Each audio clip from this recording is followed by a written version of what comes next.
The defeated man lies on the ground, surrounded by his attackers. They stand poised, weapons at the ready. The scene is tense. He sits up, wounded but defiant. Blood stains his shirt and hands. A cigarette dangles from his lips. He collapses. Bok gang tay. Damn it, it hurts like sh*t*f*ck. He grits his teeth, the pain evident in his battered face. I'll let you smoke a last one at least. A cruel smirk plays on the taller man's lips, a stark contrast to his battered opponent's agony. The defeated man takes a final drag from his cigarette. He lights a fresh cigarette. Why thanks. He lights the cigarette. The flame ignites. His face is a mask of pain. Blood streaks his cheek. Ignoring the pain, he lights a cigarette. Make sure to get him in a single hit. Send him off peacefully. A chilling command, as a blade flashes. Yes, sir. The order is obeyed without hesitation. Hyun Nim.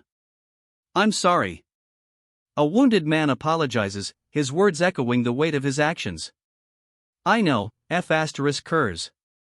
You're only doing it because they made you. The wounded man's superior speaks, his words a harsh counterpoint to the apology. It was a life full of fury and despair. A grim narration echoes the character's past, a stark contrast to the forced apology. I guess I still have regrets. A quiet admission, a stark contrast to the fury that defined his past. Boxing. It was all. It was all I had in my life. Physique, power, popularity, there was nothing I lacked. Back in high school, I was dubbed as the rising star of the boxing industry. But those days are long gone.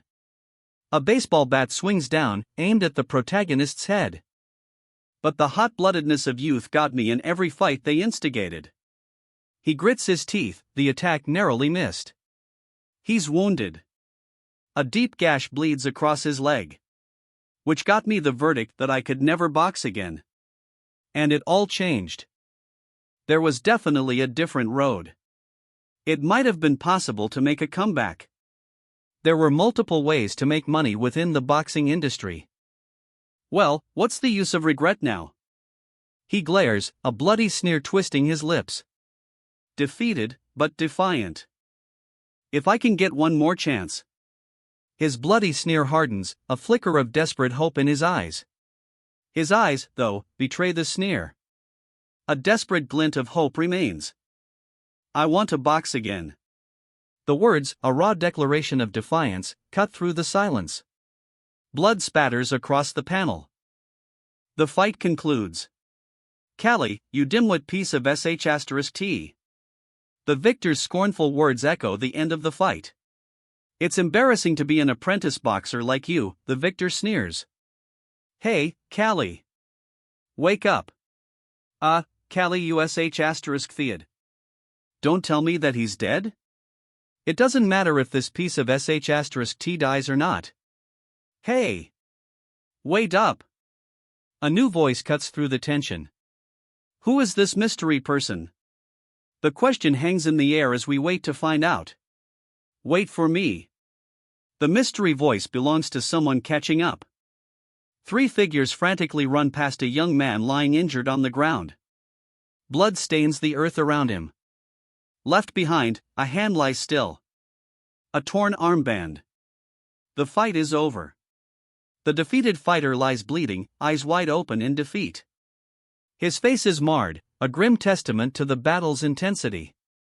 His eyes, wide with disbelief, begin to lose focus. The fight is over. A gasp escapes him. His scream tears through the air. Blood streaks his face. What? I was dying after getting stabbed, wasn't I? His disoriented whisper reveals a startling truth. Callie. His eyes widen, a desperate gasp escaping his lips. Blood stains his torn clothing. Defeat is etched on his face. His arm, scratched and bleeding, lies on the cracked earth. The extent of his injuries is clear. Who on earth is this? The question hangs in the air, a voice filled with disbelief and dawning recognition. Few days later. The ones who lose the match will be sent to the mines. The grim pronouncement hangs in the air, as a lone figure stands before a line of defeated contestants. Their fate is sealed. Of course, if you win, you will remain here at the ageist boxer training school. A stark contrast to the mine's grim fate awaits the victors. If you don't want to be sent to. The ominous warning hangs in the air, the stakes of this fight brutally clear. The mines, train like your lives depend on it. The stakes couldn't be clearer. Listen well for your pairings. Instructor Nixer's voice cuts through the tension. The pairings for the mine work are about to be announced. Torres with Marath, Undat with Verzin, Higio with Damien. Johnny with Caesar. And Soliath and Callie. The pairs announced just now will fight each other in a week. Well, easy thing. A confident declaration precedes the upcoming week's battles. His confident declaration is echoed by his comrades. Their laughter fills the air, a stark contrast to the battles ahead. Damn it, are they telling us to die? The carefree laughter is replaced by fear. A stark change in atmosphere. They've matched the top students with failing ones. How apparent.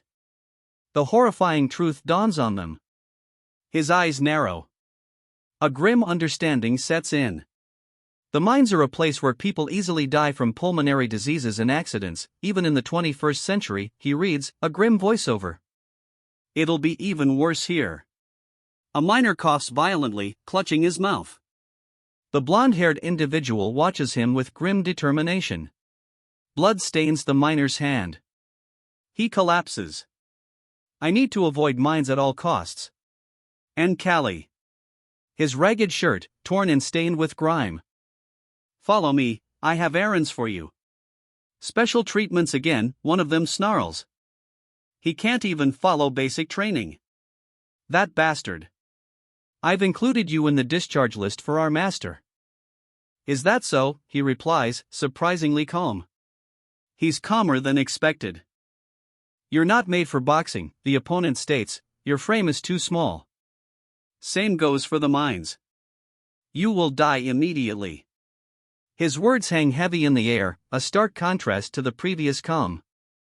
I guess, this body might last maybe a year. A grim thought bubbles from the character, a stark acknowledgement of his own mortality. So I'll try to ask. A plan forms, a flicker of hope in the face of his limited time. No. I'll participate in the match. His resolve is clear, a defiant rejection of the offered servitude. Are you really Callie? Doubt hangs in the air. His eyes narrow, a mixture of suspicion and something akin to fear. You would have cried by now. Instructor. His anger explodes, a stark contrast to his previous fear. I will become a boxer. His declaration rings out, a defiant vow born from rage. His eyes burn with fierce determination. A steely glare, unwavering. A cruel smile spreads across his face. If you insist, I won't pressure you. If you change your mind, let me know. He says this with a cruel smile still playing on his lips. Am I really Callie? The question hangs in the air, a stark contrast to the cruel smile left behind. Of course not. The denial is sharp, a stark contrast to the retreating figure in the distance. I am Bot Gangte, who used to live on Earth just a few days ago. A gangster. The revelation hangs heavy in the air, a stark contrast to the previous denial. A new life. He got a second chance as a boy named Callie. A change to box again. But this body, its physique and stamina are really lacking, he observes, flexing a noticeably underdeveloped arm. Is he really a boy, he questions, a doubt coloring his tone. The growth phase is late, and the punches are too weak. And it seemed like Callie had been bullied for a long time. It must be because of this weak physique.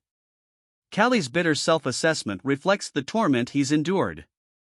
Why must the second chance be with this body? Callie's despair deepens. His lament echoes his earlier self-criticism. Hey, Callie. A voice cuts through his despair. They're doing it again. The words hang heavy in the air, a grim realization dawning on Callie as he sees a group of men emerge from the woods. Callie is thrown back, a violent impact shown by motion lines and dust. Callie hits the ground hard. A triumphant grin spreads across his opponent's face. Callie's body impacts the ground. The dust settles. I never liked this sh*Fiat in the first place. Why'd the instructor personally bring him in the first place? A voice, clearly unimpressed, comments as the dust settles. What, are you showing off because your dad was a champion? The question hangs in the air, a pointed challenge to the victor. Well, he's dead. That's the end of it, ain't it, you feeble worm bastard? The victor spits out the words, his contempt clear. Pathetic bastard, he adds, a final, dismissive judgment. Oh, you're standing? You would have been on the grounds by now. The victor's sneering words hang in the air, a chilling testament to his overwhelming power. Just how pathetic was the owner of this body? The victor's disdainful words echo, a final, contemptuous judgment. In a week, I won't have to see your face. The victor's smug declaration hangs in the air, a promise of future relief. But the loser's defiant glare counters the victor's smugness. A grim smile plays on his bruised lips. Right, after you get dragged to the mines? The victor taunts, his words dripping with cruel amusement. You, *Fiat. The defeated man spits out his fury, a final, desperate insult. The defeated man's furious insult hangs in the air. He stumbles back, his opponent looming. A blur of motion. The attack connects. A deafening impact. The force sends a shockwave outward. The punch of a big physique, with this body of mine. He grits his teeth, a fierce determination etched on his face. Impact. His fist connects. How do I? The defeated fighter's question hangs in the air, a testament to the impact of the blow. Dust explodes. Ha! 3 powerful fists impact, a flurry of blows following the dust cloud. The punch. A final, devastating blow. Slow. He falls, the impact echoing the finality of the blow. A fiery energy surges upwards from below, a stark contrast to the fallen figure above. The fiery energy explodes upwards, a powerful counterattack. The counterattack connects. His eyes blazing, he unleashes a furious follow-up strike. I dodged it? A look of disbelief crosses his face. What was that? That? His disbelief turns to confusion, arms crossed defensively. That brat. His confusion explodes into anger. You rat. His anger explodes into a furious accusation. It's not. The blonde-haired fighter's defiance is clear, even as she takes the blow. It's not a mistake. Her defiant words ring out, even as she absorbs the blow. I can see it clearly. His words are a low growl, a declaration as he advances. The trajectory of the punch. 3 fists connect. Her eyes blaze with defiance. She's sent flying. A powerful blow sends her crashing to the ground. Her eyes blaze with fury. Undeterred, she explodes back to her feet, a fierce counterattack already underway. And she counters with a furious punch. The spot without a guard. A perfectly timed strike. A brutal counterattack.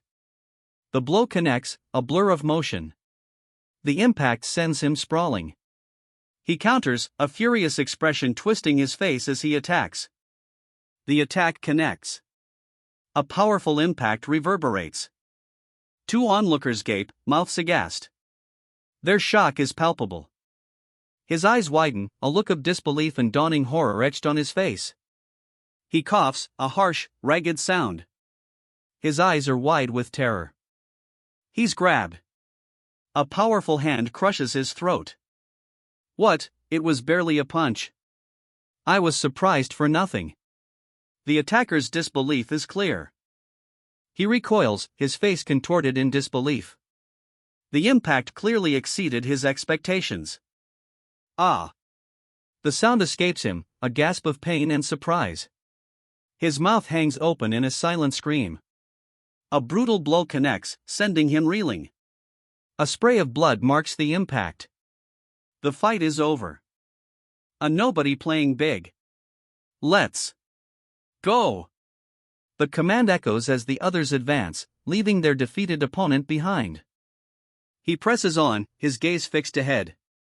His jaw tightens. Determination etched on his face.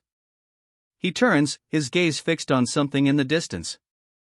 A wounded man lies on the ground. His gaze is vacant. A faint plume of dust rises where he fell. Put!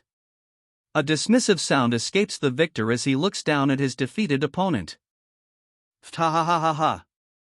Ha ha ha ha. The victor erupts in laughter, a sound as sharp and cruel as shattered glass. The defeated fighter lies on the ground, his mouth open in a silent scream. His ragged breathing is the only sound left after the victor's cruel laughter. Why didn't I realize until now? The victor mutters, a chilling realization dawning as he looks down at his defeated opponent. A just as important factor in boxing is physique. The victor's realization solidifies. It wasn't just brute strength. Dynamic vision and reaction ability. Seeing every grain of sand falling, and the ability to follow its movement, that's dynamic vision. But the falling sand is nothing compared to this. A meteor shower, hurtling towards the planet below. And the reaction ability that can dodge every punch. He counters, a blur of motion. The attack is deflected. He counters, a blur of motion. The attack is deflected. His eyes blaze with fierce determination. So you do have something of use. The opponent's voice cuts through the air, a chilling assessment following the deflected blow. Right, like I'll be sent to the mines. The defeated fighter's grim acceptance hangs heavy in the air. He clenches his fist, a surge of defiance in his eyes, despite his earlier resignation. I'll win. His defiant declaration echoes the newfound resolve burning in his eyes. I'll survive. His voice rings out, a fierce declaration against the odds. He clenches his fist, a defiant symbol of his resolve. The fight may be far from over, but his spirit remains unbroken. He stands victorious, sword raised high, a triumphant roar escaping his lips. Blood stains his chest, but his eyes burn with fierce determination. Below, his defeated opponents lie scattered on the ground. It was a revolutionary force, even regular soldiers couldn't easily handle. The kingdom, barely containing the revolt, abolished the slave boxers' policy. The king sits upon his throne, a symbol of power. Above him, chains and swords shatter, a visual representation of the abolished slave boxer policy. A freed boxer, eyes blazing with defiance, raises his fist. The era of slave fighters is over. He breathes heavily, the fight's toll etched on his powerful physique. A new freedom settles over him. An act of destroying the opponent solely with fists. This is what gave birth to the boxers. A devastating uppercut. The fight is over. The audience felt an animalistic pleasure from it. This is the information I've gathered regarding boxers in this world. But with this body. The fighter's inner monologue reveals a newfound confidence, a stark contrast to his previous doubts. Morning group run. The group continues their run, pushing past a weathered stone wall. I'll be the one to be destroyed. A young man, face grim, falls to the ground. The impact echoes. Callie, you're doing it too much. Give it a rest. A concerned voice cuts through the action. I'm cough. I'm okay. Callie insists, despite his labored breath. I'll run no matter what it takes. Callie's resolve burns bright, even as he pushes himself forward. Without basic physical strength, I can't do anything. Callie's desperate cry reveals his weakness. His resolve is unwavering, but his limitations are clear. Chapter 2 begins. Good. Stop running. It's done. Damn it, even after alcohol and cigs I ran better than this. He collapses, defeated. He always remained at the end, but now he's at mid-range. If he had such tenacity, I would have never put him in the release list in the first place. A man's thoughtful words reveal his surprise at the unexpected resilience of the defeated runner. The defeated runner, gasping for breath, claws at the dirt. His desperate struggle reveals a surprising tenacity. What changed? The question hangs in the air, a stark contrast to the runner's previous struggle. He covers his mouth, eyes wide with disbelief. A stark change from the previous struggle. That bastard, how does he have the strength to run after getting beat up? His disbelief is palpable. Did he get hit in the head wrong? Their disbelief is shared. What do you mean by that? Callie was beaten? Their shock is palpable. Instructor Nixer. Callie lies defeated on the ground. Several figures run away from the scene. Group assault? Callie? The question hangs in the air, a grim realization dawning on the witness's face. Yes, it was worse than the usual beating. The witness confirms, his voice heavy with grim understanding. Two battered figures stand before a third, their pained expressions adding to the scene's severity. He was bleeding from the head, so we thought that he died. The witness's statement chills us to the bone. The severity of the beating becomes horrifyingly clear. Did the near-death experience motivate him? I'll have to observe him longer. A chilling question, followed by a cautious assessment. The mystery deepens. Is that so? Callie. A thoughtful murmur follows the observer's continued scrutiny. The question hangs heavy in the air. For now, you both run 50 more laps, the instructor orders. A weary, yes, sir, is the immediate response. Afternoon individual training. One trainee struggles to carry a massive log, his face contorted in effort. The other begins shadowboxing. He strains, his face a mask of exertion. The log remains stubbornly unmoved. Everyone is doing their best to avoid the mines. The narrator's voiceover explains the context of the struggle. He throws a powerful punch. The impact sends his opponent sprawling. I'm the same, he declares, a defiant statement echoing over the fallen opponent. He unleashes a devastating blow. A blinding flash erupts. But this is not enough. The attacker, undeterred, pushes forward. He counters with a furious punch. It's impossible for this body to damage that thick muscle. I have to target the chin. My only option is to shake the skull through the chin. The blow lands. What I need is to hit and dodge, and to aim for the chin. He focuses, his expression grim. Callie, what are you doing? A voice cuts through the concentration. Callie's eyes widen, his expression one of startled confusion. Sweat beads on his brow. I'm training, sir, Callie insists, his voice strained. The instructor's sharp retort follows. Do you think I'm blind? What you're doing is not the way. The instructor explains that Callie's methods are not the way of their training school. I can't deviate from it? Callie protests. The instructor's response is immediate, impudent brat. We've been boxers before your birth, the instructor states, his words heavy with the weight of tradition. No good will come of ignoring the ways of the veterans. The boxing here is similar to the slugger boxing type. A brutal, bodyweight-driven blow lands. The impact is clear. I was that style originally, but that will not help with this body. He grits his teeth, a fierce determination hardening his gaze. Continue training with the logs. What you need now is muscular strength. His eyes widen. A flicker of surprise crosses his face. Wait, hold up. His mouth drops open, a clear sign of growing alarm. Learn that method from your father, Caveron? His eyes widen in shock. He nods, his shoulders slumping. The weight of the revelation is clear. Then that too, is a style of our school, one man states, a glimmer of resolve in his eyes. If it's the style of a champion, there must be something we can learn. You can continue. The blond youth hangs his head, shoulders slumped. He stands before a taller, older man, whose expression is unreadable. Kavrin was a champion, but not a creative fighter, the older man states, his expression still unreadable. Did he teach Callie a different technique? Callie, scarred and shirtless, stands before a shadowy figure of Kavrin.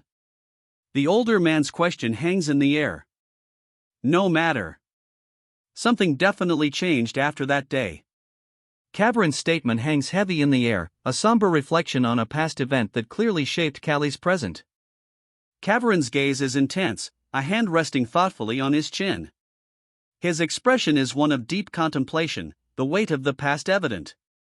The new winds are blowing. A declaration cuts through Kavrin's contemplation, as two figures emerge from the mist. A furious blond boy throws a punch, his face contorted in rage. The force is immense. The impact sends him sprawling. The sun sets on the battlefield. I feel like death. This fragile body can't really handle much. Ah! I'm so hungry. I crave sweets. The character's stomach rumbles, his expression a picture of desperate need. His hunger intensifies. A single drop of sweat trickles down his temple. Apple tree?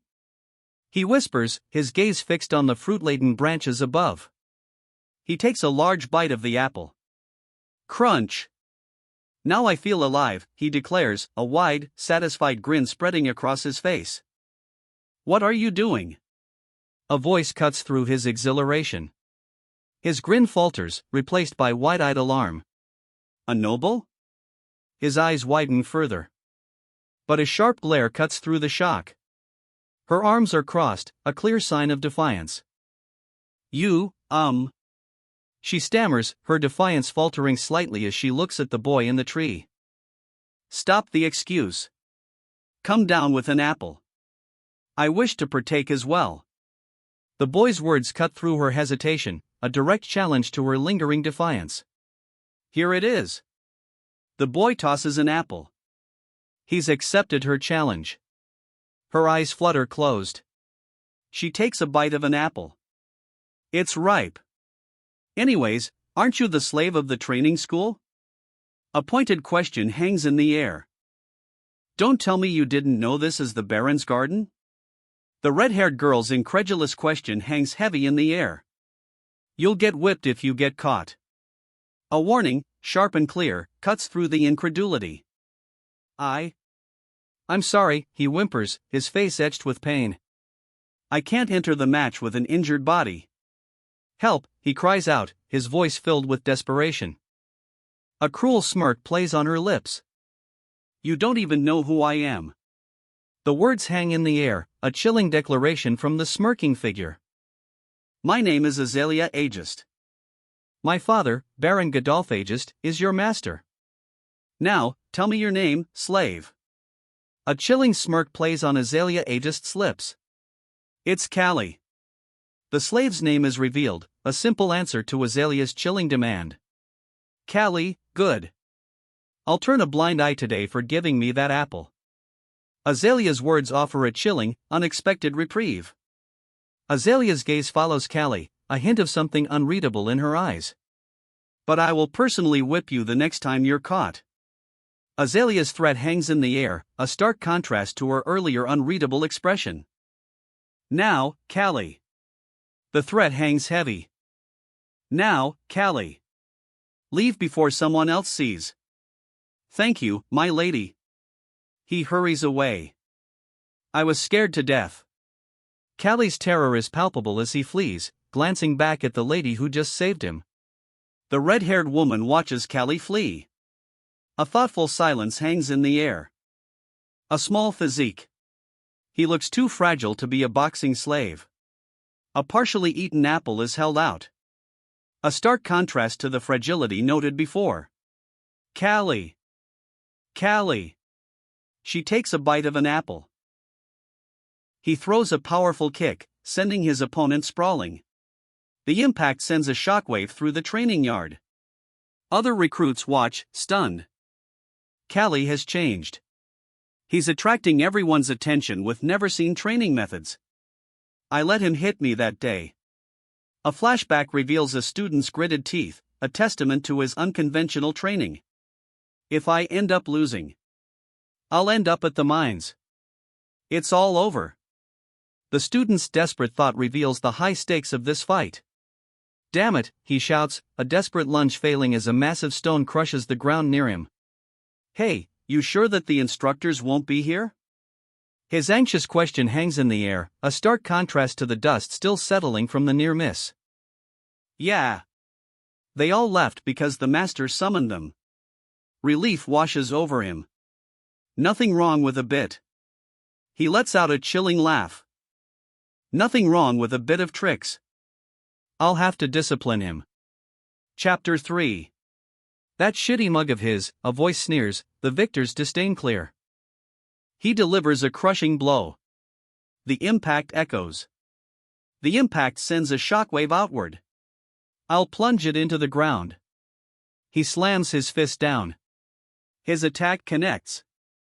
A blur of motion, and the opponent is sent flying. The dust settles.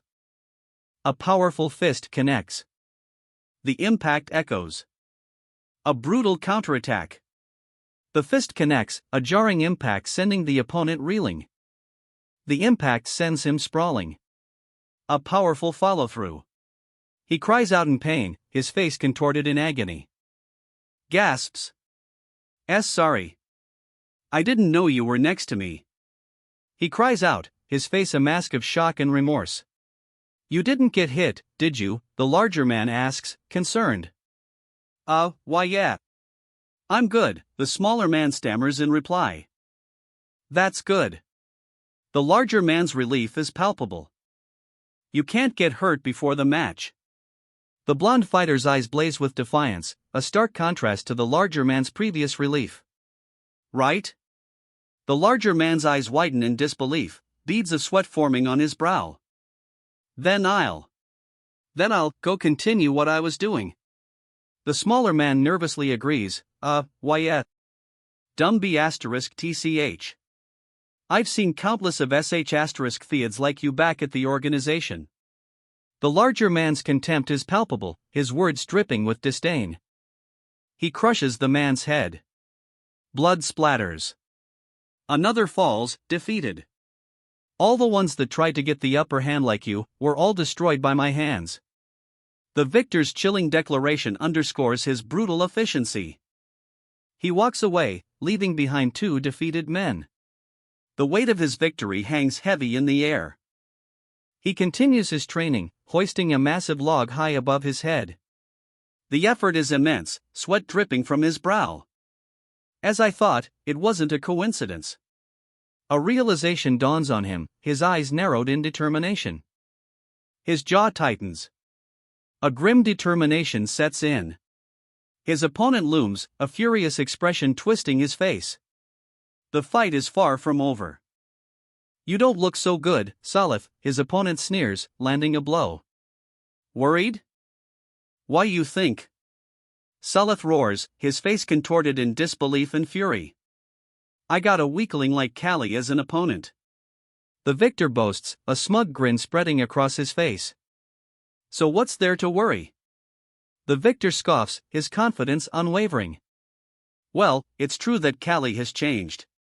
The victor's observation hints at a significant shift in the defeated opponent. Normally, he'd be a blubbering mess, but not today. And we'd land a few punches on him. The victor recounts past encounters, highlighting Callie's transformation. But recently, his eyes blaze with barely contained fury. A fierce scowl contorts his features. He's covered in dirt and sweat, but his anger is far more visible. His rage intensifies. The look in his eyes screams, I won't be like before. A raw, intense fury is oozing from his gaze now. You shouldn't let your guard down. The warning comes too late. The impact. A burst of energy explodes outwards. Even Torres is wary of Callie? Well. A smirk plays on Torres' lips. He seems unconcerned. Even so, Callie is Callie, ain't he? Torres states, his smirk widening. He seems utterly unconcerned. Don't worry about it and send that idiot to the mines, Salif. The order is given, cold and dismissive. Of course. Salif's response is a gleeful, almost manic laugh. The scene shifts to Godolph's estate. Inside Godolph's estate, a high-level meeting is underway. Several figures sit around a large table, their discussion serious and intense. The preparations seem to be complete. Yes. The training grounds are full of killing intent. A grim confirmation hangs in the air. This guy, Torres, isn't he the rising star you've mentioned before? Godolph asks, a hint of concern in his voice. How is he? Godolph asks, his concern palpable.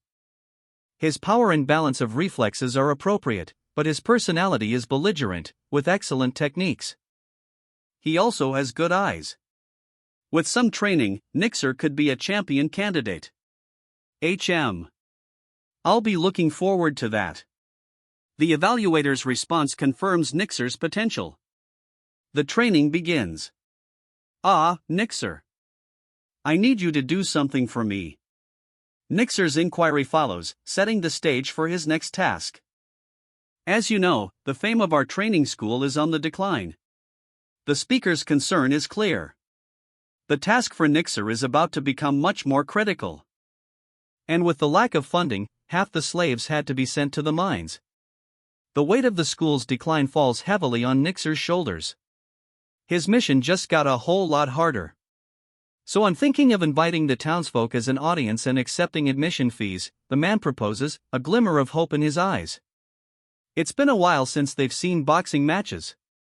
A potential solution to Nixer's funding crisis. Can you show a match worthy of attracting an audience?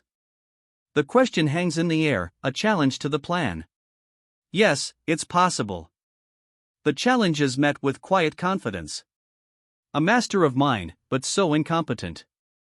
The speaker's disdain is palpable. The reason for the decline in the first place. The explanation hangs heavy in the air, a stark contrast to the previous scorn. A single, intense eye, narrowed in grim understanding.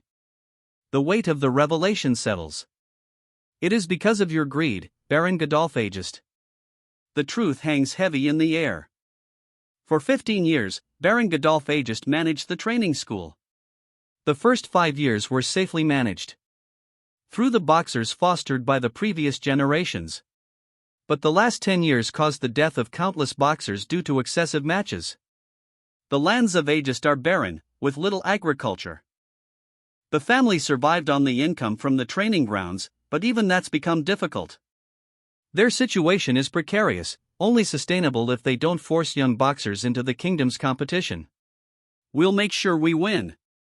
Instructor Nixer. A young boxer's confident declaration. The pressure's on, their family's survival depends on this victory. The result of the fight is shown. Blood stains the ground. A bloodied arm lies still on the ground. The fight is over. Only if. A grim expression settles on the victor's face. There could have been a good chance to revive the training school. Father, I also wish to see that match. A new voice joins the discussion, adding another layer of anticipation to the potential revival of the training school. Can you get another spot open? The request adds a new layer of urgency to the conversation. Azalea's name appears below her. A sly smile plays on her lips as she asks, another spot open for me? Who? Why the change? He questions Azalea's sudden shift in demeanor. Didn't you say it's too uncivil? For you? Azalea's unexpected question hangs in the air. I thought that it's okay once in a while. Azalea's response is nonchalant, a sly smile playing on her lips. It could be too graphic for you, my lady. One man warns, his concern evident. The other nods in agreement. By graphic you mean fun, right? A playful challenge cuts through the men's concern. A knowing smirk plays on her lips. She rests her chin on her hands, a picture of amused anticipation. You must be dying to see it. Her amusement intensifies. I have no interest in seeing a fight between sweaty men. Her disinterest is palpable. but I want to confirm it. Her smirk hints at a hidden agenda, a stark contrast to her earlier disinterest. How that child will fight. The question hangs in the air, a silent challenge as the young boy turns his back, fists clenched. It's the day of the match. The arena is revealed. Spectators fill the stands, ready for the match to begin.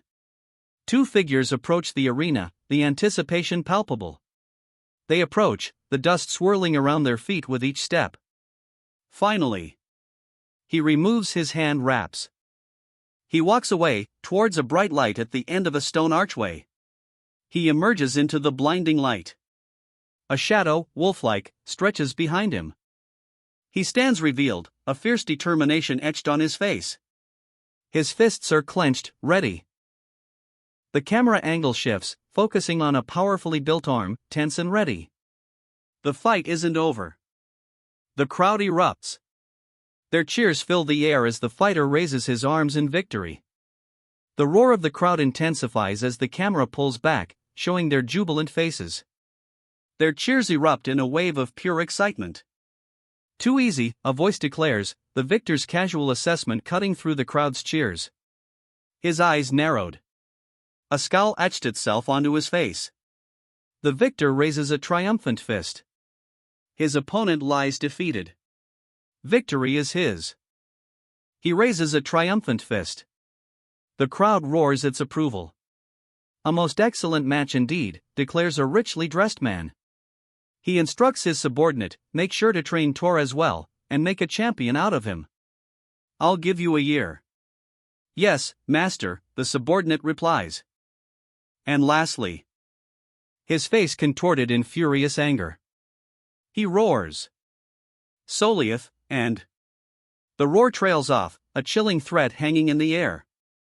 His opponent, a much larger figure, clenches his fists. A grim determination sets in. Callie! The crowd roars. They all had large stature with large muscles, but that kid named Callie. A spectator's voice, laced with disbelief, cuts through the cheers. Can he really be a boxer with that small body? A spectator's doubt echoes the disbelief already in the air. To a boxer, physique is an element that can determine the match. A spectator's insightful observation counters the earlier doubts. Since physique determines power, the spectator's statement is confirmed. However, there's always an exception. And here he is. A boy, small but fierce, his eyes burning with determination. Hey, Callie! Why not surrender now? His opponent taunts, a massive figure looming over the small but fierce boy. If you fight me, you won't last. If you were as skilled as your mouth, you would have been a champion by now, Salif. The taunt stings, a clear counter to Callie's earlier bravado. Salif clenches his fists, a defiant posture. The insult clearly stings. I expected this, but there's nowhere to land a hit. Salith's grim determination hardens. The worst is the... Salith's grim resolve deepens. Difference of physique. The words hang heavy, mirroring Salith's grim determination. Even if I hit that body with this fist, nothing would happen. Salith's grim assessment underscores the sheer physical disparity. I need to aim for the chin. Salith's strategy shifts. A precise strike is his only hope. Two things are needed for that to happen. The impact reverberates. A fist, wrapped in worn bandages, clenches tight. He hits the ground hard. A grimace of pain contorts his face, eyes narrowed in furious defiance. A powerful blow connects. He's down. He collapses to the ground. First, a blinding flash. The impact sends a shockwave outward. He connects with a powerful counterstrike. The larger fighter's counterstrike lands. His opponent reels back, clearly shaken. His upper body has to be lowered like it is now. He lands a powerful blow, sending his opponent sprawling. Callie crashes to the ground, his opponent's defeat complete. Callie's opponent lies defeated. He catches his breath, the fight over. Stop running away and face him, the crowd yells, their anger palpable. Boo! What are you doing? What a scaredy cat! Escaping every hit like a damned rat, a voice sneers, echoing the crowd's disdain. Most of my strength is gone. But how does he look fine? The question hangs in the air, a stark contrast to the fighter's ragged, torn wrappings. You sly bastard. The accusation hangs heavy in the air, a stark contrast to the apparent ease of the victor. Just why? The defeated fighter's anguished cry punctuates his defeat. But a new challenger rises. A fierce glint in his eyes, he prepares for battle. It's simple. Since he keeps making ineffective punches, the caption screams. His attacks are easily blocked. It's natural for his stamina to run out before the opponent. And secondly, he rises, a furious expression twisting his face. His fists clench. When his arms are lowered from the guard being let down, he unleashes a ferocious counterattack. A brutal punch explodes forward. Aim for the chin. Ha! This is cheating. The accusation hangs heavy in the air. He retaliates. A furious counterattack explodes from him. His counterattack lands. A fierce expression contorts his face as he throws his opponent off balance. The impact sends his opponent sprawling. A bluish energy crackles around the opponent's ribs as he hits the ground. His opponent's face contorts in agony. Saliva streams from his mouth. The impact clearly left its mark. This much.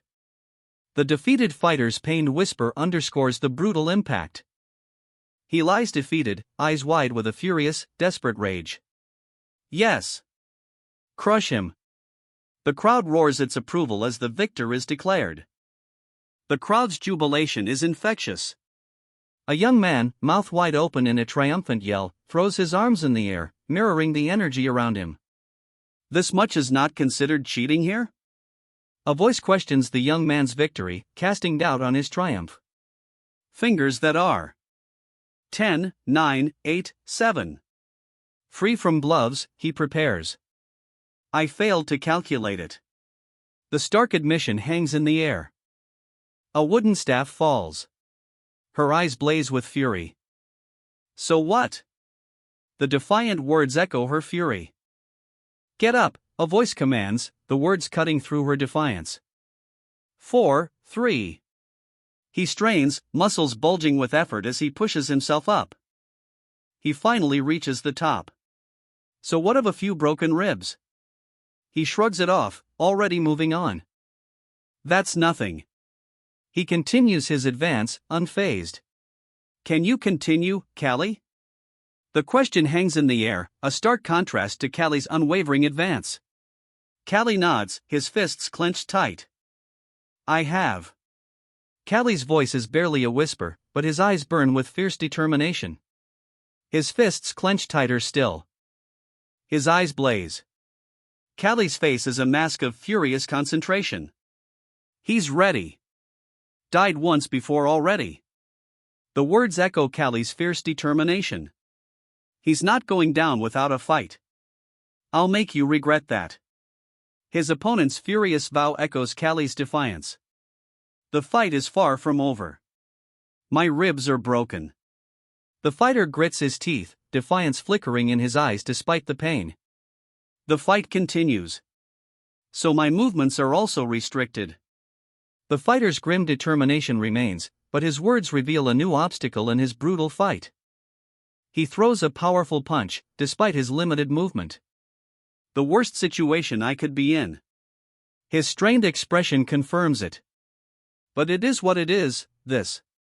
Resignation hangs heavy in the air. Won't stop me. Defiance explodes, shattering the resignation. A blinding flash. The impact throws the opponent back, a powerful blow landing with a resounding crack. He grits his teeth, a furious expression etched on his face. His rage explodes in a guttural roar. He clutches at his stomach, his face contorted in agony. The moment he hesitates. Dive in. The command echoes as the muscular opponent attacks. He counters the attack with a powerful blow. "Bastard," he roars, the raw fury in his voice echoing the force of his blow. His fist connects. A shockwave erupts. The impact sends him sprawling. This is a fluke. He grits his teeth, refusing to accept defeat. Now. His eyes blaze with fierce determination. A surge of raw power emanates from within. The flow of luck. He unleashes a furious blow, crackling energy surging from his fist. A fierce expression contorts his face. "Is in me," he roars, the power within him undeniable. The force explodes outward. The impact sends a shockwave through the air. The opponent is sent flying backward, a look of furious determination etched on the blonde fighter's face. He catches the opponent's fall, bracing for impact. The impact sends a tremor through the ground. Humph. A dismissive sound cuts through the silence following the impact. A cruel smile spreads across his face. His cruel smile widens. "Don't get cocky for landing one hit." He snarls, the warning a clear sign his attack is far from over. "On me." He grits his teeth, a ferocious glare fixed upward. His counterattack begins. His opponent lies defeated, dust swirling around him. The counterattack is swift and decisive. The victor stands over his fallen opponent, the dust settling. He turns away, seemingly unmoved by the victory. The countdown continues. 10, 9, 8, 7, 6. A tense wait. 5, 4. The countdown ends. 2, 1. The countdown continues, showing a man lying on the ground, eyes wide with pain. Winner is. The announcer declares, his face a mask of grim satisfaction. The victor clutches a staff, a grim expression hardening his features. "Callie," a voice cries out. A crimson blur streaks across the sky. "Ha! What happened? A cheating piece of sh*t. What about it? He still won. Scrawny but mighty." The commentary underlines the unexpected victor, despite the previous accusations. The victor stands, breathing hard, a look of disbelief etched on his face. He's exhausted, but triumphant. "I won." He gasps, the words a raw, breathless declaration. The victory is his, but the cost is clear. "I survived. My second life." He whispers, a grim determination etched on his face. He raises a defiant fist. A surge of energy erupts. The energy explodes outward. The scene shifts. A wagon carrying bound prisoners rumbles past. A young boy, eyes wide with apprehension, stands beside a grim-faced, powerfully built man. "Among the lower-ranked apprentices, I was the only one out." He leaves the training grounds. A large, imposing building comes into view. Only about 10 apprentices remained. The training school fell silent. Chapter 5 begins. Ageist Estate. "I'll release the chains once you return to the school." The guard's promise hangs in the air as he and the chained student depart. So this is the Ageist Estate. The student's observation sets a new scene. "It's my first time coming in." The student's apprehension is clear as he takes in his surroundings. "How's your body?" The question hangs in the air, a stark contrast to the student's earlier apprehension. He clutches his bandaged arm, his expression a mix of pain and defiance. "I'm doing well," he replies, a touch of defiance still in his voice. Then, a question, "Instructor, why did the lady ask for me?" "She must have taken an interest after your match," the instructor explains, his gaze fixed on the younger man. Azalea's room. "Hi, slave boy. We meet again."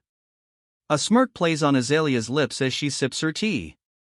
"Again, don't make them suspect me." "Leave us alone," he whispers urgently, his voice tight with fear. "Nick, sir." "Bow." "Understood." "Sit down," she commands. "I'm all right," he replies, standing before her. "Fine. I won't ask twice." You said you called me? How impatient. Have some fruits first. A casual offer, yet the red-haired woman's expression remains guarded. The tension hangs heavy in the air. The blonde woman takes a bite of the offered fruit. The red-haired woman watches, her guarded expression unchanged. I called you because I had questions. The red-haired woman's explanation finally arrives. You understand that slaves have no authority to decline, right? The red-haired woman's question hangs heavy in the air. I can't read this young lady at all, the young man mutters, his response a quiet yes to the red-haired woman's earlier demand. He remains silent, his legs shackled to a post. Your last match was amazing, someone comments. You did good with those scrawny arms of yours. In a single hit. The commentator's disbelief is palpable. She points, emphasizing the swift victory. Father told me that it was because of luck and serendipity, but that's wrong, right? The young man's doubt hangs heavy in the air, a stark contrast to the commentator's earlier astonishment. It was luck that Salith's fist grazed me, but... He dismisses his father's explanation. She's smart and quick. His doubt deepens. He shook his head, dismissing the explanation. Shook it, a voice asks, doubt lingering in the air. Yes. The woman's sharp reply confirms the doubt. If the chin is hit directly from below, the head shakes. Then you won't be able to move your body for a while. The blonde-haired man's explanation confirms the woman's earlier doubt. Of course, it only works with enough force. The blonde-haired man's explanation is further clarified. So you targeted it, she asks, confirming the blonde-haired man's explanation. Yes, she replies. A subtle, almost imperceptible, smirk plays on her lips. A hint of satisfaction. Good, Callie. I'll be looking forward to your future.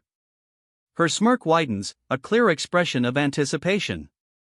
Continue winning and become a boxer. Her expectant smirk remains, a clear path laid out for Callie. You never know, you could be free after becoming a champion. A glimmer of hope, a new possibility presented. They walk towards a large, imposing building. Freedom awaits. He tightens his ragged bandages. Determination hardens his gaze. Being free. Broken shackles lie on the ground, a testament to his newfound liberty. It's the afternoon training session. The training continues. Students practice their archery skills, aiming at straw dummies scattered across the yard. Freedom.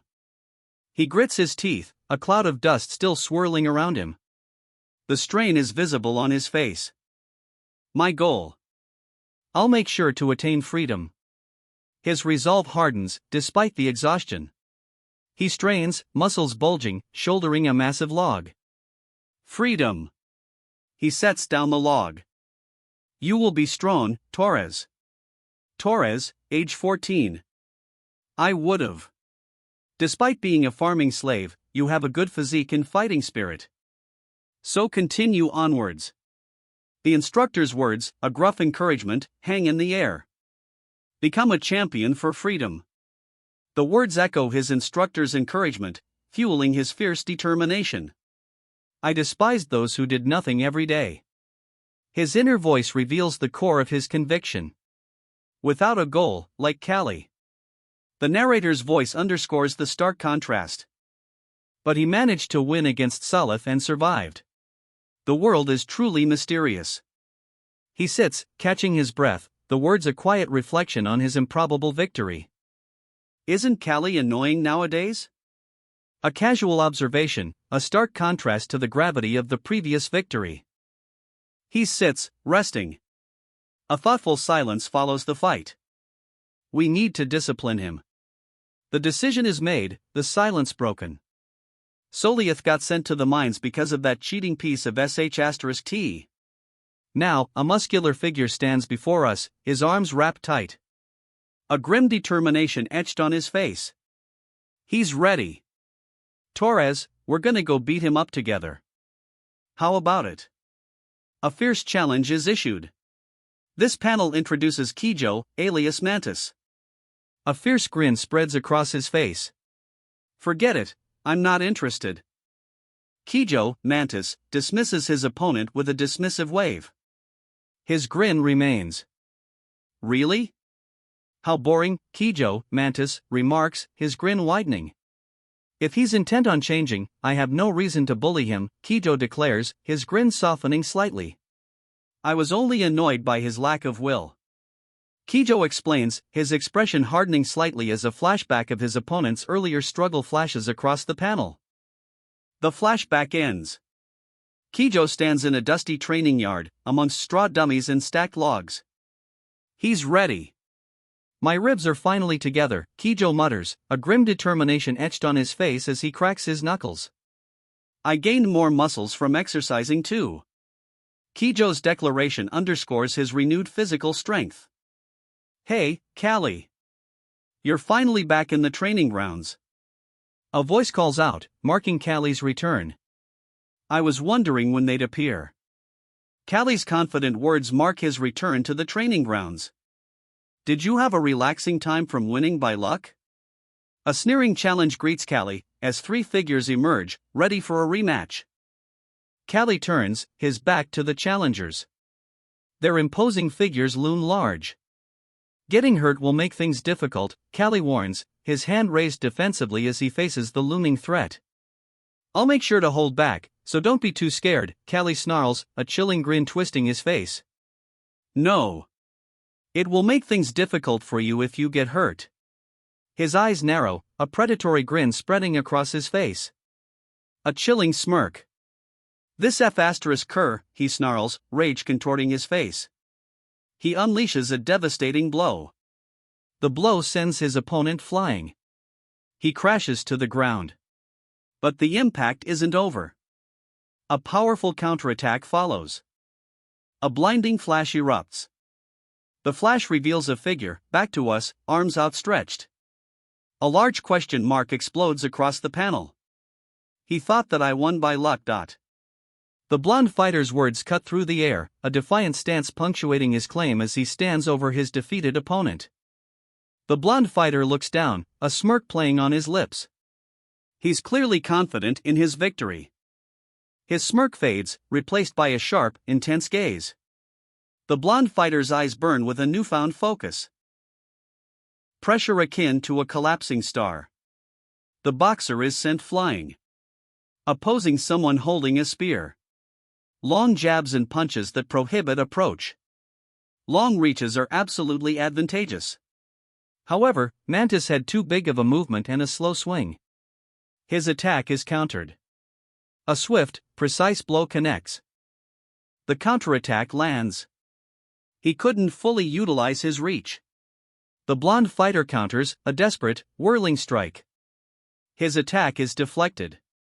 Then all he is a big punching bag. A brutal strike sends him flying. The fight is over. Chapter 6. I can't let him rest. The blonde-haired fighter's resolve hardens, his determination clear despite the exertion. His eyes blaze with fierce determination. He grits his teeth, ready to strike again. He lunges forward, his attack piercing his opponent's chest. A blinding flash erupts. He continues to pour out hits. This F***king B***tch, he screams, fury etched on his face as the assault continues. He lands a blow. The blonde-haired fighter's eyes widen in shock. 3 at once? The blonde fighter's disbelief is palpable. He barely has time to react. A blur of motion, and a blade slices past. Damn it, he groans, clutching his side. The attack was too fast. Don't get cocky from landing a few hits. A warning cuts through the air, a stark contrast to the groaning fighter. Ignoring the warning, he grits his teeth, eyes blazing with furious determination. Bullshit. Making up your skills with numbers? He roars, his furious determination hardening into incandescent rage. Shut it, he snarls, his rage barely contained. He retaliates with a powerful blow. The impact sends a shockwave. These guys can keep their pride, a voice observes as the blonde fighter is sent flying.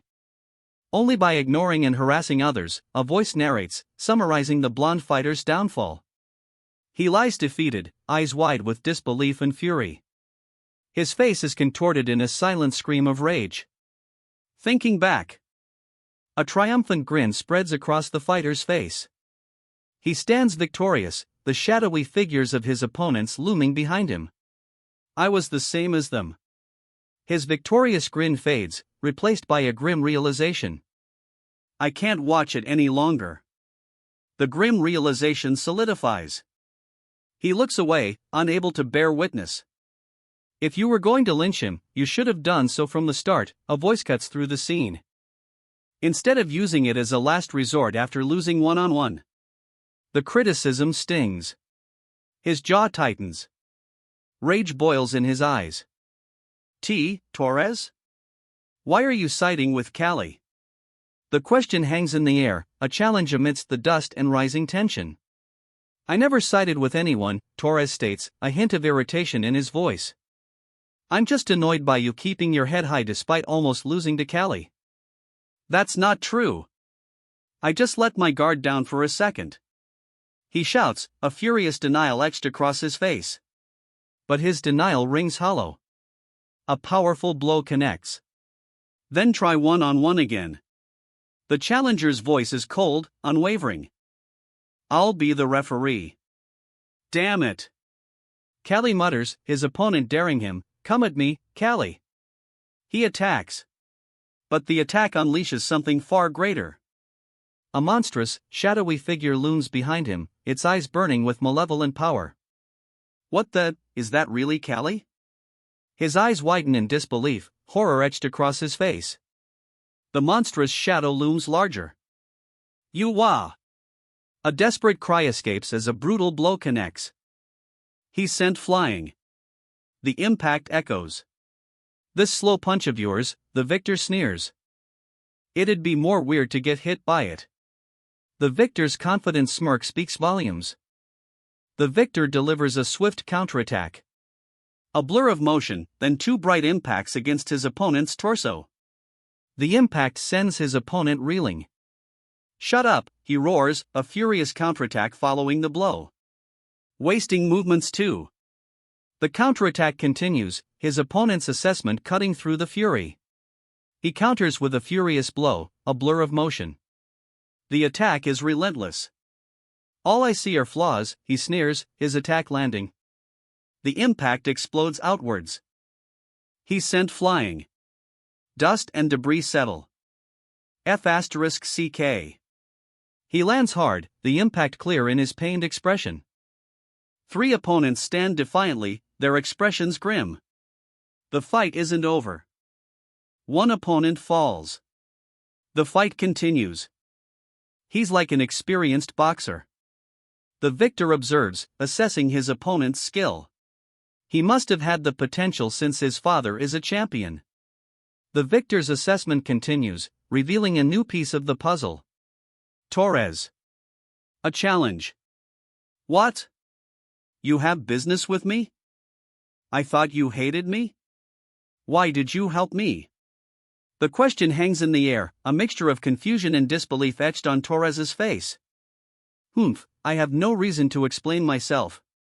Torres's confusion deepens as the other man's cold reply hangs in the air. Get out of my sight. The command cuts through the air, leaving Torres even more bewildered. After this, no one outright challenged Callie. They silently acknowledged that Callie is a part of the apprentice boxers. Callie lies defeated on the ground. His opponent remains standing, seemingly victorious. The victor stands over Callie. We're in the Aegis Estate guest receiving room. Nothing to worry about. Please proceed with the match per tradition. The announcement cuts through the tension. The victor is instructed to continue. Master, don't tell me. The victor's desperate plea hangs in the air. His face is a mask of dread. Master! The victor cries out, his plea echoing his terror. He stumbles back, desperate. A cruel smile twists the master's lips.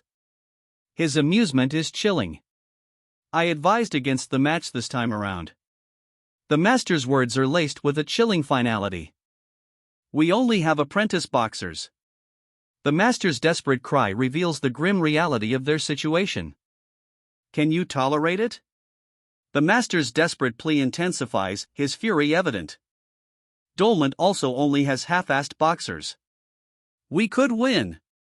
A glimmer of hope replaces the master's earlier fury. There's two ways.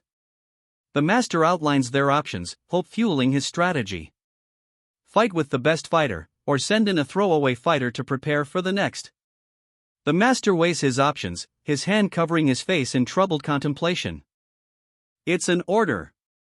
Select 3 of the best. The master's dilemma is resolved. The command cuts through his hesitation. Just when will you wake up? When the school is under?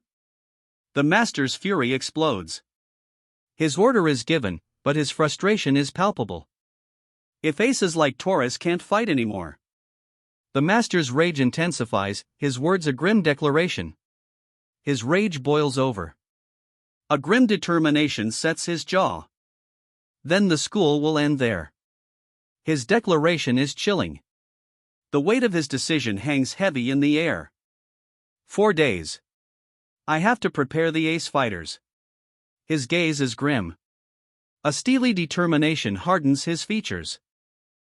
2 figures support the wounded man, their ragged clothing mirroring his own. The journey continues. I've decided to send you 3 to the competition against the Dolman School. The order is given, their arduous journey now taking on a new, competitive purpose. All the instructors agreed that you 3 are the best. The weight of that statement settles on them, solidifying their selection for the Dolman School competition. Sir, do you really think that we can win? Doubt clouds their hard-earned victory. He gestures to his own head, a grim determination etched on his face. We fight. It's an order. Select 3 of the best. The command echoes, a stark contrast to their grim resolve. A grim expression settles on his face. He silently contemplates the order. Your chances of winning are slim. The grim assessment hangs heavy in the air. His opponents look on, unconcerned. He grips his cane, a grim determination etched on his face. The fight continues. Do we die if we lose? The question hangs in the air, a stark reflection of the fighter's rising fear. I'm sure the master will keep you alive. You are properties after all. The other fighter's callous words offer little comfort. But the opponent could make you handicapped. A chilling reminder of the fight's brutal reality. Still. You called us because there's a chance of winning. His defiant glare speaks volumes. This isn't surrender, it's a desperate gamble. Yes. Torres accepts the challenge. He will fight the instructors repeatedly. Torres gestures towards the instructors. Bring it on. We will have you go through real combat experiences. The instructor's words echo, a challenge accepted. His eyes, narrowed in fierce determination, reflect the challenge. He's ready. Mantis, no. Kijo, I will personally train you. The offer hangs in the air, a surprised Kijo looking on as his mentor makes a bold decision. You need to work on your mindset. The mentor's assessment follows his decision, a clear indication of the training's focus. Lastly, Callie. Let me know if you need anything. The mentor's parting words offer support, but his gaze remains serious. I only chose you because of your recent improvement. There's no special strategy for you. The mentor's blunt assessment leaves Callie with little comfort. Then, Callie considers the mentor's words, a thoughtful frown etching his face. Could I request a training partner? Callie asks, his frown softening into a hopeful expression. His request is accepted. A blur of motion. He's hit. A bloody impact. Don't hesitate. The order echoes as the fighter rises, ignoring his injury. He moves forward, a cloud of dust swirling at his feet. The opponents are official boxers, but they're still humans. Facing an opponent who won't fall brings helplessness. His face contorts in frustration. A defiant glare. He clenches his fists. Even if your legs are shaking and you feel like falling, act as if you are winning. He takes a deep breath, a new resolve hardening his gaze. A trickle of blood runs down his hand. His eyes burn with fierce determination. They'll have to feel as if they're facing an undefeatable immortal. His resolve hardens. He activates his power. A shadowy, imposing figure emerges behind him, radiating dark energy. We'll continue after a break. His eyes, narrowed to slits, burn with fierce determination. A look of gritted defiance. He lunges forward. His eyes, burning with fierce determination, narrow. Callie, what kind of training is that? The question hangs in the air, a testament to the opponent's astonishment. Are you crazy? The opponent's disbelief is palpable. You want me to throw this? His opponent's incredulity is replaced by stunned questioning. He holds a small rock, poised to throw. Valkyrin, handyman servant, the text reveals. Are you going to do it or not? The Valkyrin demands, his challenge echoing in the tense silence. Ah, okay. I'll do it, he says, a defiant glint in his eyes. Not my fault if you get hurt. He swings his weapon. A blinding flash erupts. The impact reverberates. A shockwave explodes outwards. The blonde fighter counters, a fierce expression on his face. His fist connects. Hit without being hit. The blonde fighter's technique is revealed. One of the key points of modern boxing. The narrator explains the blonde fighter's technique. No matter how much muscle I gain, it won't do anything in 4 days. The blonde fighter's grim determination underscores the urgency of the situation. He prepares for a desperate attack. Time is running out. Footwork. He spins, a blur of motion. The dust settles. Weaving. A powerful blow lands. The impact is brutal. I need to use the most of my reflexes. The fighter's resolve is clear, even as he braces for the counterattack. My only weapon. The words hang in the air, a stark declaration of his desperate situation. In my arsenal. The words complete his grim assessment. He crushes the stone in his hand. A powerful blow. Good. A single word, yet it speaks volumes. Let's stop here for today. The young man declares, a hint of weariness in his stance. He walks away, leaving the scene behind. I need to polish my dynamic. Visual acuity. We cut to the boxing training school dorms. Damn it! I'll kill them all. A furious vow echoes through the dorm. Hey! Someone stop Vikiro. We're angry too. The shouts ring out, a chorus of fury rising to meet Vikiro's rage. Let me go, he cries out, his face a mask of desperate fear. What is? The words trail off, his terror palpable. His terror intensifies. He struggles, a guttural ho, escaping his lips. I won't forgive those dolment bastards. His grip tightens on the knife. Mantis. What's going on? A voice calls out, cutting through his rage. What's it to you? The blonde-haired man snaps back, his anger still evident. Hurry up and spill it. The other man's demand cuts through the blonde's anger. It looks like a serious situation right now. The blonde's assessment confirms the gravity of the moment. The boxers of Dolman just came by. The situation escalates. 3 figures emerge, their expressions grim. A chilling smirk plays on the lips of the man in the foreground. They launched a one-sided assault under the pretext of real combat experience. But because they only gave us minor bruises, a fighter explains, his words highlighting the unexpectedly weak nature of the attack. The instructors can't send in any official complaints. The fighter's frustration is palpable, the weakness of the attack leaving them with little recourse. They're looking down on us. His anger is raw, a bitter taste of helplessness. Dolment. Those F***curs. His rage explodes, a desperate cry against their perceived superiority. I'll kill them all. His vow echoes his burning rage, a promise whispered on the wind. What are you doing? The question cuts through the air, a stark contrast to his earlier rage. His rage explodes. You dare? A desperate lunge. He swings the knife. His face contorts in furious rage. You dumb piece of sh*t. The rage explodes in a furious shout. He retaliates. A swift, brutal blow connects. If you lost, that's all it is, he roars, a furious expression etched on his face. He clenches his fist, a surge of raw emotion still radiating from him. Are you angry?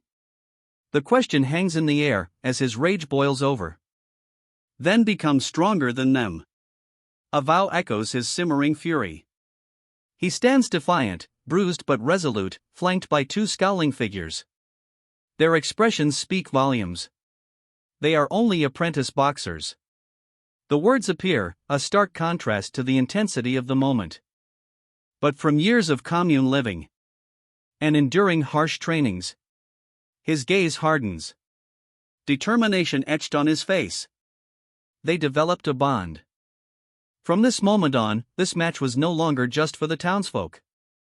The crowd erupts. Their cheers shake the very ground. This fight, it's bigger than the town now. This fight transcends mere local pride. It's not just a battle for Godolph. His fury is palpable. A simmering rage burns in his eyes. That simmering rage explodes. His eyes burn with cold fury. The Aegis Territory Stadium. The scene shifts to a wide shot of the arena, nestled within a dense forest. The Aegis Territory Stadium is revealed in its entirety. A large arena, surrounded by tiered seating, sits within a dense forest. There's so many people in the audience. The sheer scale of the Aegis Territory Stadium is truly breathtaking. I bet half of the town is here. A spectator's comment underlines the stadium's immense size. Here. It's herbal tea. It will help you relax and energize you. A man offers a restorative drink to a group of weary fighters, a sharp contrast to the stadium's roar just moments before. If you think you'll lose, raise 2 fingers. It's better to lose your pride than your limbs, a voice instructs the weary fighters, offering a pragmatic assessment after their intense battles. It will be in the order of Kijo, Torres, and Cali. Get ready, Kijo. Cali, still reeling from his last fight, violently vomits. Kijo steps forward, his eyes blazing with determination. The fight begins. Wait. I'm the first one to go? His opponent's panicked cry reveals the unexpected turn of events. Good luck. The unexpected words hang in the air, a stark contrast to the previous panic. Kijo. The name rings out, a sharp cry cutting through the unexpected calm. What? The man's eyes widen in disbelief, his shock palpable. Don't let your guard down. Don't let them approach you, got it? He repeats the warning, eyes wide with intensity. Dimwit. Are you dumb? How do I hit them if they're not near? The frustrated shout echoes the growing tension. Dumbass, listen to me. The command cuts through the frustration. The stronger fighter's instructions are clear, the tension palpable. He's the Aegis Training School apprentice boxer. Kijo. Win. Kijo. The crowd erupts. So tall, is he really a trainee? Someone marvels.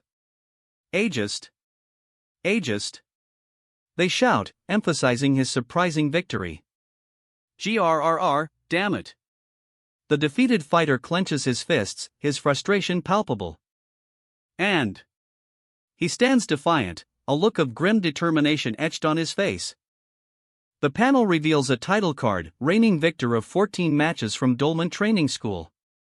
His gaze is unwavering, a quiet intensity in his eyes. The 14 victories clearly haven't broken him. Boxer Baith. The name echoes, a challenge answered by unwavering resolve. Baith advances. His powerful physique, scarred but resolute, speaks volumes. He slams his foot down. The ground trembles. Hey kid. Just because you have long limbs doesn't mean you're at an advantage. His eyes widen in terror. A look of pure, overwhelming fear contorts his face. Darn.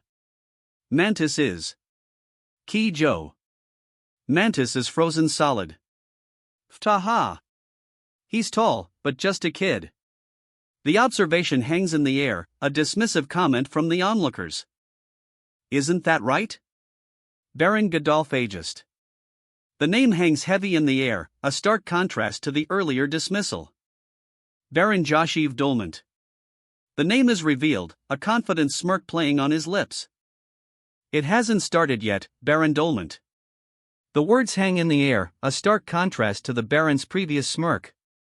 His opponent's face is now clearly visible, a grim expression replacing Dolment's confidence. Damn it, Nixer. I told him to send the best of the best.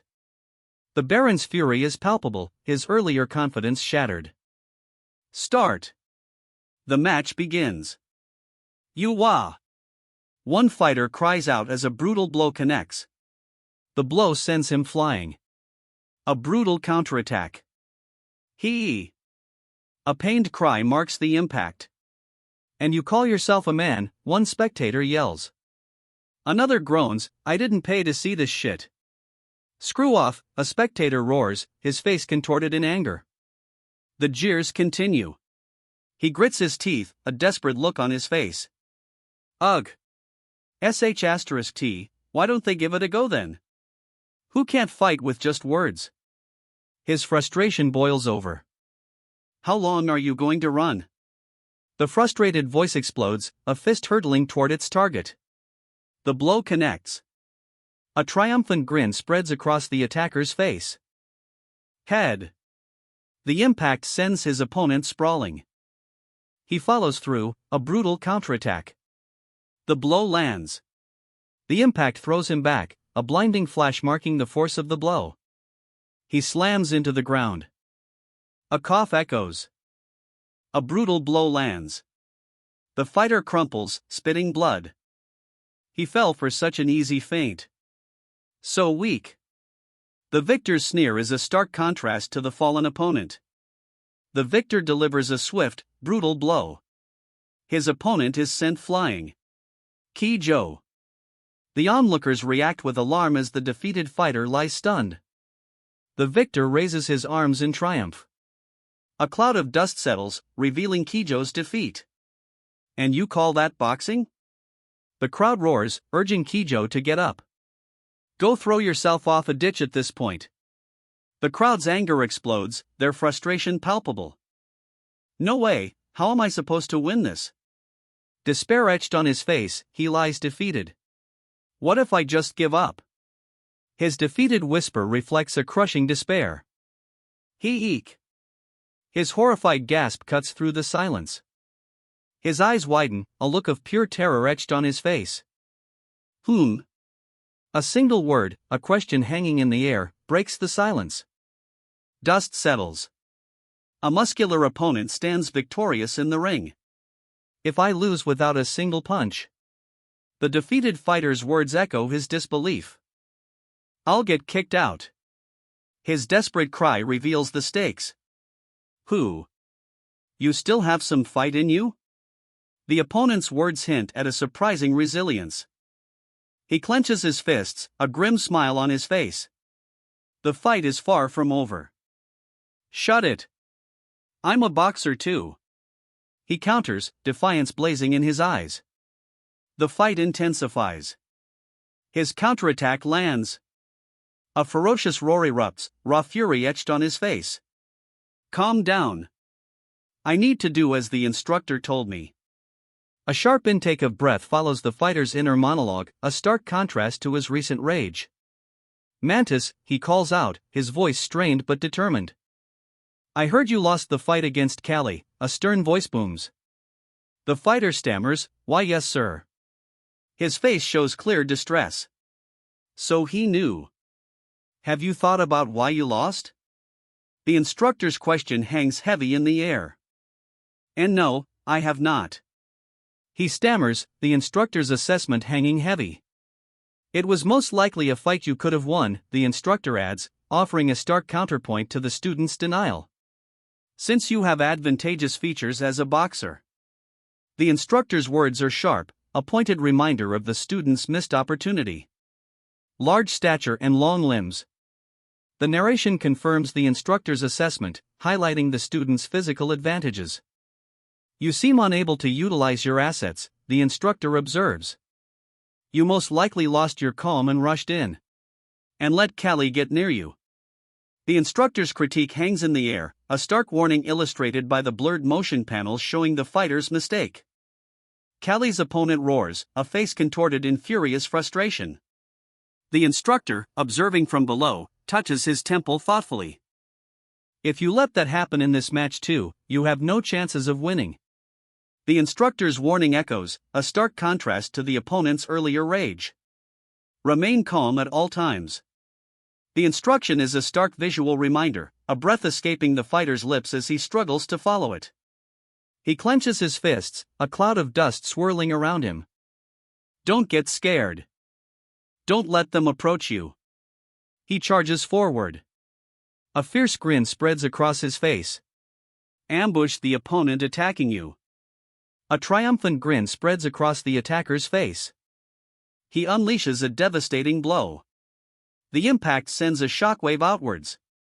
He crashes to the ground, a bloody mess. Dust and debris fly as the impact reverberates. The dust settles. A single exclamation point hangs in the air, marking the impact's aftermath. He lies on the ground, blood streaming from his nose. His eyes widen in shock and pain. Key Joe. The onlookers react with alarm to the fallen fighter. My fist. The victor breathes, a grim determination etched on his face. His opponent, eyes wide with a mix of fear and disbelief, stumbles back. My fist. He's sweating profusely. The impact clearly shook him. He clutches at the wound, a deep gash across his throat. Blood stains his chest. My fist. He grits out, eyes wide with a desperate defiance. He clenches his fist, ignoring the bleeding throat wound. My fist. The words echo his defiance. A triumphant grin spreads across his face. Sweat glistens on his brow. Victory is his. Works. His triumphant grin widens. It worked. Victory. And now, Chapter 9 begins. A blur of motion. The attack connects. He's sent flying. He crashes to the ground. Gore. A guttural sound escapes him as he hits the ground hard. A shockwave erupts. The shockwave dissipates. The crowd erupts in cheers. All the unnecessary strengths are gone from the muscle, so his punches are flexible. The attacks are much more threatening compared to his fight before. Just like. A grim smile spreads across his face. The intensity of the fight escalates. A blinding flash of light erupts. A gigantic praying mantis materializes, glowing green. He's struck. A powerful blow sends him sprawling. A real mantis. The victor's awe is palpable. I was ready to take a few hits, but those angles are too high. The victor admits defeat, his earlier awe replaced by grudging respect. He counters, a furious flurry of blows. The attack is fierce, but ultimately falls short. Defense is difficult. Then, a chilling declaration follows the failed counterattack. I just have to hit harder after being hit. A chilling bow follows the failed defense. He counters with a furious punch. The impact is raw power. He spins, a blur of motion, countering with a devastating roundhouse kick. The impact sends his opponent sprawling. It's over. A triumphant grin spreads across his face. Victory is his. Damn it. His defeated opponent spits out the words, his face a mask of furious frustration. He lunges forward, a furious counterattack. He's sent flying. He lands hard, a cloud of dust rising around him. The attacker watches, expression grim. The dust settles, revealing his shocked face. He's covered in dirt, eyes wide with disbelief. His disbelief is palpable. A muscular man, scarred and grim-faced, stands before him. Another, smaller figure watches from the side. The scarred man's grim smile widens. He's enjoying this. I. A strangled gasp escapes the victim. The scarred man's amusement is palpable. I won. The scarred man's triumphant declaration echoes over the fallen victim. His victory is raw, visceral. Tears stream down his face as he lets out a guttural cry of okay. The sound echoes his overwhelming relief. Ha ha ha ha ha. His victory is complete. The raw emotion gives way to unrestrained laughter.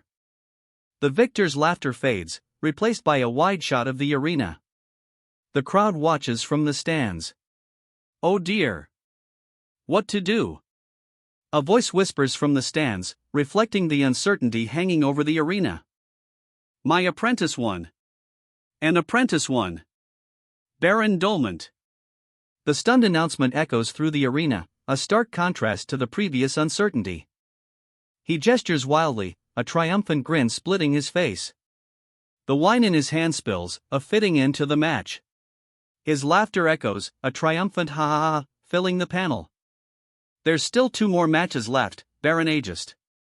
The Baron's smug grin contrasts sharply with the worried faces around him.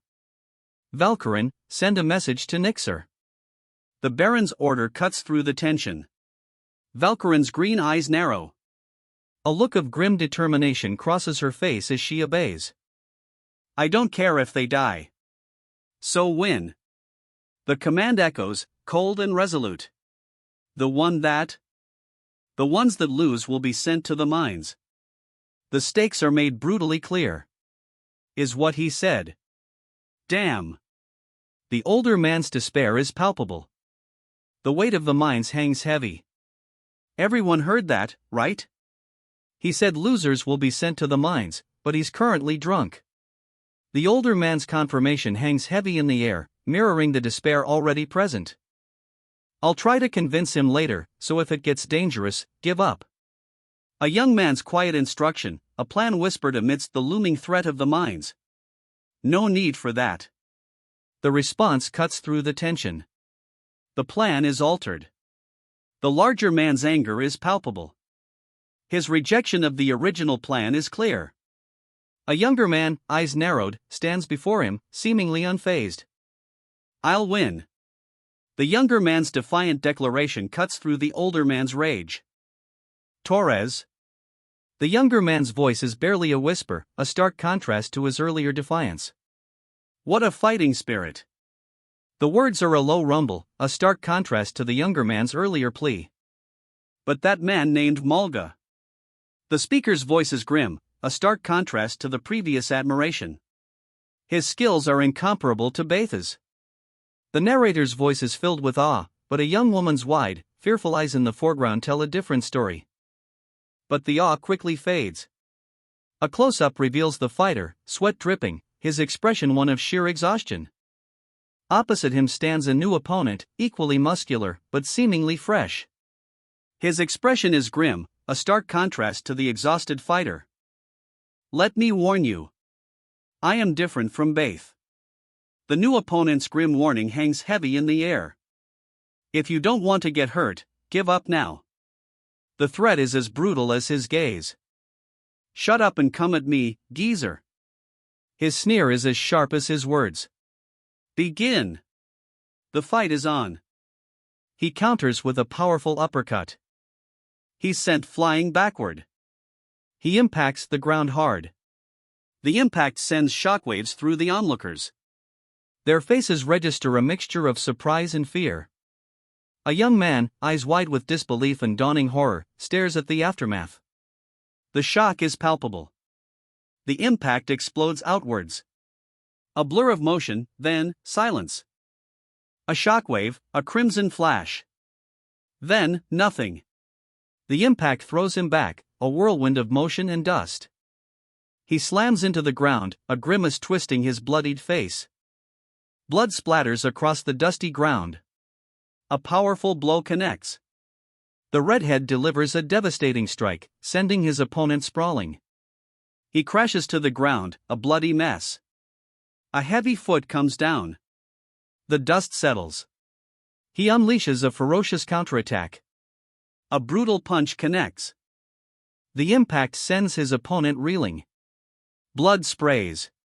The impact sends his opponent reeling. Blood sprays. A blinding flash of light marks the final blow. He collapses. The fight is over. Dust settles. The crowd erupts in joyous cheers. A triumphant roar follows the cheers.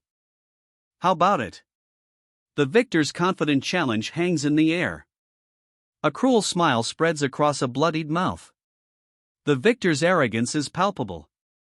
Come to your senses yet? The victor taunts, his arrogance undiminished. Even if you feel like collapsing, you need to act like you're winning. The victor's words are a chilling testament to his unwavering arrogance. It's like facing an active soldier. The defeated opponent's assessment underscores the victor's terrifying strength. I'll take back what I said. The defeated opponent retracts his earlier assessment. The victor's strength is even more terrifying than he imagined. The victor delivers a devastating blow. A blur of motion ends with the opponent reeling from the impact. Oomph. This slow swing won't. The victor scoffs, already anticipating the next move. He counters. A blur of motion. The impact explodes. The dust settles. Blood drips onto the ground. Hey geezer. Using elbows is a foul. He glares, a furious expression etched on his face. Blood streaks his chest and hand. The fight is far from over. Just a common accident during matches, his opponent smirks, unconcerned. Think of it as a learning experience. The opponent dismisses the injury, a callous indifference in his tone. Right. He touches his wound, a grim expression hardening his features. Dust motes danced in the air. His eyes blaze, a furious golden light. Blood streaks his face. So that's how you're gonna play, he snarls, a chilling promise in his voice. A bloodied fist, tightly clenched, hangs heavy. The bandages are torn, revealing fresh wounds. His opponent lies defeated.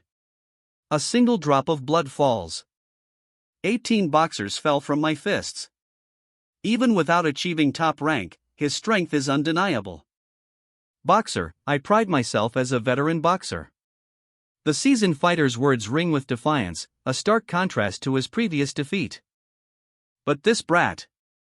The veteran boxer's words trail off as he unleashes a powerful blow. The blow connects. A whirlwind of motion obscures the impact. A mere apprentice boxer, he sneers, the impact finally revealed. The impact sends a shockwave through the air. The blow connects. Dust and debris erupt as the attacker is sent sprawling. His eyes blaze with fury, a cut bleeding across his cheek. The victor stands over his fallen opponent. A triumphant sneer twists his lips. The victor's fury simmers, barely contained. Why isn't he going down? The victor's disbelief explodes, his fury escalating. His rage intensifies. Blood sprays from his mouth. A brutal blow, yet his opponent remains defiant. The impact echoes. A Korean word, likely an onomatopoeia for the blow, explodes across the panel. Chapter 10 begins. Ha ha ha. They're like wild boars. The observer laughs, a clear indication of the chaotic nature of the fight. Get him. Keep punching, the crowd roars, their excitement escalating with each blow. He's barbaric but astonishingly powerful. A spectator's observation underscores the fighter's brutal yet effective style. His opponent, battered but unbowed, glares. A fierce determination sets in. He's on a different level. The battered opponent's voice is filled with awe, a stark contrast to his previous defiance. A devastating blow sends the opponent flying. The impact echoes. The impact reverberates. A cloud of dust and debris obscures the scene. The dust clears. A fierce expression contorts the attacker's face as he lands a devastating blow. Blood sprays. He gasps, blood pouring from his nose. He collapses. The victor stands over his fallen opponent. Dust settles. Good job, Torres. It was an excellent match, meeting the expectations of the audience. The defeated fighter sits heavily, sweat glistening on his bruised skin. He's exhausted, but the match is over. He hangs his head, defeated. Sweat drips from his brow. The fight is truly over. You did well. The victor offers a word of encouragement, a stark contrast to the defeated opponent before him. Callie. His eyes narrow, a fierce glare replacing any trace of previous emotion. Callie's opponent is clearly in his sights. The honor of all victory. Callie's opponent states, his gaze unwavering. Is in your hands. The opponent's final words hang in the air, a challenge and a promise. He lets out a furious roar. I'll finish this off. He advances, a grim determination etched on his face. Now. The final boxers of the competition. The announcement echoes, setting the stage for the climactic showdown. And here he is. A boxer from Dolmont, with a record of 11 victories. Verito. The name echoes, a challenge answered. And the young boxer of Aegist. Callie. Callie stands, dust swirling around him. His expression is grim, determined. Boo! What are you thinking? He looks smaller than my child. The sneering voice echoes Callie's grim determination. The young fighter, scarred and weary, enters the arena. Dust still swirls around him. Win, Callie. A voice whispers, filled with a mixture of hope and apprehension. Callie's eyes widen, a question mark floating above her head as a man watches, hand over his mouth in shock. Valkyrin, you know him? The question hangs in the air, a clear note of uncertainty in Callie's voice. Yes. I helped him with his training. The answer comes, a little hesitant, but ultimately confirming Callie's suspicions. It was training to avoid rocks being thrown at him. The explanation hangs in the air. Callie's incredulous response follows, rocks? Ha! How puny! The instructor scoffs, his contempt clear. I must admit I've let my guard down, but that brat looks too easy to beat. The instructor's words reveal a surprising lack of confidence, despite his earlier scorn. You'd need at least one victory to save face, ha! The onlookers laugh, unconcerned by the instructor's earlier bravado. I'll be looking forward to it this time as well, a voice declares, a challenge echoing in the air. The laughter of the onlookers fades slightly. Callie. A smirk plays on her lips. The challenge is accepted. The challenge is on. Callie's opponent, a smaller, blonde-haired fighter, adopts a fighting stance. Dust swirls around his feet as he prepares. Sorry, but I can't let you off easily. The blonde fighter's words mark the start of the fight. His opponent counters. A fierce expression contorts the gray-haired fighter's face as he prepares to strike. The impact explodes. Dust and debris erupt as the gray-haired fighter's attack connects. The blonde fighter counters, a swift, desperate blow. He's faster than I thought. The blonde fighter's opponent gasps, the impact of the counterblow evident. This distance is dangerous. The blonde fighter's opponent realizes his perilous position. The blonde fighter attacks.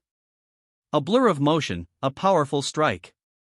This bastard is blocking my movements.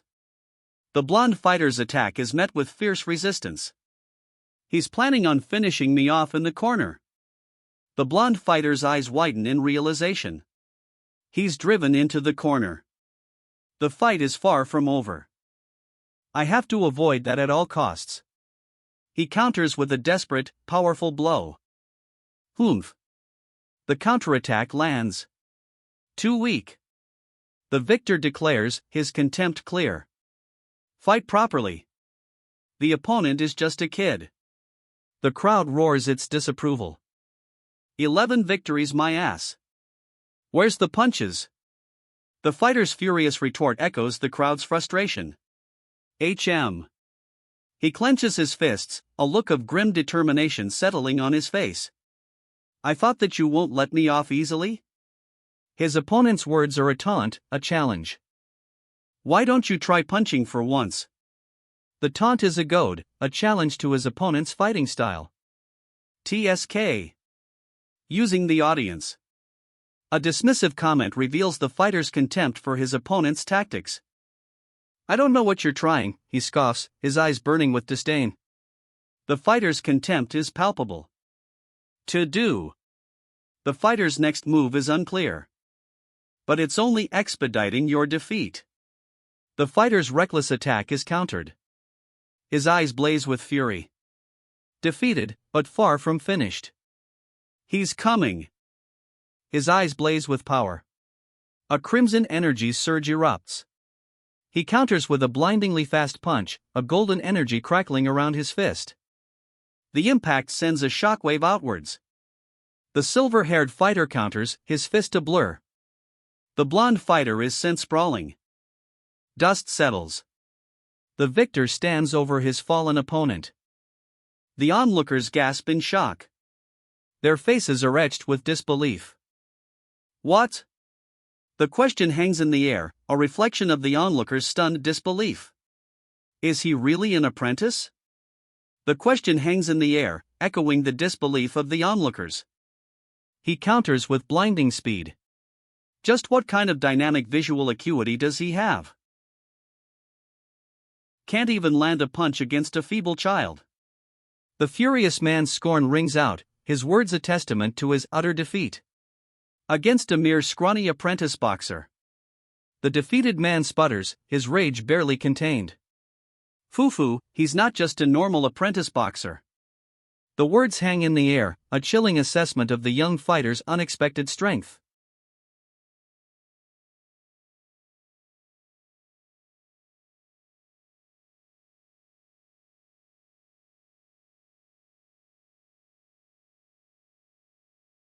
His eyes blaze with fierce determination.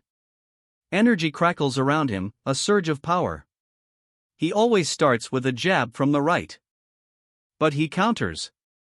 A furious expression contorts his face as he retaliates. He counters with a powerful kick, a blur of motion. Left hook. Right uppercut. Is it really okay to just keep avoiding? A voice questions, the doubt hanging heavy in the air. Then you want me to take all the hits? He counters, look at me. One hit is enough to send me off. You're not wrong, but you can't win if you don't land a hit. Dodging is buying time. Time? What for? The question hangs in the air, a challenge to the previous dodges. It's time to observe the opponent's movements and analyze their patterns. The fighter observes, seeking weaknesses in his opponent's movements. The foot that steps to ready for the next move. Analyze the shoulders, chest, and waist. That moves to get ready for the upcoming punch. And deduce the pattern for counterattack. The counterattack lands. A powerful punch connects. I don't know if this glass-like body will last. He grits his teeth, pushing through the pain. He throws a powerful punch, connecting with the heavy bag. But with my experience and this dynamic visual acuity. He counters with a lightning-fast strike. It's possible. The counterattack lands, a blur of motion. The impact explodes outwards, a blinding flash of light and energy. The impact leaves a fiery afterimage, a shockwave rippling across the ground. Coughing, he reels from the impact. Blood streaks his face. He's sent flying backwards, a brutal counterattack leaving him dazed and bleeding more profusely. The impact sends a shockwave. Dust settles. He hit. The onlookers gasp, their shock palpable. Twice. The onlookers' shock intensifies. Their stunned silence speaks volumes. It was true. The onlookers' horrified gasp confirms their worst fears. that he was reading the pattern. He strikes. A powerful kick sends his opponent sprawling. The dust settles. The victor stands, the Korean text proclaiming. The duel is over. Chapter 11. What happened? A voice whispers, filled with confusion and disbelief. His face is a mask of furious disbelief, blood streaming from a broken nose. Rage contorts his features as he struggles to rise. He collapses, defeated. Don't get up. The victor's command hangs heavy in the air. My hand couldn't take on his weight. The victor's admission reveals the opponent's unexpected strength. At most, I can use my right hand once. The victor's pained admission underscores the opponent's devastating strength. Gra-ah! A roar of pain and fury punctuates the victor's desperate situation. He counters with a brutal, desperate strike. Blood sprays from his mouth as he lunges forward. The impact sends a shockwave through the ground. Uf***ker. A voice snarls. He wipes blood from his nose, a grimace twisting his face. Damn it, he groans, frustration evident. He counters, fists clenched. A fierce expression sets on his face. You rat. He spits the words out, a sneer twisting his already fierce expression. I'll crush you. He roars, a fierce glint in his eyes as he adopts a fighting stance. No matter how fast they are.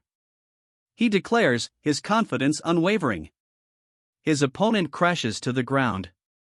Gah, he cries out, impacting the ground hard. Dust flies as he grits his teeth, eyes blazing with fury. It's all over once they can't see. He snarls, a chilling declaration. That's a foul. It's his fault for letting it happen. The accusation stings, a fiery retort to the chilling declaration. It's normal for sand to get on hands when they fall. A dismissive retort cuts through the tension. I can't get used to boxing here at all. Frustration bleeds into the fighter's words, a stark contrast to the previous dismissal. He clutches his eyes, his frustration escalating into despair. The weight of his struggle is palpable. Damn it, I can't. His despair deepens, the words a choked whisper against his impossible struggle. A brutal blow connects. The impact sends the blonde fighter reeling. He crashes to the ground, a cloud of dust marking his defeat. The dust settles, revealing his defeat. Ugh, hurts like *tch. He clutches his side, the pain evident on his face. He doubles over, gasping for air. The pain is clearly intense. Guh. He collapses to the ground. A powerful impact echoes. Dust rises from the arena floor. The dust settles, revealing a bloodied but defiant figure. He stands braced, ready. It's over, he roars, a triumphant yell cutting through the air. He runs, leaving a trail of dust and cracked earth in his wake.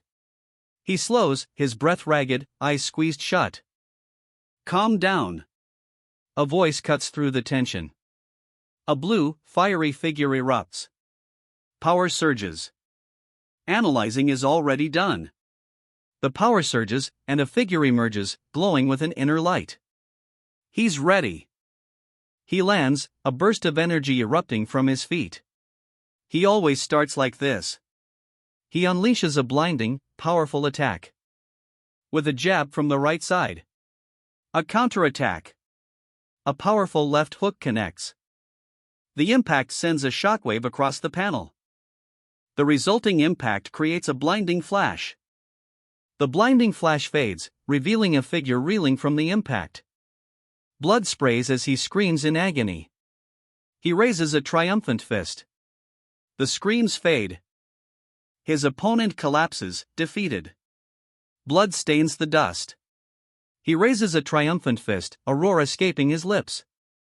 Victory is his. A young woman watches, her eyes wide with shock and disbelief.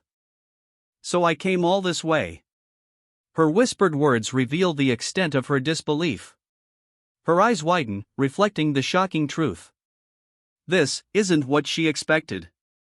Her shock intensifies into a scream of disbelief. To feel this. The words hang in the air, a chilling confirmation of her terror. You brats!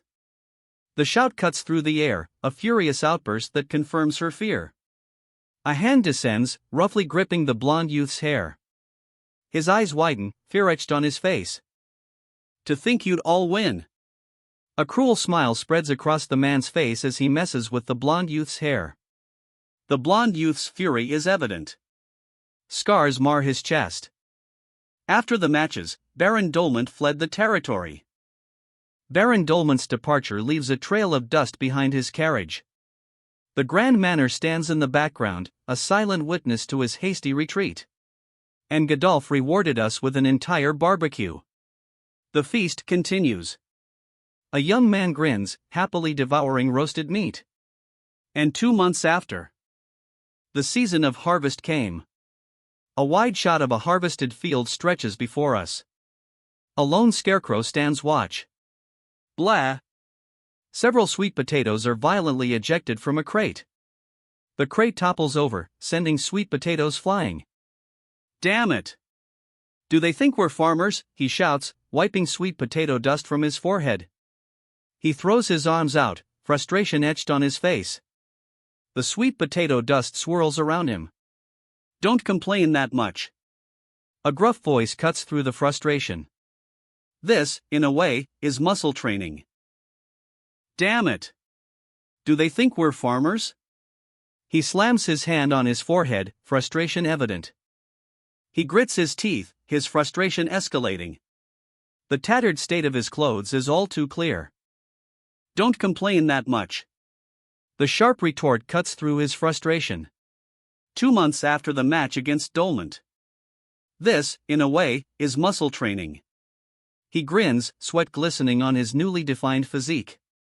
He adjusts the rope tied around his waist, a satisfied smirk playing on his lips. Callie's body underwent many different changes. Now, Callie carries a crate of dark, rough stones. His expression is one of grim determination. Ha ha! Thanks for all the hard work. A voice, light and seemingly unconcerned, breaks the tension. Thank you, he says, wiping sweat from his brow. Feel free to take a few, one of the farmers offers. Ah, by the way, are you also going to Duke Wistry's Harvest Festival? A farmer asks. No. We're only apprentices, so we can only leave after another year. Is that so? I wish to see your matches again. A wistful expression crosses the blonde youth's face as he speaks. What's there for us to do in the Harvest Festival? A new question hangs in the air, a shift from wistful longing to practical inquiry. Are you dumb? The question snaps, a stark contrast to the previous wistful inquiry. The bluntness cuts through the air, revealing a shift in the dynamic between the two characters. The highlight of the Harvest Festival is boxing, and their master is one of Duke Wistry's vassals. Don't you know Dolmant and Aegis are competing under the Duke's sponsorship? Of course, Dolmant's currently in the lead. Ah, right. The simple acknowledgement hangs in the air, a subtle shift in the dynamics between the competitors. You brat, you must have been hit on the head for real back then. The older competitor's words are laced with amusement, a clear contrast to the previous acknowledgement. The younger fighter's intense gaze focuses on a grand manor house in the distance. Autumn leaves drift past. A year. A year. We're in the Aegis Estate guest receiving room. His expression is one of shock. Please, just another year, master. A desperate plea, barely audible above the silence. We were prepared for the match last year, but luck also followed. A letter arrived from the Duke. He must have heard of our victory last time. The Duke's concern is clear. As much as I want to give you more time, Duke Wistry wishes to see those 3 apprentices. The Duke's urgency is palpable. If I declined, the weight of the decision hangs heavy in the air. He opens the letter. The decision is made. Duke Wistry is one of the 5 largest dukes. There's no way to decline. The weight of the decision settles. I understand. His grim acceptance hangs heavy in the air. We'll leave the day after tomorrow. Make sure to get ready. From now on, those three are official boxers. The announcement is final. Departure is imminent. Brand them. The order is given. A fiery brand descends. The next victim is branded. He sits, head bowed, on a barrel. The fear is palpable. It still stings. A powerful impact. The force of the blow is shown. But if I can still box. A defiant whisper, even as the dust settles. He clenches his fists, a defiant glare in his eyes. Despite the chains binding his wrists and neck, his resolve remains unbroken. He's transported in a carriage, guarded by soldiers on horseback. The journey begins. Congratulations, I heard you're an official boxer now? The carriage ride continues, but a voice cuts through the quiet. He's wearing a heavy, locked collar. Thanks to that, you get the honor to walk right beside a noble. A sneering voice delivers the news, the words dripping with sarcasm. A smirk plays on her lips. She's enjoying this. Yes, you. Her smirk widens. The game is afoot. Thank you. A quiet, almost hesitant gratitude. The game, it seems, has just begun. A young woman with vibrant red hair peers cautiously from behind a door. Her expression is serious, watchful.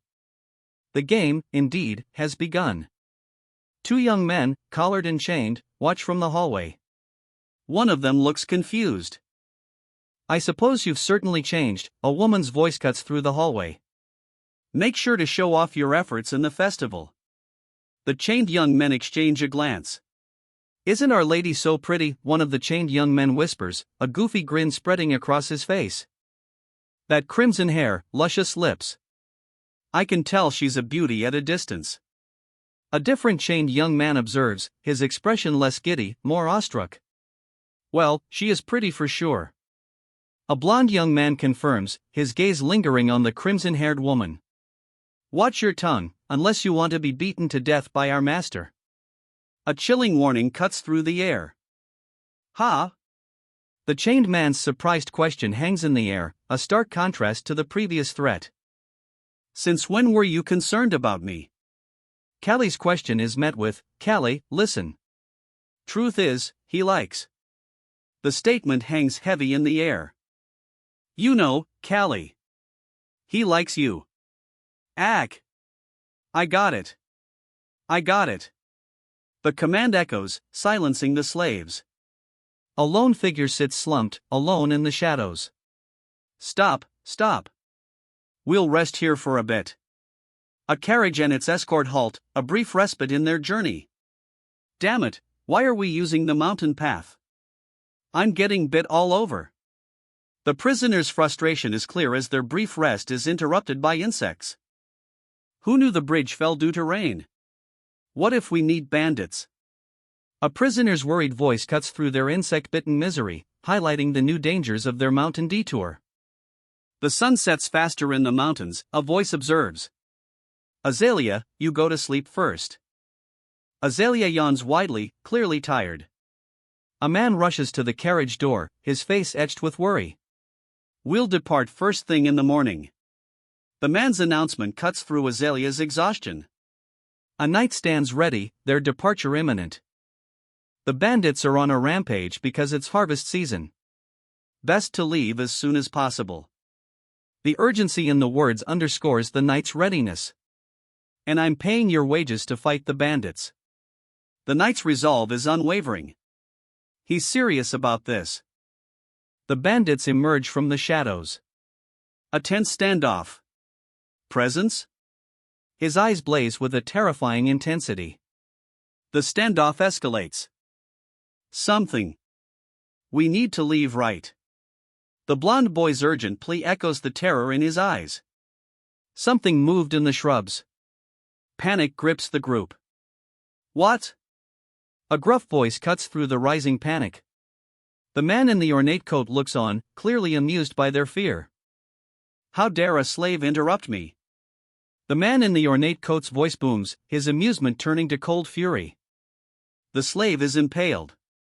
Blood sprays. The aftermath. A burst of energy erupts from the impaled slave. The weapon, still embedded, vibrates with residual energy. It's an ambush. Arrows rain down as panicked cries erupt. Protect the Baron. The cry rings out amidst the chaos. Come this way. A desperate plea cuts through the chaos. The arrows stopped. A look of stunned disbelief washes over his face. Reinforcements arrive. A wave of masked figures surges forward, swords drawn. Leading the charge is a masked figure with a chilling grin, eyes blazing with ferocious intent. The masked figure strikes with a swift, brutal blow. The bandits, there's too many of them. A desperate realization dawns. Soldiers won't be enough. Unlock the shackles, and we'll fight together. A desperate plea echoes, joined by another, us too. Hope flickers amidst the overwhelming odds. A hand holds a key ring, a single key gleaming. The shackles will be unlocked. Only fight the ones that get near. The key turns. Freedom is at hand. Our priority is to protect the Baron and the lady. Found you. The pursuers have located their targets. An attack is launched. The attacker unleashes a brutal strike. A sinister grin spreads across his face. A gasp escapes the victim as the attack lands. The attacker's grin widens. The blow connects. A sharp impact. He counters. A furious blow explodes from him. The impact sends a shockwave outward. A cry of pain punctuates the shockwave's aftermath. Don't just stand there. Let's go. He shouts, urgency in his voice, pushing himself up despite the lingering pain. He lunges forward, ignoring the pain. He's insane. A witness observes, as the chained figure struggles against his bonds. Definitely not normal. Another witness confirms the unsettling spectacle. Gotta find Godolph and Azalea. His grim determination fuels his desperate search. He runs, his fist a blur. The speed is breathtaking. You have to leave now. He's surrounded, but the blond man's desperate plea is cut short. Godolph. So he's safe. Relief floods the blond man's face. That relief quickly turns to terror. His eyes widen, a scream escaping his lips. Azalea is still inside the carriage. He sprints forward, a renewed surge of desperate energy fueling his flight. He's almost there. A blur of motion as he closes the distance. Damn it, someone's approaching already. He's too late. A carriage appears, horses thundering past. He's too late. A sword flashes, the blonde-haired youth's horrified face filling the panel as the swordsman runs past. Stop. A desperate cry echoes, too late to prevent the inevitable. The impact. A blur of motion. A triumphant grin spreads across his face. The victor stands over his fallen foe. He delivers a final, brutal blow. The defeated opponent collapses. The defeated opponent lies still, his face contorted in shock and pain. That bastard, what strength! The victor's awe and grudging respect are clear. He crashes to the ground. A young woman stares down in shock, her eyes wide with disbelief. Her disbelief intensifies. A dark, shadowy figure looms, a blur of motion. A scream cuts through the air. Kaya-ia. He carries the unconscious woman from the train car, his expression grim. He carefully lowers the unconscious woman to the ground. Azalea, he cries out. His eyes widen, reflecting a surge of alarm. Something slams into the ground nearby. A carriage, just visible in the background, awaits. He lands heavily, a blur of motion. The woman falls beside him. The carriage waits. Chapter 13 begins. Azalea. What are you waiting for? Go rescue her. The urgency in the command is clear, as a nobleman is forcefully restrained by two guards. A blonde figure lies prone on the ground below. "I'll be back," Azalea declares, sprinting towards the scene. She arrives at a dark, moonlit riverbank. A man carries an unconscious figure. "Stop!" A figure pursues the man carrying the unconscious woman. "You have nowhere to go now." The pursuer's voice cuts through the night, a declaration as he confronts the man. "You seem like a slave." The pursuer's assessment hangs in the air, his hand resting on the fallen woman. His cruel smile widens. A glint of malice in his eye. He raises his sword. "Why don't you join us?" The sword is poised to strike. Why would you recruit while pointing a sword? His defiance is clear. "And if I do follow you, I'll just end up a bandit." His defiance hardens into grim resignation. Then the conversation is over. He raises his sword, a grim smile on his face. The sword falls. A shockwave erupts. "That's a trained movement." "Don't tell me." A voice, sharp with recognition, cuts through the dust. "Gladiator?" The voice whispers, a dawning realization in the dust. "With 42 victories.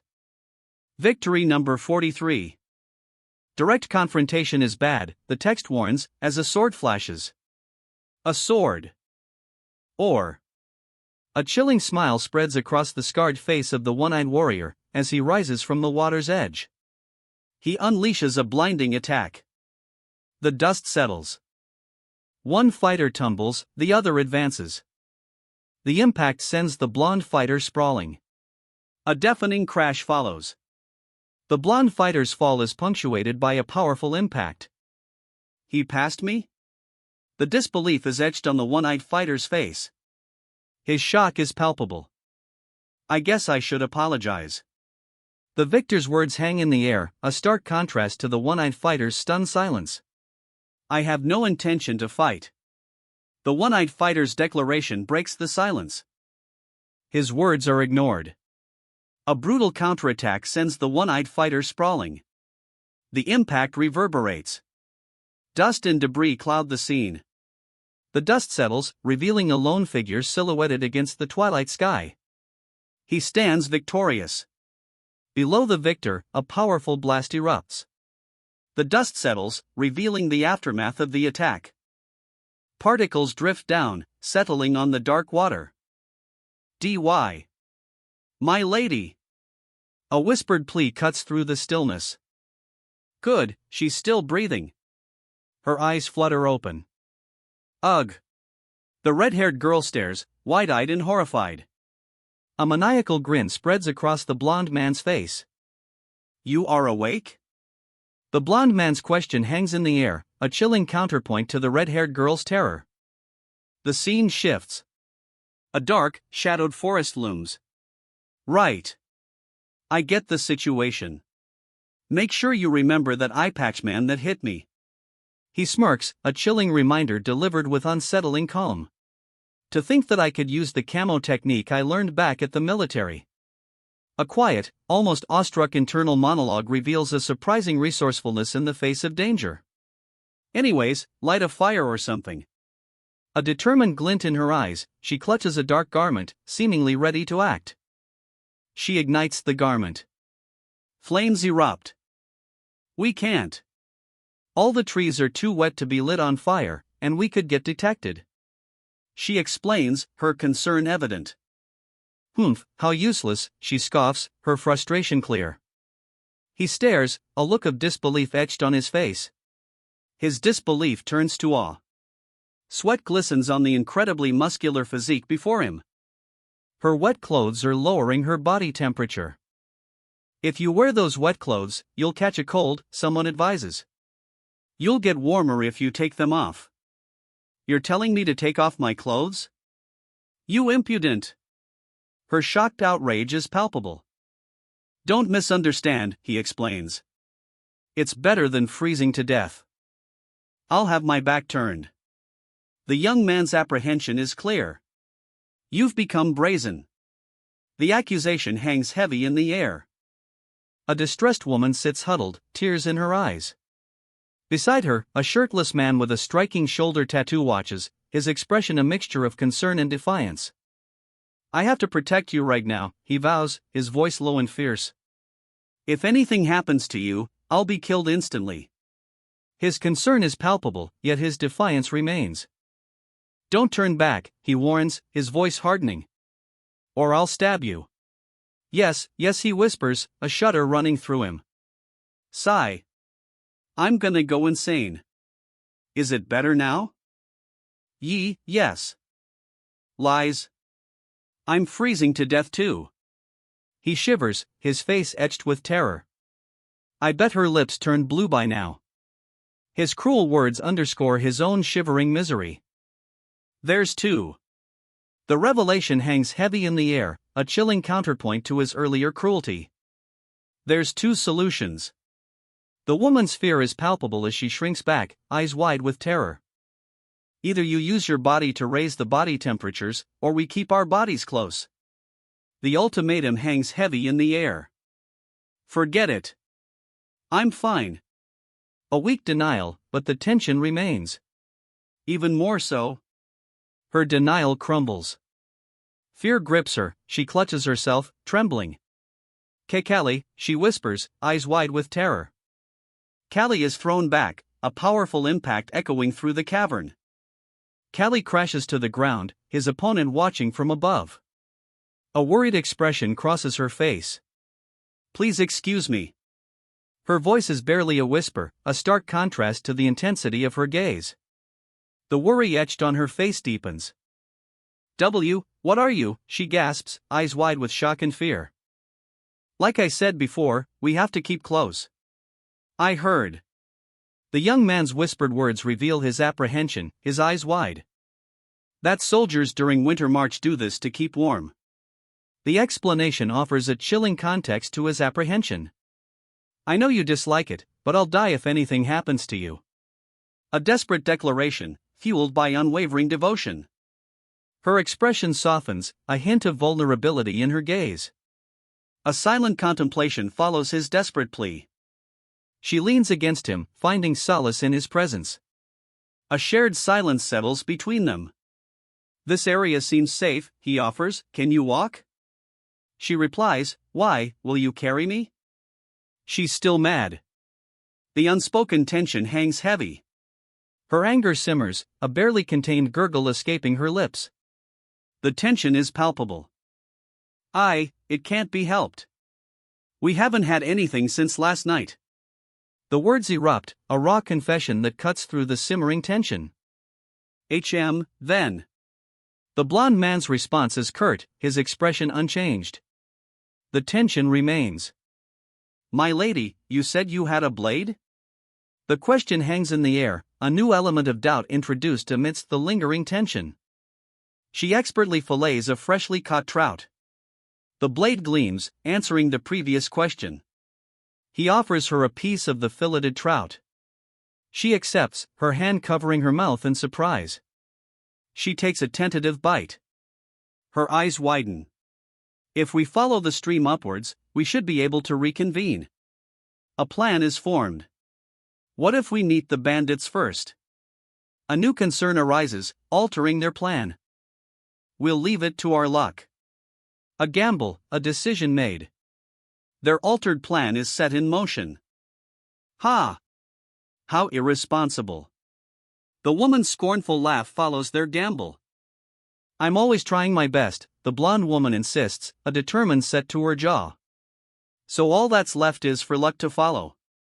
He's not like a slave, nor a boy, the red-haired woman states, a subtle shift in her expression. I'm sure he's not literate or educated. But he's comforting to be around. The red-haired woman's observation softens, a contrast to her previous assessment. She mutters, a slight blush coloring her cheeks. I'll end you if I ever see you again. A chilling vow, delivered with a steely gaze.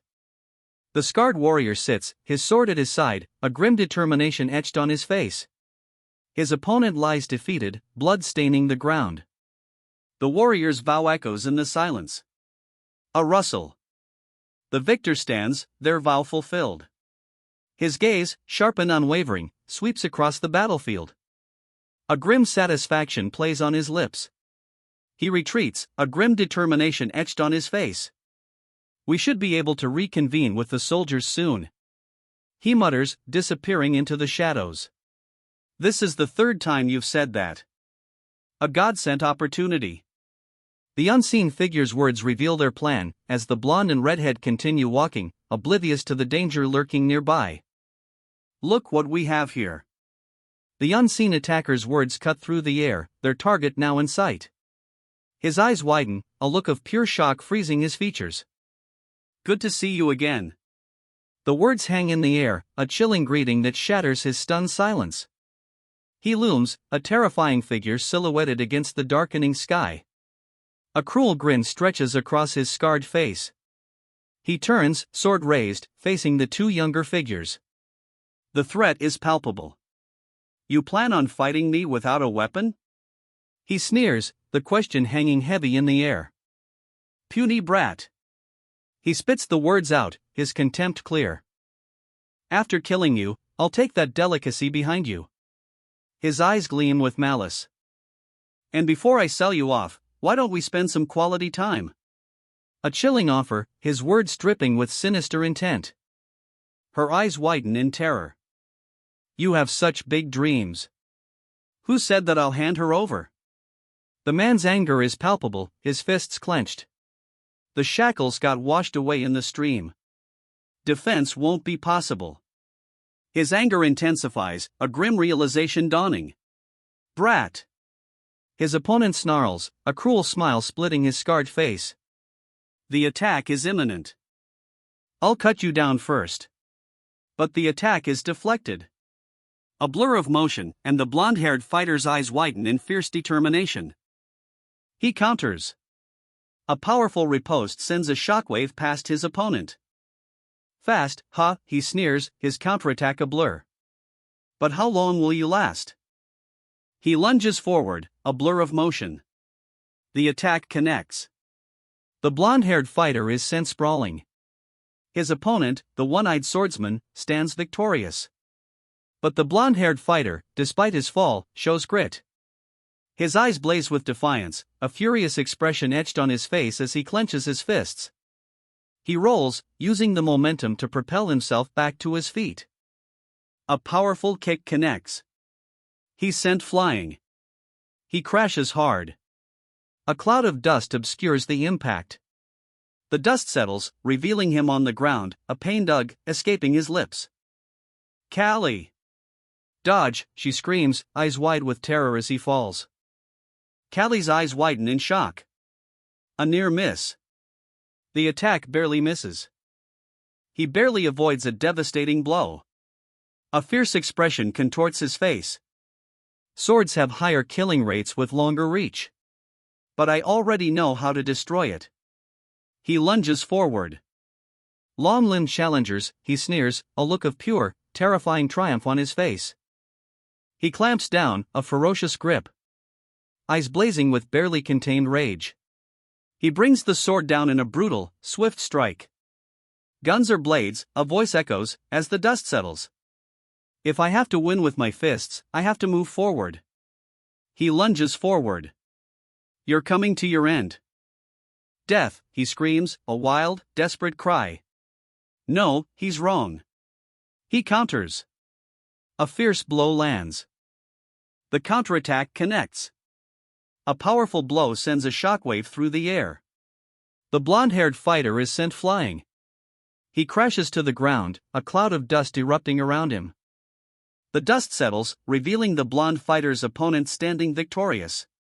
Guh. The defeated blonde fighter groans, his face a mask of exertion and pain. Damn it! Just because you're near. He curses, the blonde fighter's defeat fueled by frustration. His rage explodes. A guttural roar follows. What I need now is courage to face against a blade, the text declares, mirroring the fighter's fierce, blood-streaked glare. His eyes burn with defiance. He resolves to move forward. He charges forward. He connects, sending his opponent sprawling. This brat, using my blind spots. The defeated fighter's enraged words reveal his surprise attack was countered. A powerful counterattack connects. The fist slams home. Blood sprays as the impact reverberates. He counters with a powerful uppercut. A blinding flash of energy erupts. The impact sends a shockwave through the air. A cough erupts. The impact's force leaves its mark. He collapses, a bloody mess. The attacker's hand rests briefly on his cloak. Ua-aya. The blonde attacker unleashes a final, furious blow. The impact sends tremors through the earth. A deafening crash echoes. The impact shatters. A punch lands. Blood sprays. A spray of blood marks the impact. The fight continues. A bone-jarring crunch echoes as the attack lands. He counters with a furious blow. His eyes blaze with rage. The impact sends a shockwave through the air. Ack, he cries out, the sound swallowed by the force of the blow. A deafening crash follows. The impact reverberates. I can't. He gasps, defeated. Move, any more than this. He can barely whisper, his body spent. He lies dead. A woman watches, hands clasped. Another man sits nearby, exhausted. Blood stains the tree trunk behind the dead man. His lifeless hand lies splayed on the ground, blood staining his clothes. Nearby, his discarded sword lies on the ground. Bastard, I'll kill. His voice cracks, a raw, furious promise. Blood streaks his face, mirroring the rage in his eyes. His rage intensifies. I'll tear you apart. His victim lies bleeding. The rage in his eyes burns brighter. And no. A desperate plea escapes as the weapon is thrown aside. Crime for attempting to defile me. The accusation hangs heavy in the air. She grips the sword hilt, fury etched on her face. A fierce resolve hardens her expression. Her rage explodes. The sword swings down. The blow connects. He collapses. Guh. A pained gasp escapes him as he lies defeated. 1,000 deaths won't be enough. The victor's chilling words hang in the air, her eyes burning with furious intensity. Her grip tightens on the sword. Tremble. His eyes widen in shock. My lady is definitely not typical either. The narrator's observation confirms his shock. The red-haired girl turns, her expression unreadable. We only see her back. The man's surprised gasp lingers in the air. You got lucky. If it were any higher, you would have gone blind. The blond man wipes his face, clearly shaken. I look more manly now. Callie. A grizzled man offers a small bowl to the injured young man. He looks concerned, but the young man's gaze is fixed elsewhere, his expression unreadable. A shadowy figure observes them from the darkness. Thank you for rescuing my daughter. The man's words, filled with gratitude, finally break the tense silence. He clutches a ring, its blue stone gleaming. A gesture of profound relief. Thanking a slave. The man says, his tone heavy with disapproval. The young man replies, I merely did my task.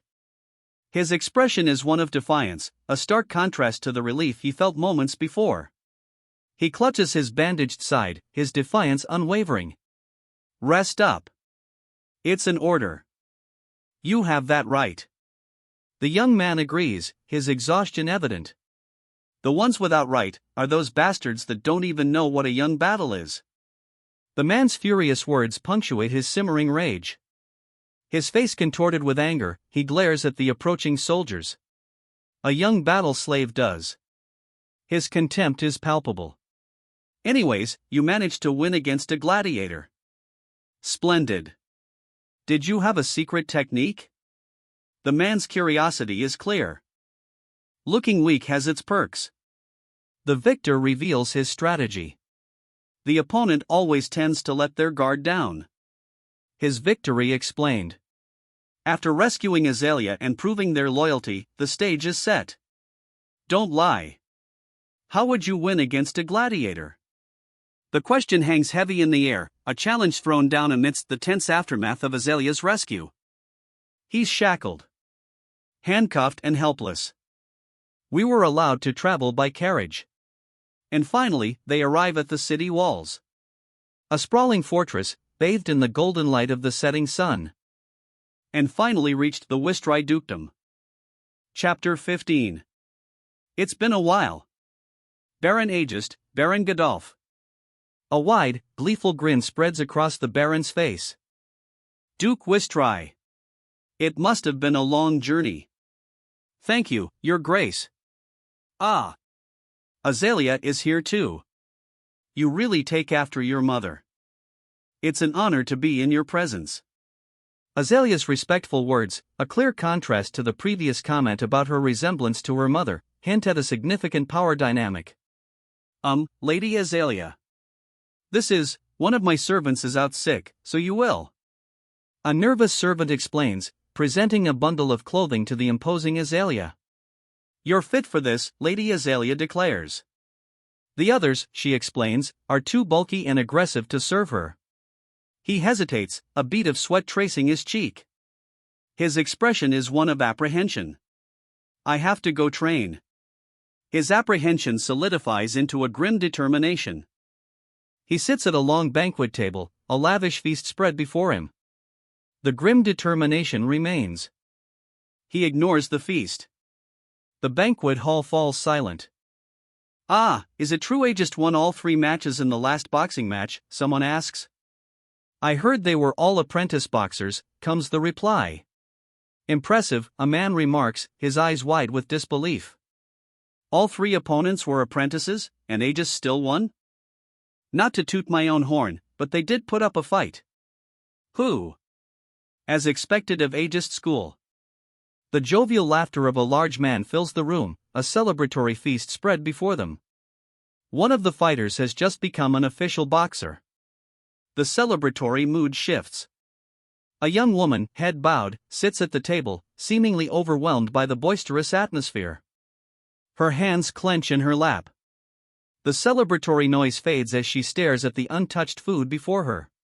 Sigh. A heavy sigh escapes her lips, her shoulders slumping slightly. She leans in, whispering a secret to the imposing, one-eyed man. Callie, follow me. The redhead's command cuts through the air, her gaze sharp and unwavering. Yes. Callie's immediate obedience confirms his trust in the redhead's lead.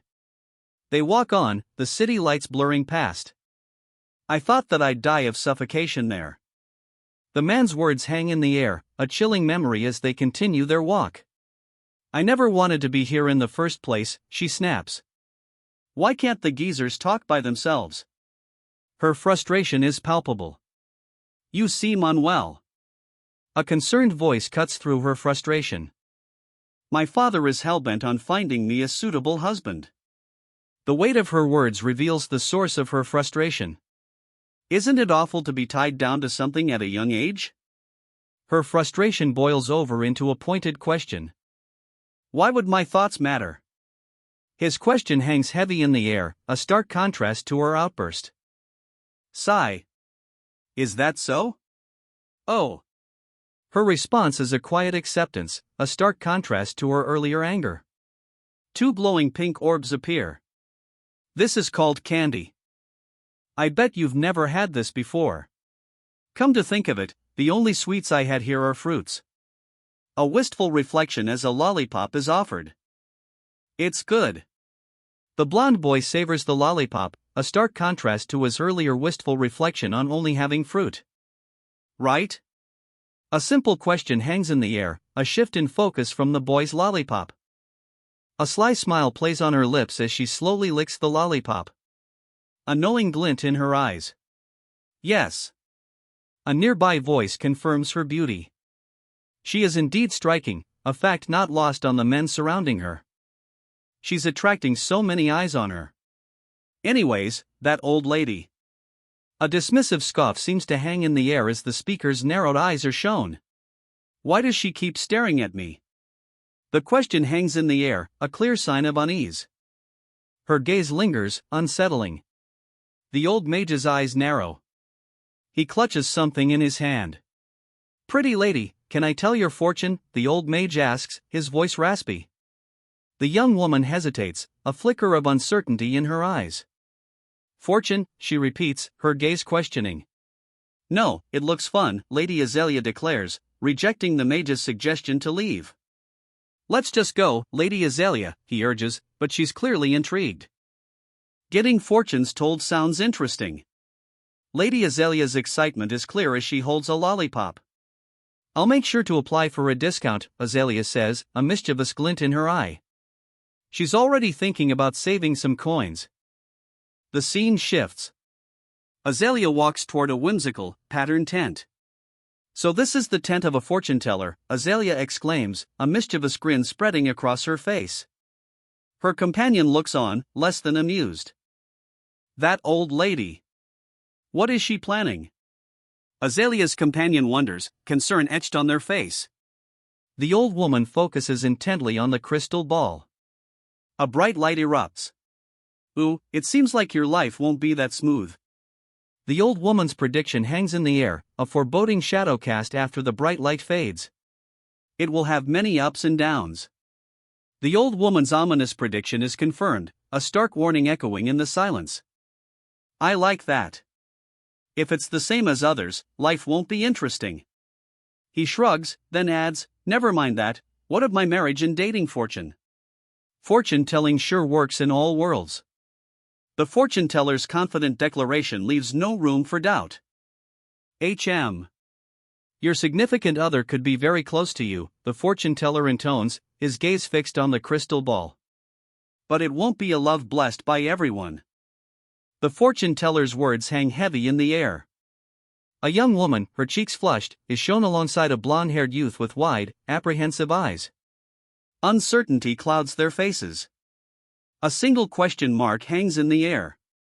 I'll add in a reading for that boy too, the blonde man suggests, his hand gesturing towards the others.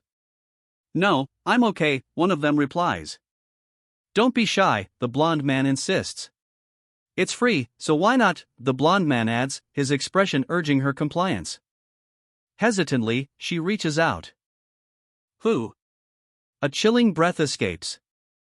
You came from a very faraway place, a place unimaginable by people here. The revelation hangs heavy in the air. Where does it look like?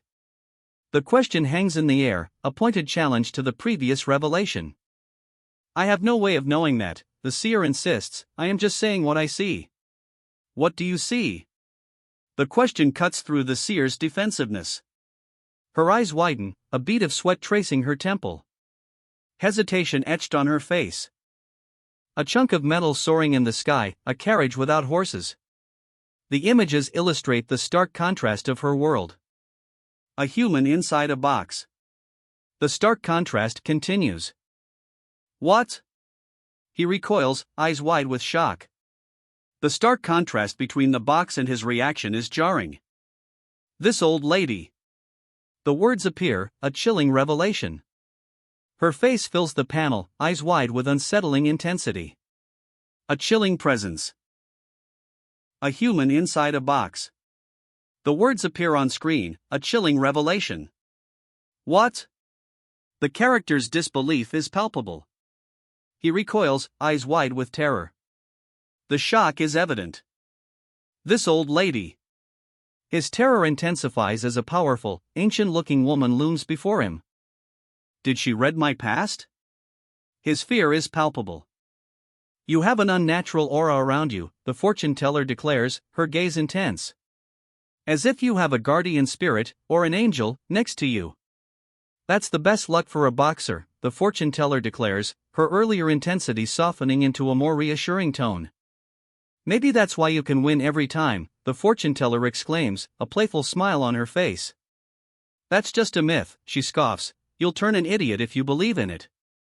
The fortune teller's playful smile is gone, replaced by a skeptical glare. I know that too, she admits, her voice barely a whisper. How dare a slave try to teach its master? The question hangs heavy in the air. Lady Azalea. I'm sorry. A desperate plea cuts through the tension. A slave? The fortune teller's revelation hangs heavy in the air. There's no way someone with that energy to end up a slave. The fortune teller's disbelief is palpable. For 3 days afterwards, I had to try to resolve her anger the entire time in the castle. The narrator's words reveal the extent of the challenge he faced. And finally, the day I returned back to the slave quarters. His grim expression reflects the ordeal he endured. I thought that I'd get to train. His disillusionment is palpable. A scrawny brat like this is a boxer? Then my puppy must be a hunting dog. The guards scoff, their disdain clear. Why are they picking a fight with me? The question hangs in the air, a silent testament to the young boxer's confusion. Could I pass through? The question, a whispered plea, reveals his uncertainty. Of course. Only if you crawl between my legs. The guard's cruel laughter echoes, a stark contrast to the previous plea. Their cruel laughter continues, unrestrained. Ha ha ha ha. Did you get hit by a boxer before? The taunting question cuts through their laughter. Don't take it out on me. His defiant words cut through the jeering. What? A slave dares. The enraged opponent's disbelief explodes. His counterattack is a blur of motion. A powerful blow lands. Halt! The command rings out as dust settles. What are you doing? The shocked cry cuts through the silence. Why, Your Grace. The man's voice trembles, a stark contrast to the shock of the previous cry. The young man's gaze is fixed, apprehensive. His fear is palpable. But Your Grace, this slave dared to. The accusation hangs heavy in the air, intensifying the young man's fear. This kid is a guest of mine. A property of Baron Agist. The accusation is deflected. A powerful intervention. Are you trying to sully my name? The Baron's retort cuts through the air, a sharp counter to the earlier accusations. The Baron's accuser recoils, eyes wide with dawning fear. The Baron himself appears, a grim expression etched on his face. His guards stand silently behind him. I never thought that you'd be a boxer when I first saw you. The Baron's words, a surprising observation, cut through the tension. So you're one of the three. He stares, a bead of sweat tracing his temple. A silent, apprehensive pause. I am. The young man trembles as a powerful figure grips his shoulders. A shiver runs through him. Right. Your shoulder muscles are definitely built well. The powerful figure assesses the young man, a hint of something unreadable in his gaze. But winning against a gladiator with just this? A doubt clouds the powerful figure's assessment. What else are you hiding? The powerful figure's suspicion intensifies, his gaze unwavering. His eyes widen. A single bead of sweat trickles down his cheek. He lets out a sharp breath. A low chuckle escapes his lips. Ah, excuse me. I just love boxing, you know? He says, a smirk playing on his lips. Now, spoilers won't do. Forget. The man in the ornate coat delivers a swift blow, silencing his opponent. Forget about it. The man in the ornate coat's final words hang in the air. I'll see you during the match. The blonde-haired young man's words are a clear challenge. An older man, amused, watches the blonde-haired youth depart. His expression is one of anticipation. What was that? The blonde youth's bewildered question hangs in the air, a stark contrast to the older man's amused anticipation. His eyes widen, a stark expression of dawning fear replacing bewilderment. Sweat beads on his brow. He's led to the slave and boxer quarters. The scene reveals a harsh, temporary settlement. Slaves and boxers toil under a bleak sky, carrying wood and performing other manual labor. When thoughts are racing too much, he collapses, sweat beading on his skin. Training is the solution. A sudden realization dawns, a glimmer of hope amidst the exhaustion. He pushes himself up, sweat dripping from his brow. Determination etched on his face. He goes down hard. He lands hard, then pushes himself up, sweat dripping from his body.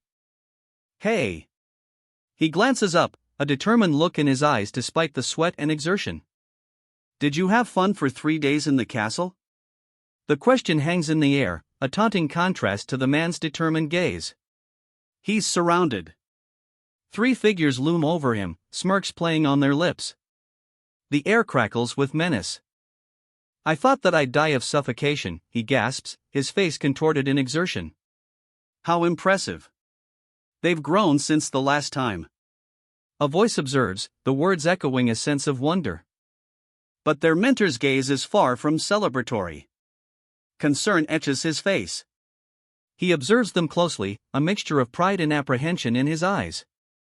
Not only dolent, but also drifting boxers too. The mentor's words reveal a wider threat, his apprehension deepening. A young boxer, his face etched with grim determination, wraps his hands. The threat is real.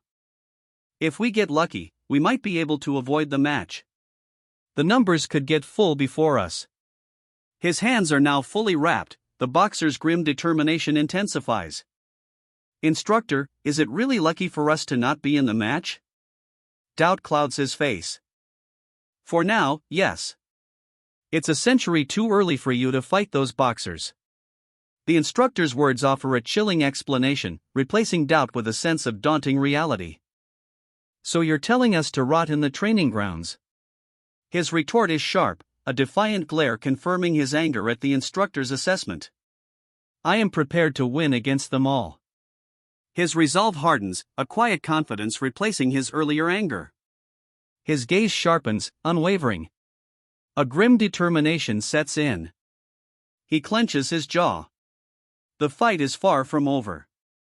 A weary sigh escapes him. He unleashes a powerful blow. A blinding flash erupts. The impact sends a shockwave through the ground. Don't make me laugh, the victor scoffs. Brats like you all get knocked down at the preliminaries. King brat. Know your place. The victor's sneering words hang in the air as he looks down at his defeated opponent, who coughs, struggling to rise.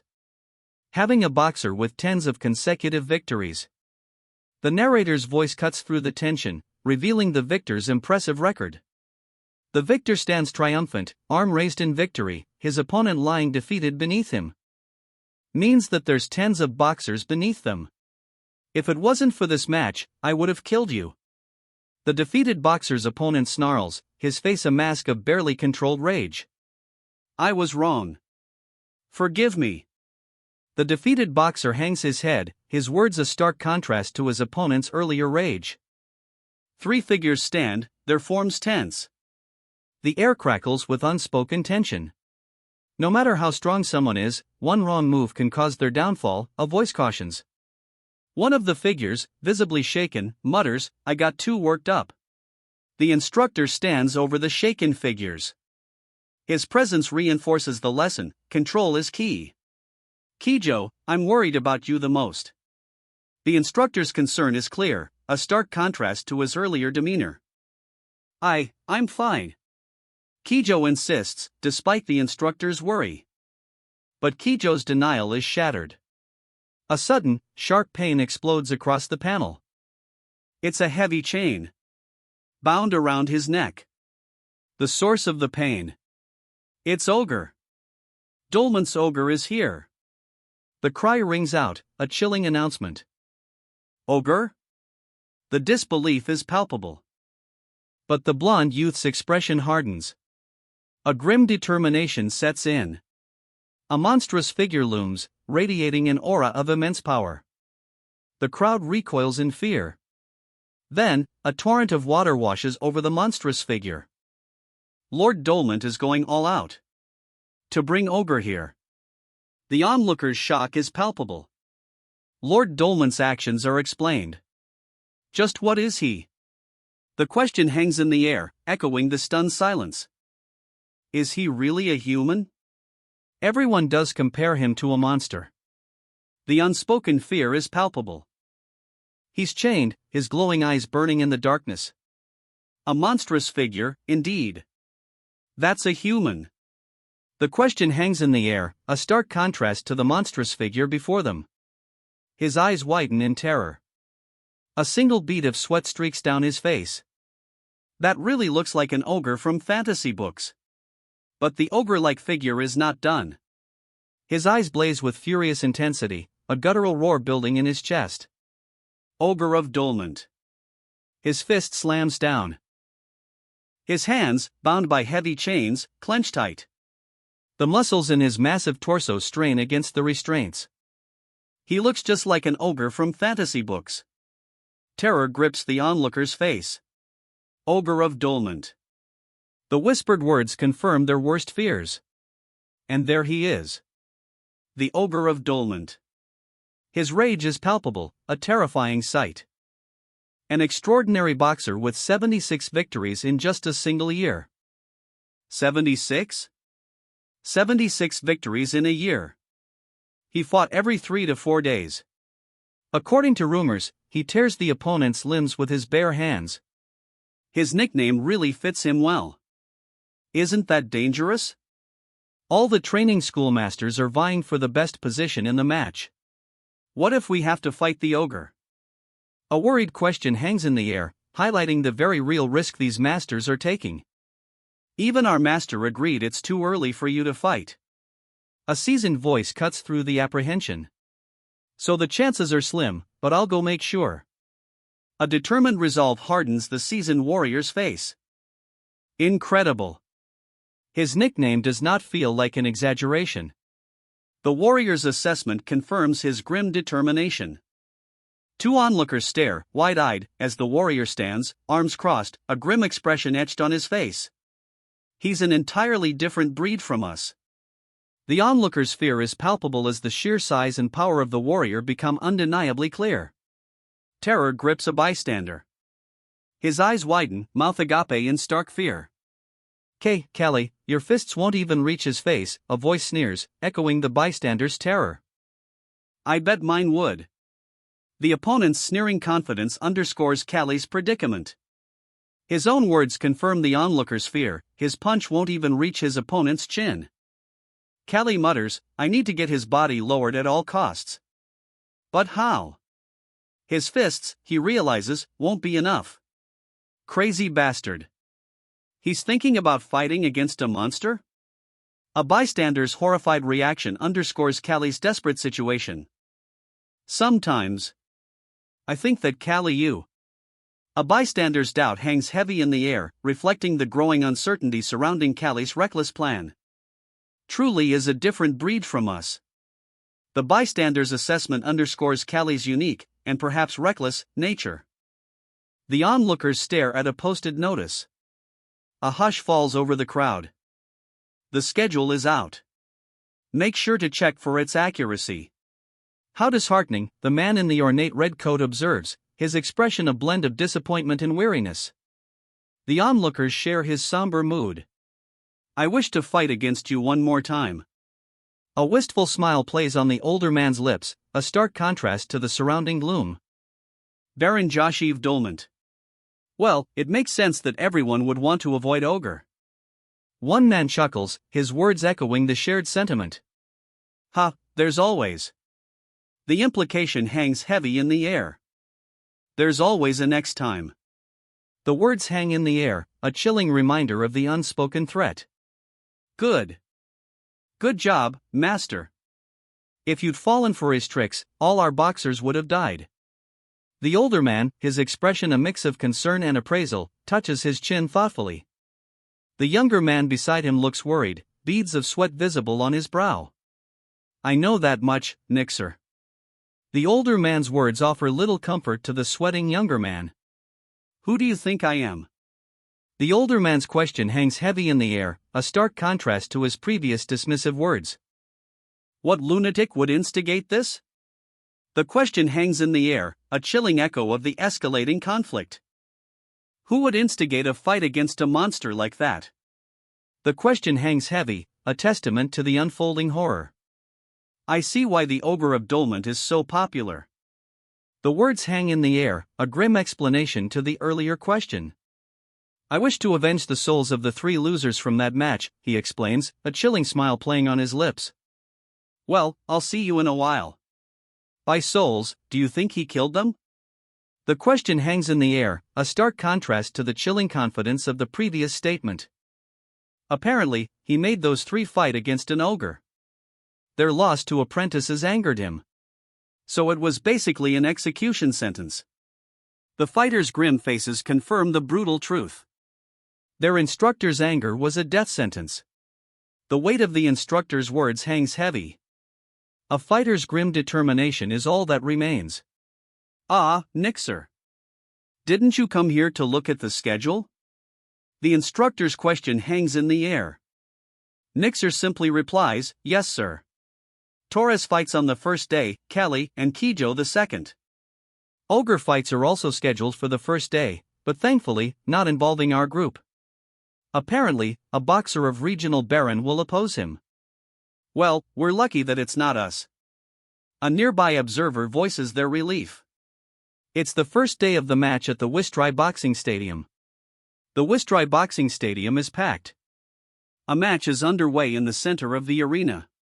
Whoa! A powerful blow lands. He's reeling from the impact, eyes wide with pain and disbelief. Sweat beads on his brow. His opponent, victorious, stands over him. A triumphant grin spreads across his face. The victor raises a foot, bringing it down with a resounding thud. Don't get near me. The defeated opponent cries out in fear. He collapses. The fight is over. His opponent's face contorts in a silent scream of disbelief. A surge of dark energy erupts. His eyes glow crimson. He looms over his opponent, a colossal figure of dark energy. He unleashes a devastating blow. The impact explodes in a flash of red energy. He clutches his head, reeling from the impact. His stone shield shatters. Wide-eyed, he recoils from the devastating blow. He collapses. Ogre, you dumb ass. I told you to not break the corner posts. The official's furious yell echoes through the hall. Apologies, Your Grace. I'll make sure to compensate for it. The ogre hangs his head, a mumbled apology echoing the official's earlier outburst. Good job, ogre. Make sure to let them know who you are. The official's sharp command follows the ogre's apology, a stark contrast to the humbled figure. I see why they named him the ogre. A witness's observation follows the command, highlighting the ogre's imposing nature. He truly feels like one. The witness's awe underscores the ogre's terrifying presence. Kill him. Get up and fight. The crowd's shouts underscore the brutal intensity of the match. He collapses. The fight is over. Kill him, ogre. Weak bastard. The crowd roars, their anger a palpable wave crashing over the fallen fighter. Kill him. The crowd's fury intensifies, a tidal wave of hatred crashing over the defeated fighter. The defeated fighter's face is a mask of terror. Sweat drips as he looks up, his mouth agape in a silent scream. I give up. Let me leave, he cries, defeated. He stumbles backward, defeated. A pained groan escapes him. The audience wants. A powerful figure looms, his eyes burning with intensity. He clenches his fists. The air crackles with anticipation. Death. He unleashes his attack. The impact explodes. His scream fills the panel. A guttural, agonizing sound. Then, a bloody splat. A wave of cheers erupts. The crowd roars its approval.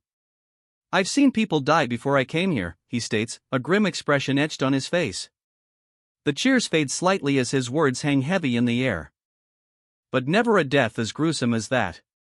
The speaker's clenched fists emphasize the horror of what he witnessed. The aftermath. A blur of motion, a crimson stain spreading across the ground. It's like seeing a human without a weapon fight against a ferocious beast. A bloody spray erupts. The fight is far from over. A brutal counterattack. Wide-eyed terror grips the opponent as a crimson spray explodes from a devastating blow. One good thing is that the ogre has absolutely no technical skills. The victor smirks, assessing the defeated foe. There must be a Callie. The victor's smirk fades, replaced by a grim determination. Are you still trying to win against him? One fighter asks. The other shakes his head. I guess I won't even have to fight against the ogre. He sighs in relief. Don't think of useless things. You'll die immediately. Right. Failures are unacceptable for us now. The grim declaration hangs in the air, the speaker's steely gaze fixed on the two bound prisoners. We die if we lose. The stark words hang in the air, a chilling reinforcement of the speaker's earlier threat. Per his title, Torres never backed down. The narration underscores his unwavering resolve. And after a fierce fight, he decorated the final match of the day with his victory. He stands victorious, a grim expression on his face, over his fallen opponent. The dust settles in the arena. He turns, a smirk playing on his lips. The fight is over. Tomorrow. He sits, hands bound, a grim expression etched on his face. I'll be the one standing there. A chilling declaration of victory echoes in his mind. Callie, do you fancy men by chance? The question hangs in the air, a jarring contrast to his victorious thoughts. His face contorts in furious confusion. A storm brews behind his eyes. Not a chance, she sneers. Did you call me to ask that question? Her smug expression only fuels his rage. Most men are too eager to exchange pleasantries with me, she explains, but you're too calm. That's why I asked. Her eyes narrow, a glint of suspicion in their depths. Are you not scared? The question hangs in the air, a challenge to the suspicion in her eyes. I heard that most boxers end up killed in the first rounds of the match. A chilling statement, delivered against a backdrop of a distant, imposing city. Perhaps today might be our last day together. A somber statement hangs in the air, as the group walks towards an uncertain future. I am not a noble like you. A stark declaration cuts through the somber mood. Lady Azalea, so I have nothing to lose. His declaration hangs in the air, a defiant glint in his eyes. Ha, how impertinent. I suppose you'd need this much courage to be a boxer. Lady Azalea's retort cuts through the air, a sharp contrast to his defiant declaration. If you win tomorrow, a voice offers, the words a stark contrast to Azalea's earlier scorn. He clutches an apple, a prize perhaps, or a promise. Offer your victory to me. She clutches her chest, a basket swinging from her hand. A silent defiance. I'll definitely win, so don't worry. A confident declaration cuts through her silent defiance. He takes a bite of an apple, a look of fierce determination etched on his face. He unleashes a powerful strike. The impact reverberates through the massive stadium. A wave of shock washes over the crowd. So it starts. Second day. It's Callie's match, second day. His body changed drastically. The muscles of his shoulders and back grew much larger. The transformation continues. His legs, now visible, are powerful, the frayed edges of his trousers hinting at the strain of his newfound strength. The transformation is complete.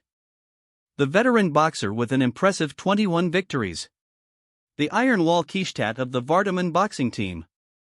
And his opponent is a small boy, but with a newbie boxer of ageist boxing school, Callie.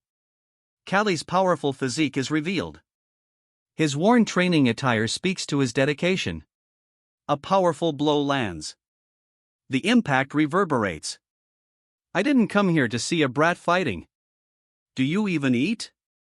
Scrawny piece of sh*t. The victor scoffs, his words echoing the impact of his blow. Make sure you win, Callie. The words hang in the air, a stark contrast to the victor's earlier taunts. Callie's opponent, a serious expression replacing the earlier taunts, watches her intently. Now, the results are too obvious. He states, his assessment confirming Callie's overwhelming victory. That boxer named Keelshat. The narrator's voice trails off, leaving the audience to ponder the significance of this newly revealed name. He is a champion candidate. The words hang in the air, a revelation about Keelshat that adds a new layer of intrigue to the unfolding story. Her eyes widen, a stark contrast to Keelshat's composure. Shock ripples across her face. How annoying. This is why I didn't want to come here. The words, a low mutter of frustration, reveal a new layer to her shock. Her frustration intensifies. A sharp intake of breath. Why? I thought that the young boxer would win. A wry smile spreads across her face. Weights and physique are important in boxing. The narrator's observation explains the unexpected outcome. It's a bit embarrassing to say, but I have a history of fighting on the streets, he admits, a smirk playing on his lips. Idiot. That's not something to brag about, she retorts, unimpressed. Then would you like to make a bet? I'll place my bets on that young boy. A confident smirk spreads across her face as she challenges him. If I lose, I'll spend time with you tomorrow. A wide, eager grin spreads across his face. He's accepted the bet. I'm in. If I lose, what can I do? He's accepted the bet, but now wants to know the stakes. There was a decent ruby necklace from the shop I went to yesterday. The stakes are revealed. Understood. This is getting interesting, Lady Azalea. The stakes are raised. That was too easy. She definitely has feelings for me. He declares, a smug grin spreading across his face. Making a bet that she'll lose. He confidently proclaims, his smirk widening. What an easy victory, he boasts. Blame your master for sending you into this match. He flexes his arms, a triumphant grin plastered across his face. The victor savors his easy win. But that smug grin fades. A look of furious frustration contorts his face. Sigh, you and others. All of them. His frustration boils over into a bitter sigh. Do you fight with your mouth? The question hangs in the air, a sharp contrast to his earlier frustration. He adopts a fighting stance. Muscles tense. The fight is on. Come. He dares his opponent. The fight is truly on. He adopts a fighting stance. The challenge is accepted. Humph. A brat like you. The seasoned fighter scoffs, the challenge met with disdain. He lunges forward. A fierce expression contorts his face. As expected. His blow connects. He collapses. His muscles are as hard as metal. His neck is thick, so even a hit to the chin won't defeat him. He grits his teeth, a furious expression contorting his face. The impact sends a shockwave rippling outwards. He's coming. The warning echoes as his eyes blaze with fierce determination. He lands a powerful blow. The impact sends a shockwave. His opponent is sent sprawling. The dust settles. He follows through with a powerful blow. The impact sends a shockwave outwards. Dodging must be your specialty. The attacker snarls, a triumphant grin splitting his face. Then I'll get rid of your escape route. The attacker's words are a chilling promise, his attack swift and precise. A blur of motion. He's hit. A powerful counterattack explodes. The force sends him flying. He crashes hard, a cloud of dust marking his impact. Humph, it's over, the victor declares, a smug look on his face. Lady Azalea, the bet is that. The victor's smugness falters. Lady Azalea's fate hangs in the balance. Are we in a circus? The onlooker's stunned question echoes the victor's dawning disbelief. Lady Azalea's fate remains uncertain. A brutal counterattack. Lady Azalea's opponent is sent flying. What? The defeated opponent stares in disbelief as the dust settles. What is he? His horrified gasp echoes the disbelief in his eyes. The scene cuts to a close-up. A teal bow adorns a gray uniform. Impossible. Rage contorts his face. His eyes blaze. Wait, that's scrawny, isn't he? Apparently he won with his eyes closed. The speaker's disbelief is palpable, his jaw tight, eyes wide. It's the scrawny apprentice. His shock is mirrored by another. Wide-eyed, mouth agape, a young man beside a red-haired girl stares in disbelief. Ha! This isn't what I planned? The young man's disbelief is palpable. A smirk plays on the lips of a young woman with vibrant red hair and striking green eyes. Her expression is one of quiet amusement, a stark contrast to the young man's surprise. Can I get him in a single? The fighter's desperate thought echoes as he grits his teeth, sweat dripping from his brow. Hit? The question hangs in the air as his fist connects. Should I accumulate damage to break down his muscles? The fighter's inner monologue reveals his strategic thinking, even mid-combat. He strikes. A blur of motion, a powerful blow lands. The impact sends debris flying. Will I last until then? He gasps, his body straining under the force of the blow. He collapses. Back of the neck? Liver? The victor questions, assessing the fallen opponent. This brat. The victor roars, his fury evident. He follows through with a powerful strike, dust erupting where his foot impacts the ground. His eyes blaze with fierce determination. I can't lose this chance. His resolve hardens. He attacks. A blinding flash of light erupts. The aftermath. A blur of motion, the dust settles. He's down. The blonde fighter lies defeated. A cloud of dust explodes as the blonde fighter impacts the ground. The dust settles, revealing the blonde fighter's broken arm, crackling with energy. The blonde fighter grits his teeth, eyes wide with a mix of pain and disbelief. A single exclamation point punctuates the scene. It worked! The blonde fighter's triumphant grin, a stark contrast to his previous pain, confirms his victory. The punch, landing amidst a flurry of dodges, finally connects. And the perfect balance distribution. His eyes narrow, a grim satisfaction etched on his face. His hard work of muscle training is paying off. Something that his training couldn't overcome. A punch that doesn't use the opponent's movement. His scrawny frame could never have dreamed of such power. Not even relying on his opponent's momentum or weight. But with sheer force, the blow lands. Strength straight from Cali. The impact sends his opponent reeling.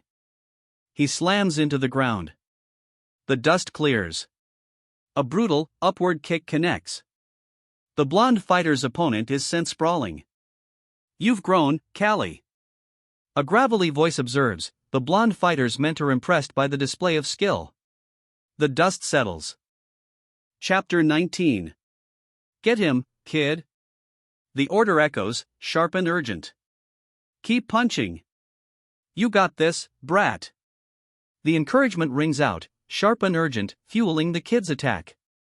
The scene shifts. A young woman with fiery red hair sits calmly, a look of grim determination on her face. Beside her, a man watches with wide, worried eyes. It's working. A faint wisp of smoke curls from a clenched fist. The man beside the red-haired woman watches, his worry intensifying. The thick armor of muscle cracks. His pained grimace is clear. His eyes blaze with fierce determination. The pain is still there, but he pushes onward. Is breaking down. The words echo his inner struggle. He pushes through the pain, his body nearing its limit. He grits his teeth, a fierce expression twisting his face. Determination etched deep. Sweat beads on his brow. The strain is evident. Ugh! The strain breaks. Yuwa! His final burst of strength. He collapses. A powerful blow connects. He's down. It's not a normal punch. The impact throws him back, a grimace twisting his face in agony. Saliva streaks his chin. He explodes in a burst of energy. This is a spear. The spear flies. That can pierce through everything. The attack explodes. Stone fragments fly. A sharp spear. He counters with a powerful punch. His eyes blaze with fierce determination. He will reconstruct. His shocked expression is mirrored by the red-haired woman beside him. Fear etched on both their faces. My life, a chilling threat hisses from the gray-haired man. His face contorts, a sneer replacing the shock. Right here. The gray-haired man's threat echoes, a chilling promise. He counters. A furious punch explodes forward, a blur of motion. The impact sends him flying. He crashes hard. His eyes widen, a silent scream caught in his bloody mouth. Blood sprays as he collapses. The victor moves away, leaving his opponent sprawled on the ground. The defeated fighter's face contorts in agony. He gasps for air. The victor raises a triumphant fist. His grin widens, a triumphant roar lost in the dust and cheers of the crowd. Impossible, he cries, disbelief etched on his face. Dear, the woman whispers, a smirk playing on her lips. It seems that I won the bet. Her smugness is undeniable. The necklace. I'll look forward to it. Her confident smirk widens. Damn it. It'd be less embarrassing if they brought someone. Her confident smirk falters, replaced by a frustrated mutter. They fought equally. The man's furious expression confirms her frustration. That kid is my boxer. I invested in him very well, indeed. The words explode from the man, a furious justification for the equally matched fight. He points a finger, a manic grin splitting his face. A terrified young woman is trapped in a wooden box below. Whom? He questions, glancing towards a wrestling ring. The terrified woman remains unseen. One opponent lies defeated. The other stands victorious, a silent testament to his strength. He checks his own wounds, a grim expression hardening his features. The fight's toll is evident. Victory! The crowd roars its approval. He raises his arms, sweat glistening on his skin. The victor's moment. He's offering the victory to me. He sure knows that he's indebted to me. The victor's smug confidence is clear. Her delighted grin widens. A triumphant laugh bubbles up. I did it. The words burst from him, a triumphant declaration echoing his victorious laugh. The roar of the crowd erupts. A wave of celebratory energy washes over the arena. Audience, and nobles too. They must have enjoyed your fight. A triumphant grin spreads across the victor's face as he addresses the crowd. Thank you, he says, a humble tone replacing his earlier triumph. The victor acknowledges the cheering crowd. But his humility is short-lived. A fierce glare replaces his grateful expression. He grabs his opponent's throat. Guh. The attack is swift, brutal. Soak it in water. A simple instruction, yet the implication hangs heavy. The bandages are removed, revealing deep, bleeding wounds. Pain contorts his face. As expected, you still have ways to go. A dismissive assessment, delivered with a subtle air of detached observation. He slams his fists into a wooden barrel. The impact reverberates. I didn't know I was hurt, he gasps, his voice strained. If I went any further, I would have damaged my bones. He submerges himself in a large wooden tub, his face a mask of pained shock. Still a glass body, huh? But you did well. I thought you were only good at using your brains. He sits chained, a smirk playing on his lips. A confident gaze meets the onlookers. Callie! You won, someone shouts, but the chained man's smirk widens. I'll also win, he declares. Stop that, you're shaking my chair too. The chained man's confident smirk remains, undeterred. Breathe, do you want to lose without throwing a single punch? The chained man's taunting question hangs in the air. My ears are ringing from the audience's noises. The chained fighter's complaint reveals the intensity of the crowd's reaction. I can't breathe, it's suffocating. I'm going insane. His desperate cry reflects the unbearable pressure. Panic disorder. Not surprising of him to have one. The narration confirms his condition, adding context to his earlier distress. Mantis, don't think too much of it. A reassuring voice cuts through the tension. Just dodge to the back and use those long limbs of yours like last time. The advice is sharp, cutting through Mantis's evident anxiety. Do you think that's possible? Mantis's doubt is palpable, his wide eyes reflecting his anxiety. But he tenses, fists clenched. A surge of adrenaline. He's ready. I won, he shouts, a triumphant fist raised high. I won too. F***ck yeah.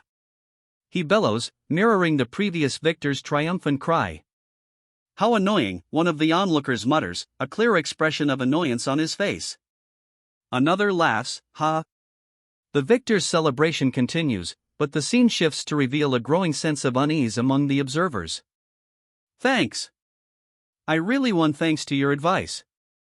The victor beams, his gratitude palpable, a stark contrast to the growing unease in the crowd. Yeah, right. The victor's forced smile falters, betraying his earlier confidence. The unease in the crowd intensifies.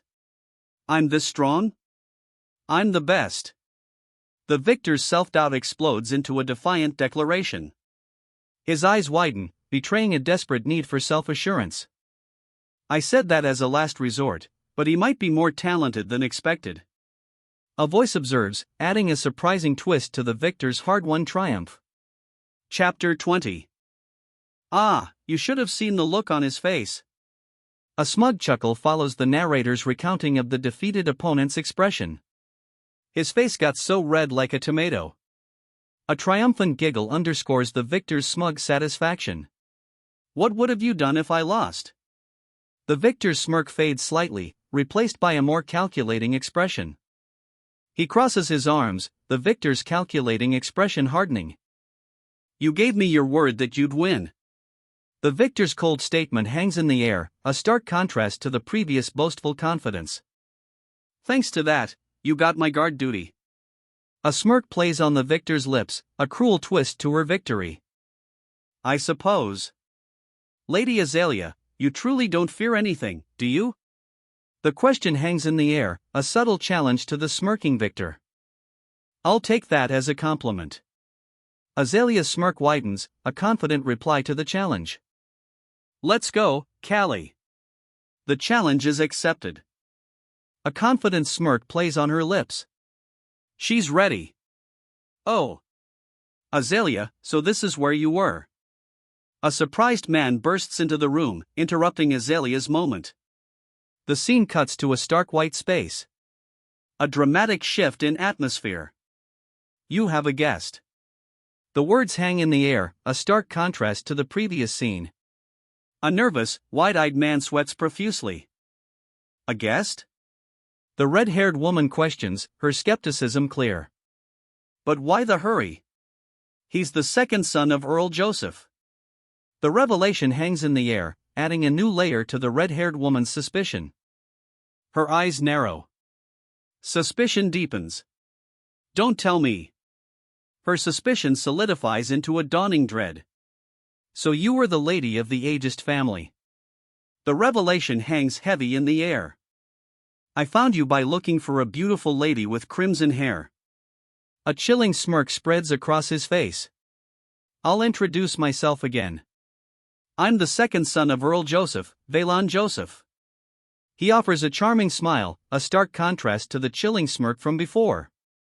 Valon Joseph, second son of Earl Joseph, is formally introduced.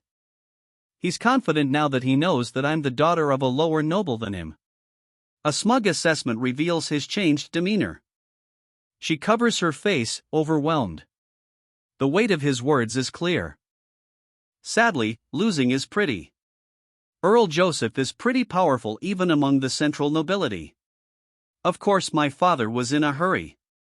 The young woman's explanation reveals a sense of urgency surrounding Earl Joseph, a powerful figure even amongst the nobility. He's been looking for a husband candidate for me.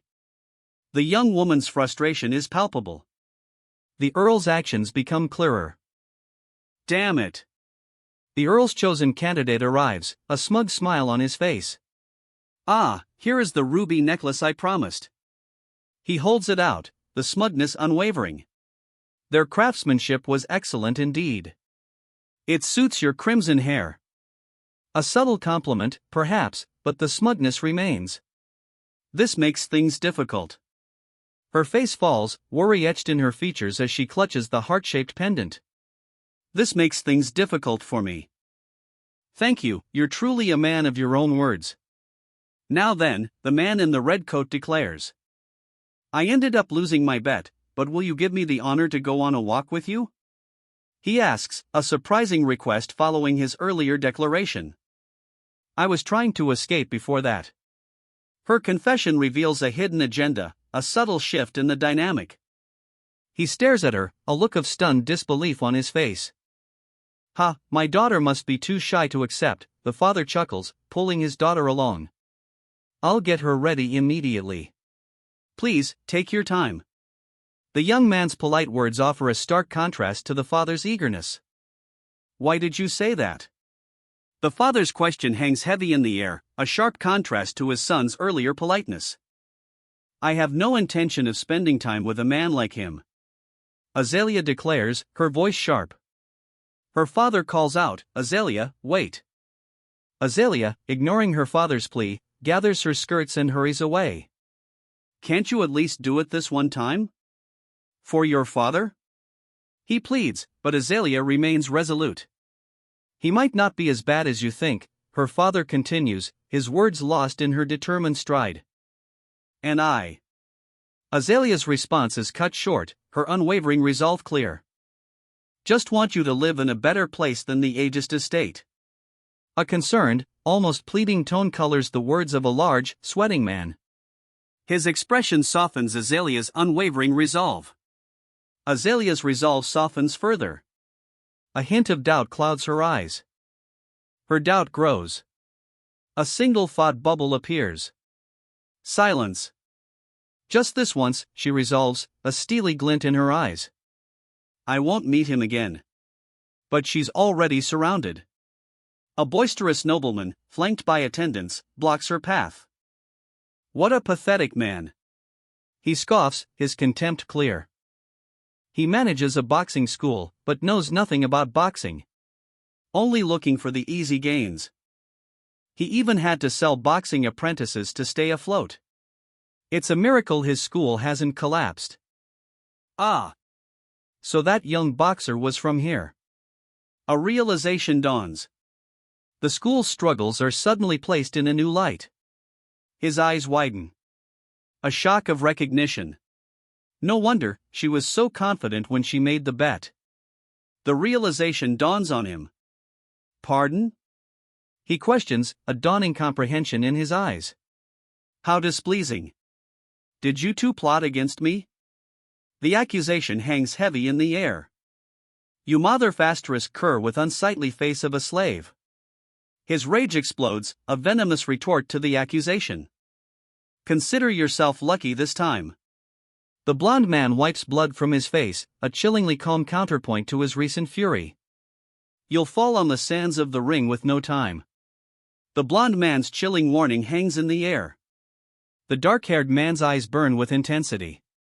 His gaze follows the blond man, who runs a hand through his hair, a grim expression etched on his face. Shall we go now, Lady Azalea? The dark-haired man asks, a smirk playing on his lips as he watches the blond man leave. The blond man's anger simmers. His eyes blaze. He lies back, relaxed in the grass. A peaceful moment. Is it really okay for her to be alone with that two-faced bastard? A voice questions, the peaceful moment shattered by suspicion. A young woman lies unconscious in the tall grass. Nearby, a young man with blonde hair lies casually in the grass, his expression one of weary indifference. What a good weather. He mutters, still lying in the grass. He slowly opens his eyes. A sigh escapes his lips. Hey, bak gangte. Dodge. A desperate cry rings out, too late. He's so noisy. A powerful punch connects. He's down. I just have to hit after being hit. The victor's words are a cold statement of fact, as he prepares for the counterattack. He lands a powerful counterblow. The impact sends his opponent sprawling. There's no one that can stand after a hit from me. He smirks, a confident, almost arrogant expression. That's. The words hang in the air, a stark contrast to his previous bravado. A new opponent appears, wielding a baseball bat. He's blindsided. A brutal swing connects. What I thought. A brutally injured arm, bleeding profusely, hangs limply. I was arrogant. The confession hangs heavy in the air, a stark contrast to the brutal injury shown before.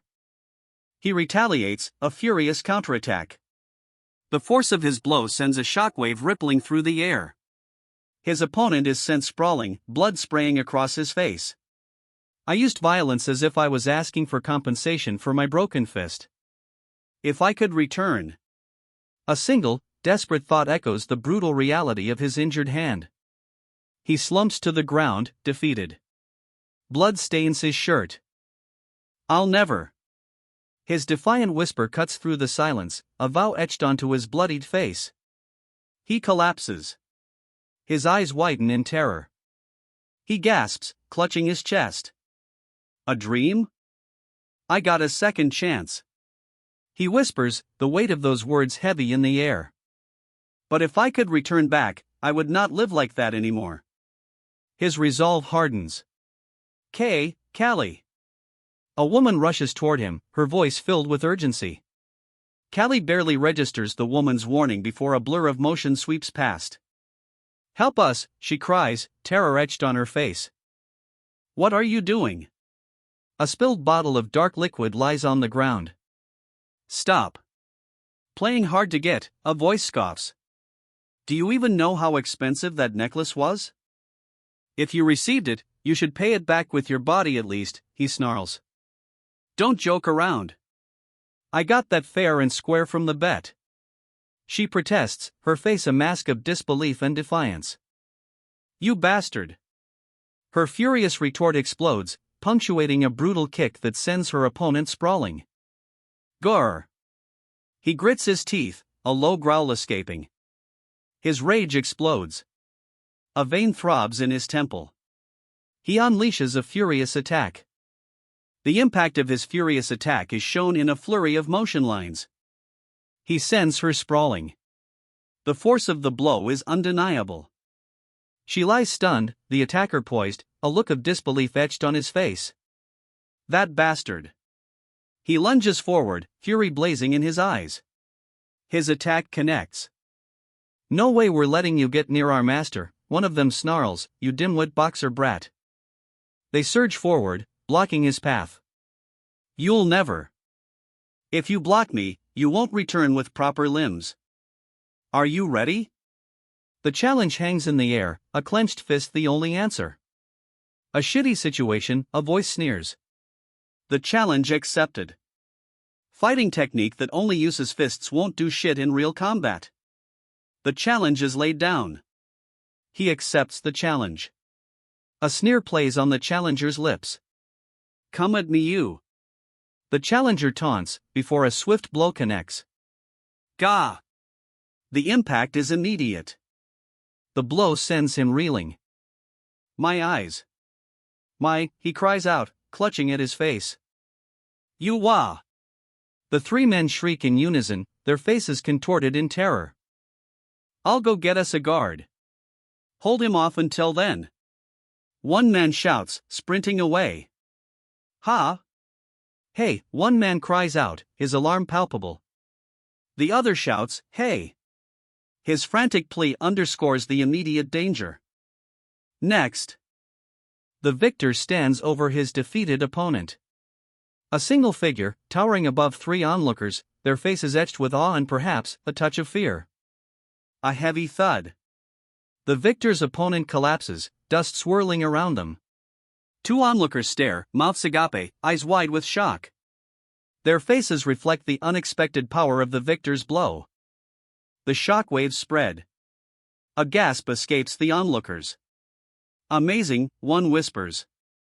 Aren't you impressed? The awe of the crowd is palpable. Don't you dare tell me what's right or wrong. The defiance cuts through the crowd's awe. Stay still. He restrains her, ignoring her cry of unhand me. Stop resisting. He commands, his grip tightening. You damned. He snarls, his grip crushing. A crimson blur explodes outward. He retaliates. The impact sends him sprawling. A woman with crimson hair lies stunned nearby. The impact sends him sprawling. A woman with crimson hair lies stunned nearby. He lands hard, the blond man now standing over him, victorious. Dust clouds billow as the defeated man lies still. Ugh! How did you? The defeated man sputters, his disbelief clear. You bastard! The defeated man's rage explodes. His teeth gritted, a snarling grimace contorting his face. Rage. Pure, unadulterated rage. Do you even know what you are doing right now? The question hangs in the air, a stark contrast to the seething rage that precedes it. He points an accusing finger. The rage subsides, replaced by a chilling calm. Of course I do. I know it well. His chilling calm is punctuated by a defiant declaration. Get compensation for the ruby necklace. The demand echoes his chilling calm.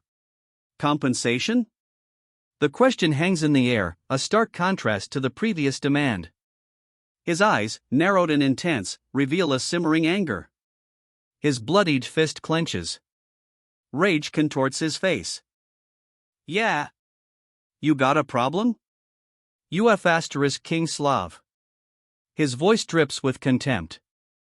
A brutal punch connects. The man's face contorts in agony.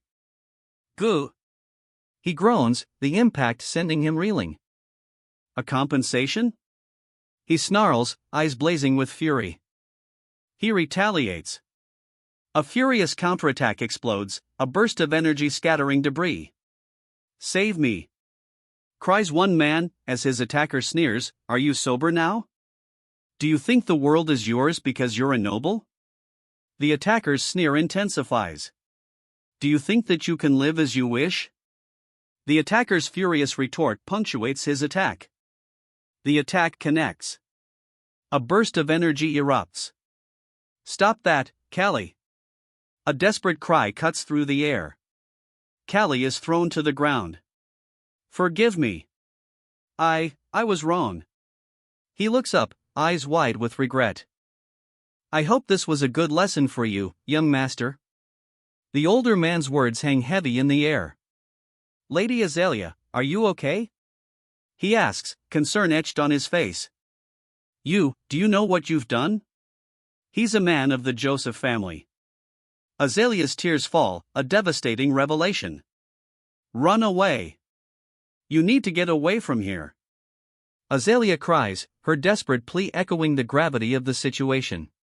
Young master! The cry cuts through the air, a desperate call echoing Azalea's warning. Soldiers appear, spears raised. Stay right there, you slave brat! The young master's fury explodes, soldiers surrounding him, spears poised. It's too late now. A young woman weeps, watching a fallen soldier. The young master flees. Arrest that *Theod right now. The young master, sprawled on the ground, is finally caught. No! A defiant cry echoes, a final desperate protest. News of the incident quickly spread among the nobles attending the harvest festival. To make sure our family is not made a mockery of. That slave brat must be immediately executed. He strides purposefully through the marketplace, a furious expression etched on his face. I'll also make sure that the ageist family can never be involved in politics, he declares, his fury undiminished. His face contorted in a grim, almost manic grin. Sweat beads on his brow. The fury in his eyes burns brighter. Then, a title card explodes across the screen. The raw power of his rage is unleashed. Chapter 22. Damn it! He slams his fist down, the ring embedded in the wooden surface. What should I do? His anguished question hangs in the air, mirroring the desperation etched on his face. I thought that everything was going well, he just had to. His inner voice screams, a stark contrast to his earlier despair. That fucking Valen Joseph. He dared to touch my daughter. Rage explodes from him, a terrifying contrast to his previous despair. Callie is currently being held in the guard's facility. He can't be released. Just think of him as dead. The guard's callous words hang heavy in the air. I'm thankful that he rescued my daughter, but if we sided with him, our entire family will end. The man's words reveal a terrible choice. But the price of his help, it's too high. The man's face is etched with agonizing worry. His desperate plea hangs heavy in the air. Yes. Life of a slave. His acceptance hangs heavy, mirroring the despair etched on his face. A heavy ornate door creaks open. Father, she cries, emerging from the doorway. A man with a cane and a regal-looking figure watch her anxiously. Azalea. The word hangs in the air, a gasp of recognition and dawning horror. Why did you come? You should have rested a little. The older man's concern is clear, but Azalea's distress is palpable. You must defend Callie. The command cuts through Azalea's distress, adding urgency to the scene. He saved me twice. Azalea's declaration, fueled by conviction, overrides her earlier distress. Slave or not, you must uphold your honor, she insists, a newfound resolve hardening her voice. Azalea's resolve intensifies. Her hands clutch her chest, eyes wide with a fierce determination. Even beasts get lonely sometimes. Others were compensated for their loyalty, but Callie. A woman laughs, a cruel, sharp sound. The man below her weeps, his face hidden in his hands. I'll take care of that. Nizar. A new voice cuts through the cruelty. Hope flickers for the weeping man. I know what you'll do. A confident voice confirms the impending action. The weight of expectation hangs heavy in the air.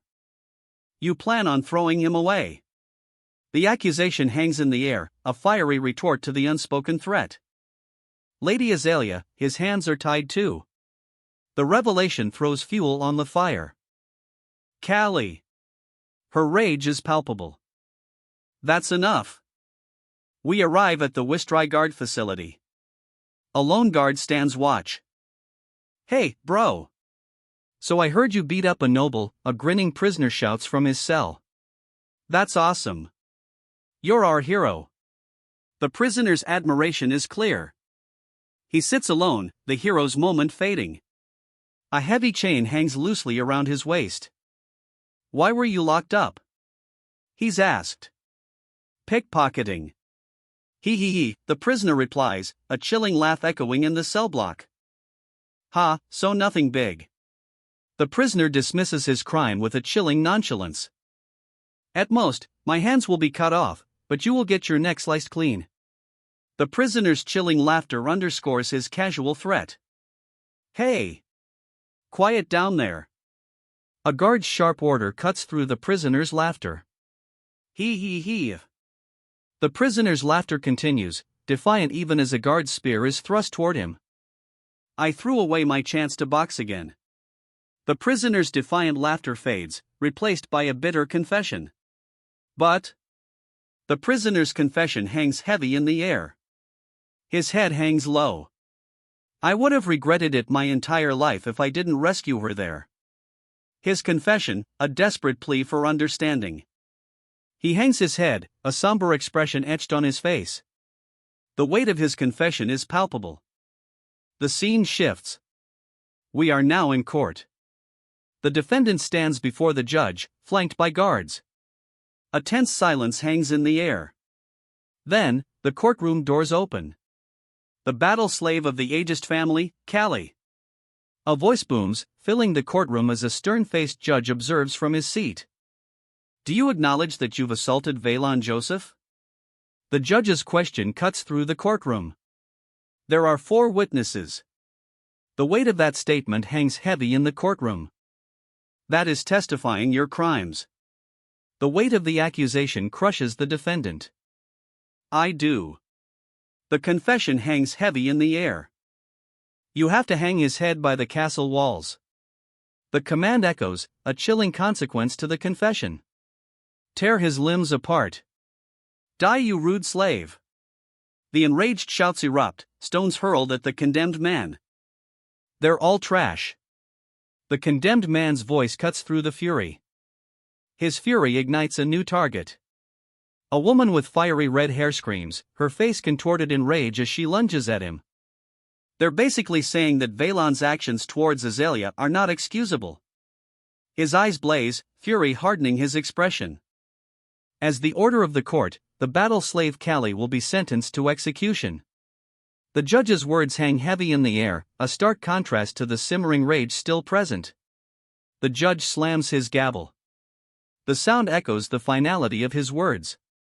If anyone opposes, speak now. The judge's call hangs heavy in the air. Wait. A voice cuts through the silence, a last-minute objection. Before the final verdict, may I speak a few words? A request cuts through the tension. This slave has committed a grave crime, a voice declares.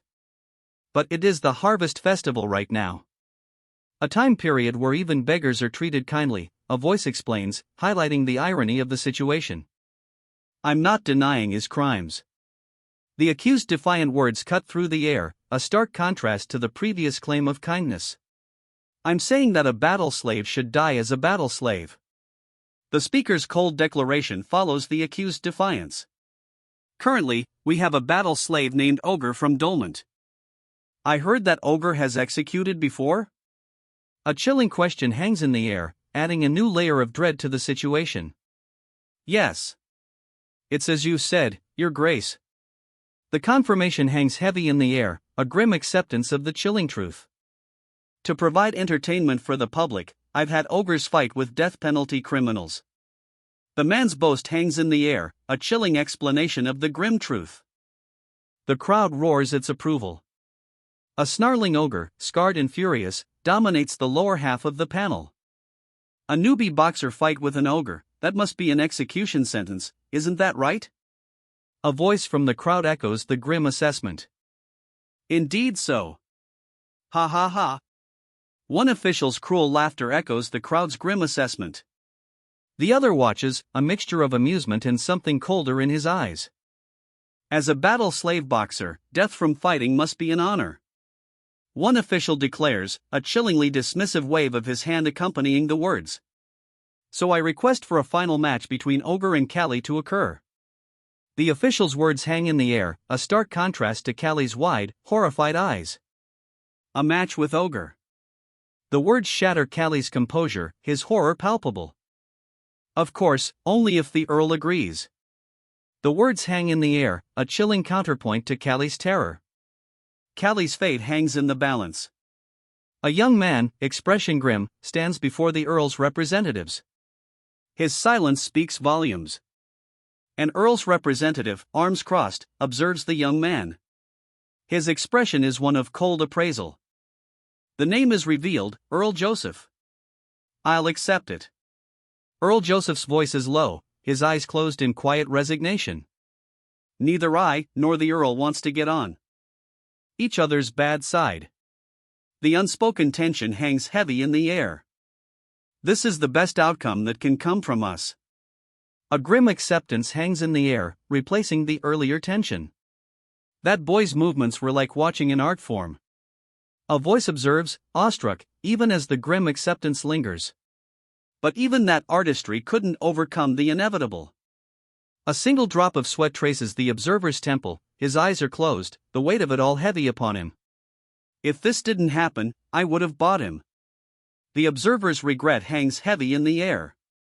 Then, on the last day of the harvest festival, the execution sentence will be replaced. A new plan is revealed. The judge slams his gavel. With a match between the Ogre of Dolment. A new champion will be chosen. A group of figures exits the arena. The blond youth watches them go, a serious expression on his face. You're dead. The blond youth's serious expression deepens. Meet now, UF*Kerr. His rage explodes. His rage continues, undeterred. He leans in close, a menacing glare fixed on his opponent. He strikes. A sudden impact. His maniacal laughter fills the panel. A brutal victory. The victor's laughter fades, replaced by a stark white void. If a god that brought me here exists. He mutters, a grim expression etched on his face. They must be enjoying seeing my attempt to climb up a cliff. His grim expression deepens, a bitter chuckle escaping his lips. He falls. Then I'll give them a good show. I'll survive until. I heard you tried to protect your lady. The speaker's words hang in the air. You've got loyalty, I'll give you that. I'll cheer for you, at least. A lone knight departs, his back to us. He carries a spear, his silhouette framed in the doorway's light. But the knight's journey is far from over. He's left behind, alone, in a cold, dark cell. Just a little while. A voice, weary but resolute, echoes in the darkness. Whom? A questioning murmur escapes him, a hint of suspicion clouding his weary gaze. Chapter 23. Kijo? Torres, and even instructor. The words hang in the air, a mixture of disbelief and dawning horror etched on the speaker's face. You, brat. Damn it. The words are a low growl, barely audible, but the speaker's face is a mask of furious frustration. Are you crying? The question hangs in the air, a stark contrast to the previous rage. His wide eyes reflect a stark fear, replacing the earlier anger. He's chained to a rough stone wall. Thanks for helping me out last time, a voice says, laced with a strange mix of gratitude and confusion. F***ck, he deserved it, so why are you? The chained man's fear intensifies. A young man weeps openly, his face contorted in grief. His distress amplifies the chained man's fear. At first, I hated you because of how whiny you were. The young man's confession hangs in the air, a stark contrast to his earlier grief. But you're a decent guy, Callie. Don't die. A surprising confession, softening the previous harsh words. Callie's eyes blaze with furious defiance. He's not going down without a fight. Have some of this. You'll need all your strength to fight. A bowl of something is offered to the defiant Callie. As you've seen, the ogre is beyond our imagination. His only flaw? He has no techniques whatsoever. But his lack of technique is about to be exploited. The man's face is a mask of disbelief. He stares, speechless. I'll wish you luck. The onlookers watch, their expressions a mix of apprehension and concern, as the match begins. Ha ha! A confident smirk spreads across his face. The match has begun. I have people who will mourn my death. That's good enough for me. A chillingly calm declaration. The weight of his words hangs heavy in the air. A woman in a crimson dress steps into the light. The sound of her heels clicking on the floor echoes the chilling calm from before. A young man, chained to the wall, stares in shock. His eyes widen. A figure emerges from the shadows. His approach is slow, deliberate. But it's not him. A young woman with fiery red hair steps into the light. Her expression is one of grim determination. Lady Azalea? Why are you? The question hangs in the air, a silent plea mirroring the speaker's surprise. Lady Azalea continues walking away, her departure leaving the question unanswered. I'm not someone to turn a blind eye to my benefactor. Azalea's words, a chilling declaration, echo in the silence left by her departure. Please worry about yourself before me. A chilling smirk plays on the captive's lips as he reveals the truth of Azalea's situation. He's been kidnapped by bandits and involved with a perverted bastard. If you're that worried, The captive's chilling smirk deepens, his words laced with dark amusement. A look of dawning horror crosses her face. Then why don't you keep protecting me from now on? Her chilling request hangs in the air, a stark contrast to the horror etched on her face. His eyes widen, reflecting the horror of her words. She leans in, kissing him despite his chains. Their lips meet. What did you just?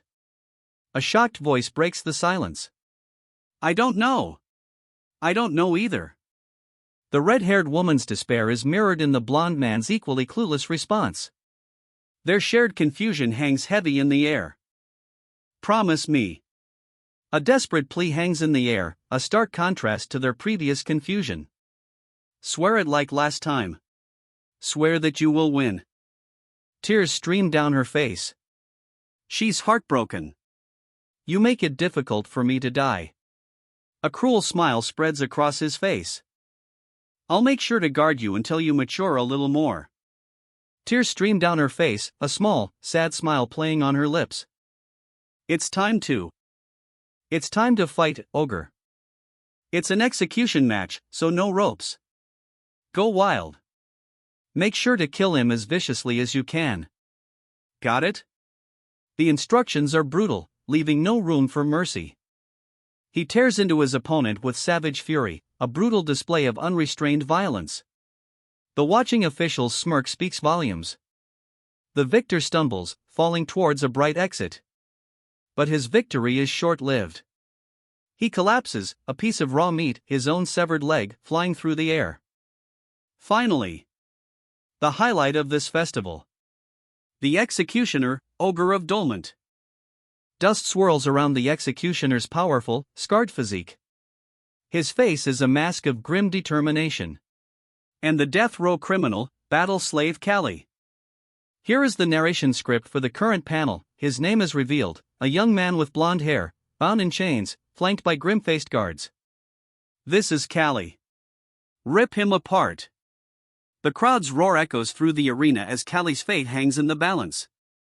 Show the criminal the laws of the land. Execute him. Kill. The crowd's fury explodes, a deafening roar demanding Callie's punishment. Amidst the crowd's furious demands for Callie's execution, a close-up reveals a face contorted in rage. His teeth are bared, his expression one of pure, unadulterated fury. The crowd's fury explodes. A wave of pure, unbridled rage washes over them. A muscular figure roars, his rage a physical force. The crowd's fury intensifies. Man, how noisy! A calm voice cuts through the uproar. A pair of heavy shackles slams into the ground. The noise abruptly ceases. A cloud of dust and shadow obscures the scene. The dust settles. A colossal figure looms, his eyes burning with rage. Before him stands a much smaller opponent, his back to us, fists clenched. Stupidly large too. The smaller opponent mutters, his back still to us. He rips his shirt to shreds.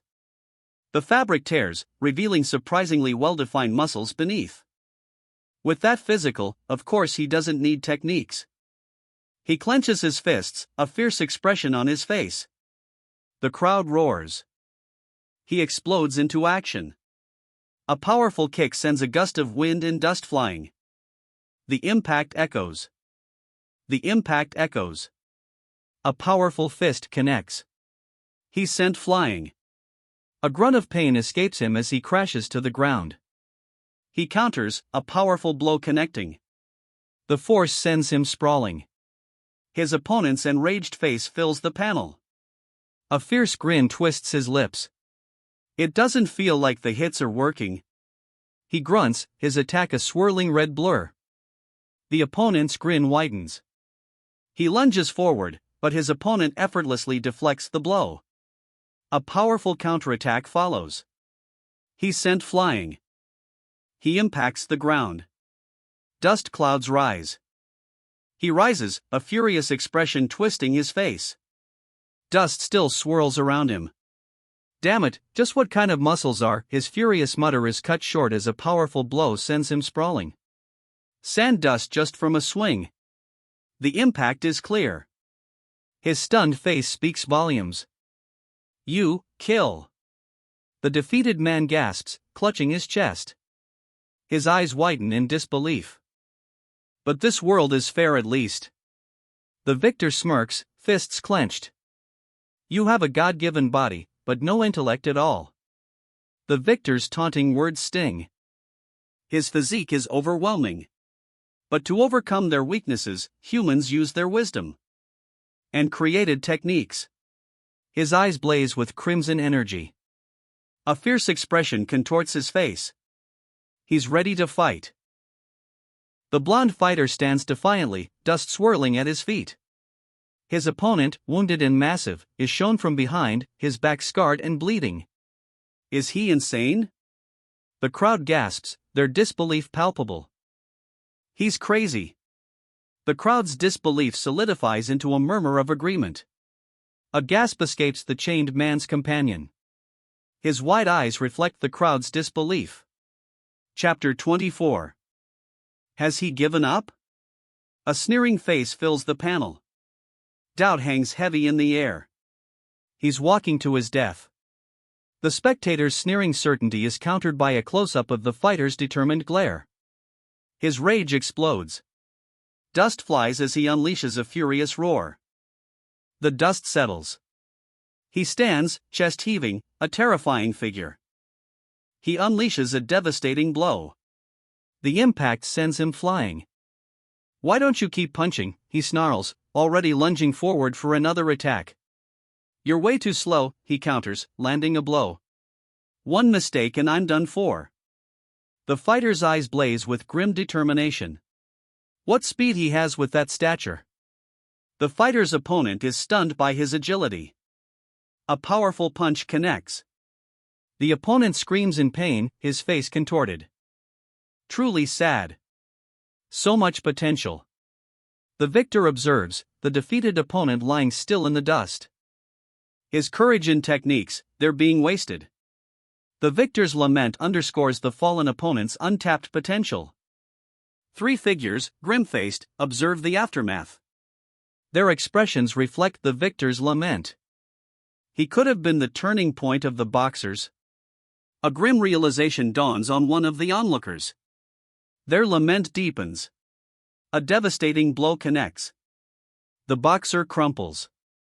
Instead of making a critical hit, I need to continue to accumulate damage. The fighter's resolve is clear, even as the battle rages on. He counters. A powerful blow connects, sending a shockwave across the panel. His counterattack lands. A fierce punch, raw power evident in his strained face and the lingering shockwave. The impact sends a shockwave across the ground. Dust and debris fly. The dust settles, revealing the victor. His face is a mask of furious triumph. You, fucking, rat. His furious triumph turns to venomous rage. Yes, keep raging. The taunt echoes his opponent's fury. It makes it easier for me to dodge. He effortlessly sidesteps the furious attack. He counters with a swift, powerful blow. A direct hit. The impact sends a shockwave across the ground. The impact sends a shockwave across the ground. The crowd gasps, their faces a mixture of shock and awe. That is the next level to our current boxing techniques. A spectator's awestruck comment perfectly captures the scene. The master instructor watches, his jaw agape in stunned disbelief. It's the revolution of boxing. The instructor proclaims, his disbelief replaced by awe and excitement. Stop running. The fighter roars, his muscles bulging with raw power. Now.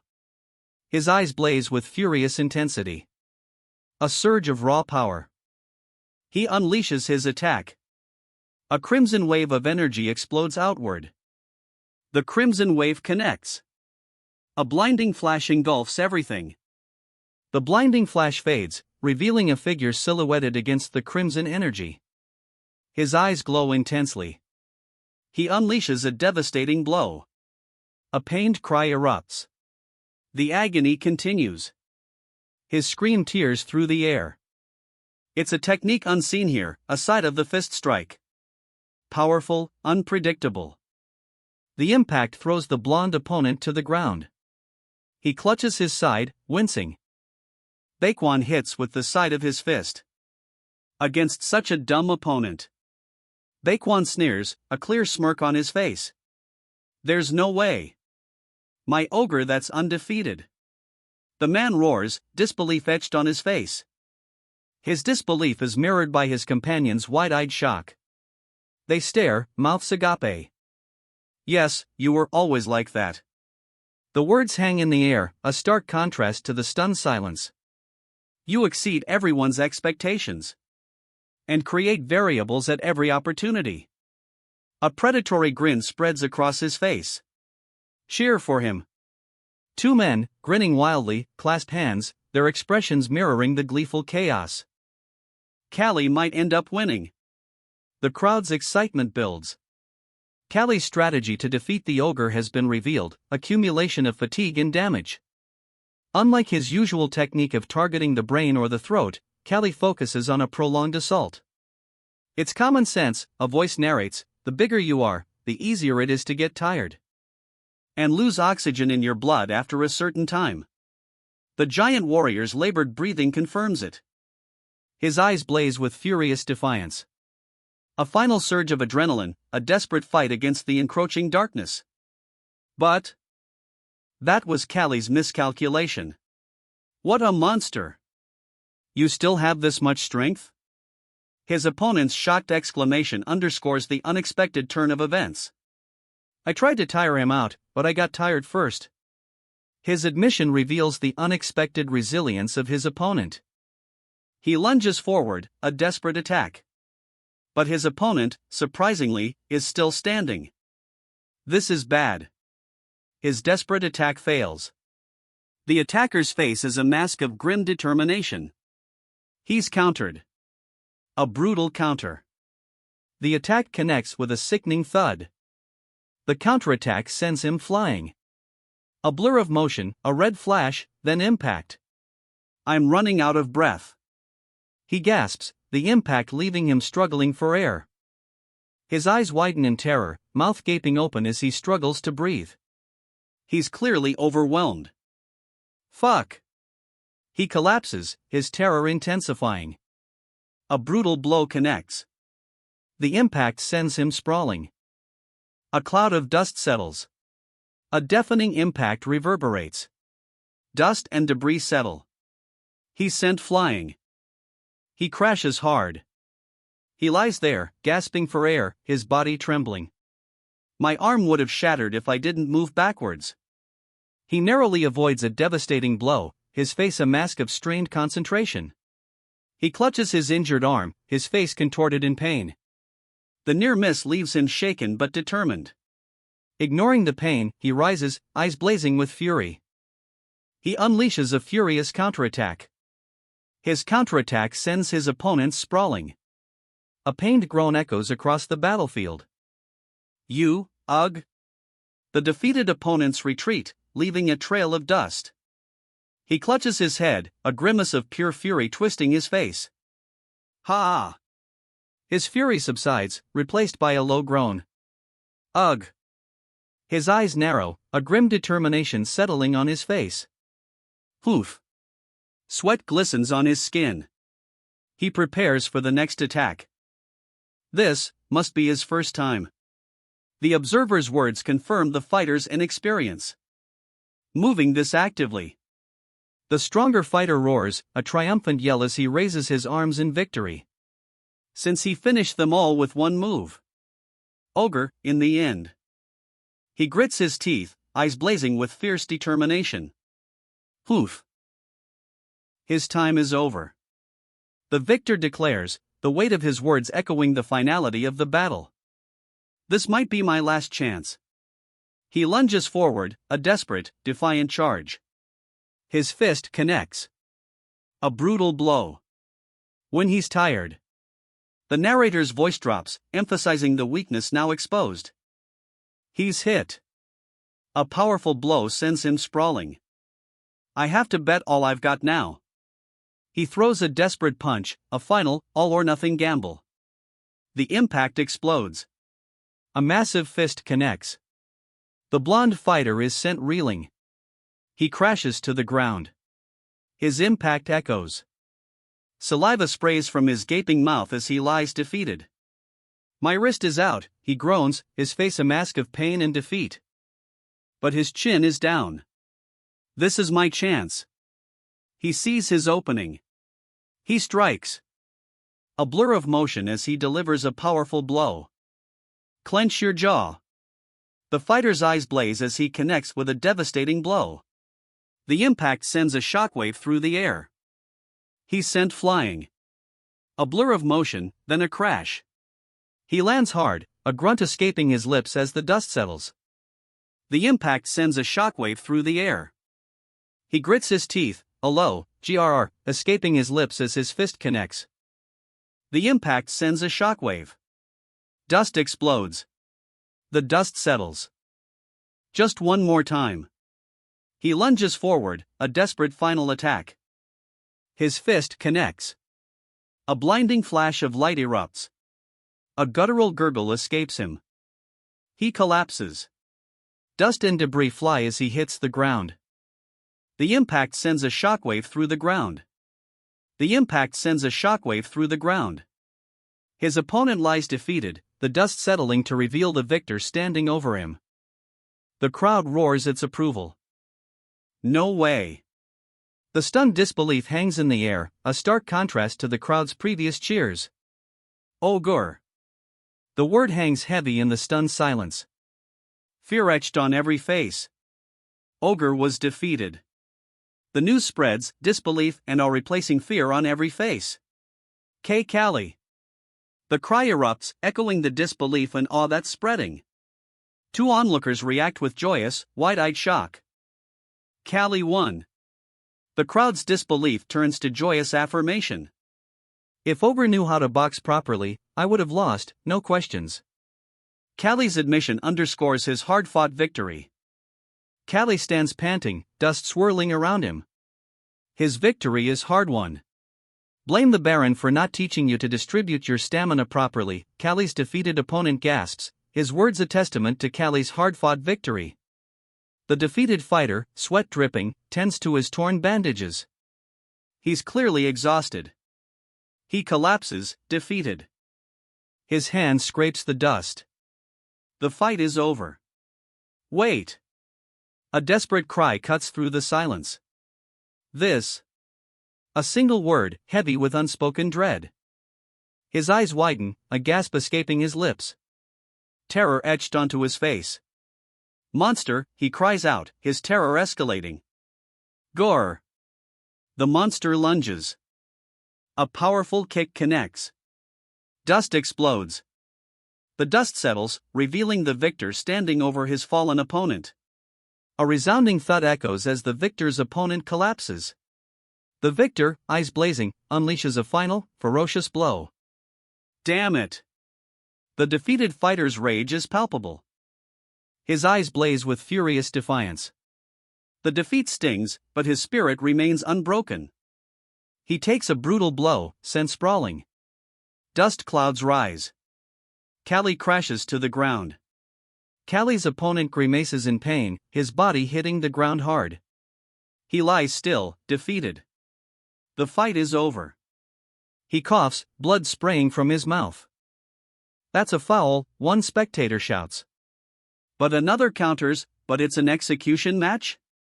The onlookers react with horrified expressions to the bloody scene unfolding before them. Damn it, that hurts. The fighter grimaces, clutching his injured side. That bastard. He grits his teeth, the pain evident. He can still move like this? The disbelief is palpable. He counters with a ferocious kick. Ugh! A crushing blow lands. The impact sends a shockwave through the arm. He's sent sprawling. The force of the blow sends him skidding across the ground. His opponent's furious face fills the panel. A terrifying grin twists his lips, eyes blazing with rage. Then, a chilling laugh. The panel cuts to white. The massive figure looms over his fallen opponent. A brutal victory. A deafening crash echoes as the victor delivers a final, brutal blow. The defeated fighter collapses. The victor's face contorts in a grimace of exertion. The victor's strained breath escapes in a ragged gasp. Okay. A triumphant grin spreads across the victor's face. His eyes gleam with barely controlled aggression. The victor's grip tightens. His opponent collapses, defeated. Go! The defeated opponent's pained gasp marks his final surrender. The victor tosses the defeated opponent aside. This F***cur. The victor's rage is palpable. He kicks. The impact is brutal. You call this boxing? The defeated fighter's incredulous question hangs in the air. Dust clouds billow as the warrior's feet settle on the ground. He collapses, the impact a shuddering groan against the earth. A strangled cry escapes him as he hits the ground. The impact sends a shockwave through the air. His opponent stands over him, a grim satisfaction etched on his face. You F***cur. The defeated fighter's rage-filled whisper cuts through the aftermath. Don't you dare! His defeated roar echoes the fury in his eyes. His rage intensifies. The veins bulge in his forehead as he tears at his hair. He explodes. A furious, uncontrolled outburst. Kwaa. The raw sound of his fury echoes, a final, desperate scream. He crashes to the ground. The fight is over. The dust settles. He lies defeated. Blood trails from a fresh wound as he collapses, defeated. He bit off the ogre's ear. Now who's more barbaric? The crowd roars its disbelief. So you do bleed red. The victor's chilling observation hangs in the air, a stark contrast to the crowd's previous uproar. Not green. The victor spits the words out, a chilling counterpoint to the crimson dripping from his opponent's wound. The defeated man clutches his wound, eyes wide with furious disbelief. His face contorts in a mask of rage. I will kill. His voice cracks with barely contained fury. He lunges forward, a blur of motion. His eyes burn with furious intensity. The impact sends a shockwave. He stands, defiant. A fierce expression contorts his face. His ragged wraps hang loose, testament to the brutal exchange. He unleashes a furious counterattack. A devastating blow connects. The impact sends him sprawling. He grits his teeth, a guttural grr, escaping his lips. You're strong. I acknowledge it. His eyes burn with fierce determination, a grudging respect evident in his admission. He retaliates with a furious blow. The impact is brutal. The result of the blow is immediate and devastating. His roar echoes the impact. A brutal counterattack. The impact sends a shockwave through the ground. A crater forms where he stood. Every bone is creaking and my insides feel like a mush. The fighter's pained words confirm the devastating impact. He tries to rise, but dust clouds the air. His knuckles clench, a desperate attempt to regain his footing. But it's not painful. A defiant grin splits his bloody face. He rises. He counters. A brutal blow connects, sending a shockwave. The impact reverberates. He connects. A brutal kick sends his opponent reeling. Blood sprays as a tooth flies from his mouth. He's reeling, defeated. So it wasn't a fight between a beast and a human. A chilling revelation.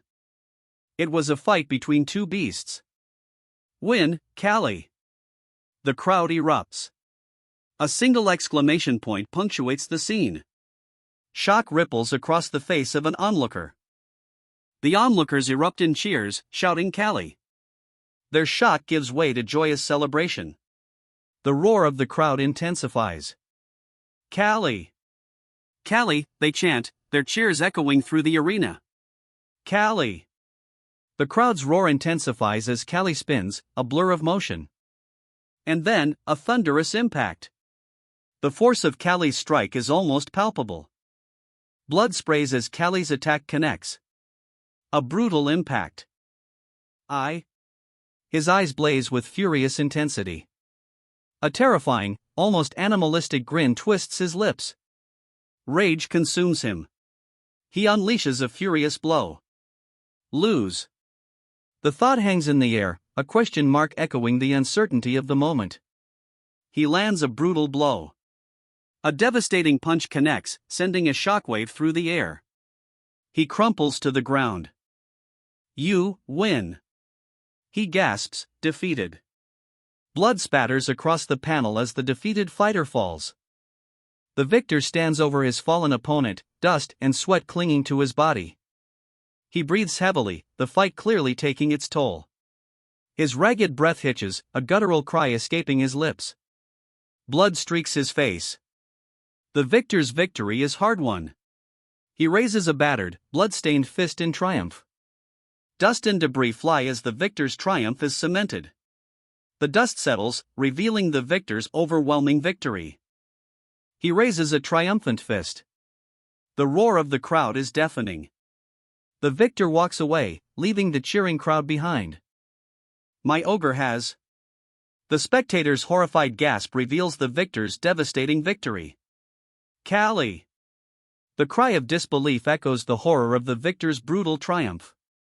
Callie stands, dust swirling around him, his back to the viewer. The fight is over. His opponent's eyes, narrowed and fierce, lock onto Callie's back. Sweat beads on his brow. Halt, slave! The command rings out, cutting through the tension.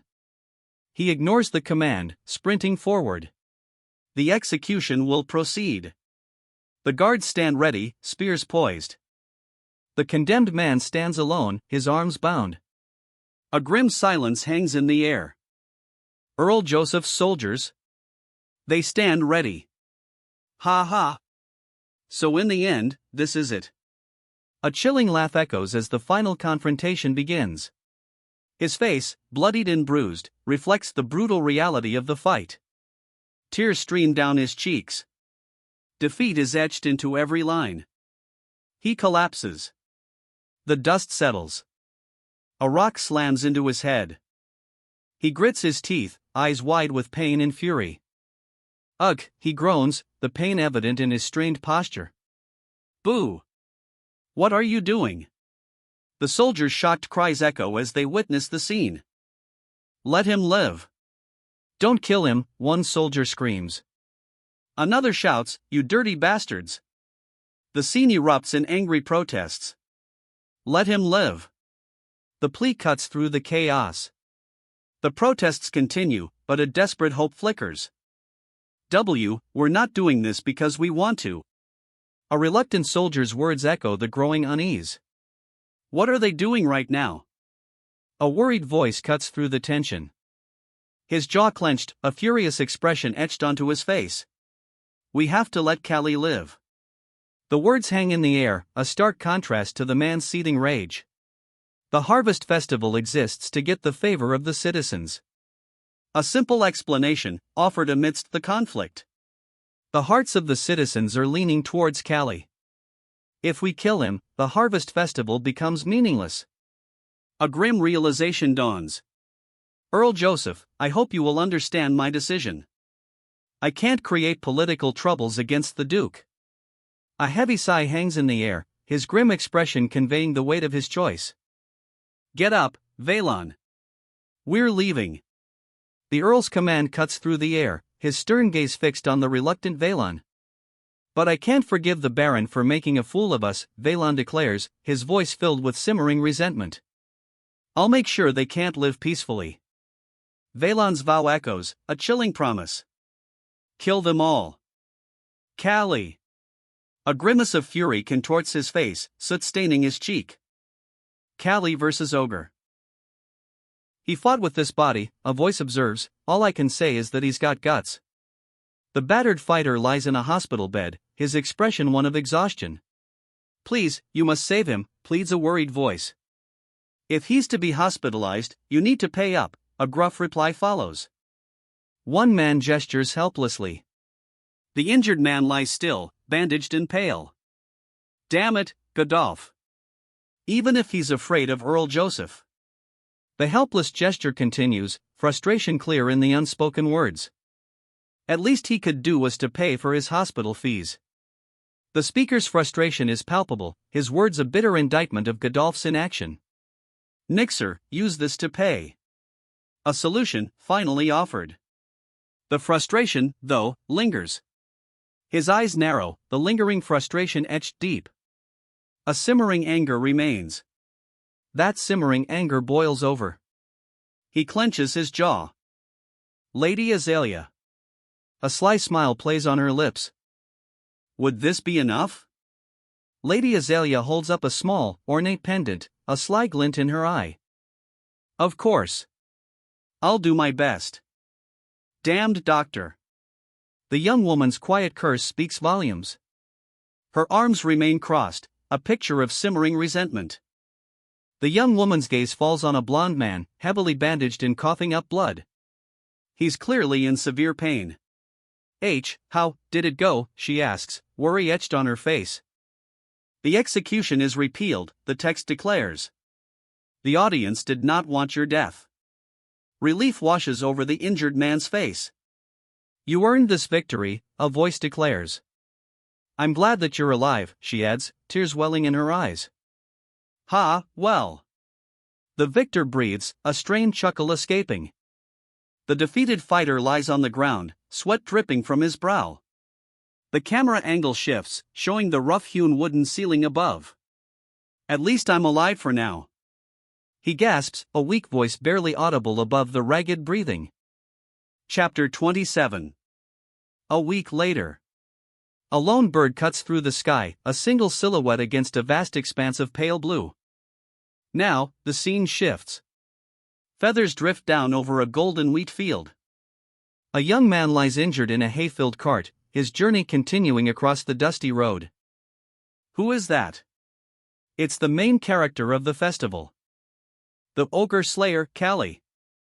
Oh, Ogre Slayer, the victor exclaims, a sneer twisting his lips. Who gave me that lame nickname? This is ridiculous. He looks down at his defeated opponent, bound and injured. Someone was calling you that. Traveling while laying down, lucky you. I'm jealous. Don't even, the other traveler scoffs, a smirk playing on his lips. I'm about. He trails off, leaving the blonde traveler to groan in response. To die here. The blonde traveler's grim fate is sealed. They said that my bones will heal up fine. A bleak sunset casts a final, fading light on the traveler's fate. My ligament stretching was expected. He sits by a fire, his injured arm bandaged. Two figures stand in the distance, seemingly unconcerned. The issue is my shin. He points to his lower leg, now also bandaged. That ogre, he really got it good. Thankfully, Nixer and Azalea convinced him to not kick me out. He glares, a furious scowl etched onto his face. The narrator's expulsion is apparently still a sore point. But there's no way that I'll be treated any better. His glare intensifies, a steely resolve hardening his features. Callie and his companions safely return to Aegis territory to rest. And 3 months later, winter has arrived. A powerful fist connects. The impact sends shockwaves outward.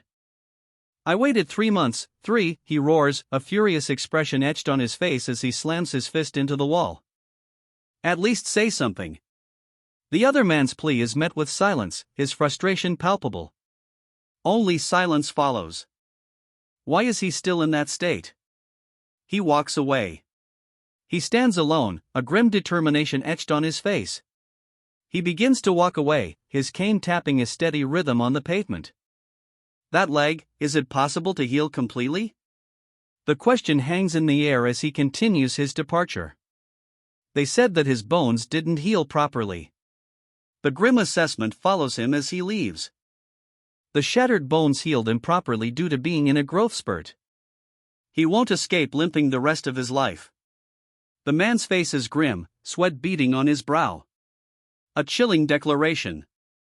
You, tell me yourself. The older man's accusation hangs heavy in the air. The limping youth's expression hardens. Is that true? The older man's question hangs in the air, a challenge to the hardened youth. It is. My leg won't go back the way it was. The youth's response is a grim confirmation, his glare unwavering. His shoulders slump. Despair. It's over. So what if you're the ogre slayer? You're useless now. The victor's taunts echo his opponent's despair. The victor looms over his defeated foe. He laughs, a cruel sound. And it's winter, but the merchants won't come by us.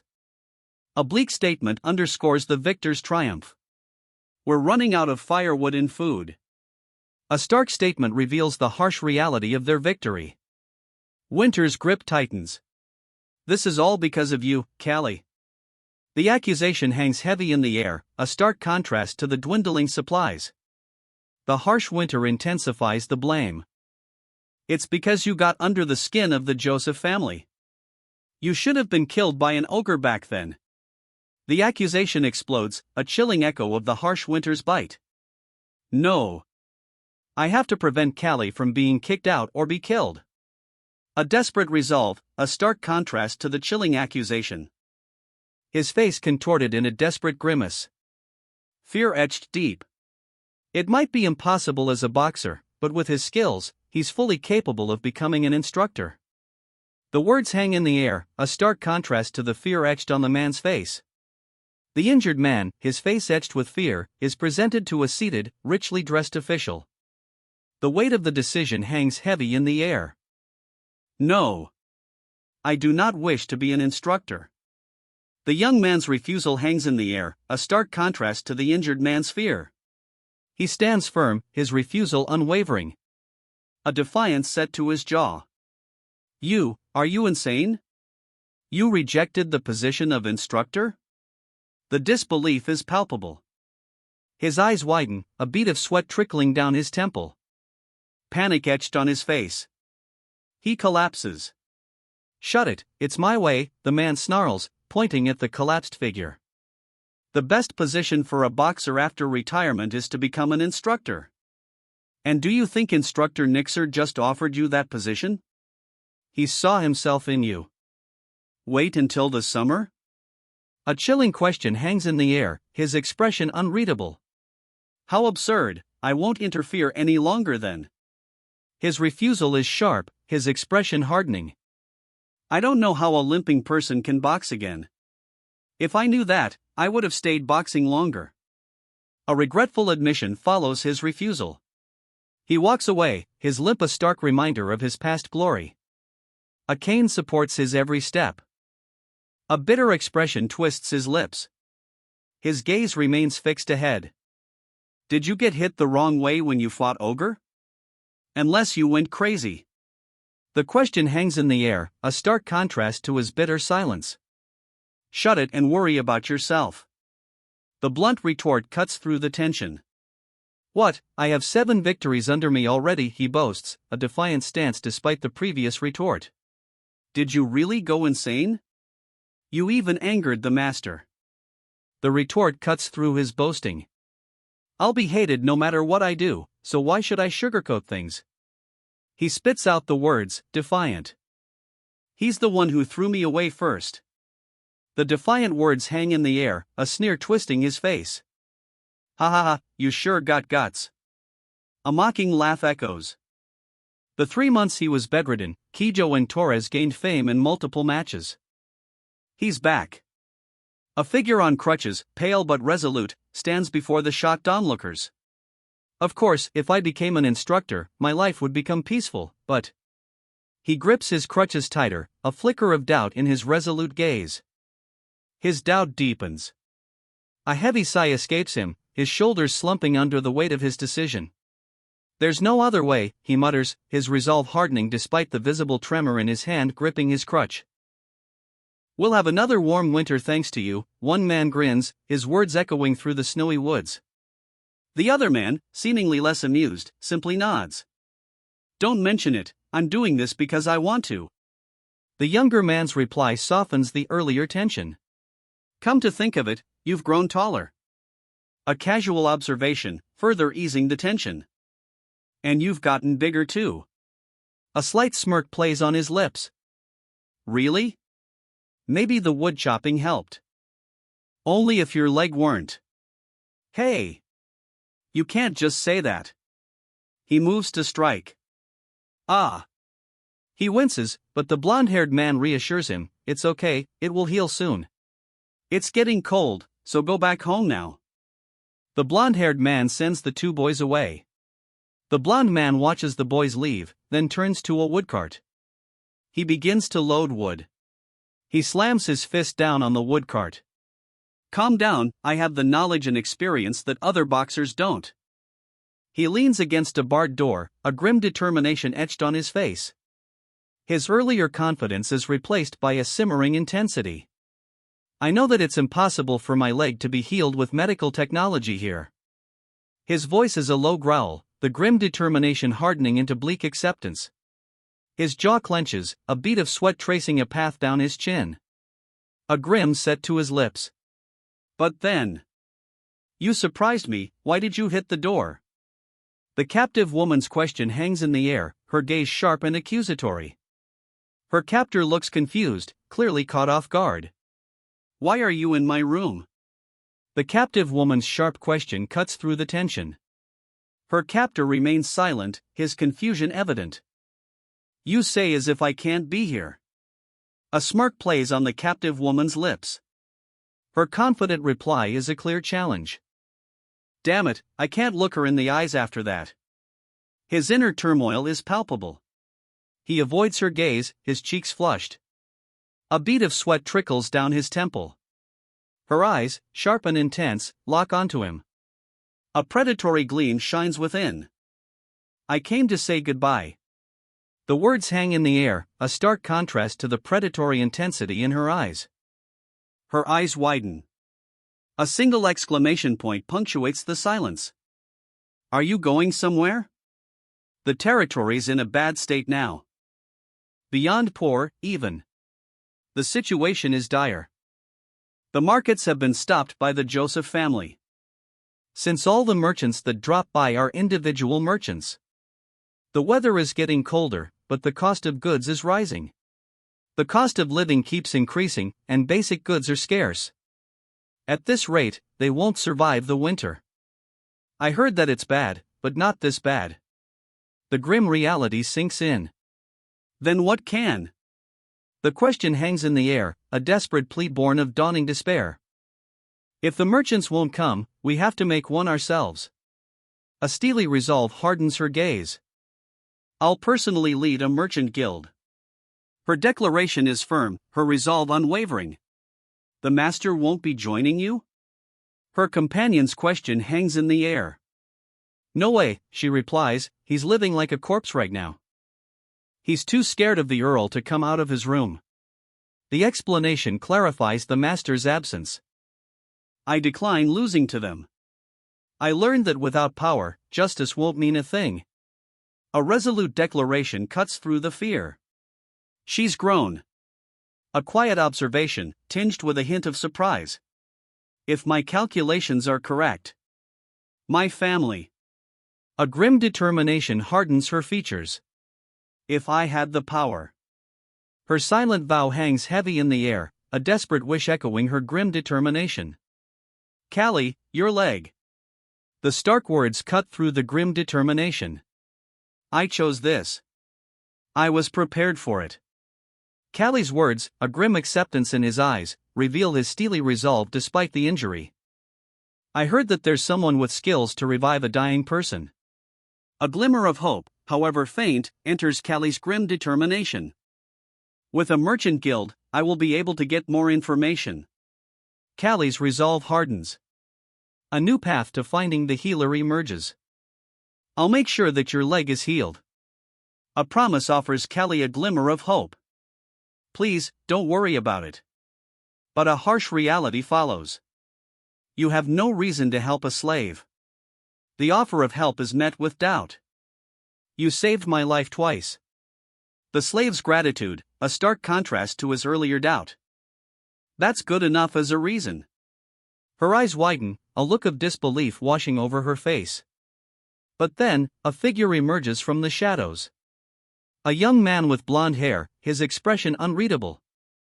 A girl barely 20 is doing that much, she thinks, her voiceover reflecting her internal monologue. I can't remain here alone. He appears, a young man with a grim determination etched onto his face. His gaze is unwavering, a silent vow to act. A close-up reveals a jagged scar stitched across his forearm. His fist clenches tighter. Few days after. Footprints lead deeper into the woods. Hey, I heard that you're a boxer? A new figure emerges, axe slung over his shoulder. Ah yes, I'm here for rehab training. The boxer explains, clarifying his presence. Well, it's good that we have more hands for labor. The axe-wielding man replies, a practical assessment of the situation. Can you consider wood chopping as rehab? The boxer questions, a skeptical look on his face. His doubt is clear. It's impossible to box with my current state. His skepticism solidifies into blunt refusal. I can't counteract with this leg at all. His refusal is absolute. But I must do it. If I stop here, all my work goes to nothing. His resolve hardens, a grim determination etched on his face as he prepares to continue despite his injury. He pushes forward, ignoring the pain. A fierce expression contorts his face. Ha! The axe glances off the tree. Awkward. Ha, that's not how you use an axe, he scoffs, a confident smirk playing on his lips. Here, let me show you. The axe whistles through the air. The axe connects with the tree trunk. A splintering crack echoes across the desolate landscape. The axe bites deep, splitting the wood. A powerful follow-through sends a shockwave through the ground. Ooh! A nearby witness reacts to the force of the blow. The impact reverberates. Dust clouds the air. The key is not the power. A confident declaration hangs in the air, the axe-wielding victor's words echoing over the settling dust. The power is only a small part of it. The victor's words, a chilling explanation, hang in the air. Only a small part. The victor's chilling words are echoed in his opponent's grim expression. The camera pulls back, revealing a desolate forest. A pile of logs sits in the foreground, a stark contrast to the grim scene that just unfolded. A large axe cleaves through a log. The impact echoes through the desolate forest. This really uses my back and waist muscles. The woodcutter grunts, a testament to the effort. He wipes sweat from his brow, clearly exhausted. The effort shows. Hey, let's get down now. The command cuts through the exhaustion. Three figures react to the command. One runs, another turns, axe in hand. The third watches, seemingly startled. HM? What do you mean?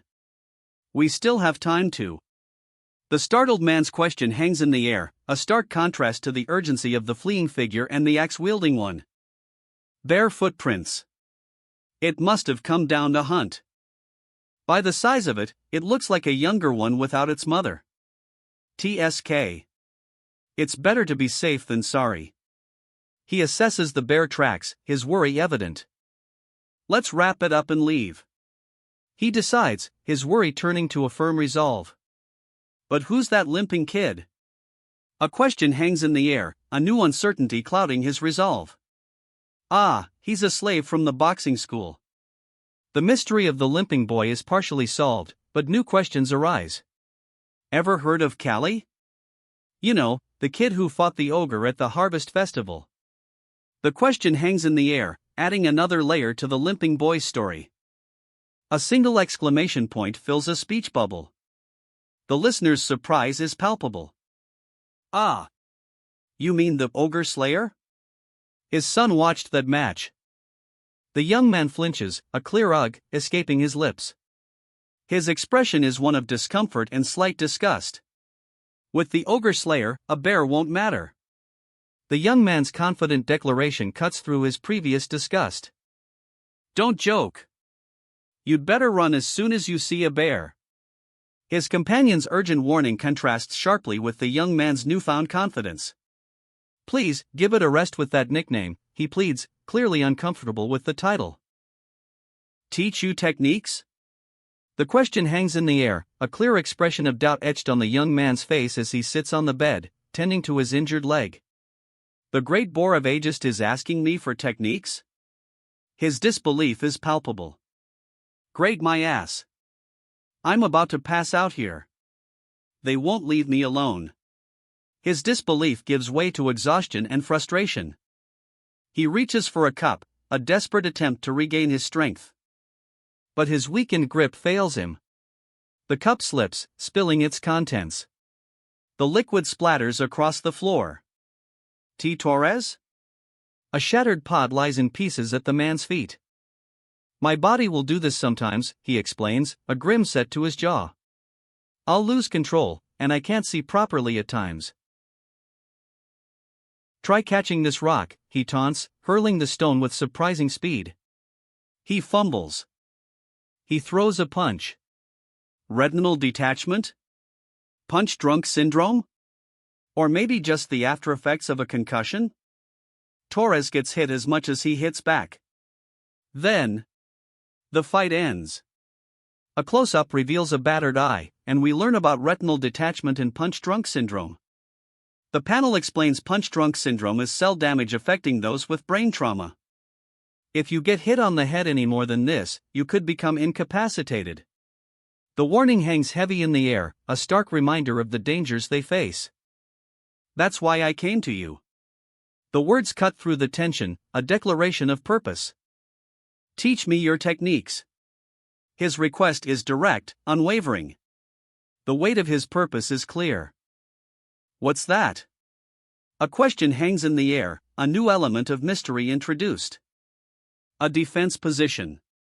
You are increasing your area of defense by closing in your arm to your body.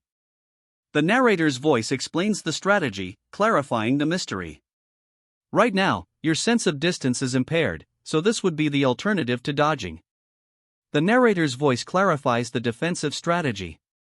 But the limited sight makes it difficult for me to attack. The defensive strategy shifts. His impaired vision hinders his offensive capabilities. You fight while considering it, his opponent instructs. Frontal attacks are okay, but he needs to move his head and upper body to avoid side attacks. When you attack, twist your upper body to add acceleration, his opponent instructs. Block, then hit, not the other way around. He clenches his fist, ready to apply the lesson. He hesitates. A look of grim determination sets in. You seem to have damage to your eyes or brain. Wouldn't it be better for you to take a break? The words hang in the air, a challenge met with unwavering resolve. Ha! Don't even joke about it. My schedule is packed to the brim right now. He rejects the suggestion, his resolve unshaken. And everyone else is injured too. I can't be the only one out. His refusal is firm, but a hint of guilt now colors his expression. What is Instructor Nixer doing? Why is he letting this happen? The question hangs heavy in the air, reflecting the growing unease. Sigh. Apparently, the master won't even listen to him anymore, Nixer states, his arms crossed. The only one with the brains was the lady, but now that she's gone. His words leave the reason for his inaction hanging in the air.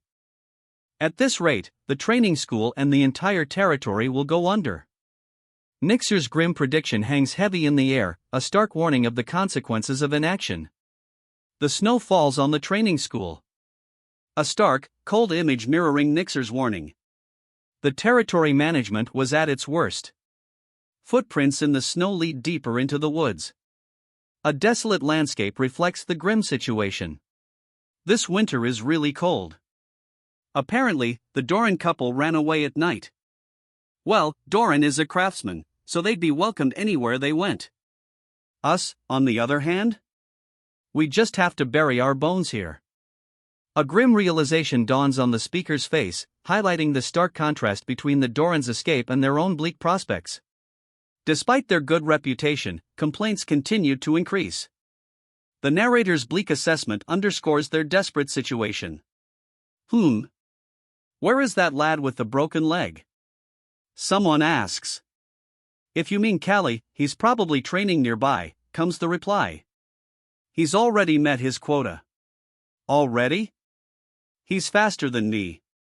The older man's astonishment is clear as he watches. Callie's progress is exceeding expectations. He's probably close by. Just call him over before we leave. The older man's instructions suggest Callie's unexpectedly swift progress is nearing completion. Callie exhales a plume of white mist. His task is almost complete. The final blow connects. A shockwave erupts. The impact sends a shockwave through the stone wall, cracking it from top to bottom. Dust and debris fly as the attacker follows through with his strike. The impact sends him sprawling. He follows through with a powerful blow. It's rather brute, but it works. Wolf's Law. When the bones get damaged, the calcium content is increased to make the bone density stronger. This is Wolf's Law. Thus, if trained at the rate of proper healing, bone density increases. The bones will get denser to create a weapon-like physique. He throws a powerful punch. The impact sends a shockwave outwards. I have to get stronger than before with just my back and waist. No matter the cost. He strikes the rock face with renewed determination. He follows a trail of footprints through the snow. The trail ends abruptly at a dark, imposing cliff face. Callie! It's time. About to head out.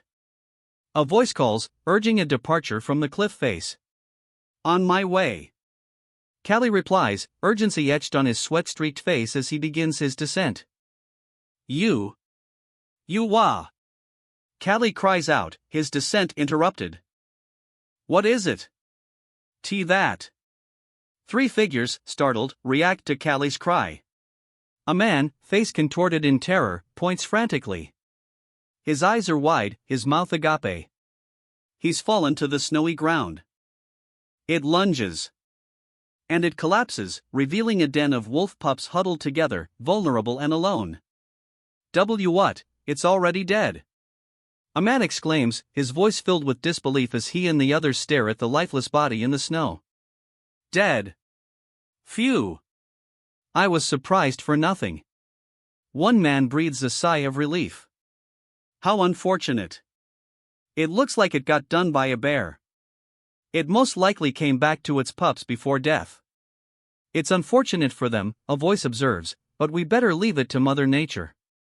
We can barely feed ourselves.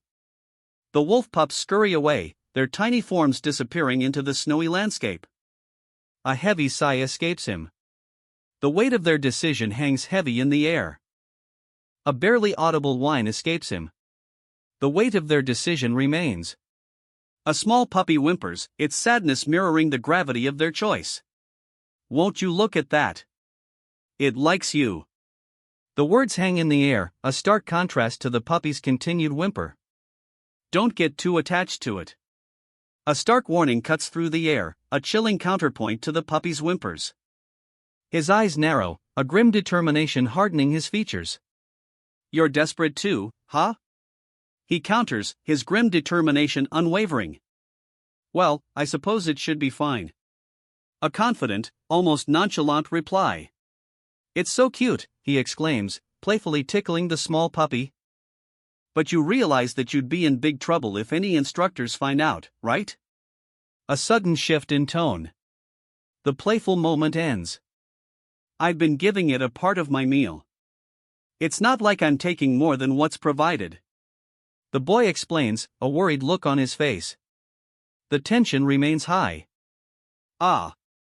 The older man's single word cuts through the tension. His gaze is unwavering. A young man gently examines a small, injured puppy. The older man's gaze remains fixed. You got big-headed, Callie, the older man scolds. A wolf cub? Do you think that you're a free man? His gaze remains intense. Sorry, sir. Callie's apology hangs heavy in the air. Give it to me. I'll throw it away. The man's furious demand follows Callie's apology, his face contorted in rage. Self. Callie whispers, clutching the kitten close. I will, Callie vows, her gaze firm despite the kitten's trembling form. I will.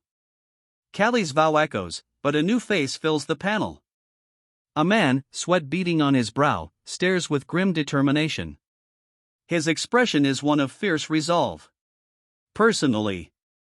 A new voice cuts through the tension. Two faces, grim and wide-eyed, fill the panel. Fear and defiance clash. Then, a chilling silence. Only the faintest tremor in the blonde's neck remains visible. I'll go throw it away, the blonde's attacker declares, his words sharp against the lingering tension. Wait. The blonde's desperate plea cuts through the air. I suppose it wouldn't be too. It's a wolf, not a dog. Same thing. Make sure it won't bite humans. The man's worried cough underscores the urgency of his command. Go to sleep now. Callie, you'll have to help with the estate construction. A new task awaits. Come to think of it, we're getting rid of the Great Hall, correct? What drive our master has. A thoughtful pause. The young man holds a small puppy, a stark contrast to the looming task ahead. His drive and stubbornness is one of his positives, I guess. A weary sigh seems to hang in the air as the man runs a hand through his hair, the weight of the impending demolition of the Great Hall clearly on his shoulders. Of course, the issue is that it's always in an odd direction. He mutters, the weight of the problem still heavy on him. Hoo. A chilling laugh echoes, the darkness amplifying its sinister tone. He sits alone, swirling the wine in his glass. The chilling laughter still echoes in the dimly lit room. Luckily, he had a few rising boxers like Torres. His fame for training the Ogre Slayer also drew crowds to his free boxing matches.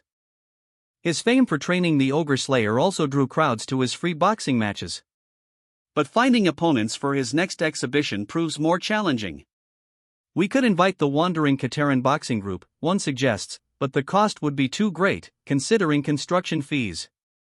Just mend the costs by collecting emergency fees and silverware from all the houses in my territory, a wealthy-looking man declares, seemingly unfazed by the logistical challenge.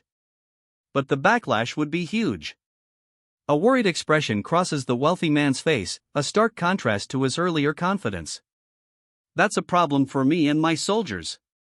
His worry intensifies, the weight of the situation heavy on his shoulders. The man's horrified expression is cut short, a crimson spray marking the end of his words. We're doing this for the revival of the territory. We will handle a few losses like these. A cold, dismissive voice cuts through the aftermath. Now move along. The cold voice commands, dismissing the blond man's agitated protests. Chapter 30. 10 days later, countless luxurious carriages lined up at the mansion. A single carriage pulls up, its passenger a lone figure cloaked in shadow. The arrival of more guests continues. The Aegis territory was finally filled with guests. A free boxing match, with a famous boxer participating. No one would refuse such an offer. The crowd reacts. Excited murmurs ripple through the onlookers. A wide, gleeful grin spreads across a man's face. The excitement is infectious. He reveals his triumphant grin to a large audience. His victory is undeniable. The crowd roars. A final, crushing blow. The fight is over. Kataran boxing group, they're all skilled. The victor observes, highlighting the threat level of his opponents. So they're not slaves but professionals, huh? One fighter observes, a new realization dawning on him. TSK, we lost again. The fighter's frustration is palpable. Hey, are you the famous Callie? A new voice cuts through the fighter's frustration. Not famous, but yes, I am Callie. Are you the new slave? Callie's sharp reply cuts through the air, a clear defiance in his stance. Shram of the South, the man announces, a smirk playing on his lips. I am a seafarer. Seafarer? You don't look like one, Callie retorts. Well, the ship got wrecked, and I got caught by slave traders, Shram explains. I'm going to earn my freedom and return home. Anyways, anytime I ask about the strongest one here, your name keeps coming up. It seems that the rumors were exaggerated. A smirk plays on his lips. The alleged strongest fighter looks far from impressed. You're weaker compared to Torres, and you also limp. The smirk widens, his assessment is delivered with chilling casualness. If you're an apprentice, focus on training. The advice is delivered with a dismissive air, the smirk still playing on his lips. So you won't even humor me, huh? The apprentice's frustration is clear, his anger palpable. Well, it was an honor to meet you, so why don't we shake hands? A deceptively friendly offer, considering the apprentice's simmering rage. This limping dude is an ace like Torres? Doubt hangs heavy in the air. I'll crush you in no time and get my freedom back. The limping fighter's declaration is sharp, his resolve unwavering despite his injuries. I've pulled on through. I won't lose when it comes to grip and strength. A firm handshake seals his resolve. His grip slips. A look of shock crosses his face. And then, everything goes dark. My bones, feels like it's being crushed. He grits his teeth, his face contorted in agony. What's wrong, Suram? You don't. Suram's eyes widen, his mouth slightly open in alarm. He doesn't look so good. A wave of dark energy washes over Suram's hand. He recoils in pain. Gore. Newbies acting like they're the hot sh*t. Suram grits his teeth, the dark energies burn lingering. Suram examines the injuries of his two younger companions. Their pained expressions reflect the intensity of their recent fight. You'd never say that sh*t. Suram's fury is palpable. His glare intensifies. If you saw Kali fight. Suram's jaw is tight, his anger barely contained. If you wish to become free, then pay attention to the matches. The speaker's words cut through the tension. The ones you have to win are those guys. The instruction is clear. Freedom's price? Victory. He turns, his back to us, a figure of quiet determination. The path to freedom is paved with battles won. But the battle is far from over. I'm the best. The strongest of all. A defiant declaration, even in defeat. A shadowy figure looms, its eyes glowing menacingly. The fighter, despite his defeat, remains defiant. He turns, sweat glistening on his back. Defiance etched on his posture, he faces the looming shadow. He's struck. A powerful blow sends him flying. He impacts the ground hard. The dust settles. At this distance. His incredulous gasp echoes the shock of the impact. That mantis bastard, he's been into it lately. A chilling explanation for the impossible attack. He's confident that he'd not lost to anyone. He's changed. He unleashes a powerful, furious strike. Grrr, he snarls, his attack a blur of motion. The impact sends a shockwave through the ground. His opponent is thrown back, a look of pure determination etched on his face. You wah! I can't hold back anymore. He screams, a desperate cry as he unleashes everything he has left. The impact reverberates. He's sent flying. He's right to approach the opponent with longer reaches. But approaching them without proper techniques are risky. It would have been better for them to hold out until Kijo got tired. A spectator's observation underscores the risk of their premature attack. Kijo stands victorious. His opponent lies defeated on the ground. A triumphant grin spreads across his face. You did well.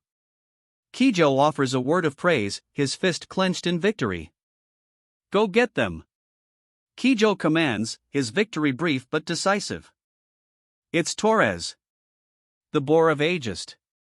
Get them with that stone fist of yours, the crowd roars, urging Kijo's next target forward. Torres, the boar of Aegist, cracks his knuckles. He's ready. He charges. It started again. At this rate, my boxing career is over. His grim expression confirms the fear in his voice. But there's no guarantee that Callie's techniques will work in real matches. The doubt hangs heavy in the air, a stark contrast to Callie's earlier confidence. For now, I'll win using my normal ways. Callie's resolve hardens, a rejection of his untested new techniques. Callie throws a powerful punch. His opponent is caught completely off guard. Aha! Callie cries out, a triumphant grin spreading across his face as his punch connects. The impact explodes outward. A shockwave ripples across the panel. They say that he'll keep fighting no matter how many hits he takes. The attacker lands another blow. His title, Boravagist, sure suits him. Another blow lands, but the fighter's resolve remains unbroken. But you will be hunted by me today. A blinding flash. The attack connects. The impact sends him sprawling. His eyes, wide with fury, glare upward. A bead of sweat streaks his face. This. His horrified whisper punctuates his rising fear. A crimson explosion erupts. He counters with a devastating blow. The force sends his opponent reeling. He crashes to the ground, defeated. Dust clouds settle as he lies still. Oh! That's the Wistry-style technique. It's been going around lately, one observer exclaims, his eyes wide with recognition as the dust settles. It's my first time seeing it in person. The awe in the observer's voice is palpable. His awe gives way to a look of grim determination. The weight of what he's seen settles in. That technique, that avoids the upper body. A voiceover observes, highlighting the strategic nature of the attack. That's for certain. A witness confirms the effectiveness of the attack. He watches, eyes wide with a mixture of shock and dawning understanding. They were referencing me. The realization dawns, solidifying the shock on his face. A fist-fighting technique devised by the Duke Wesleyan boxers after the Harvest Festival. Commonly known as Whistly style. It's not a traditional cover style, but rather a knockout style that, the Duke's observation explains the fighter's brutal, direct approach.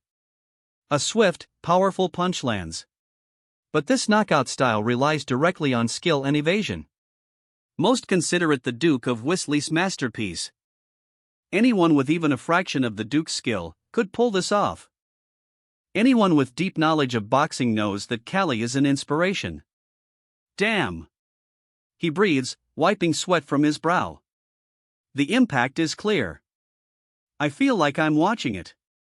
Who exactly? He questions, a flicker of unease crossing his face as he continues his assault. You. Have you heard of Whistly style? The question cuts through the action, a new element of surprise in the fight. I knew you wouldn't know. A triumphant smirk. The fighter's confidence is unshaken. His eyes, burning with a fierce, unwavering intensity. A bead of sweat traces a path down his temple. He hesitates, a question mark hovering above his head. The fight isn't over yet. A powerful strike connects. He counters. A fierce expression contorts his face as he prepares for the next attack. Then I'll show you something fun. He grins, ready for the next move. Nothing's going to stop me now. He declares, his resolve unwavering. He lunges forward. He connects. A powerful blow lands. The blow sends his opponent reeling. He follows through with a powerful counterattack. The impact sends a shockwave. His opponent is clearly dazed. A triumphant hyena erupts. The impact reverberates. He's down. A powerful blow connects. The sound of impact echoes. The impact sends a shockwave through the ground. Dust explodes outwards. I've never seen this before. A witness's stunned statement follows the impact. He doesn't push back when you get off. The explanation hangs in the air, as unsettling as the event itself. His exposed area is the side or abdomen.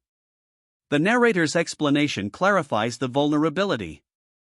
However, if you approach too hastily, A warning, etched in the fighter's grim expression. His focus is intense, sweat beading on his brow. The danger is clear. He lunges forward. A blur of motion. I can avoid it.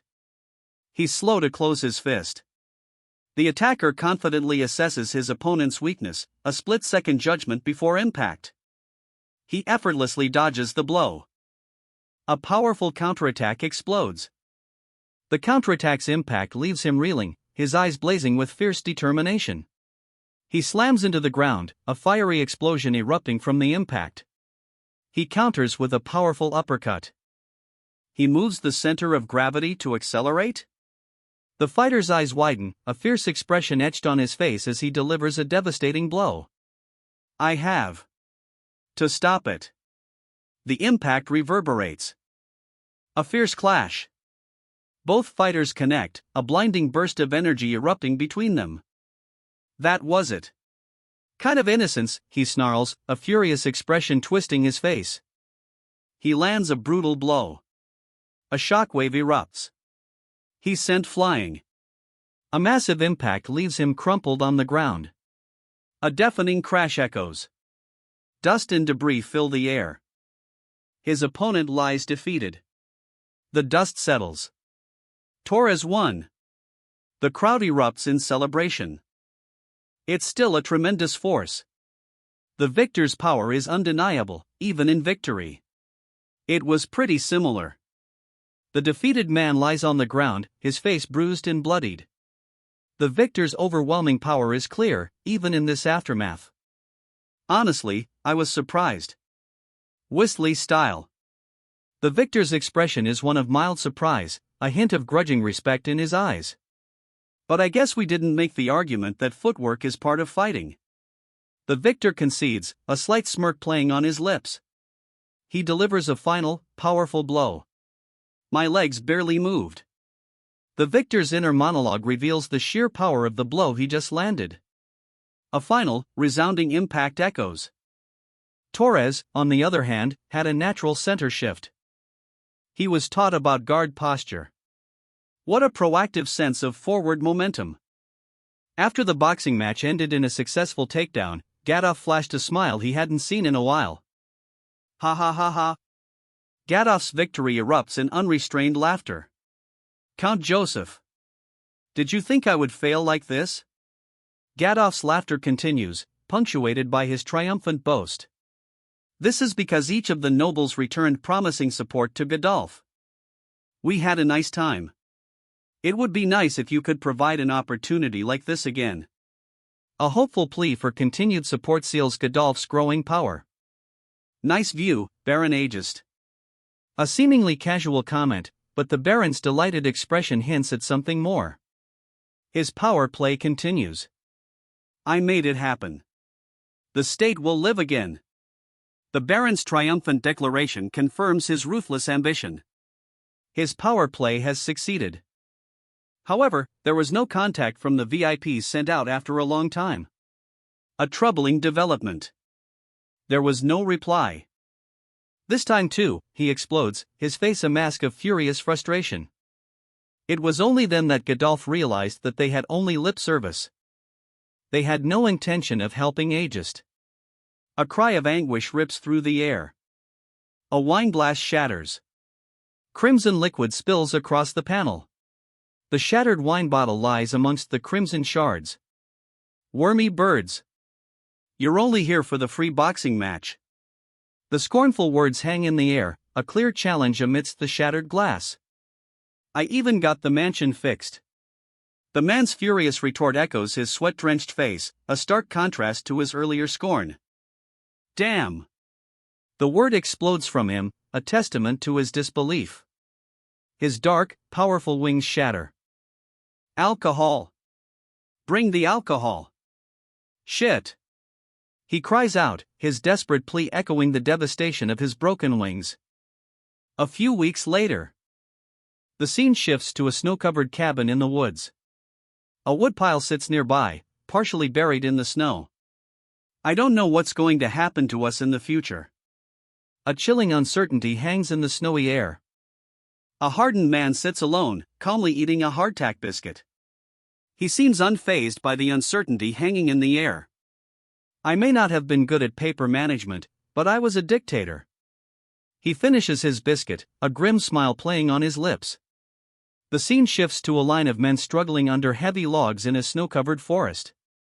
It's like a mansion construction, all the wood is taken away, the nobleman snarls, pointing aggressively at the shocked foreman. His words paint a grim picture of the men's plight. Captain. A figure emerges from a doorway, a desperate plea echoing in the grim atmosphere. He listens intently, a grim expression etched on his face. I'll be back from training. A confident smirk spreads across his face as he declares his departure. He walks away, a small dog trotting happily at his heels. It's sabbatical. Why don't you take a break, someone suggests. He grips his axes, a determined glint in his eyes. I'm doing it because I need it. Oh, is that the old wolf then? You've grown a lot. Does it have a name? A friendly voice asks, a curious smile on his face. His name's Haru. I named it Robo. It looks more like a moya. It looks more like a moya than a wolf. Come back here after training. Come back with me. Okay. He agrees, a small, almost reluctant acceptance in his tone.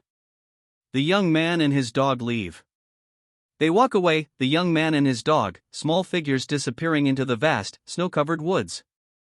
Ahead, a dark cave mouth yawns open. A chilling, reddish glow emanates from within. They approach the cave's edge. A shadowy figure emerges from the darkness. It's a large, shadowy creature. Glowing eyes pierce the darkness. These boxers here are also improving fast. The narrator's observation underscores the rapid progress within the boxing program, setting the stage for future challenges. A powerful blow lands. The impact explodes in a flash of white light. Will I really be able to box again? The question hangs in the air, a stark contrast to the brutal force of the previous blow. Should I have accepted the offer to become an instructor? Doubt clouds his future. He touches a rough-hewn tree, a sudden realization dawning. His eyes widen. A small, whimpering dog approaches. Be quiet, Rovo. I knew what was coming. His eyes, narrowed in grim determination. A steely resolve sets in. Although, still a little uncomfortable, but he continues his attack, pushing forward despite lingering unease. I gradually got used to putting my weight on one leg. He adjusts his stance, finding a new balance in his attack. He launches a powerful strike. The impact shatters the stone. Dust billows. He collapses, coughing. A small dog trots past. A large, dark shape looms over him. It's a wolf. Even if I try not to burden myself as much as possible, it gets a bit overwhelming. He sweats, the wolf's shadow still heavy above him. A small wolf pup nuzzles his leg. Woof, woof, it whimpers. A small comfort in the overwhelming burden. I know, Rovo. Something strange. The pup whimpers, a soft woof. His worried expression deepens. It's not even windy, but the bushes are shaking. The unsettling observation confirms Rovo's fear. Something is definitely wrong.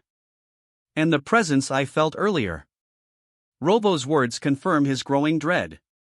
Something is watching. Rovo's hair whips around him, a visual echo of his rising panic. The unseen presence is closing in. Terror grips Rovo. His eyes widen, reflecting the unseen threat. A massive bear emerges from the shadows. Its eyes glow red. Unbelievable. Chapter 32. It's strong, but doesn't look like an adult, rather. A powerful bear emerges from the shadows, its red eyes glowing menacingly. Drool drips from its fangs. Far from being weak, it looks agile. It's impossible to run away with my legs. His defiant grin, sweat dripping down his face, shows he's not giving up. He grits his teeth, a guttural growling escaping his lips. His defiance intensifies. A snarling wolf-like creature lunges. "You're better than me," the man admits, a grim expression on his face. "Damn, I should have brought an axe with me." A ferocious roar erupts. The beast lunges. Its claws extend, a terrifying display of raw power. "Ha, as if." The blond man's sneering laughter echoes the utter contempt on his face as the beast's attack falls short. "If I don't trust my fists, what can I trust?" The blond man's question hangs in the air, a stark contrast to his previous sneering confidence. He clenches his fists, a grim determination replacing his doubt. A fierce counterattack is launched. His counterattack is a ferocious, clawed swipe. The attack connects, a blinding flash marking the impact. He lands a powerful blow, sending a shockwave across the ground. The blow sends the bear-like creature flying. He crashes to the ground, winded. Blood spurts from a deep wound. The beast roars in pain. A small wolf, snarling, lunges at the wounded beast. The small wolf connects, a powerful blow sending the wounded beast sprawling. The wounded beast is sent sprawling. The small wolf follows through, a swift, decisive strike. The small wolf's attack leaves the beast defeated. A crimson blur marks the final blow. The small wolf unleashes a flurry of crimson claws. A brutal, decisive attack. His face contorts in agony. Blood stains his clothes. The attack landed. The attack ripped through his clothes. Deep, bleeding gashes mar his body. A snarling bear lunges. Its jaws snap shut. He barely avoids the attack. A desperate yell escapes him. He catches his breath, arms crossed, shivering. A trickle of blood runs from his lip. His eyes widen in a look of dawning horror. "Callie, is that you?" The voice calls out, adding to his growing fear. His fear intensifies. A bead of sweat trickles down his cheek. "Who was there?" he stammers, fear etched onto his face.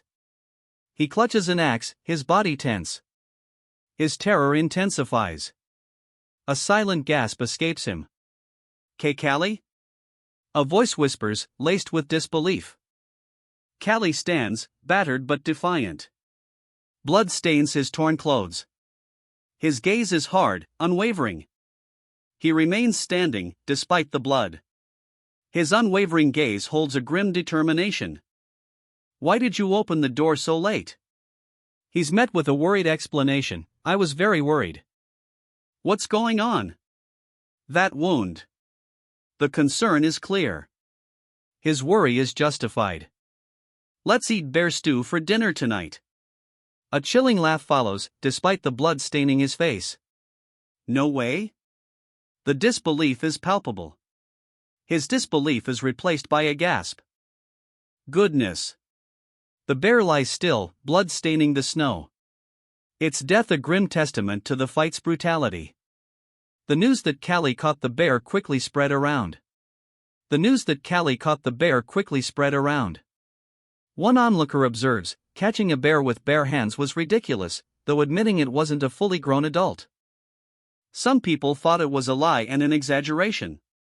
But the loggers believed it without a doubt. The snowy forest stretches before them. A chilling silence descends. Because at the end of winter, we saw trees broken by human fists. The chilling revelation hangs in the air, heavier than the snow itself.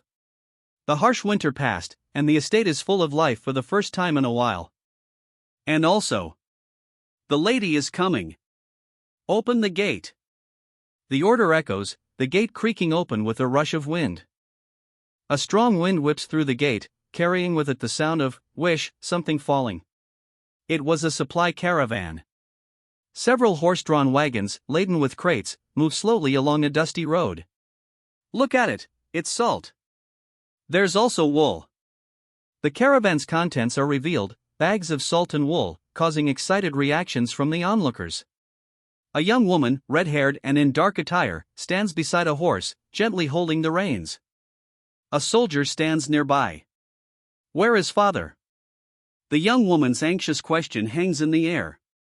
"He is probably in the mansion," a guard informs her. It's been a while since I came back, but it's so rude of you not to come meet me. A woman and a young boy walk hand in hand, the boy giggling. A red-haired woman watches them from the corner of the panel, her expression unreadable. The boy throws his arm up in the air, a wide, joyous grin splitting his face. His grin widens. "Hi-oh," he shouts, pure joy radiating from him. A beat of silence. Then, a smirk plays on her lips. A subtle shift, but a shift nonetheless. "That's right. It's really impressive to lead the top alone," a voice observes, acknowledging the protagonist's remarkable achievement. "Well, that's great." A second voice confirms the protagonist's success, adding to the positive atmosphere. "So, they're having a party at the mansion," one character explains. "How about we have some barbecue for a change? It's been a while since the bear meat, right?" And a loyal companion joins the party preparations. A large dog, tongue lolling, rests contentedly against a person's leg. "You can't come. I can't take you to the mansion." A refusal, delivered with a worried expression. "Sorry, I'll get your share separately." A softer refusal, a pat on the dog's head. The blond man devours a massive piece of roasted meat, his expression a mixture of hunger and fierce determination. His companions also eat ravenously. The feast continues. The remains of a roasted pig lie on the platter, a testament to their ravenous appetites. "Callie, the lady is calling for you." The feast is interrupted. Callie, mid-bite, looks up. His expression is one of startled interruption. "Oh, you're here, Callie." The interruption comes from a seated woman, her words a clear surprise to Callie. "Long time no see, Callie." The woman's greeting, though casual, carries a weight of unspoken history. Her smile widens, a glint in her eyes. A predatory amusement. That predatory amusement intensifies. Her eyes, a chilling green, narrow. "How are your legs?" The question hangs in the air, chilling as her predatory amusement. "It's still the same, but I've adapted so it's not uncomfortable." His reply is defiant, a stark contrast to her amusement. It's inevitable to not feel uncomfortable. Her admission contrasts sharply with his earlier defiance. Azalea talked about how she led the top team so far. It's said that difficulties arose because Joseph sent letters disrupting trade to several cities. Damn him. He's even worse than a worthless bird. The enraged nobleman slams his fist on the table, his fury palpable. "So we went to the Empire." The explanation offers a crucial piece of the puzzle, revealing the nobleman's next move. The Empire was unaffected by Count Joseph's pressure, allowing a large purchase of goods. "Wow! To think such thoughts, you really are my daughter." The nobleman's plan worked. His daughter's reaction confirms it. "I heard that the Empire is a militaristic nation that worships martial prowess. This explains the Empire's willingness to ignore Count Joseph's pressure. Military strength is their priority. They said that this kingdom shares similarities in language and customs with the Empire." I heard an interesting story from there. A new piece of information, hinting at a developing plotline related to the kingdom's connection to the Empire. A thoughtful expression crosses her face. She seems to be considering the implications of that story. "Callie, it's a story you might find interesting as well." That's why she called for him. Callie's eyes widen. A single exclamation point emphasizes his surprise. "I heard stories about a famous doctor from the Empire." The revelation dawns on Callie. The imperial crest is revealed. A symbol of power and authority. He is the imperial family's chief physician. They say he's called a divine doctor, capable of reattaching severed arms and legs. Wow, reattaching severed arms and legs? I guess that's what you'd expect from the imperial family's chief physician. A voice, impressed, comments on the divine doctor's legendary skill. However, wouldn't it be unlikely for the imperial family's chief physician to treat an ordinary commoner? A voice raises a valid question, casting doubt on the divine doctor's actions. No, if it's my request, it might be possible. A counter-argument emerges, suggesting a potential explanation for the divine doctor's actions. Her eyes widen, a flicker of doubt crossing her face. A hand reaches out, a gesture of hope? I have connections with people from the imperial family. A lifeline? Hope flares. In the Empire, those who fight and are injured are welcomed. A new path opens. After the upper body has rested enough, I plan to take Callie with me. A new plan is formed. Azalea. You're really a bundle of luck, aren't you? The man laughs, carrying her aloft. Ah, father. Azalea cries out, her voice echoing the surprise of the moment. My legs. He gasps, his voice strained. The shock is clear in his wide eyes. You can treat it? His desperate question hangs in the air, a glimmer of hope in his wide, sweat-streaked eyes. That's really true? You can really heal my leg? His voice cracks with disbelief and a desperate hope. Didn't I say that I would definitely find a way? A confident reply, a stark contrast to the previous doubt. A triumphant grin spreads across her face. Her confident posture speaks volumes. A mere provincial noble's daughter. The narrator's dismissive words underscore her victory. Her green eyes, narrowed in a fierce glare, betray no hint of satisfaction. The victory, it seems, is far from sweet. It's unlikely to easily encounter someone as noble as a god. Her clenched fist speaks volumes. The victory's hollow ring echoes her unspoken doubts. Callie didn't notice what conditions were behind that. A wave of trainees surges past, a blur of motion. They're running hard, their destination unknown to Callie. Can you really fix my leg? A desperate plea cuts through the aftermath of the frantic rush. His gaze holds a mixture of apprehension and desperate hope. Who do you think will be okay this time? The question hangs heavy in the air, mirroring his desperate hope. Pardon?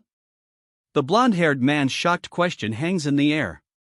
It's about the tests for the apprenticeship that will take place tomorrow, Callie. The blonde-haired man's eyes widen. It's about that guy, Takayan, and someone named Shram or something. A hand gestures towards unseen individuals. The blonde-haired man's concern deepens. Whom? Takayan is a flexible and agile fellow, like a leopard.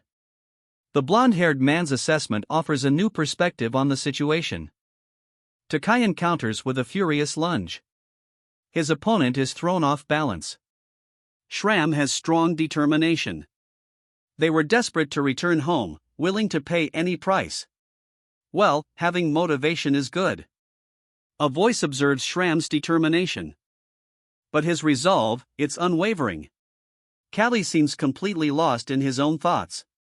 Why do I feel so lacking in energy when I'm going to get my leg fixed? Callie wonders aloud, his internal struggle now externalized. Even if they claim it's a god who reattaches limbs, it's likely an exaggeration, Callie mutters, his skepticism evident.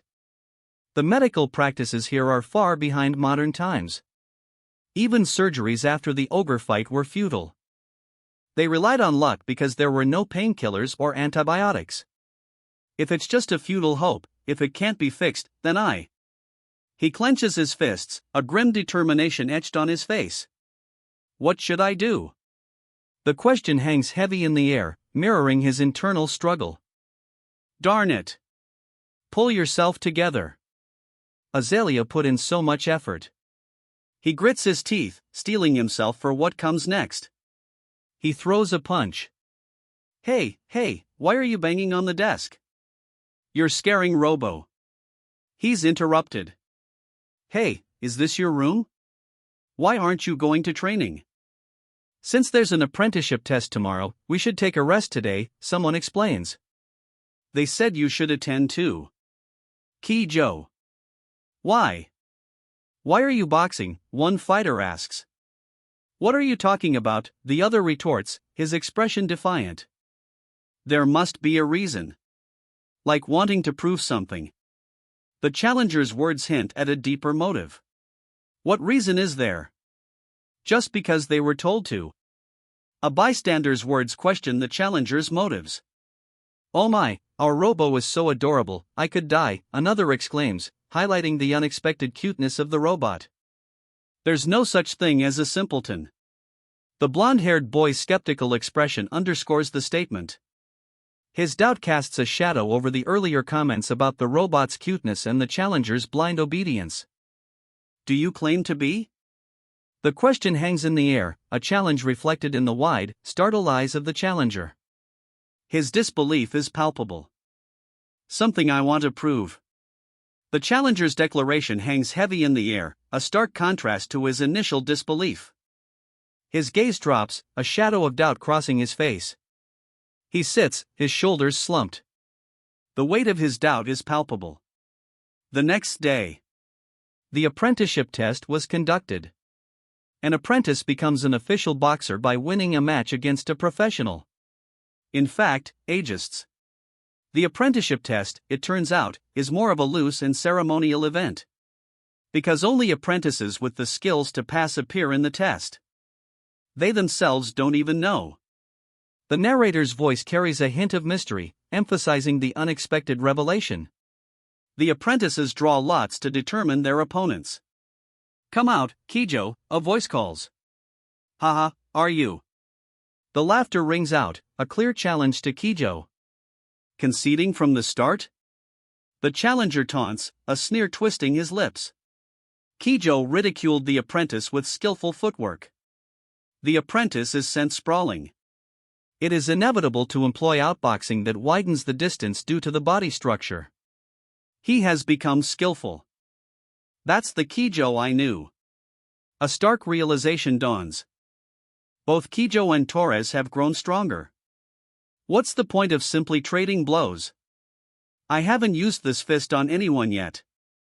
A chilling declaration. The fight is far from over. I want to prove that I'm strong.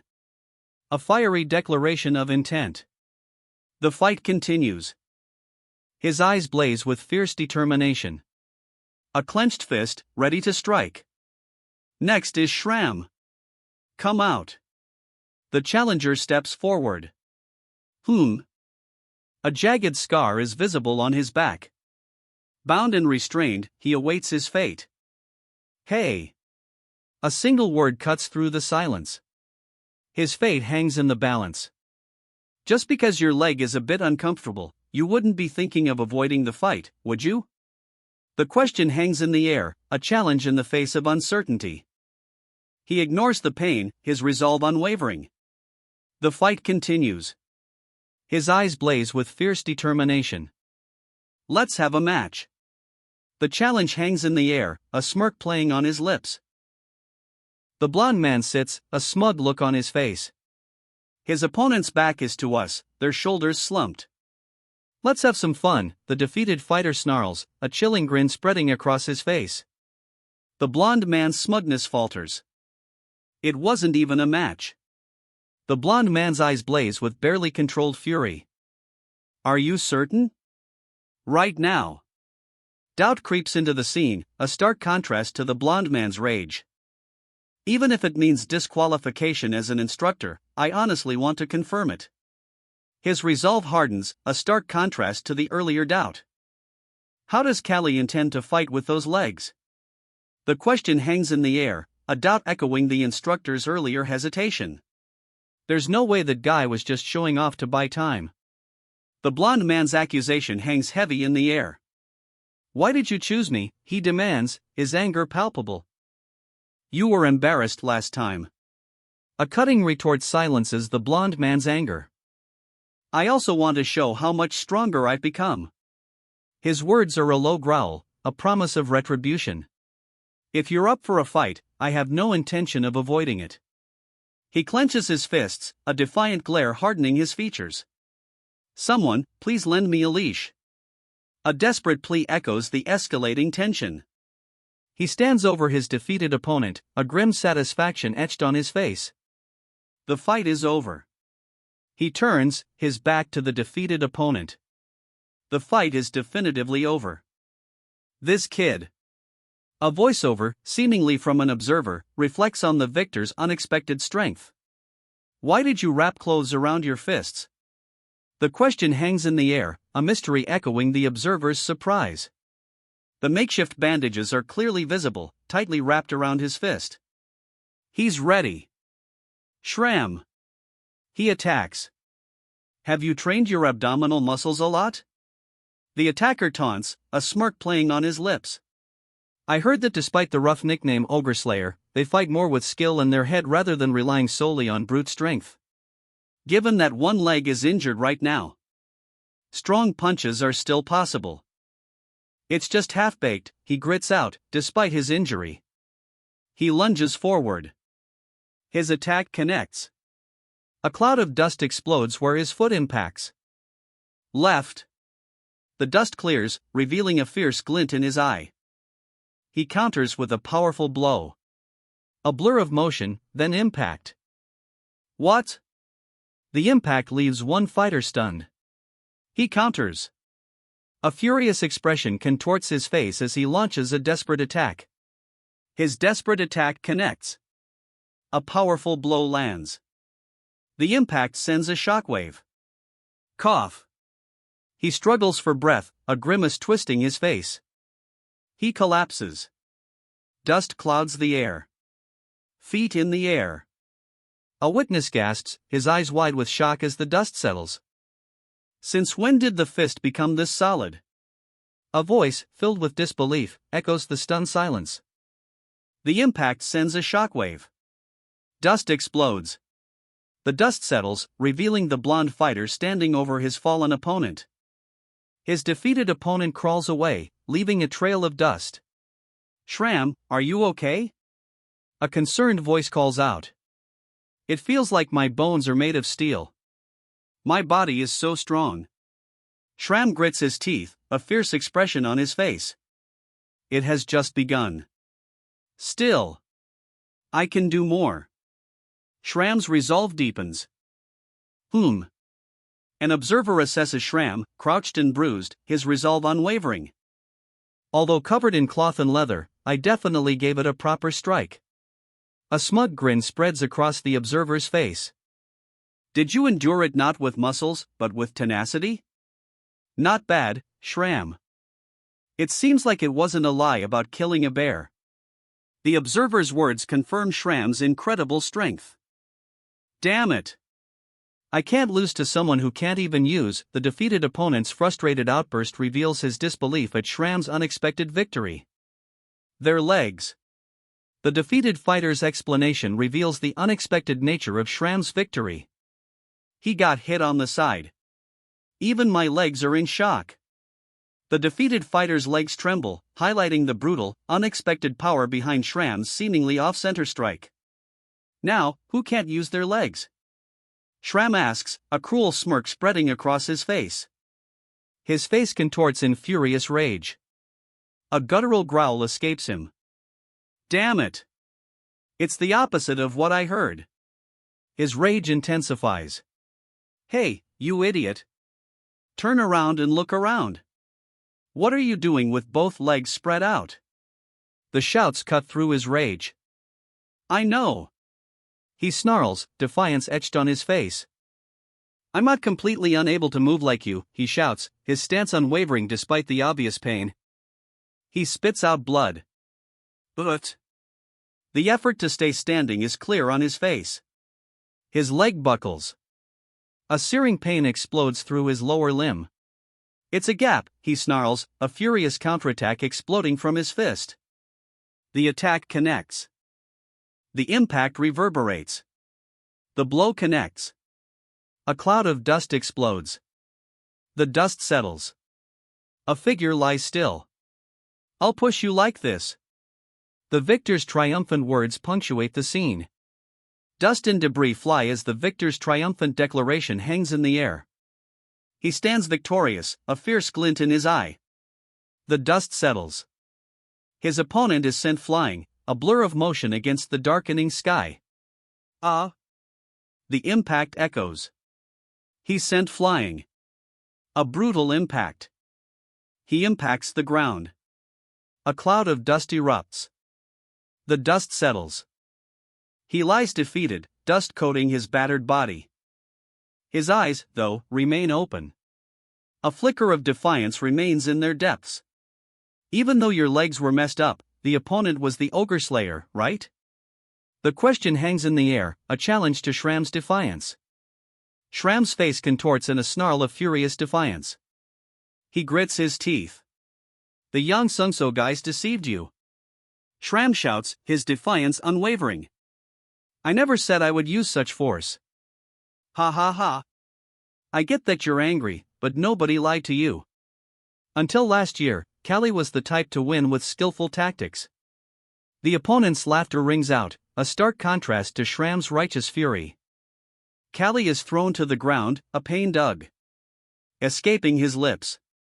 The opponent watches, a smirk playing on his face. We've never seen Callie use such a heavy punch before. The narrator's voice adds weight to the observation, highlighting the unexpected power of Callie's attack. Then, during last winter, was there this kind of punch? The question hangs in the air, a reflection of the unexpected power Callie just unleashed. Just like an ogre, a monster. The words hang heavy, a chilling assessment of Callie's newfound power. He removes his sweat-soaked wrappings.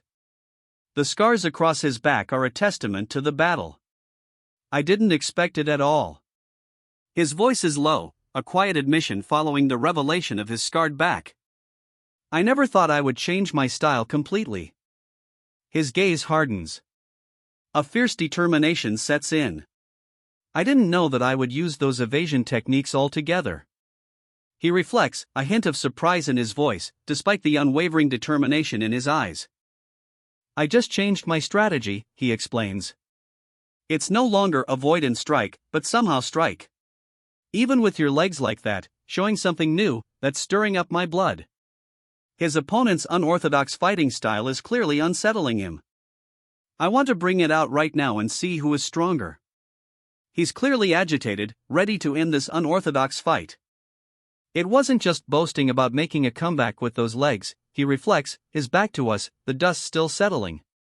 However, there might be an opponent who won't yield to that. I'll think about that when the time comes.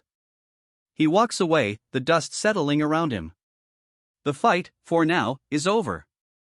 It's more burdensome than I thought. Boxing without using legs is impossible. He sits heavily, the exertion evident. To supplement the lacking power, use the back and waist. He exhausted his knees and thighs to reduce the burden on his injured quadriceps, but after sufficiently resting, the merchant replenished supplies and left the territory. Let's rest here for today. The group settles in for the night. The camp settles down for the night. A young man, his blonde hair catching the fading light, stands with his loyal dog. Suddenly, a low growl erupts. The young man's dog bares its teeth, a warning woof echoing through the night. Are you Callie, the lady's favorite? A voice cuts through the night, challenging the young man and his growling dog. Well, you're handsome. A surprisingly calm response cuts through the night. Due to my status as a slave, my face won't offer any advantages. A pragmatic rebuttal, delivered with quiet resignation. I'm indifferent to whether you're a slave or not, the woman declares, her expression unchanged. Your status doesn't affect my feelings. There's nothing wrong with getting familiar with a face you'll be seeing for a long time. I am Sal Ivan of the Sal Ivan Mercenaries.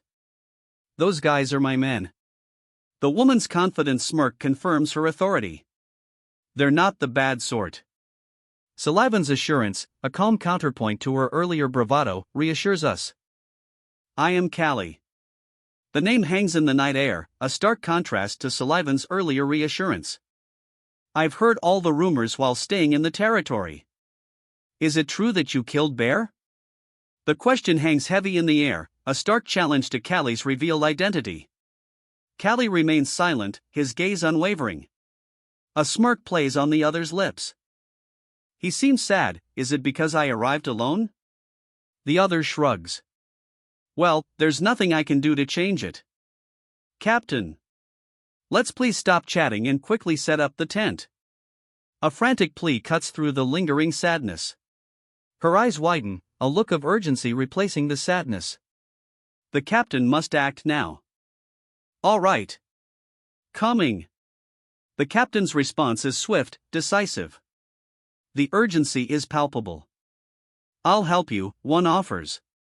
No, your legs must be uncomfortable, the other replies, concern etched on their face. The scene shifts to a bustling camp. Soldiers unload crates, a cat strolls by. The earlier concern continues, but now we see the wider context of their situation. Hell, it's awkward.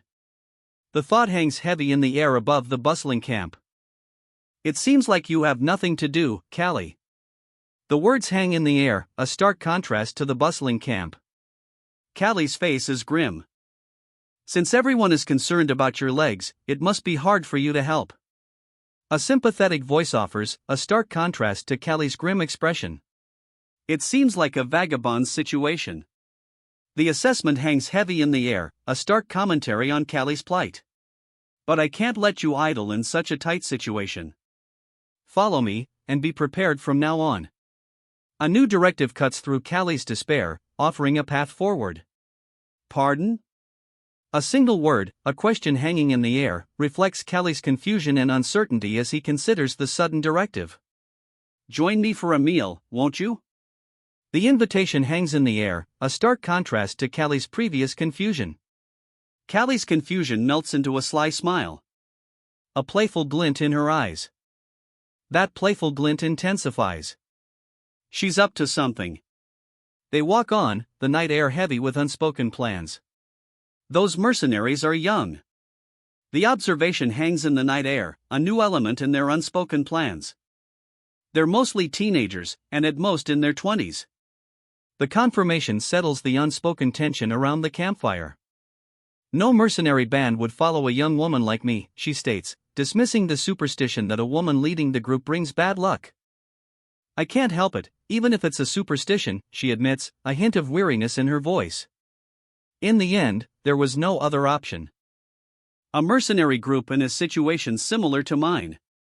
The words hang in the air, a shared understanding passing between the group around the campfire. Their laughter feels both comforting and unsettling. They weren't hired by anyone because of their young age. The campfire's glow illuminates the mercenaries' faces, a stark contrast to the unsettling laughter that still echoes in the air. I've brought the meal. A simple announcement cuts through the lingering unease. The young mercenaries, despite their rejection, are offered a meal under the night sky. I'll bring yours, too. The offer extends to everyone. Let's eat together here. A hesitant but follows. Let's eat together. The invitation is repeated, but this time, it's accompanied by a forceful gesture.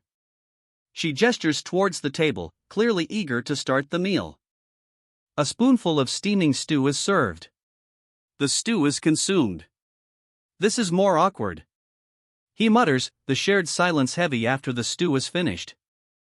He forces a small, tight-lipped smile. The awkwardness remains. Callie. The name hangs in the air, a stark contrast to the lingering awkwardness. Why are you fighting? The question cuts through the silence, a sharp contrast to the lingering tension. Is it to attain freedom? The question hangs in the air. It's the same for all slaves, he replies, his voice barely a whisper. You're not like the other slaves, a voice states, the words cutting through the silence. You had the opportunity to run away, or be treated better. He drinks deeply from a bowl, his eyes wide with a mix of defiance and something else, a flicker of pain. Still, you always wanted to remain a boxer slave, a voice cuts through the silence. But you didn't give up everything. Why are you saying this all of a sudden? The question hangs in the air, a stark contrast to the previous accusations. The tension is palpable. If you could choose only between legs and freedom, which one would you prefer? The question hangs heavy, a chilling ultimatum. I don't like the phrase if dot. I don't like the phrase if dot. If so, let me suggest it. Give up the leg treatment, and I'll make you a free man. He considers the offer. A silent, intense standoff. I'll persuade my father. A decision is made, ending the tense silence. You're right, lady. Agreement follows the decision. I don't need freedom. A quiet declaration, a surprising twist in their agreement. I want to prove that I am the strongest by winning over and over again. A declaration of purpose, a stark contrast to the previous sentiment. A subtle, almost imperceptible smirk plays on her lips. The determination remains. Rather than gold and silver treasures. Her opponent lies defeated. I prefer having losers lying in front of me. I choose to fix my legs. His eyes blaze with fierce determination. A steely resolve hardens his features. He strikes. And then, a hand reaches out. A gentle touch. I'm tired. Leave now. He leaves her sleeping. She stirs. A single, lime green eye opens. Dumb guy. Forget it. When you have someone you love, you start valuing your life more. Once the time comes, you won't have the strength to fight anymore. A heavy weight settles on the scene as the blonde-haired man's resolve seems to crumble. Hey, what's so serious? The blonde-haired man downplays his worries, but his companion looks unconvinced. Oh, no. It's just. He trails off, the weight of his unspoken concerns still heavy in the air. If your legs are giving you trouble, just be patient. We'll soon reach the free city of Corin. A reassuring statement, but the blonde man's companion remains unconvinced. Free city? Doubt hangs in the air. Her skepticism is clear. I'm talking about a city without a hereditary ruler, the speaker explains. It's designated a commercial special zone, electing a president through a noble election. A hand drops a ballot into the wooden box. The noble election is underway. Wealthy merchants pay huge campaign funds for the election campaign. Not only bribery, but also kidnapping or assassination of rivals is common in this election. Well, that's a nice neighborhood, one candidate remarks, a hint of sarcasm in his tone. Well, that's what they say behind the scenes, his companion replies, her expression suggesting a cynical awareness of the election's underhanded tactics. Looking at the front, it's more lively than any other city. A sweeping view reveals a bustling town, a stark contrast to the cynical whispers of the previous scene. And there it is. A bustling port city stretches before them, a vibrant contrast to the shadows they left behind. Ships sail into the harbor, a scene of lively commerce.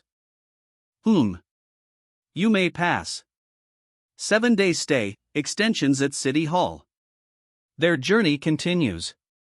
They reach City Hall. A guard checks their papers. Hey, isn't that a wolf? Wild animals are off limits, a guard shouts. No, this one's a dog, the traveler replies, gesturing to his canine companion. It's a hybrid mixed with wolf blood. The traveler clarifies, revealing the dog's true nature. Robo, bark. A simple command, but with a hint of something more. The wolf hybrid dog's true nature is revealed. This is a silly thing, it can't bark. Pass. The examiner declares, dismissing Robo's apparent failure. Ha, dog? A dog, scoffs the examiner. Are you lying without even putting saliva in your mouth? The disbelief is palpable. His companion bursts into laughter, a reaction that only intensifies the examiner's disbelief. The ageist guys have come. The examiner's disbelief deepens. Tell it to the chief of the guards. A sharp command cuts through the disbelief. Her gaze remains firm, unwavering. A steely resolve settles over her features. And now, Chapter 36. The scene shifts. We see a wide shot of a ship sailing on the open ocean. Birds fly overhead. The scene shifts to a bustling harbor. A large cargo ship docks, its crew unloading crates and barrels onto the wharf. People scurry about, their day's work underway. The scene shifts to a bustling marketplace. Two men stroll through the crowds, one smiles broadly, the other wears a more subdued expression. Suddenly, they round a corner and find themselves facing a group of armored figures. The cheerful atmosphere vanishes. A worried expression crosses the red-haired woman's face as she shows the document to a nearby armored knight. The weight of the situation is palpable. The smell of the sea. It's a great place to come anytime. A relaxed smile spreads across the red-haired woman's face as she inhales deeply, a stark contrast to her previous worry. A blond young man sits hunched on the ground, his expression one of clear distress. Drool escapes his mouth. I want to eat some raw fish with soju. A mumbled desire for a simple meal cuts through his distress. His eyes widen, a surge of fury replacing his earlier despair. He rips the photo in two. Poster? He glances around the bustling town square, his fury simmering. What does it say? He mutters, his gaze fixed on the tattered poster. Is it that time already? He asks, a mix of surprise and dawning realization in his voice. The poster announces the Korean boxing tournament. What, boxing tournament? The question hangs in the air, a mixture of disbelief and dawning dread etched on his face. His companion looks equally shocked. Boxers are usually paid to fight, right? The question hangs in the air, a pointed observation that underscores their growing unease. But when you pay to compete in a tournament, you can get a huge prize if you win. A potential reward is offered, a stark contrast to their earlier concerns. You know it very well. A tattered poster, showing a hefty 8,000 gold prize, is held up. The potential reward is confirmed. I'm a bit embarrassed, but I like boxing matches. A simple explanation, perhaps revealing a hidden motivation for the 8,000 gold prize pursuit. What is this? He exclaims, clearly surprised by his companion's confession. That's why I'm hanging out with you. She replies, a mischievous glint in her eye. The scene explodes into a chaotic brawl. Soldiers clash, swords flashing. Nice to meet you, Miss Azalea. A smirking knight observes the chaos, his words cutting through the clash of steel. The knight's smirk widens. He's enjoying the show. I am Leonardo, the captain of Corin's guards. The knight's introduction cuts through the tension. His smirk remains. We received a report that weapon smuggling is taking place on your end. I'd like you to accompany me for a moment. Leonardo's request is crisp, his smirk unwavering. The implication hangs heavy in the air. This is an absurd accusation. Her fiery retort echoes the disbelief in her eyes. The armed guard behind her seems ready for trouble. It must have already passed through inspection and cleared properly. A calm counter-argument follows her indignant outburst, a stark contrast to the escalating tension. Miss Azalea of Aegist. The name hangs in the air, a chilling introduction to the man in gleaming white armor. His smirk speaks volumes. If you want to end this quietly, follow me. The armored figure's words are a chilling invitation. Hesitation. The blond man's face is grim. His companion looks equally resolute. They enter the guard's reception room. To be honest, the report is false, a guard states. It seems you've incurred the Joseph family's dislike quite a bit. I received a letter instructing to detain Aegis Sandan upon arrival, for any reason. There's no compulsion, the guard admits, but this is quite convenient. Compelling, I must say.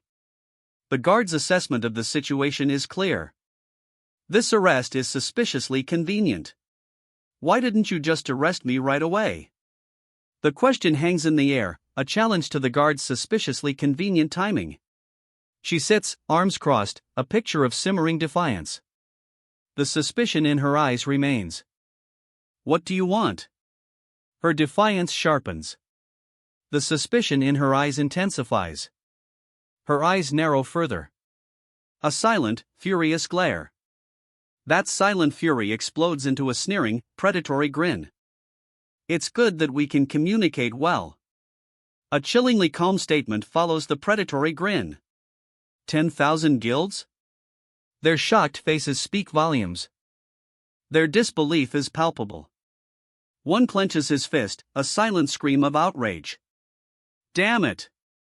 Does that fool think the 10,000 guilds is named after his dog? The outrage is explosive. His outrage is palpable, a barely contained roar. He clenches his fist. Even if you sell everything, getting a fair price is difficult. Traveling to the Empire is also a problem. I know that. The red-haired woman's quiet response acknowledges the difficulties ahead. The journey to the Empire remains a daunting challenge. She has 5,000 guilds available for immediate financing. The daunting journey to the Empire continues. The remaining 5,000 guilds. A thoughtful pause. The journey to the Empire continues, but with a lighter financial burden. Valon Joseph, stubbornly holding onto my ankles. The journey continues, but this unexpected weight adds a new challenge. That punk's father, Count Joseph, is also trying to target this merchant group? A revelation dawns on the man struggling to move forward. Is this the end for Sandan as well? He mutters, a grim realization settling on his face. I might need to find another employer. Sal Ivan. Oh, did you overhear? I'm sorry. But these negotiations can't be resolved with a knife. No, I'm not interrogating you. The woman's words are clipped, her expression a mix of defiance and something else, almost amusement. The tournament we were. A cryptic reminder hangs in the air, the woman's amusement seemingly deepening. Talking about earlier, a young man states, his expression grim. His gaze is intense, a clear shift from earlier amusement. Is there a separate qualification for participation? He asks, his grim expression unchanged. He leans down, his grim expression unchanged. A young woman, seemingly unconscious, lies below. Her eyes snap open. A fierce glare meets his. The participation fee is 100 guilds. And you just have to get tested by an active boxer. A smirk plays on the lips of the speaker, the implication clear. What is the prize money for winning? The question hangs in the air, a sharp contrast to the previous smirk. His eyes narrow, focused on the reward. 8,000 guilds. The prize is revealed, a substantial sum fueling his ambition. His eyes, narrowed and burning with fierce determination, fix on the prize. A bead of sweat trickles down his jaw. He's focused, utterly consumed by the challenge ahead. Not possible. He mutters, doubt creeping into his focus. Her gaze hardens. Disbelief etched on her face. Her disbelief intensifies. A single, drawn out, escapes her lips. Oh, Mississippi. If Callie wins, why don't we just set up 2,000 guilds? A confident proposal, adding insult to injury. Moreover, Callie has even defeated an ogre. Are you out of your mind? The disbelief is palpable. Should we send someone brought in for leg treatment to the tournament? The question hangs in the air, a stark contrast to the disbelief that preceded it. Oh, that's it. A smirk spreads across one fighter's face. The disbelief gives way to grim acceptance. A noble girl and a slave boy. It's not some kind of romance novel. The smirk deepens, a cruel amusement in her eyes. Miss, there is no other way. His words hang heavy in the air, a stark contrast to her cruel amusement. If detained like this, the Joseph family will come. The warning hangs in the air, a chilling counterpoint to her amusement. A blinding flash of light erupts. A powerful punch connects. The force is immense. I promised the master that I would revive from summer onwards. A determined expression hardens on her face. A powerful fist smashes the nearby table to splinters. This tournament will be my comeback stage. He clenches his fist. Lady Luck. Azalea. Talk. A single word escapes her lips, a breathy gasp reflecting her exhaustion. She clutches at her chest, a shudder racking her frame. Then, a sharp intake of breath. Pain contorts her face. I got it. The pain subsides, replaced by a quiet determination. As long as permission is granted, make sure to win. A determined glint in her eyes, she prepares for the challenge ahead. She points, a clear directive in her eyes. The challenge begins. As always promised. The challenge is accepted. He turns, a grim determination etched on his face. What? Curry? The question hangs in the air, a stark contrast to his grim resolve. He continues writing, a frown etched deep on his face. His hand pauses, then resumes its work. No, it's Callie, a voice corrects. Curry or Callie, I've got your call. Go away, another replies dismissively. Even though all sorts of people come, now even that stubborn person. The narrator's voice trails off, highlighting the unexpected arrival of a persistent individual. Callie, do you see that bald head? A woman's voice cuts through the air, sharp and alert. That guy is the boxer who takes the test. The woman points, identifying their target. You little bastards, is that all you got? The boxer boasts, arms raised in victory over his defeated opponent. Go get some more milk. The victor's casual command cuts through the air. If you're not here, drink some milk or something. Ha ha ha. The victor's laughter echoes his casual dismissal. Looks and behavior are exactly the same, a voice observes, highlighting the unsettling similarity between the victor and someone else. The crowd gasps. A woman, eyes wide with shock, stares at the victor. A young man beside her recoils in disbelief. Hey, you bald bastard. The victor is immediately confronted. His opponent, furious, unleashes a verbal attack. You look like a baby, drink more. The verbal assault continues, escalating the conflict. What were you thinking when you did that? Ha?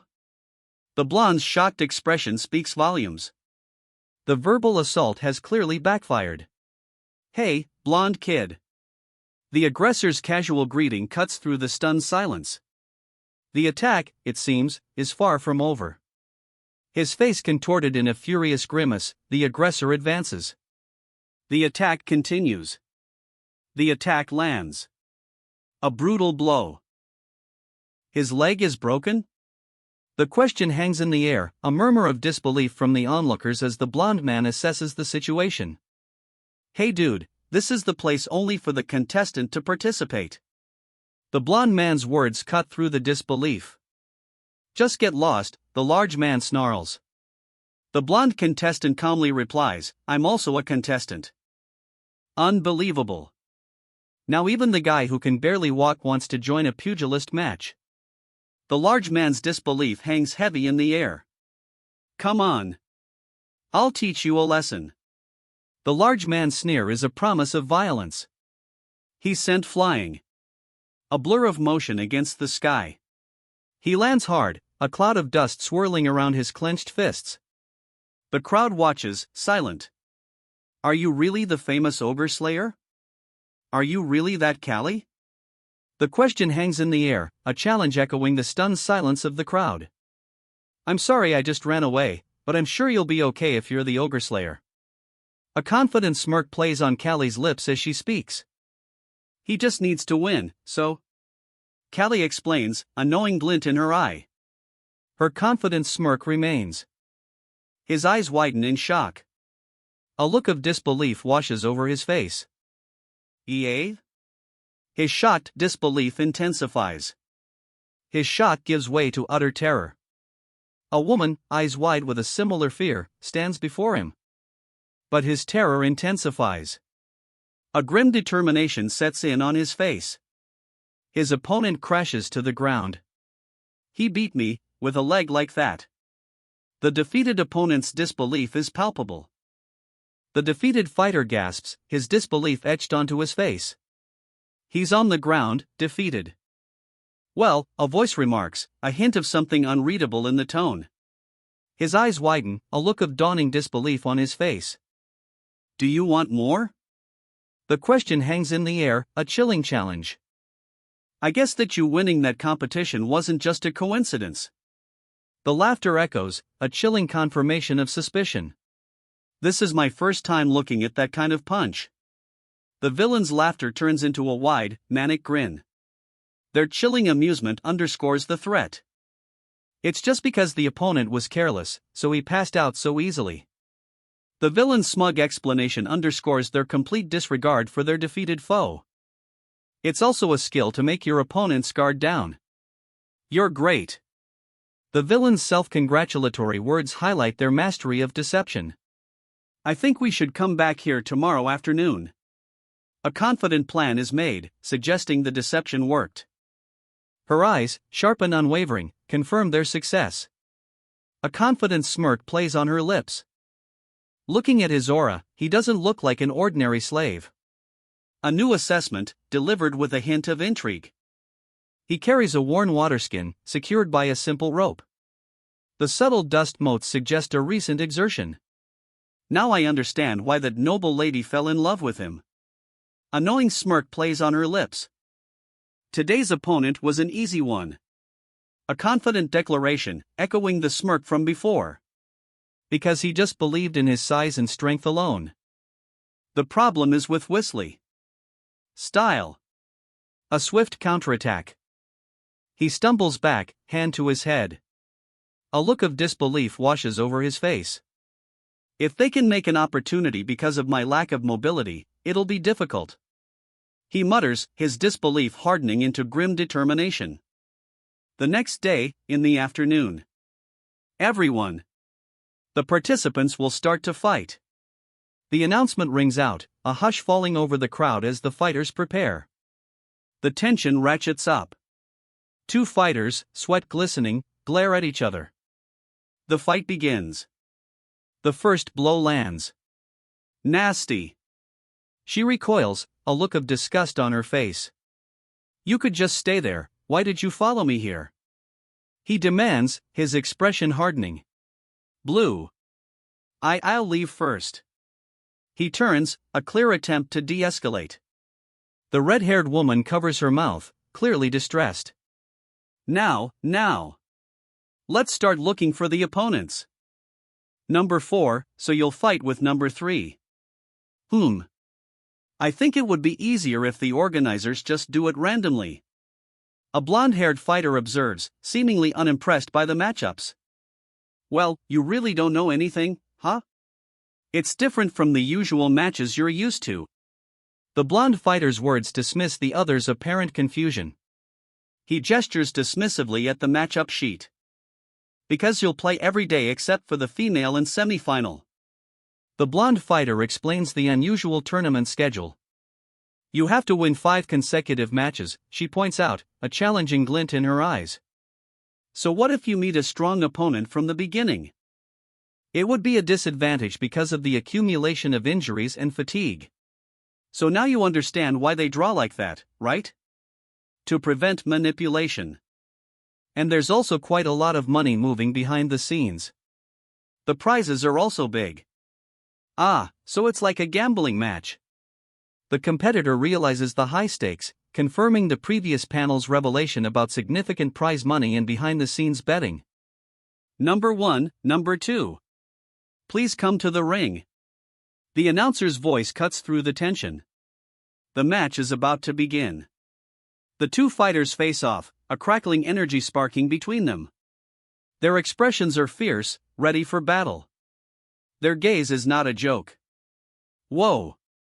Next, number 3 and number 4. The competition continues. Number 3 stands ready. A confident posture. The competition continues. The attack lands. He looks like a pugilist enthusiast. A blond man observes, a question mark floating above his head. Number 3 Spyron, number 4 Callie, please stand facing each other. The instructor's command echoes, setting the stage for the upcoming fight. Nice to meet you, Callie. Let's have a good game. Spyron's confident words set the tone for the match. There's a nerd and a disabled today. We'll have 2 easy wins. A sneering voice announces their strategy. The match begins with an air of overconfidence.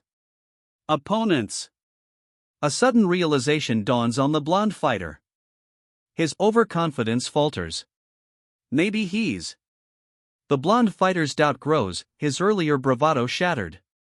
Maybe he's from a wealthy family, the blonde fighter mutters, his suspicion replacing his earlier confidence.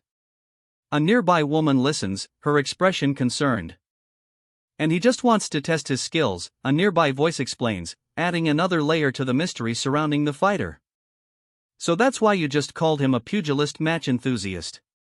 The explanation hangs in the air, a new layer of intrigue added to the fighter's enigmatic behavior. His hands didn't seem rough. The observation hangs heavy, a stark contrast to the fighter's brutal style. He looks like an easy opponent, just beat him up. Nobles are so annoying, she mutters. I knew it. Hoo. Guys, do you guys believe in a woman like me? A triumphant grin spreads across her face. She clutches a bag of loot, her eyes gleaming. The loot bag swings, a satisfying thwomp as she secures her prize. Why are you suddenly taking out a bag full of money? A voice questions her brazen display of wealth. The group watches, clearly suspicious. Do you want to divide our salary now? She asks. Well, it's a good thing, though, someone replies. Okay, so you also know this is your half-year salary, right? The others nervously agree. Yeah. I'll use all the money to bet on Callie's side in this tournament. A confident grin spreads across the speaker's face as they clutch a hefty bag of cash. Are you crazy? One exclaims, their shock palpable. The bettor replies, I'm not crazy, why? A confident defiance meets the stunned disbelief. You'll bet on that guy who has such a leg? The disbelief is palpable. The bet stands. Did you ever lose money after listening to me? A confident voice booms. And no, a nervous reply. And also, no one has died in 2 years. The speaker's smugness is palpable. So why just believe me now? The speaker's smirk is unwavering, his confidence bordering on arrogance. The listeners look unconvinced. Because we know when you will get hit and miss. The arrogant smirk is replaced by a confident explanation. Their skepticism remains. Yeah, it's just my instinct that told me to do it. A confident assertion, but the doubt in their eyes remains. Now it's the perfect time to do this. A steely resolve hardens their gaze, replacing the earlier doubt. He acts. A look of dawning horror crosses the other man's face. I agree. His horrified expression deepens. Their horrified expressions deepen further. The weight of the agreement hangs heavy in the air. If it wasn't because of the captain, I wouldn't. The unspoken threat hangs heavier than the agreement itself. Without the captain, I wouldn't survive this mercenary life. The speaker's words are underscored by the raised hands of their comrades, a silent testament to their shared reliance on the captain. Yeah, and that thing is just something we can start over, someone declares, a hint of defiance in their voice. Screw it, they add, uncertainty creeping into their tone. We don't care anymore. A shrug, a dismissive wave of the hand. The defiance remains, but the uncertainty is gone, replaced by a grim resolve. Good choice. A chilling smirk spreads across their face. The grim resolve hardens into something colder, more calculating. Okay, so now disperse. Let's go back to our quarters. The chilling smirk remains. A calculated retreat begins. Their retreat continues. A long, empty panel follows. She watches from the shadows, a grim determination etched on her face. So you guys are doing something interesting. A voice cuts through the silence, revealing a hidden observer. The first game of the tournament, 32 rounds to go. The crowd roars its anticipation. The first game ends. The crowd erupts in cheers. But the cheers quickly fade. A brutal counterattack. One fighter lands a devastating blow. He crumples. The fight is over. The level here is quite higher than I imagined. He surveys the other fighters, a thoughtful expression on his face. After he blocking the opponent's sight, a swift, powerful blow lands. Terror fills his eyes. Chapters 39 and 40 are up now at arvinscans.com. He goes straight at the blind spot. A powerful punch connects. The impact sends his opponent reeling. He's down. The fight is over. It's a basic in modern boxing, but unusual here, a voice observes. He must have had a lot of experience to do that. He counters with a swift, powerful blow. The opponent stumbles, falling hard to the ground. The winner is participant number 2. Good job, number 2. Beat them all. The crowd roars its approval. Hey! You asshole! Do you know how much I bet on you? The winner's furious outburst cuts through the cheers. So noisy, he mutters, turning away from the commotion. Number 4, Koli. It's your turn. Koli emerges from a dark, barred passageway. He stands ready. He emerges into the open, his expression grim. Scars crisscross his muscular torso. He stands amidst the dust, his grim expression unchanged. The ground is stained, a grim testament to the battle's intensity.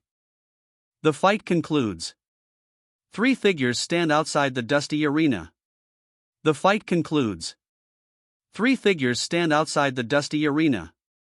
Now, the crowd murmurs, their concern evident. He's limping? How can he win with that kind of body, they question. Will he even survive? Don't listen to other people's reactions, the fighter declares, ignoring the crowd's worried murmurs. I won't look down on you, even if you don't have a good leg, Koli. He declares, a steely glint in his eyes. Koli's opponent reveals his powerful physique.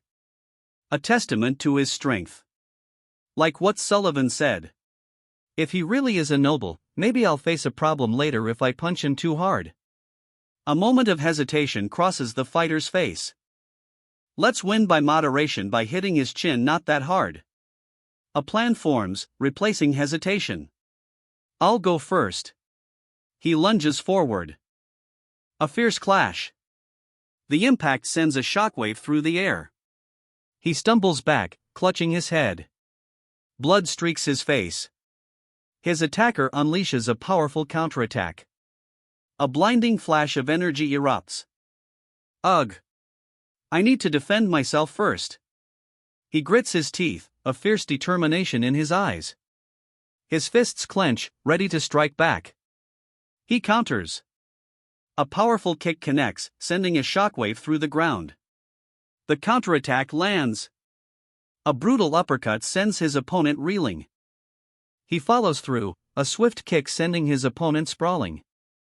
I won't let you win, I won't let you do as you please. The fighter's defiant words echo as he rises. He staggers, blood streaming down his face. A fierce grimace contorts his features. He counters with a brutal strike, sending his opponent flying. Now your fist looks so scary? He taunts, a smirk playing on his lips as he follows through with the attack. Is that Whistly style? He's surprised. I went to Duke Whistly to learn this. It was my style at first, so I know it really well. A confident smirk plays on his lips. He wipes sweat from his brow. The fight is far from over. Chapters 39 and 40 are up now at arbanscans.com. By the way, a voice observes, you've been taking advantage of your opponent's carelessness. A fist clenches, knuckles white against the bandages. I'll get serious now. A lightning-fast strike connects. The blonde-haired fighter is sent reeling. The blonde-haired fighter is sent sprawling. A counterattack lands, a powerful blow connecting with his ribs. The blonde-haired fighter's ribs are crushed. A look of disbelief washes over his opponent's face. I saw Torres when he fought earlier, but now I'm sure. The blonde fighter's opponent confirms his suspicions. A chilling certainty settles over the scene. A flashback reveals Torres's fighting style. The blonde fighter's eyes widen in recognition. Whistly's style doesn't have perfect footwork. The blonde fighter's observation confirms his recognition of Torres's fighting style. The strength of Torres's foot impact doesn't fully transfer to his fist. That's the weakness of the Whistly style. A fist without strength is a big problem. The weakness of the Whistly style is exposed. Because their muscles can't deliver more impact to the opponent. A blinding blow connects. The opponent is sent flying. He's sent flying, a blur of motion and a surprised yell echoing the impact. That kind of attack won't work on me. Let's corner him. The attacker closes in, a fierce expression on his face. Let's go. The attacker's fury is unleashed. A blinding flash of energy erupts. The attacker's strike connects.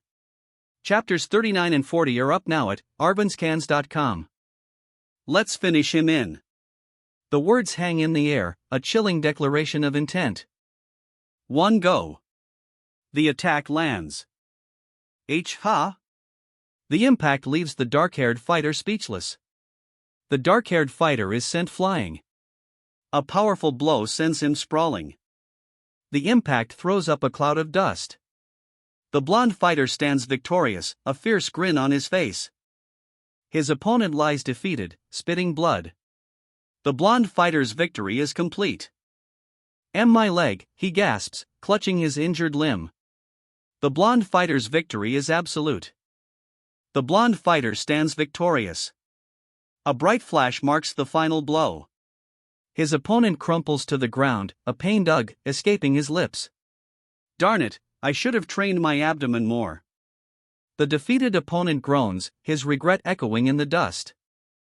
His eyes blaze with furious defiance, a stark contrast to his bloodied lip. He's not giving up. His eyes widen in shock. A question mark explodes above his head. He's knocked off his feet. A powerful kick sends him sprawling. This son of a bitch. How? He roars, his face contorted in disbelief and rage. He collapses. A deafening crash echoes. The dust settles. A bloodied blonde fighter hangs his head, defeated, before a trio of imposing figures. How can he win against someone who uses a whistly style? One of the onlookers observes, highlighting the blonde fighter's seemingly insurmountable disadvantage. That limping guy, he sure is quite good. The crowd's surprise is palpable. Call. The defeated fighter cries out in disbelief. How dare you do that? His outrage echoes the stunned silence of the crowd.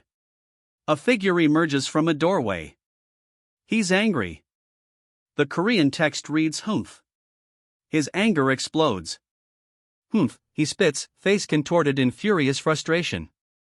You shameless son of a bitch, he roars, his rage barely contained. He bursts through the doorway, a furious expression etched on his face. The Korean text indicates a gasp of exertion or shock from the man on the floor. You shameless rascal of a dog, he roars, fury blazing in his eyes. His rage undimmed, the furious man leans closer. The other man's eyes widen, fear flickering in their depths. You. The furious man's single word hangs heavy in the air, his rage a palpable force. How dare you say that? The furious man's retort explodes, his rage escalating. You, child of a noble. The boxer's sneering retort stings. This isn't place to fight. The noble's opponent states, a clear challenge to the ongoing brawl. Do you believe there's any space for you to be lamenting about stepping on your foot? The opponent sneers, his words a brutal dismissal of any weakness. In this place, such things are ordinary. The opponent's words echo the harsh reality of their surroundings. You scoundrel. The accusation hangs heavy in the air, his face a mask of strained defiance. Yeah, I have experience worse than that, he scoffs, like someone throwing sand and grabbing my hand. If you lack much experience, you must think that's cheating. I used to be like that in the past. A hint of regret colors his words, a stark contrast to his earlier scoff. Hey! A hand reaches out, a gesture of unexpected reconciliation. Come with me. I'll teach you something nice. What? So you want to fight me one more time here? The challenge hangs in the air. If we fought on the streets, you'd be out cold already, he boasts. The boxer in Whistly already approves of my ability. I approve of your skills too. The boxer's unexpected agreement throws the opponent off guard. He touches his face, clearly surprised. But you have learned it wrong. The boxer's words, a stark contrast to his previous praise, leave his opponent speechless. His face is a mask of dawning realization. Learnt it wrong. The realization hits him hard. Quick movements of legs doesn't mean it's a good move. The narrator's voiceover emphasizes the text, providing context to the character's defeated posture. He watches, a flashback revealing his opponent's desperate, ultimately futile, attack. A look of grim understanding crosses his face. You'll tire yourself easily first. His opponent's fatal flaw is revealed. Moreover, you need to move your body properly. The blonde fighter demonstrates, highlighting his opponent's poor technique. You have to use the power from your legs to your fist. The blonde fighter explains, demonstrating the correct technique.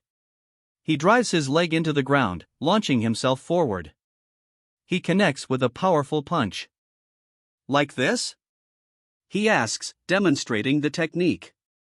Practice it over and over again, the other fighter replies, his focus unwavering. It's hard to make a strong hit using only your upper body, one fighter observes, highlighting the difficulty of the technique. He clutches his chest, wincing. The pain is evident. You're such a nice person, Coley, someone says. Coley's opponent clasps his hands together. A look of genuine surprise and perhaps a little disbelief crosses his face. My name is Callie. The revelation hangs in the air, a confident smile playing on his lips. My name is Callie, not Coley.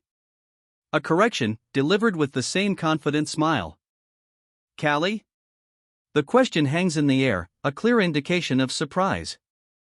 Well, doesn't matter if you're Coley or Callie, just keep on fighting, the opponent declares, raising a hand in a gesture of acknowledgement. Yeah. Since you beat me, you're the winner. Callie.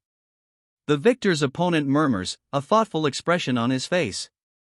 Where have I heard that name? The victor's opponent wonders aloud, a new thought dawning on his face. 2 days later. Looks like you're gonna have easy opponents until 8 rounds. A smirk plays on the confident fighter's lips, his words clearly directed at the red-haired woman beside him, who remains impassive. Really, it's not easy. The red-haired woman's quiet rebuttal cuts through the confident fighter's earlier boast. The blonde fighter, battered and bruised, wipes blood from his lip. His expression is one of grim acceptance. It's a relief that everyone who was tired from their previous game. He's clearly exhausted, his face bruised and marked from battle. He's hurt again. A worried expression crosses her face. Damn it, only it wasn't for that kid, a man snarls, his frustration clear. Such an unfortunate kid. Don't mind them, a woman says dismissively. They're just upset because they lost their money. I don't care. The woman's dismissive attitude is clear. Her indifference to the angry crowd underscores the power imbalance. All you need to do is observe the next opponent. The woman's instructions are blunt, echoing her earlier dismissiveness. The power imbalance remains stark. The arena. 2 figures stand poised within the ring, ready for combat. A crowd watches from the stands. Smash him, Eureka, the crowd roars, their cheers echoing through the arena. Eureka! I bet everything on you, a voice shouts, brimming with confidence. The crowd's cheers intensify. Boxer Eureka. Eureka's back is to us, his muscular form scarred and battered. The red backdrop intensifies the brutal nature of the fight. He's a slave from the western desert area, known for smashing his opponents.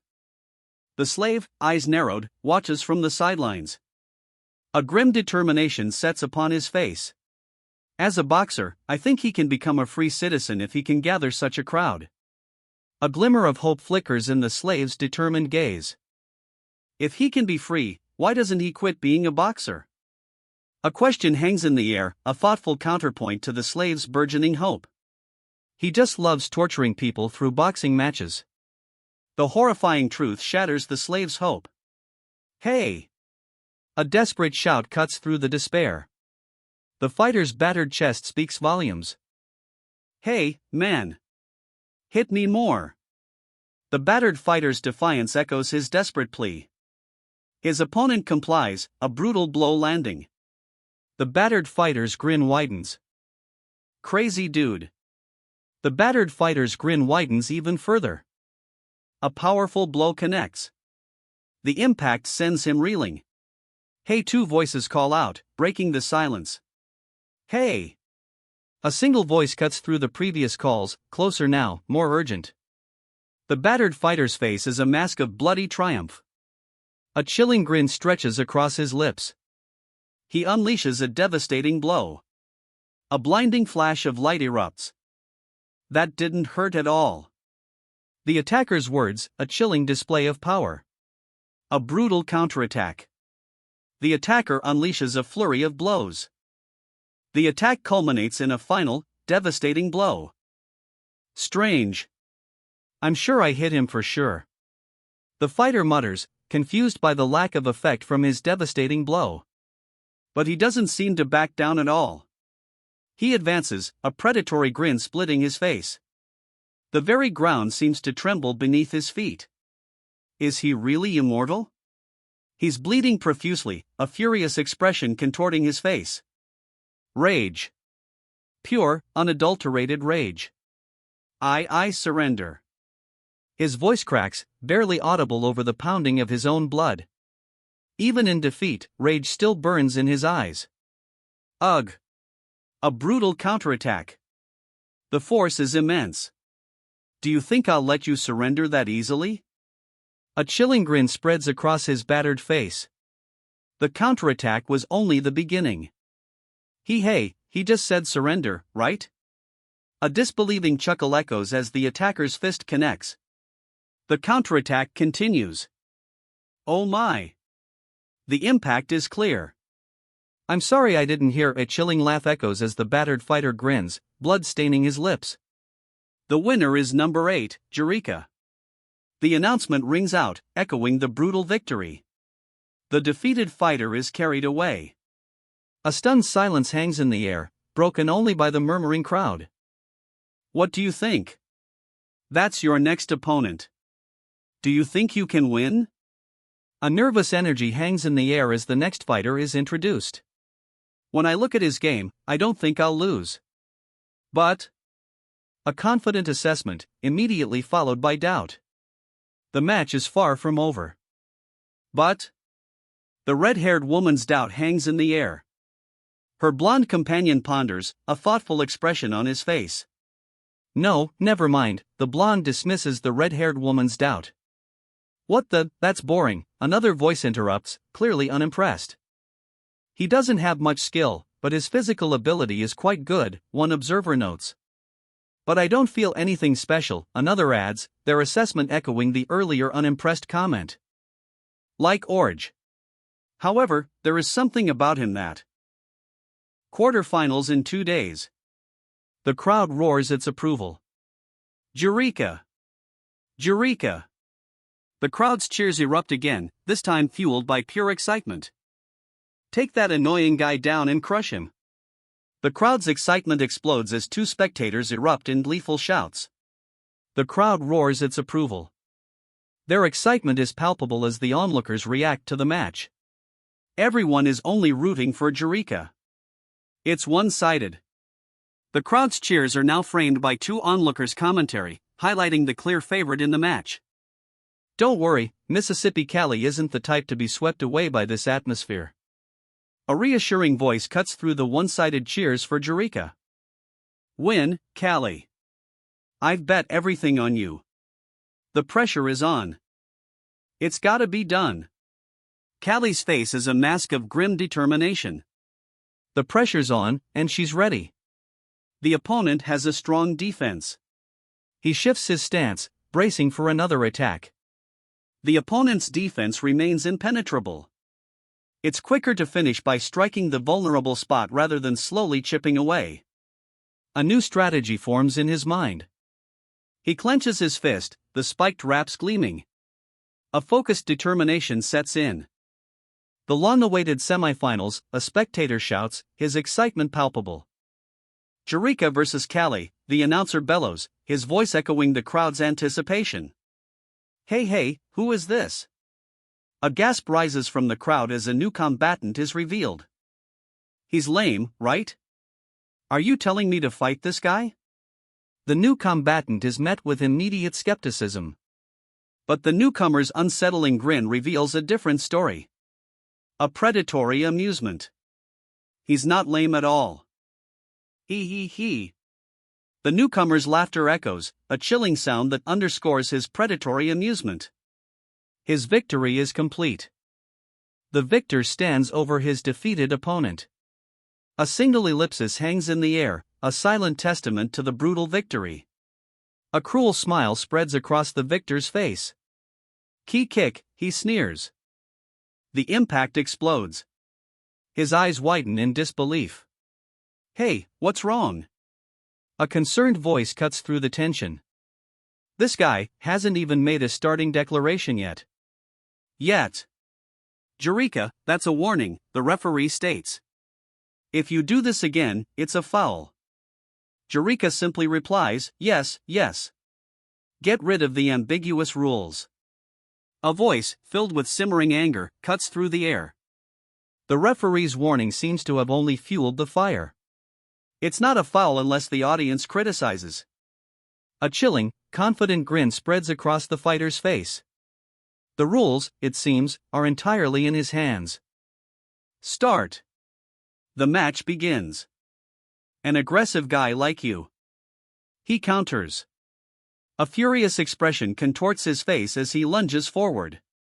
I will definitely come at you first, he snarls, a crazed grin splitting his face as he follows through with his counterattack. The impact reverberates. His counterattack lands. He sends his opponent flying with a powerful, sweeping blow. A triumphant grin spreads across his face. The impact sends a shockwave through the air.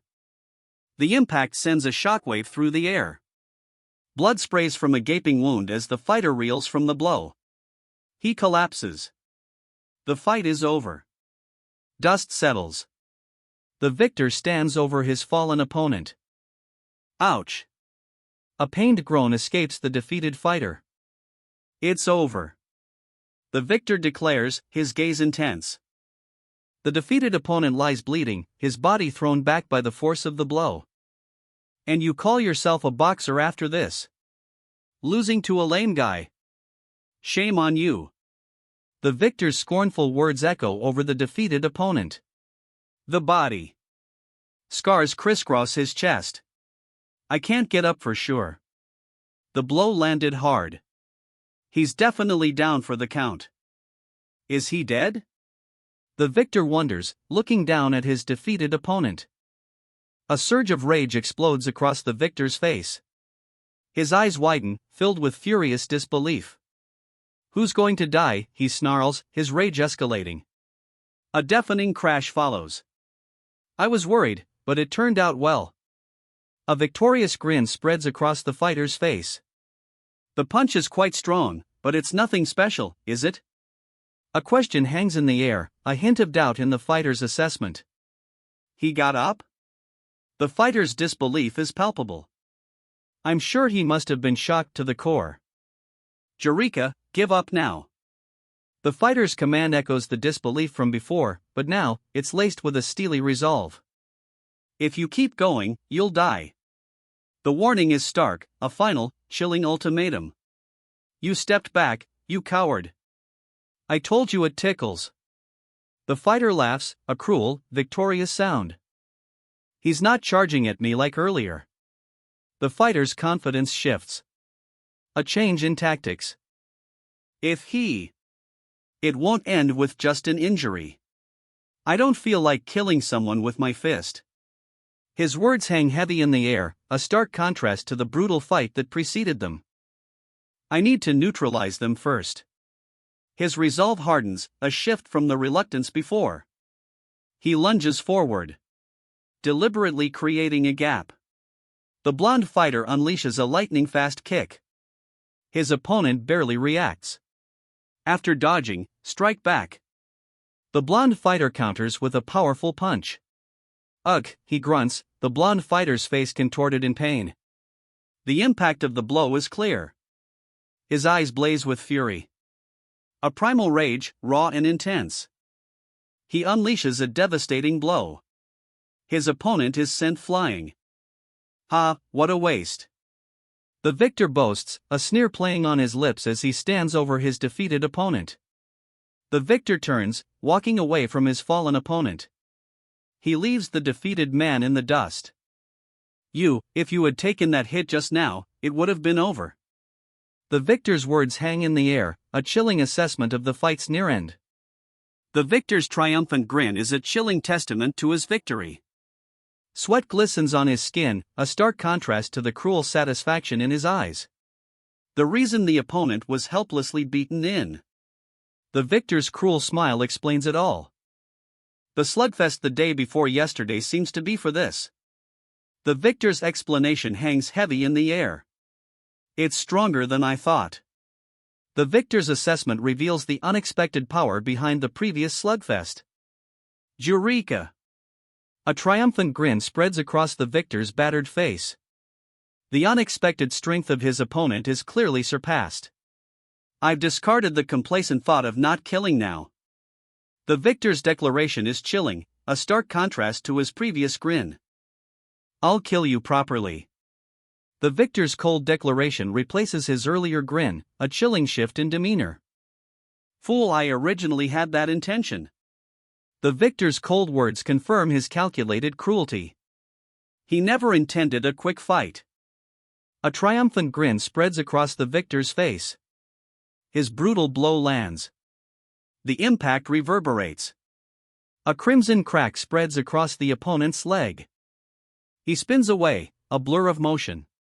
The force of the blow sends him reeling. He counters with a furious blow. A powerful impact echoes. He stumbles back, dazed. He counters with a furious punch. His counterattack explodes in a flurry of motion. The impact reverberates. A fist connects, shattering ice. A raw, guttural snarl. Sweat beads on his brow. He's enraged. Hick. Hick. He. A chilling, maniacal chuckle follows his rage. A furious snarl. Sweat beads on his brow. The man's rage is palpable. His maniacal laughter echoes. Hi. That maniacal grin widens. A chilling, predatory smile spreads across his face. Hi. The chilling laughter echoes his predatory glee. That's such funny nonsense, hi. His chilling laughter continues, a cruel counterpoint to the opponent's obvious distress. The victor's chilling laughter echoes. A beat of silence. Then, a single drop of sweat traces a path down his temple. He lands a final, brutal blow.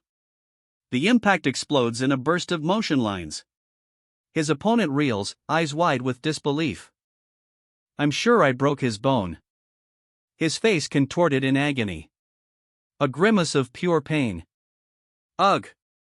Ko-Lee cries out in pain as a brutal blow connects. Just die, Ko-Lee, his opponent snarls, the attack clearly landing. Ko-Lee collapses. He is not only in because he has a strong supporter base. I need to block it, he snarls, bracing for impact. The impact explodes in a burst of motion. I'm invincible, he screams, a manic grin splitting his face. Then, a brutal impact. A red flash explodes across the page. He blocks, a grimace twisting his face as the force of the blow sends him reeling. He's sent flying backward, a cloud of dust marking his trajectory. He impacts the ground hard. A triumphant grin splits his face. He rises, victorious. The victor delivers a final, crushing blow. Blood sprays. The fight is over. The victor stands over his fallen opponent. A single exclamation point punctuates the scene. Ugh!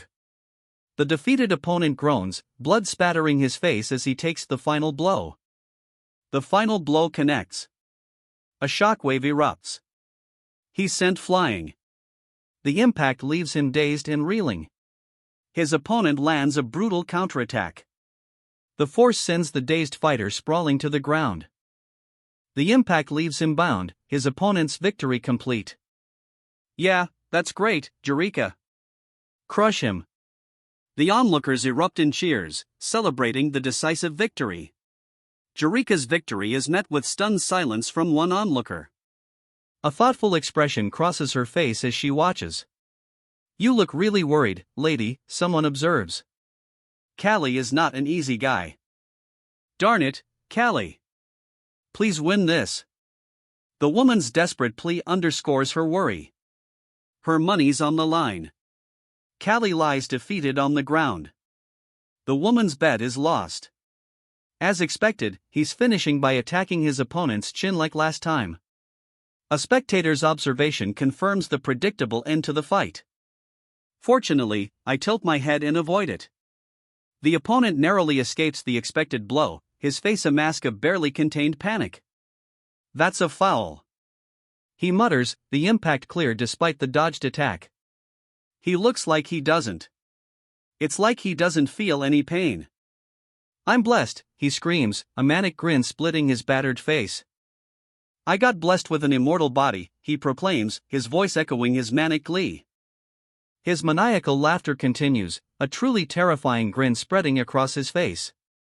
"I'm different from you, you only have a crippled body," he sneers, his laughter echoing the cruelty of his words. "That's not a blessing, Jurika." The retort cuts through the air, a stark contrast to the previous cruelty. "Your body is already broken here and there." The blunt assessment underscores Jurika's battered state. It's too late to realize it. The harsh words confirm Jurika's dire situation. "Didn't you hear me? I'm blessed with an immortal body." His words are a chilling boast, a desperate attempt to deny the reality of his situation. "There is no immortal body." The words shatter his desperate denial. His eyes blaze with furious defiance. Rage contorts his features. He clenches his bandaged hand, knuckles white with fury. "I'll prove it by killing you. I abandoned all the strategies I planned. I'm just going to crush him with all my might." A fierce declaration, mirroring the character's sudden shift to unrestrained aggression. The attack lands. "Please hold a little longer." He explodes into action. "It won't work." His eyes blaze with furious determination. A final, desperate surge of power. The attack connects. A blinding flash of light and energy erupts. The impact throws the opponent back, a shockwave rippling outwards. He hits the ground hard. The dust settles. From the fallen fighter's perspective, we see eyes blazing with fury. "Unbeaten." "What?" he gasps, disbelief and pain etched on his battered face. "He got my hand." The words hang in the air, a grim confirmation of his defeat. It's so fast that even the audience didn't notice it. The defeated fighter's stunned expression speaks volumes. A blur of motion. The attack continues, unstoppable. The attack lands. A sickening thud. Just one more. The attacker's resolve, unwavering. A brutal kick connects. The attacker's leg shatters. Pain contorts his face. Rage burns in his eyes. "Hit him." The command echoes, fueled by his burning rage. The impact explodes. The blonde fighter counters, a powerful blow connecting. The impact sends his opponent sprawling, a cloud of dust erupting as he's thrown backward. The dust settles. He spits blood, a grimace twisting his face. He huffs, struggling for breath. He grits his teeth, pushing onward despite the exhaustion. "Yeah, that leg." A chilling grin, bloody and sharp, reveals a brutal victory. "Is that your weakness?" The victor taunts, a cruel smirk twisting his bloody lips. The victor's taunts are answered by a close-up. Deep gashes mar his opponent's torso, sweat beads on his brow. "Jurika, you're the best. Show me your spirit." The victor bellows, a triumphant grin splitting his face. "Hi hi hi." The victor's maniacal laughter echoes, a chilling counterpoint to his earlier boast. His laughter fades, replaced by a chilling glare. Sweat beads on his brow, but his eyes burn with triumph. He slams his foot down. Dust explodes outward. "Hi hi hi." The bloodied fighter laughs, a chilling sound that underscores his brutal victory. Hi hi hi. A bandaged hand sweeps out, a swift, almost imperceptible motion. Hi. A bloody grin stretches across the defeated fighter's face as the bandaged hand makes contact. The defeated fighter lies sprawled on the ground. His opponent stands over him, the fight clearly won. The defeated fighter's face contorts into a crazed grin, blood dripping from his mouth. Kua! A strangled gasp escapes him as rocks tumble down around the man, his face a mask of terror. Jurika, 15 years old. A massive boulder hurtles towards Jurika. Be careful, the stone fell down, a voice warns, as the boulder narrowly misses Jurika. A cloud of dust explodes, revealing a crimson spray against the black background. Blood. There is someone there. Jurika got crushed by the stone. 3 days later, Jurika awoke. He opened his eyes and felt a blessing from God. I got a stronger power than anyone else. Jurika declares, his triumphant words echoing the newfound strength he wields. He unleashes a devastating blow. And my body doesn't feel hurt. Jurika grins, a chilling display of his newfound, overwhelming power. I crushed the slave that tormented me and I left the western desert, Jurika states, his voice cold and devoid of remorse. Then I came here, at Korin. I'm the strongest, he boasts, a triumphant grin splitting his face. I'm invincible, he declares, his boast escalating. I received a blessing from God, he screams, his manic grin widening. He adopts a fighting stance, muscles coiled and ready. A surge of power radiates from him. The force of his attack shatters the very air around him. A crimson, heart-shaped energy explodes outward. The impact throws up a cloud of dust and debris, obscuring the aftermath. The dust settles, revealing a man sprawled on the ground, a manic grin frozen on his face. I. A single word, hanging in the air, a stark contrast to the manic laughter that preceded it. He lies defeated, his chest torn and bleeding. The manic laughter is gone, replaced by a grim silence. His eyes, wide and vacant, stare blankly ahead. The fight is over. I am mortal. He tends to the injured man's wounds. The silence speaks volumes. Jurika can't continue the match. The referee's announcement cuts through the heavy silence. Winner is. The referee's words hang in the air, declaring the victor of the match. Call. The referee's announcement echoes, confirming the victor. Call raises a triumphant fist, breathing heavily. Huffs punctuate his victory. His opponent collapses. Call stands over him, a grim expression etched on his face. The crowd erupts. Call! Call, they roar, their faces alight with excitement. Lady! A gasp of surprise cuts through the cheers. Callie! A whispered name replaces the cheers. Horrified, wide-eyed, a single bead of sweat trickles down her cheek. Callie won. The words hang in the air, a stark contrast to the horror etched on her face. I'm happy. I'm really happy. Tears stream down her face. A wave of overwhelming joy washes over her. Her joyful tears are witnessed by another woman, who watches with a smirk and a hand to her mouth. Callie, you're the best, someone shouts. Callie, stunned, can only whisper, Callie. Ogre Slayer. Callie. The crowd erupts, their cheers echoing the title bestowed upon a stunned Callie. Callie stares, wide-eyed and speechless, at the cheering crowd. His shock is palpable. Chapter 42. Two seagulls soar overhead, a peaceful contrast to the events below. The next day. Callie in the group's accommodation. What is this? A look of utter bewilderment washes over Callie's face. Now everyone realizes who Callie is. Ogre Slayer, the onlookers exclaim. Are your legs okay? Someone asks, concern etched on their face. The crowd's awe at the Ogre Slayer hasn't faded. Ogre Slayer. You're the most popular pugilist now.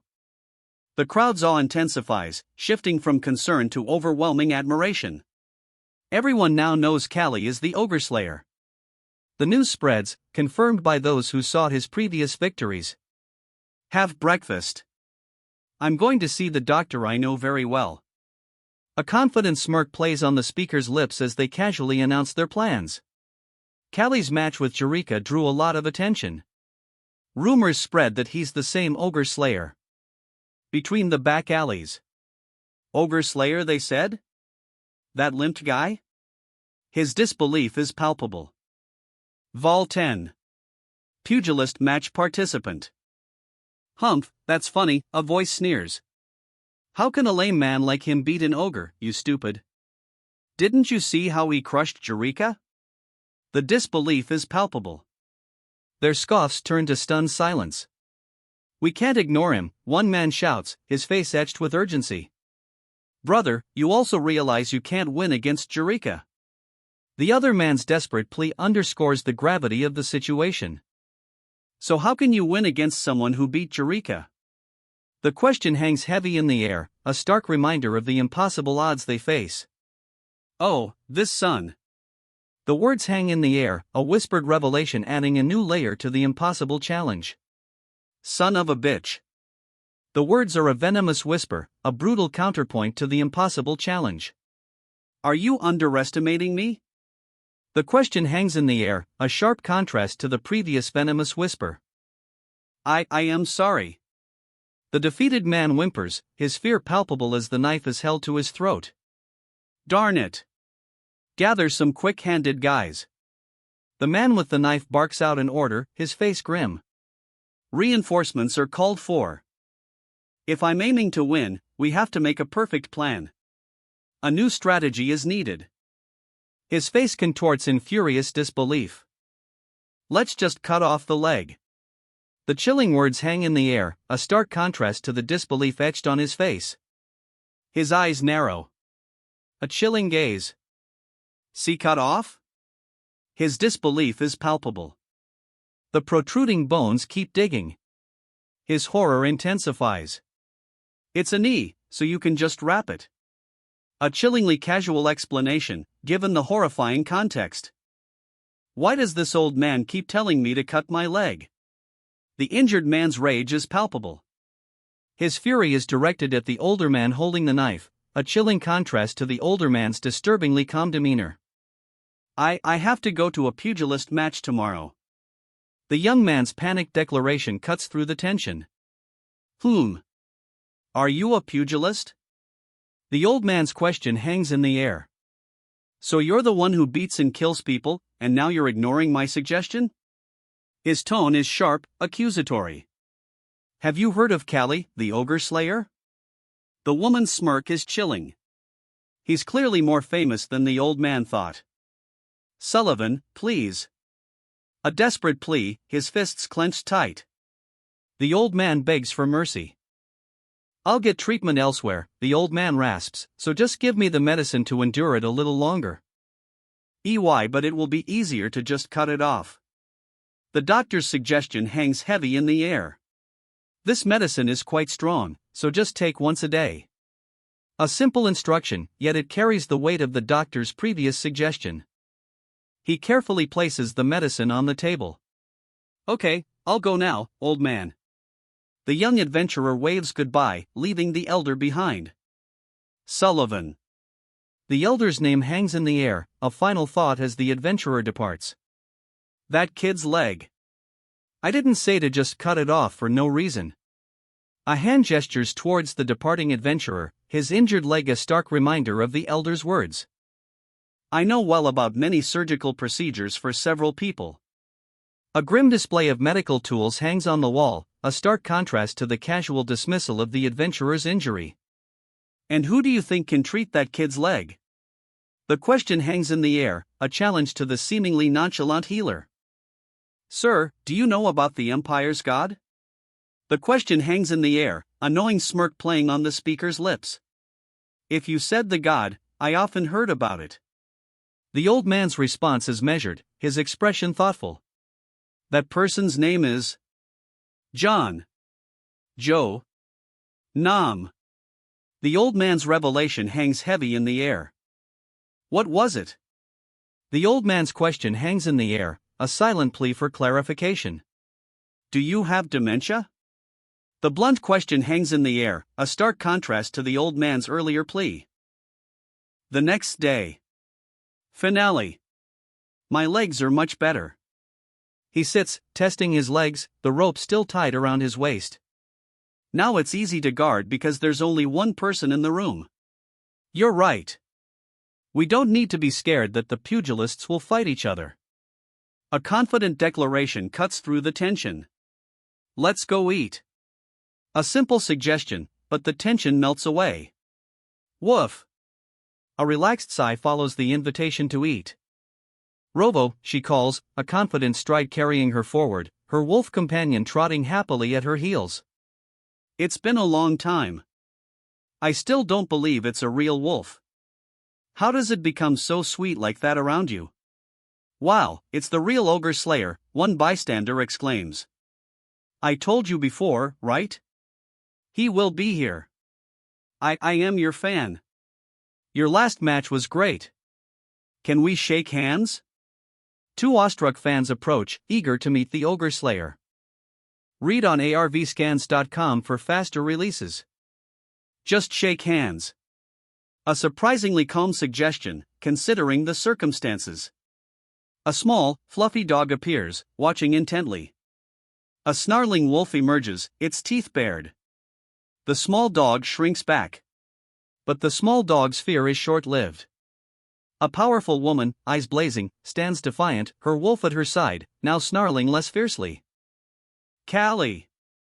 Get back! The woman's urgent command cuts through the air as she pushes a man away from the immediate danger. Ag! A baker lunges, knife flashing. Sullivan! The cry rings out as the blade finds its mark. Sullivan collapses. His opponent lunges forward, a furious expression on her face. Darn it, attack them, he shouts, lunging forward with a knife. There is no time to think. The words echo his desperate resolve as the attack continues. I need to avoid the dagger. His desperate thought fuels a powerful, last-ditch maneuver. A snarling wolf-like creature lunges. He counters with a desperate thrust of his dagger. This son of a bitch, he screams, the dagger attack deflected. You ugh. He stumbles back, a large wolf now intervening in the fight. Darn it. Are you okay? He shouts, concern etched on his face. I'm fine, it only hurt my finger. A grimace still etched on her face, she downplays the injury. It must have been Volton's doing. Her eyes narrow, suspicion hardening her expression. That jerk must have planned this. I really didn't know this'd happen. It's my fault. Self-blame fills her voice, a stark contrast to her earlier suspicion. A large wolf collapses. The sound of its fall echoes. Rovo, a cry rings out. A low growl follows the cry. Woof. It's okay. It's just slightly wounded in its skin. The blonde man assures the woman, his expression grim despite his words. Callie, just focus on your match. The blonde man's words are a sharp command, cutting through the woman's distress. I bet all my money on you, a voice declares, the weight of the statement heavy with both hope and desperation. Including my retirement savings. I see. He removes his hand wraps, a grim determination etched on his face. I'll be back. He returns. The arena is revealed. A wide shot shows the combatants and a cheering crowd. The arena roars. A fighter, his face contorted in disbelief, stares ahead. What happened? His eyes widen. Terror replaces disbelief. Read on arvscans.com for faster releases. He stands, chest heaving, multiple shallow cuts marring his torso. A grim determination sets in his eyes. That son of a bitch, why isn't he wounded? His disbelief and fury are palpable. His opponent stands before him, unscathed. 3 long, deep scratches mar his back. The fury in the man's eyes intensifies. His expression. The narrator's words highlight the unsettling calm on his opponent's face, a stark contrast to the fury burning within him. It's indeed your doing. The words hang in the air, a chilling confirmation from the opponent whose unsettling calm is now replaced by burning fury. Start. The word explodes from the panel, signaling the beginning of the fight. Both fighters assume their stances, the tension palpable. Wait. He hesitates, a flicker of doubt crossing his face. He is shorter than I thought. And his leg is not in good condition. Should I try to attack him? He hesitates, assessing his opponent's vulnerability. He decides to attack. A powerful blow connects. Moreover, his defense is weak. It's working. I can clearly attack him. A predatory grin spreads across his face. Read on arvanscans.com for faster releases. He's sent flying. A powerful blow sends the blonde fighter sprawling. The impact reverberates. Dust and debris cloud the scene. A lightning-fast counterattack. The blonde fighter connects, a brutal blow landing squarely. Vol 10. The blonde fighter follows through, his powerful stance unwavering. Rag. His opponent counters, a fierce expression contorting his face. A powerful counterblow connects. The force sends a shockwave through the air. Darn it, he grits out, a powerful counterblow having landed. He retaliates with a brutal elbow strike. The force is immense. GGAH. The impact leaves him gasping, his face contorted in pain. He lunges forward, a blinding flash of motion. A powerful strike connects. Read on arvanscans.com for faster releases. What is this? He gapes, eyes wide with disbelief and terror. Ugh! The sound escapes him, a guttural cry of pain and agony. He's sent flying. A brutal impact follows. What's wrong? Why don't you spit it out? The victor demands, his opponent's mouth clamped shut around his arm. UHP. Tears stream down his face. He struggles, but the victor's grip remains firm. A brutal blow sends him flying. Blood sprays across the panel. He hits the ground hard. Tears stream down his face, a mixture of pain and defeat. Ag. His cry of pain echoes the defeat in his eyes. ACH. You. He collapses, defeated. Don't think you can eat meat in the future. It's over. A fierce glare, eyes burning with barely contained rage. Blood drips from his clenched fist. The victor's body, a testament to brutal victory. He's sent flying, a spray of blood marking his brutal defeat. Read on arvanscans.com for faster releases. Swendu. A gasp escapes him, barely audible above the wind. I surrender, defeated, he collapses, the words barely a whisper. A brutal blow connects. The blonde fighter is sent flying. The blonde fighter's impact leaves a gaping maw of pain and tears on his opponent's face. The blonde fighter's face contorts in a ferocious grimace. His eyes blaze with barely contained fury. He unleashes a devastating blow. The impact sends him sprawling. Blood streaks his face. The impact sends him sprawling. Blood streaks his face. A final, crushing blow connects. He lies defeated, his face a mask of terror and pain. The victor stands over him, a furious expression etched onto his face. The victor's fury is palpable. Blood stains the ground. The fight is over. The onlookers gasp in shock. Their mouths hang open, eyes wide with disbelief. A shockwave erupts. He slams into the ground. Read on arvanscans.com for faster releases. The defeated fighter lies sprawled on the dirt floor, his eyes wide, his mouth agape. The victor stands over him, a silent, imposing figure. The winner is. A spectator stammers, his face a mixture of shock and awe. Call.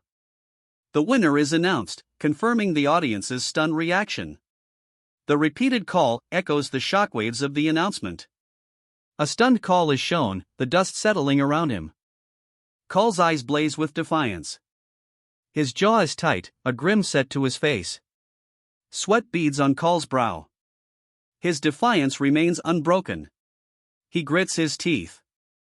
The strain is evident. His leg buckles. He stumbles. Darn it! He collapses to the ground. The next day, it's the tournament closing ceremony. Congratulations for winning, Kali. The announcer's voice booms, celebrating the tournament victor. Kali's hand is clasped by another, a beaming official offering enthusiastic congratulations. Whenever you have time, please come to Koran again, the official promises, beaming.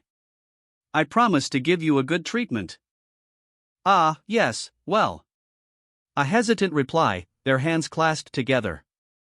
The official's earlier promise hangs in the air. He is really strong, one woman observes, as an official hands over a bag of prize money.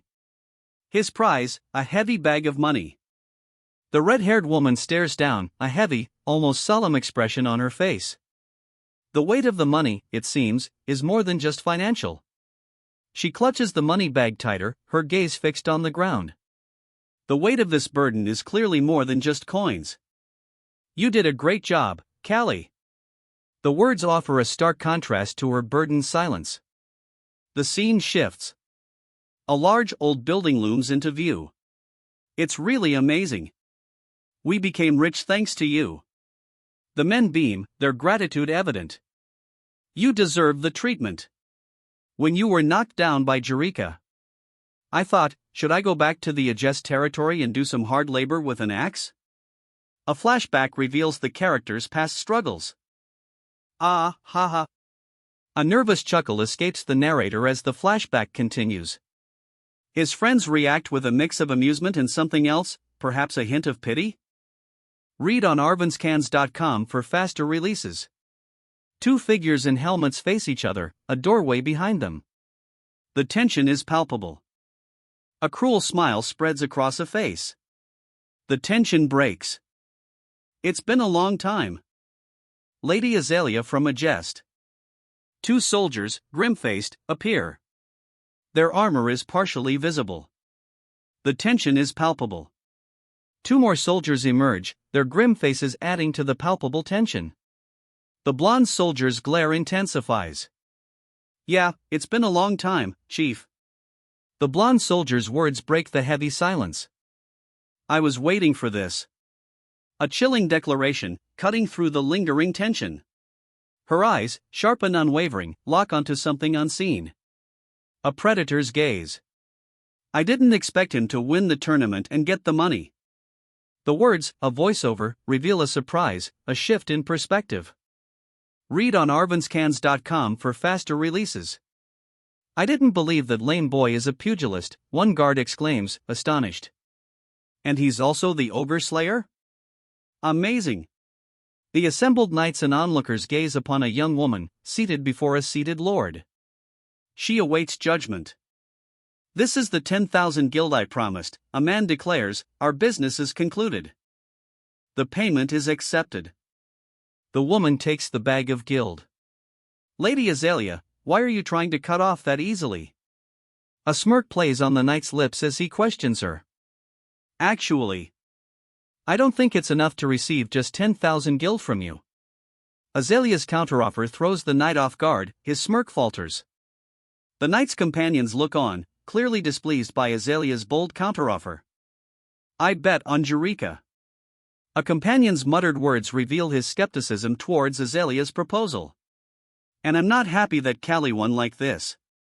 The observer's words express his displeasure with the unexpected outcome. Why didn't you tell me earlier that you're the ogre slayer? The question hangs heavy in the air, a sharp contrast to the previous panel's outcome. That's nonsense. The denial is sharp, a stark contrast to the accusation. A beat of silence hangs in the air. Then, a hesitant response.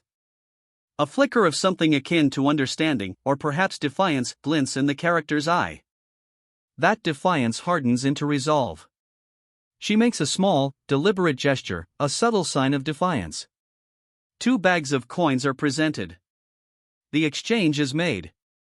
20,000 guild. His eyes blaze with furious intent. A bead of sweat trickles down his temple. You. He stammers, his furious expression unchanged. The sweat continues to bead on his brow. You want to bet with all the merchant money? The challenge hangs in the air, a stark contrast to his previous stammering. His eyes widen, a gasp escaping his lips. Shock etched across his face. Sullivan, you're doing this too, why can't I? The question hangs in the air, a desperate plea echoing the character's growing disbelief. I see. A dismissive response. Didn't you oppose this earlier? Aren't you afraid he'll lose because of his leg? The question hangs heavy, a challenge to her earlier objections. Nonsense. The confident retort cuts through the doubt. Her dismissal is absolute. Callie won't lose. Her declaration is fierce, unwavering defiance in her eyes. But, a look of dawning disbelief washes over Callie's face. Then why did you oppose it? The question hangs in the air, a stark contrast to Callie's stunned expression. Of course Callie will win. The confident assertion cuts through the tension. The victor stands over her defeated opponent, Callie, who lies injured on the ground. Even he will break the rest of his leg, the victor declares, her voice cold and devoid of sympathy. When you knew we were gambling, you followed us to gamble with your own money? The victor's question hangs in the air, a sharp contrast to her previous cold declaration. This lady is scary. The thought bubble confirms the observer's fear, a stark reaction to the victor's unsettling smirk. What's wrong now? A soldier's worried question reflects the unsettling atmosphere. The officer's worried expression intensifies. Two pouches sit on the table between them. Is it still not enough? A smirk plays on her lips. The tension ratchets up. Chief. A single word, barely a whisper, yet it carries the weight of the situation. It's a huge amount, Lady Azalea. The officer's face is etched with worry. Lady Azalea remains silent, her expression unreadable. Then. I'll take this much. A hand carefully counts out a few coins, adding them to a well-worn money bag. Just that? The woman's disbelief is palpable. Her eyes widen, reflecting her shock at the meager sum. Ha ha ha. Let him in. The commanding officer's laughter echoes, a stark contrast to the woman's disbelief. He gestures dismissively, clearly unconcerned. The door creaks open. Nice to meet you again, Callie. You. His eyes widen in shock and disbelief. Spyron. The name explodes from him, a raw cry of disbelief. But it's not over. A figure emerges, impeccably dressed. His name is Spyron. Are you taking care of yourself? Spyron asks, a concerned yet somewhat amused expression on his face. Chief, a voice begins, the tension palpable. I'll let it slide this time. The tension eases slightly. How can the chief guard of Corin do this? The question hangs in the air, a stark contrast to the easing tension. The day this news reaches my uncle's ears. His face is grim, a stark contrast to the recent easing of tension. The weight of his words hangs heavy in the air, a palpable sense of dread. You know what will happen, right? The question hangs in the air, a chilling confirmation of the impending doom. His eyes widen, a bead of sweat trickling down his temple. The impending doom, it's here.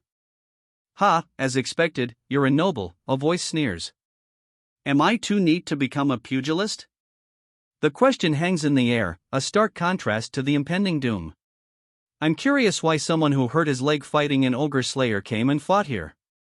A voice questions, adding a new layer to the conflict. I also use an alias like you. A surprising revelation adds another layer to the mystery. My real name is Lorvin Corina. The revelation hangs in the air, a weight of hidden identities.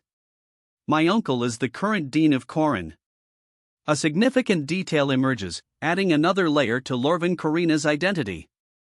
Isn't that one of the three families that founded Corin? One soldier asks, his voice laced with disbelief. The other nods grimly, confirming the shocking revelation. I'll go now, Lord Lorvin. The young woman's words confirm the soldier's suspicions. The weight of their discovery hangs heavy in the air. Lord Lorvin remains silent, his gaze fixed on the departing woman. The weight of the situation is palpable. And pugilist Callie, next time I'll bet on you. A confident voice calls after the departing woman. Lord Lorvin remains silent. Just get lost.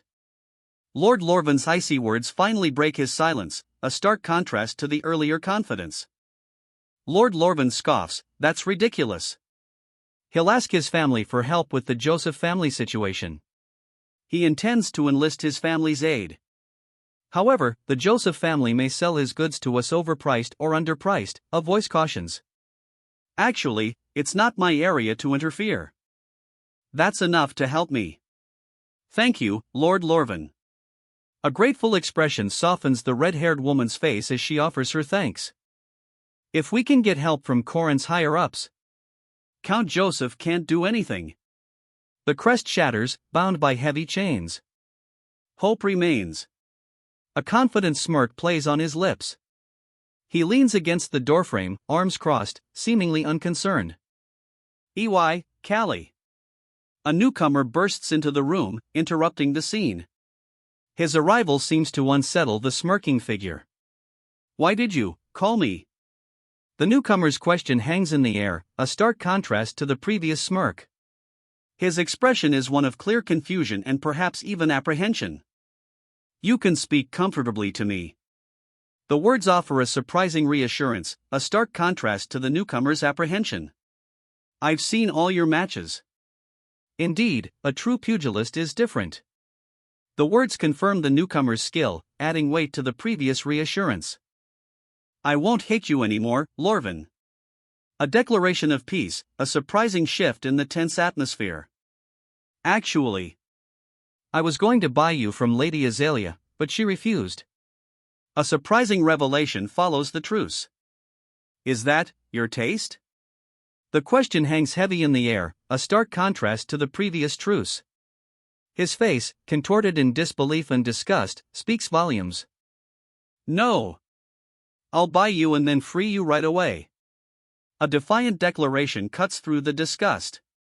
"I think it's such a waste that you're not a free person," the man in the dark coat declares, his hands splayed wide in exasperation. The blonde youth simply sighs, "I don't think this status is really bad. I know it's dangerous, like I'm walking on a blade every time." The blonde youth's quiet admission reveals the precariousness of his situation, despite his earlier nonchalance. "But it's an important life for me." His foot carefully steps onto the blade, a grim determination etched in his expression. His eyes, blazing with fierce resolve, lock onto something beyond the blade. "So you think fighting is important for you? More than freedom?" The question hangs in the air, a challenge to his unwavering gaze. "It's better to die rather than not be able to fight." His unwavering gaze intensifies, a stark declaration of his priorities. The number of people guarding the Agest merchant is more than expected.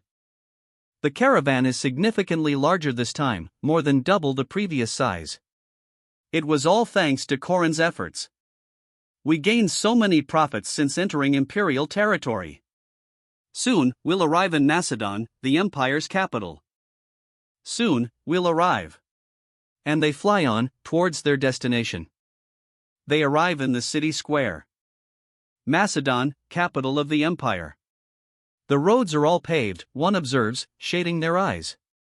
It looks similar to ancient Rome. It's the empire's troops. "Open the road." The cry cuts through the air, confirming their suspicions.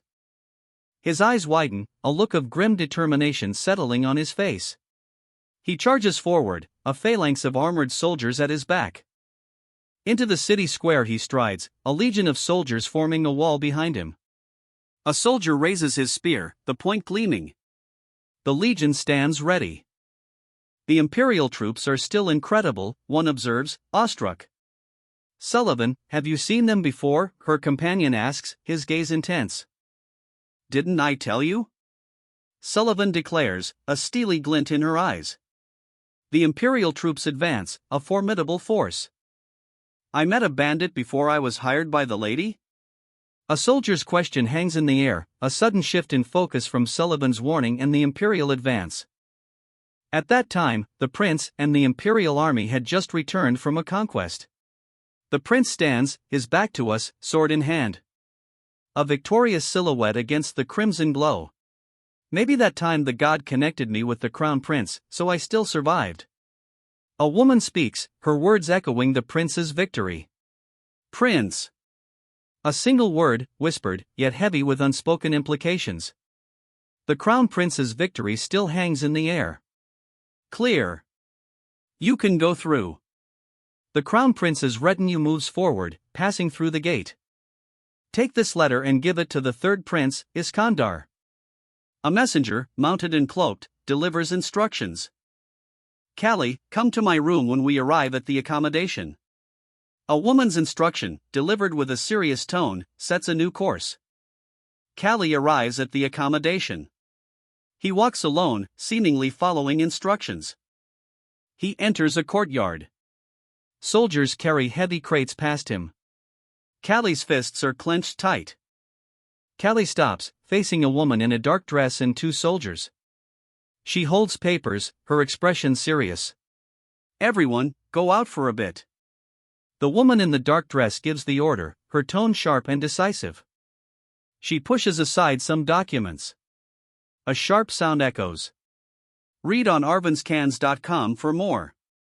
You'd better get some rest, lady, he advises, concern evident in his tone. She replies, I'll take a good rest. After this, so it's fine.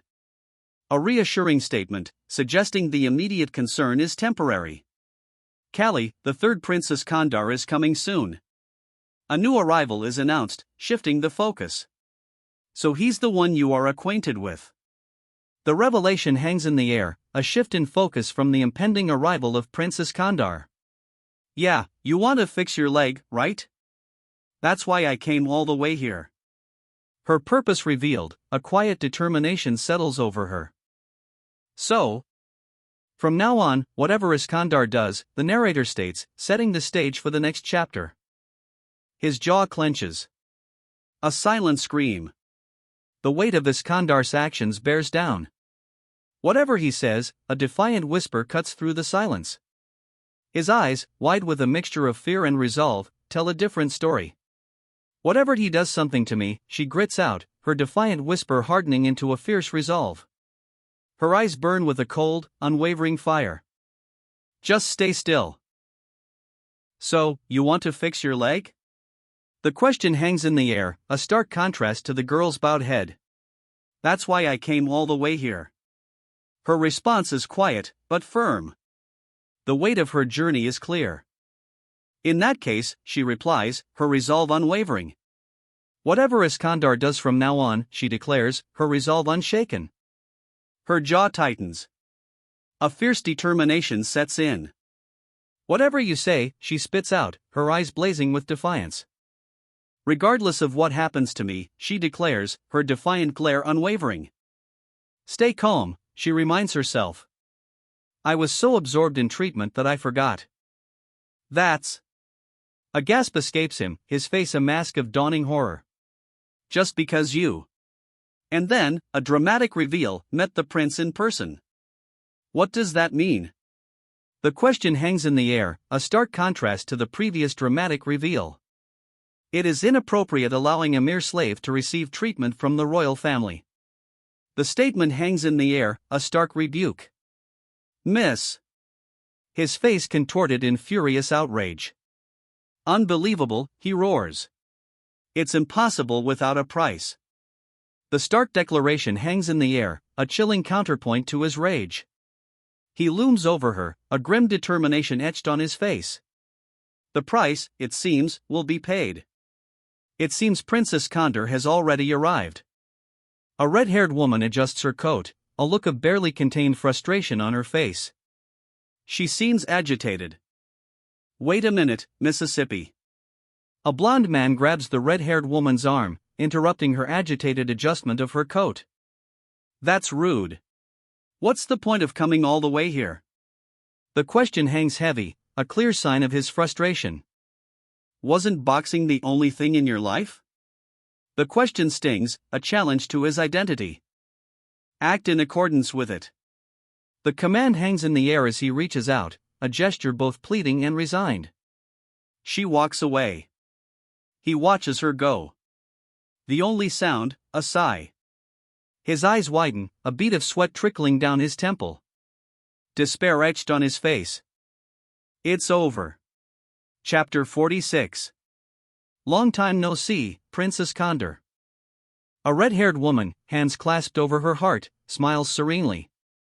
She seems composed, almost reverent. I rushed over as soon as I heard that you had come. Her serene smile widens slightly.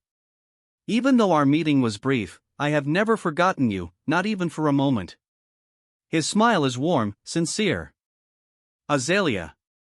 The Arthur is the third prince of the empire. A revelation hangs heavy in the air, etched on the face of a man whose expression shifts from surprise to grim understanding. He has more of a demeanor like a warrior or a boxer than a noble. The revelation deepens the mystery surrounding Arthur's true nature. Ha! Are you itching for a fight, even over nothing? Your expression looks fierce. The question hangs in the air, highlighting Arthur's unexpectedly aggressive demeanor. Cancel, that's just stupid. The sharply delivered words cut through Arthur's aggression, instantly diffusing the tension. This person is the slave I mentioned earlier, Callie. The revelation hangs in the air, a stark contrast to the previous tension. Oh. You're the famous monster slayer. I've heard of your reputation in the kingdom. The words cut through the stunned silence, a stark contrast to the previous tension. I'll prepare a welcoming space. So lead the guests to the palace. A royal official directs the monster slayer and their companions. I can't let the person who will become my woman stay in a place like this. A fierce determination hardens the monster slayer's features. He clenches his jaw. A grim resolve sets in. In the future. A young man with blonde hair sits inside a horse-drawn carriage, a pensive expression on his face. He watches as it pulls away. You want to be my girl? The question hangs in the air, a bold declaration following his pensive departure. He departs, leaving a horse-drawn carriage speeding away from the grand castle and its sprawling gardens. So, this is what the prince and you agreed upon last time. The prince politely claimed he fell in love at first sight. That's a great success, Baron Aegist. The news is delivered, the implications of the kingdom's local duke's daughter becoming the imperial prince's concubine hanging heavy in the air. No, if I had told you in advance, you would have acted as if you were already in power. I plan on letting you know when I'm done. A subtle shift in the power dynamic is revealed through this exchange. Because of me. The weight of those words hangs heavy in the air, a stark contrast to the previous exchange. The power dynamic shifts again, this time internally. Because of my legs. His face contorts in agony, the weight of his confession evident. It turned out like this. The confession hangs heavy in the air, a stark, final statement. Silence. A heavy silence follows the confession. Leave such political discussions to my brother's advisor. The prince's sharp reply cuts through the silence. The advisor's face is partially visible, his expression unreadable. A subtle shift in focus reveals a woman with fiery red hair, her gaze unwavering and serious. I fell in love at first sight, a voice declares, awestruck. The confidence that leads from the top, unyielding even in adversity, was truly beautiful. But I didn't quite like that fellow named Callie. Even though it's their first meeting, there's something in his gaze. Well, a promise is a promise. Where is Lord Shin now? The question hangs in the air, a sharp contrast to the previous unease. Lord Shin is. The answer is finally revealed, hanging heavy in the air. He went to the Western workshop with the first prince. About the Sanders. A cryptic comment, leaving us wondering what secrets the Western workshop holds. The scene shifts. A roasted chicken sits center frame, accompanied by a glass of wine and a plate of what looks like spare ribs. A simple, yet strangely opulent meal. The scene shifts to a lavish ballroom. A smiling young man, dressed in rich attire, stands prominently. He's surrounded by other elegantly dressed guests. Callie, since you washed properly and changed your clothes, is it worth looking at? The young man's smile fades, replaced by a serious expression. He turns, revealing a newly cleaned and clothed Callie. The young man's gaze lingers. Being treated differently from the kingdom, slave, Callie reflects. It's nice that the value of a warrior is highly regarded here. A beat of silence hangs in the air. Then, a smirk. He reveals a confident smirk, his eyes glinting. Beside him, a woman with fiery red hair stares ahead, her expression unreadable. It wasn't the right match for me anyway, he declares, a confident smirk playing on his lips. But, the unspoken word hangs heavy in the air. What are you going to do? The question hangs in the air, a stark contrast to his previous bravado. The young lady has chosen her own path, a voice narrates, and it's you who ignored the opportunities and signals she gave. Her gaze hardens. A steely determination sets in. You're talking like you saw it. The challenge hangs in the air, a stark contrast to her unwavering resolve. I've been watching closely for almost 2 months. There's no way not to know. Her unwavering statement cuts through the doubt. Now it doesn't matter. The top is going well, and... A dismissive shrug accompanies the young man's words, his focus elsewhere. Aegist's territory will also prosper. He sits back, enjoying a drink.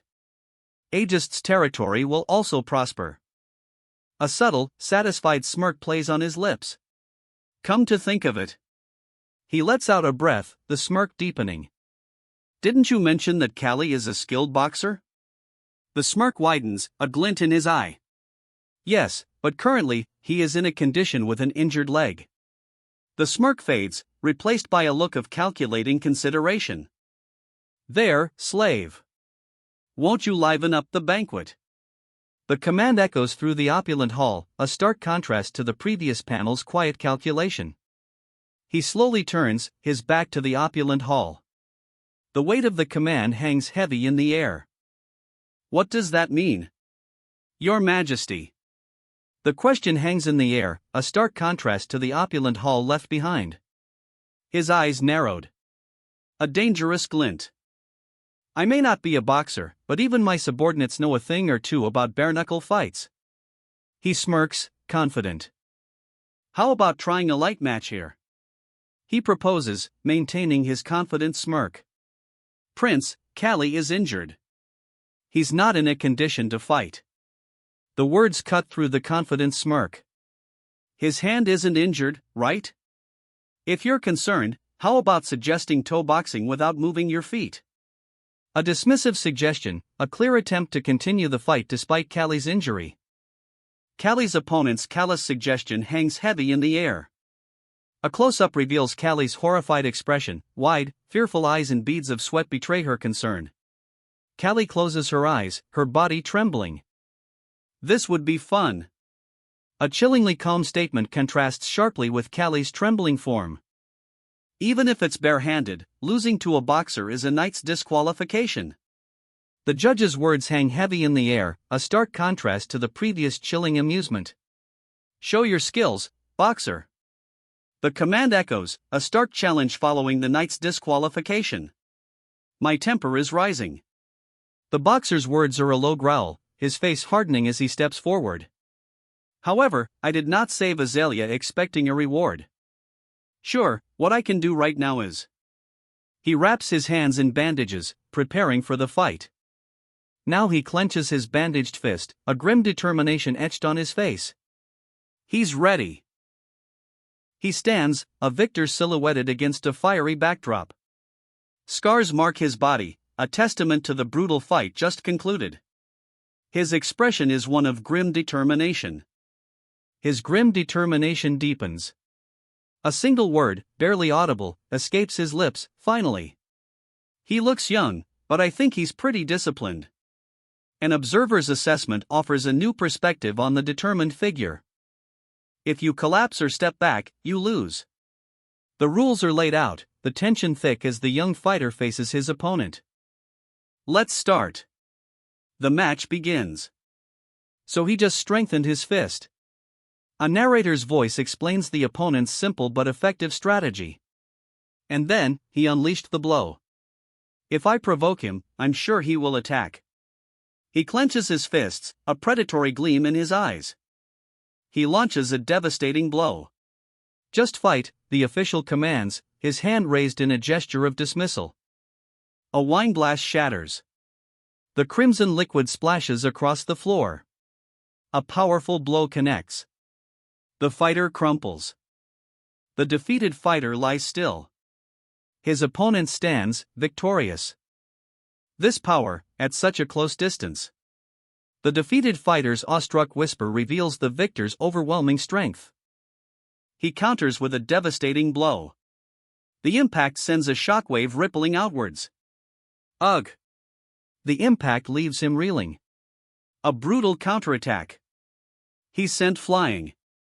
He rises, eyes blazing with fury. He unleashes a furious blow. The blow connects, sending his opponent reeling. He collapses. A final, crushing blow lands. The impact sends a shockwave through his body. Ugh! He clutches his side, pain etched on his face. He collapses to his knees, the impact jarring. Wow! The slave fighter won. As expected from a pugilist. The crowd's reaction echoes as the victor catches his breath, dust swirling around him. All I have to do is to prove my strength. The victor declares, his resolve hardening as he faces the onlookers. He pauses, a thoughtful silence hanging in the air. Then, a soldier in Roman-style armor appears. His expression is grim. Normally he would just celebrate it. A nearby nobleman observes the grim-faced soldier. It's boring. The nobleman's assessment cuts through the silence. His disdain is palpable. I still didn't get the feeling that he is the ogre slayer. The nobleman's doubt hangs heavy in the air. There must be. A close-up reveals the nobleman's intense, narrowed eyes. His doubt intensifies. Something. A young woman sits, clutching her chest, a look of distress on her face. That's all for today's entertainment, a man announces, clapping. Thank you all for participating. Then please take good care of me in the next ceremony, he says, a confident smirk spreading across his face. His smirk fades. A young woman, eyes downcast, stands beside him, her expression somber. Read on arvinscans.com for faster releases. A man in ornate clothing stands behind the red-haired woman, his hand resting on her shoulder. Her expression is one of quiet determination. They move into a grand hall, sunlight streaming through tall windows. Footsteps echo across the marble floor. It feels like, my girl doesn't like me back. He mutters, his face buried in his hands. I need to talk with Azalea. He decides, lifting his head. A steely resolve hardens his gaze. He clenches his fists, his resolve unwavering. The man is ready. Who is it? It's me, Iskandar. It's Iskandar. A woman with fiery red hair stares back, her green eyes narrowed in suspicion. You're drunk. As you can see. The retort is laced with drunken arrogance. I'd like to tell you something I couldn't tell you at the banquet. A serious expression replaces the drunken arrogance. This situation. However, I can't do that now. I don't want to spend the night with the prince until Callie leaves this empire. A confession, delivered with quiet resolve.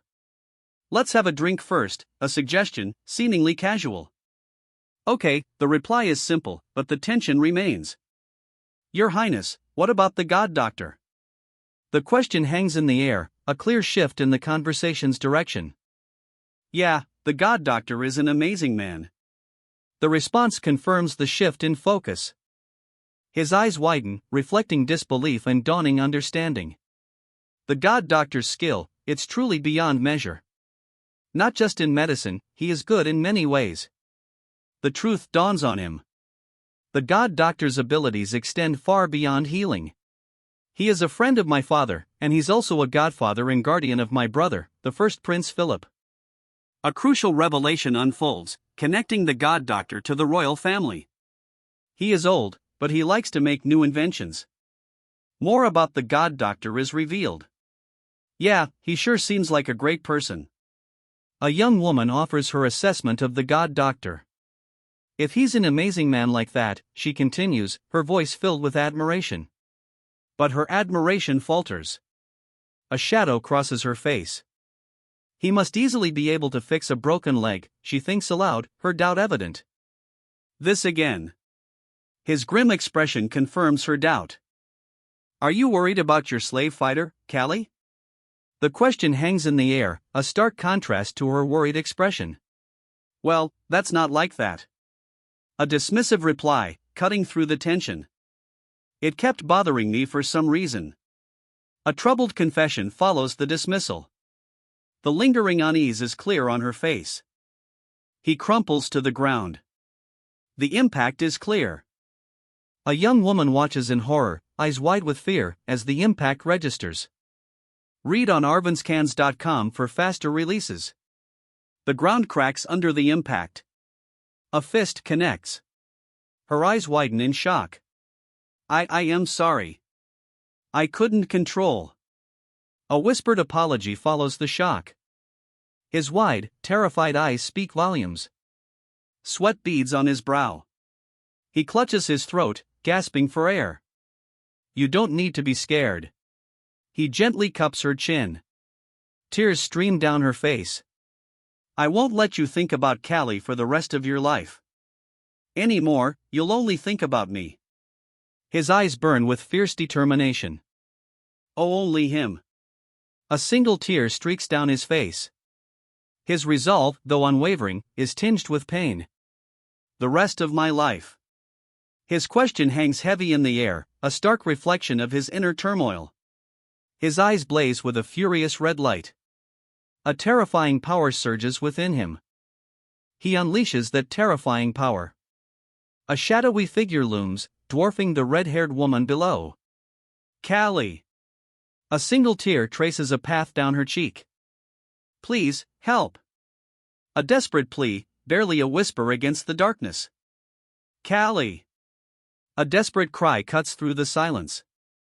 Her anguished cry continues, a desperate wail of sorrow and fear. He slams the heavy object down with furious force, a grim expression twisting his face. His rage is barely contained. A guttural roar escapes him. Take your hand off, you son of a bitch. He explodes, his rage a tangible force. His eyes blaze. A furious lunge forward. Why did I meet the third prince? On the way to his room. The narrator's internal monologue reveals a crucial encounter. The third prince coughs, a pained expression on his face. He clutches his throat. There is. His voice barely a whisper, the third prince's pained expression deepens. His gaze sharpens, a tremor in his voice. It's gone. Azalea's room? His eyes narrow, a furious scowl etching itself onto his face. He grits his teeth. But then, a chilling smirk. A second figure, almost a ghost, appears behind the first. The same woman, but somehow, different. A predatory glint in her eyes. The man, his face obscured, stands before a second, spectral figure of the same woman. Her predatory gaze intensifies. It's none of my business, he mutters, turning away. Did I hear it wrong? He hesitates, a flicker of doubt in his eyes. Callie. His eyes widen, fear replacing doubt. A wave of impact explodes. 5 exclamation points punctuate the scene. Dust settles. He punches through the wall. A deafening crash follows. He collapses, furious. His attacker follows through, a brutal blow landing squarely on his head.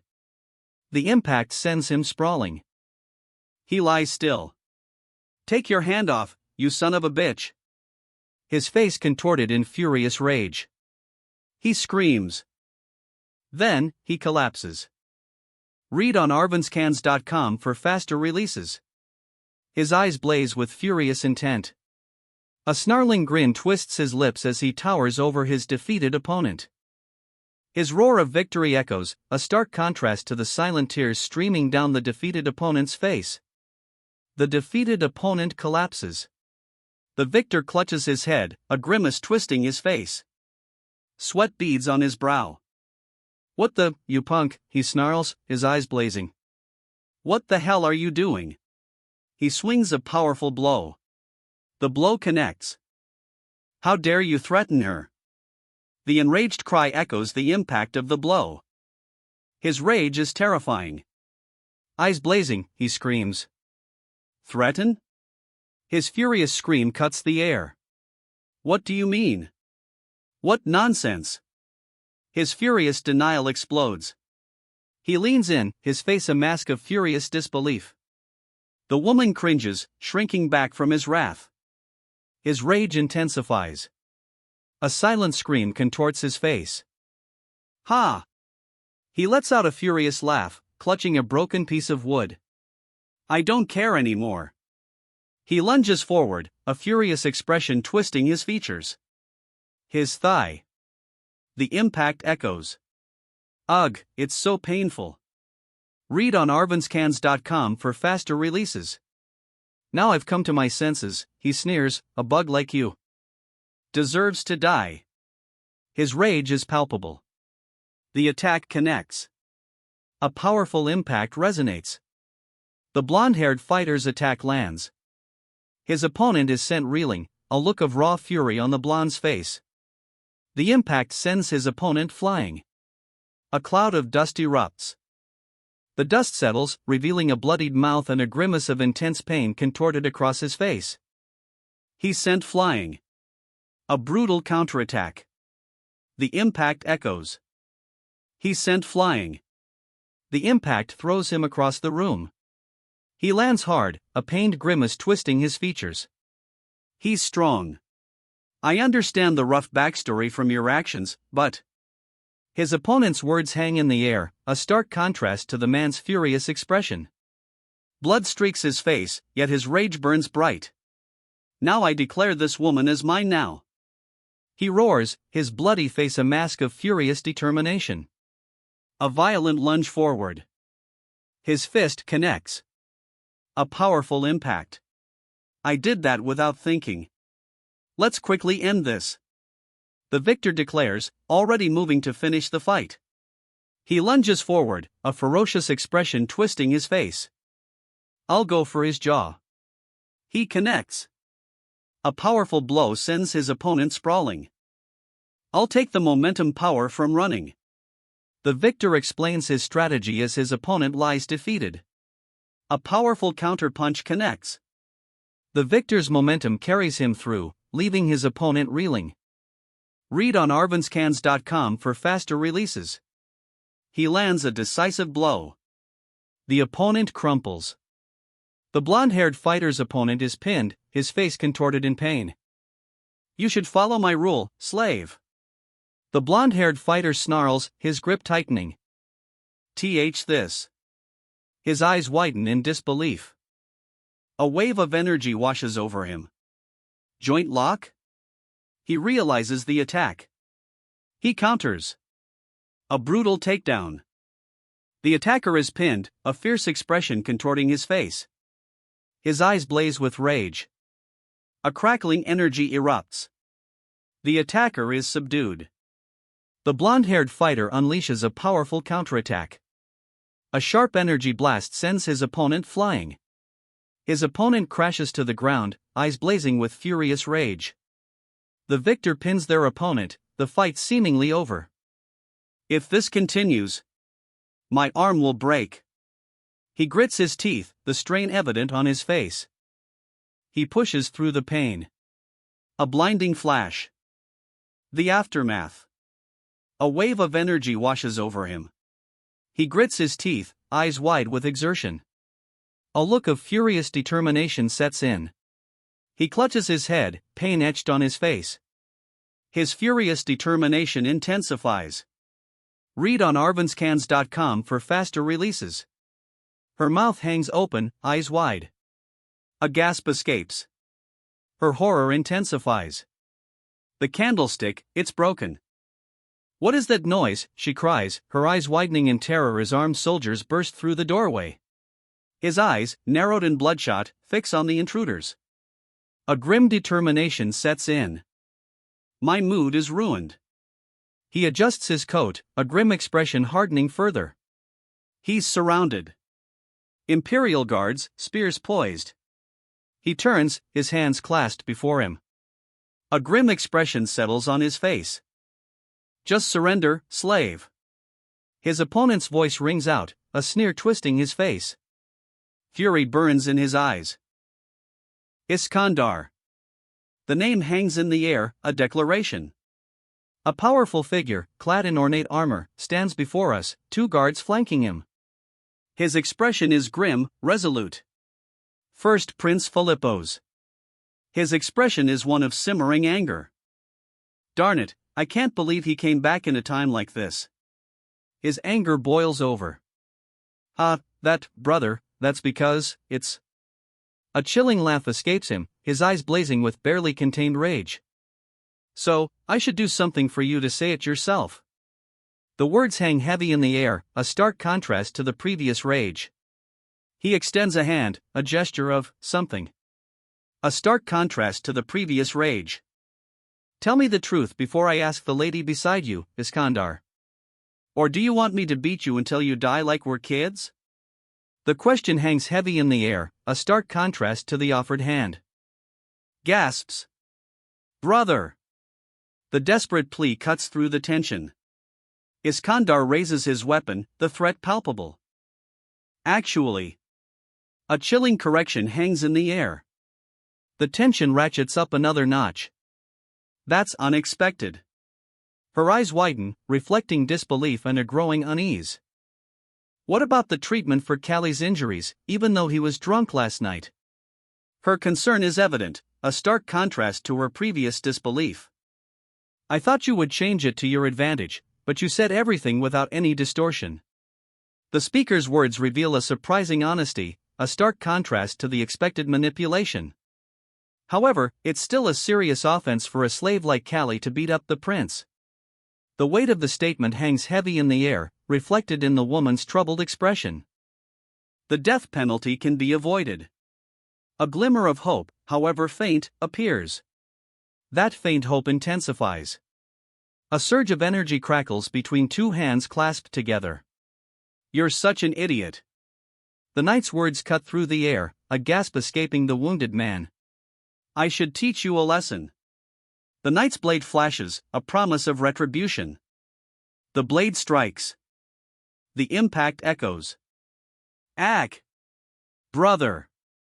A desperate cry escapes as a blinding flash erupts. Ack, brother! Wait! A desperate plea follows the flash. Shut up! I've never had a drunkard as my younger brother. The older brother's retort cuts through the plea. Her eyes widen, a look of shock and disbelief replacing her previous plea. How can you just go straight to a girl's room when you're drunk? Do you think the girls wouldn't be scared with that? The accusation hangs heavy in the air, her shock palpable. You think the girl will be okay? The question hangs in the air, a stark contrast to the previous accusation. The worry is palpable. Do you have a brain or not? The sharp retort cuts through the worry. The tension intensifies. Ack! The impact sends the opponent reeling. I, Philippos VII, will conduct a brief trial on behalf of His Majesty the Emperor, who is on an expedition to the North region. The announcement cuts through the aftermath of the blow. The injured man clutches his side, his face contorted in pain. A look of furious resentment burns in his eyes. Bring back Callie, the imprisoned pugilist. The demand echoes, a stark contrast to the injured man's simmering rage. His rage intensifies. The injured man's face contorts, a silent scream of fury. He confronts them. A council, seated before a regal emblem, observes his fury. Now, he kneels. Guarded by two soldiers, he awaits judgment before the council. Are you Callie, the pugilist? His hands are bound. The council's question hangs heavy in the air. Yes. The bound pugilist confirms, his gaze unwavering. A beat of silence hangs in the air. You look longer than I thought. You're so pathetic, Iskandar. The words hang in the air, sharp and cruel. Brother, that slave fighter isn't just some incompetent kid. And I was beaten one-sidedly. The words are a stunned admission. Shut up, Iskandar.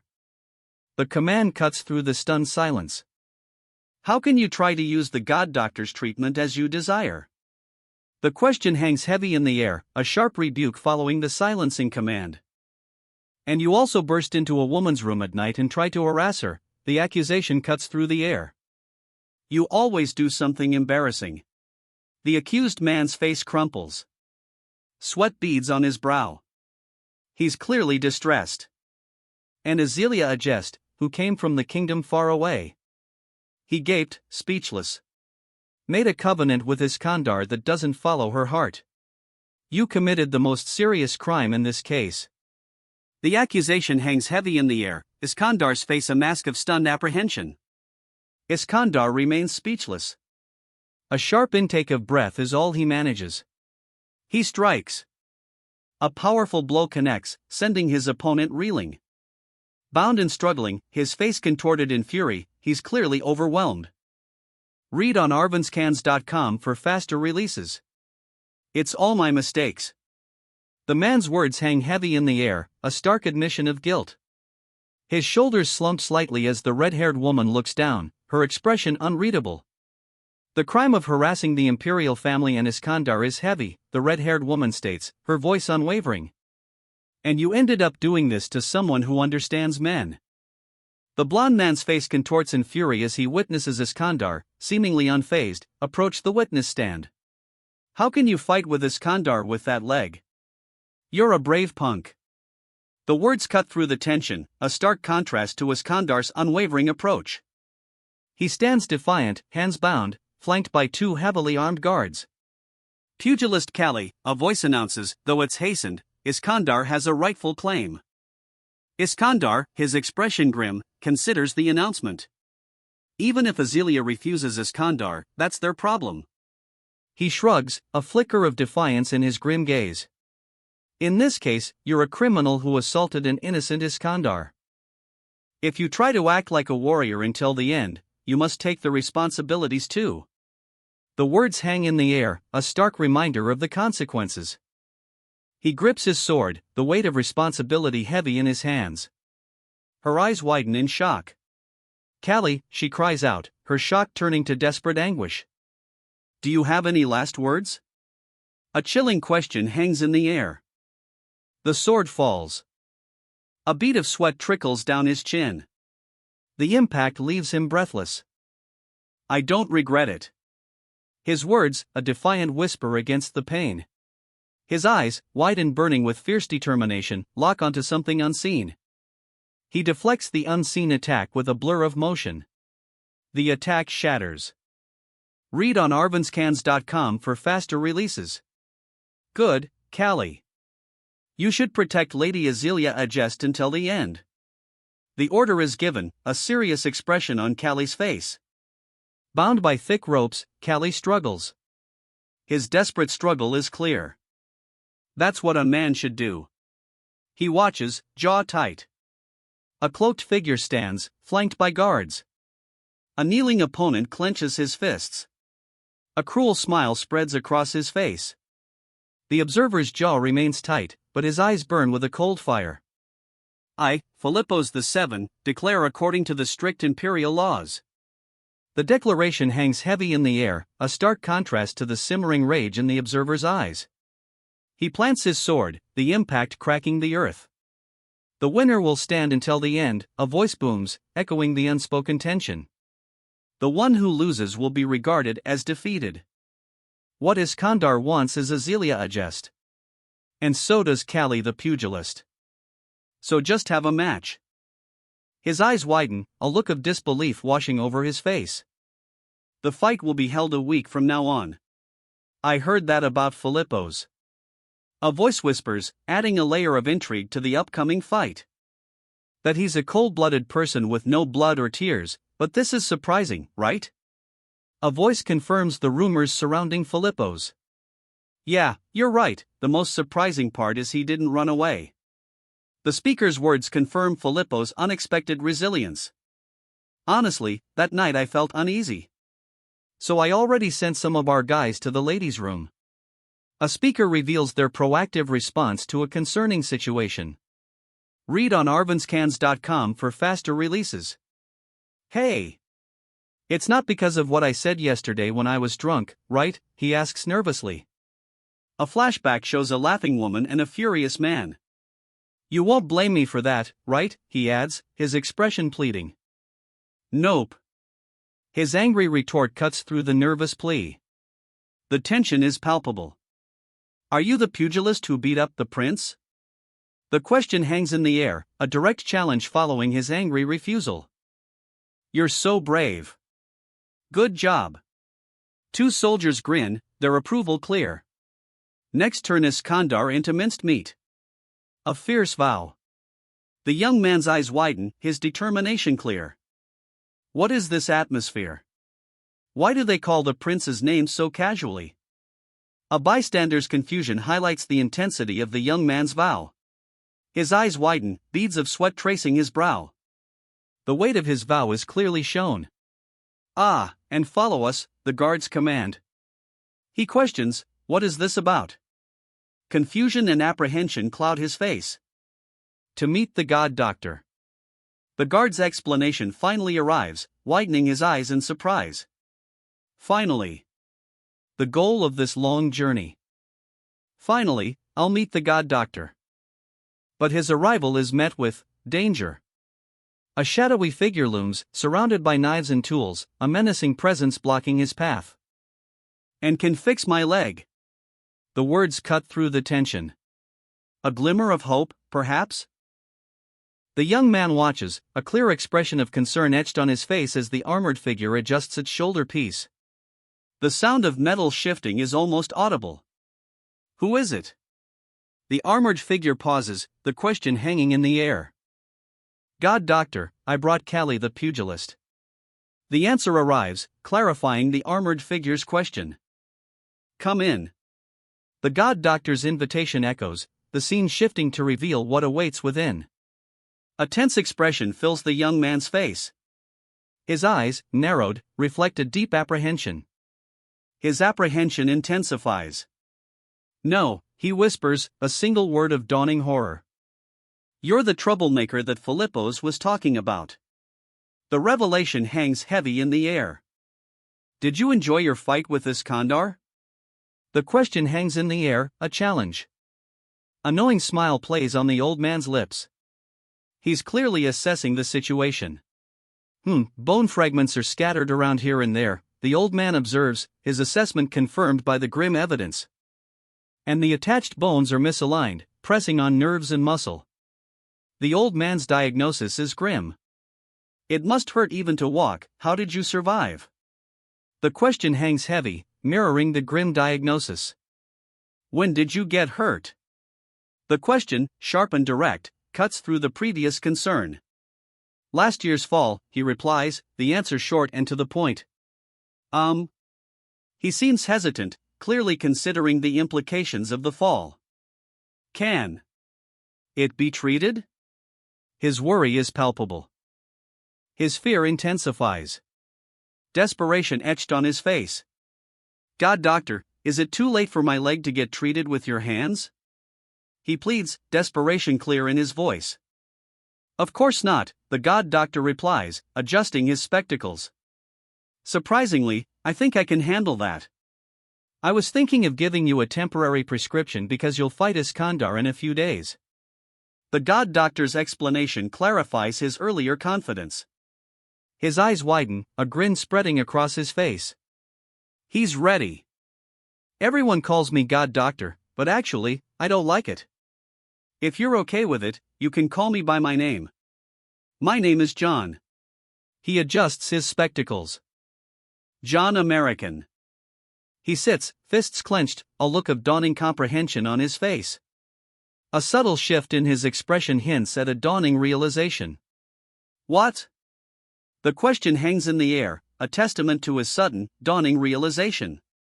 The realization hits him hard. A wave of visual distortion washes over the panel, mirroring the turmoil in his mind. A jolt of energy courses through him.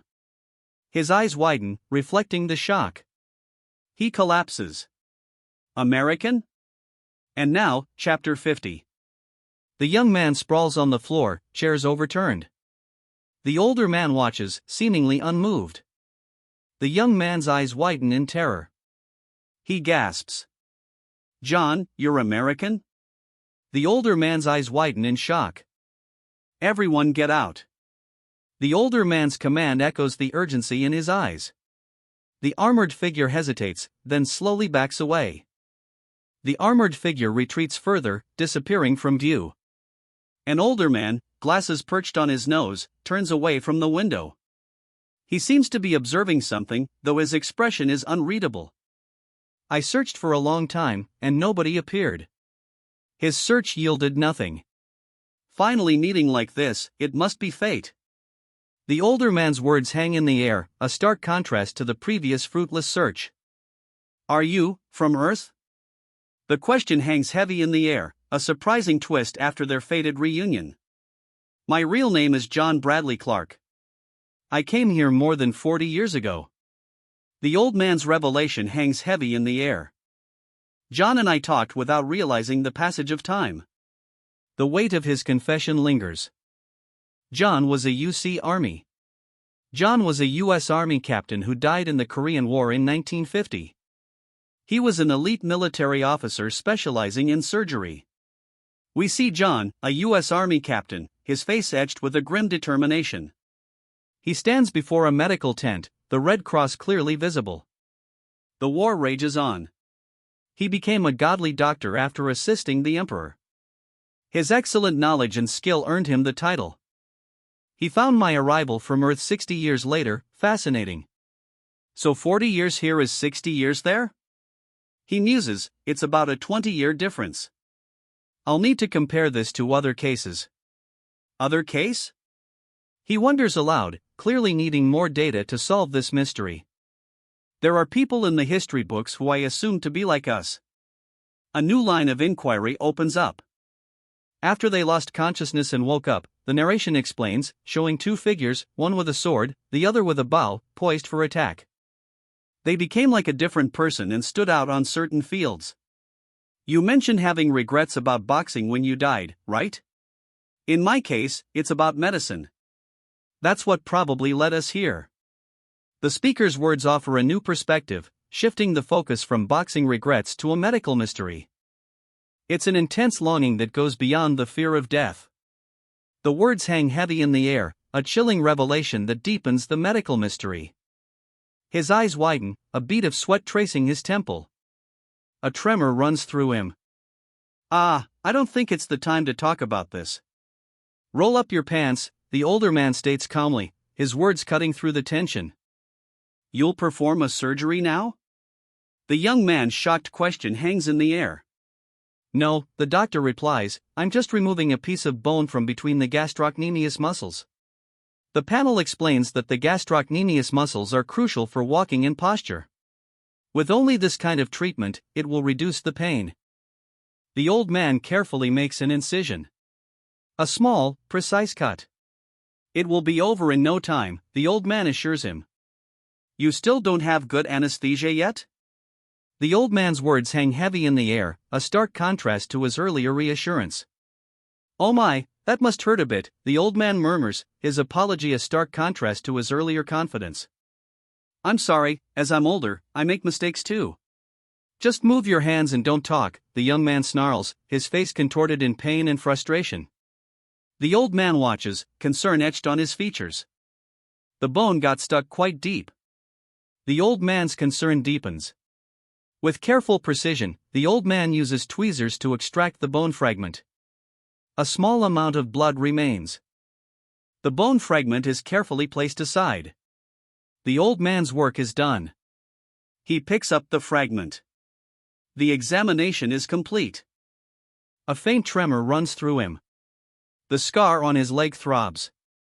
The feeling of irritation from a foreign object has disappeared. With only this much pain, I can endure it. He grits his teeth, a steely resolve in his eyes. As a doctor, I want you to avoid the fight. A concerned voice urges caution. But, I'm in a position to give Filippo's support. Please understand.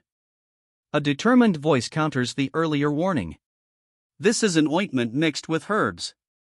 A remedy is presented, offering a path to Filippo's support. You don't need to worry about the fight. Filippo's offers reassurance, a confident smirk playing on his lips. Filippo's confidence is unwavering.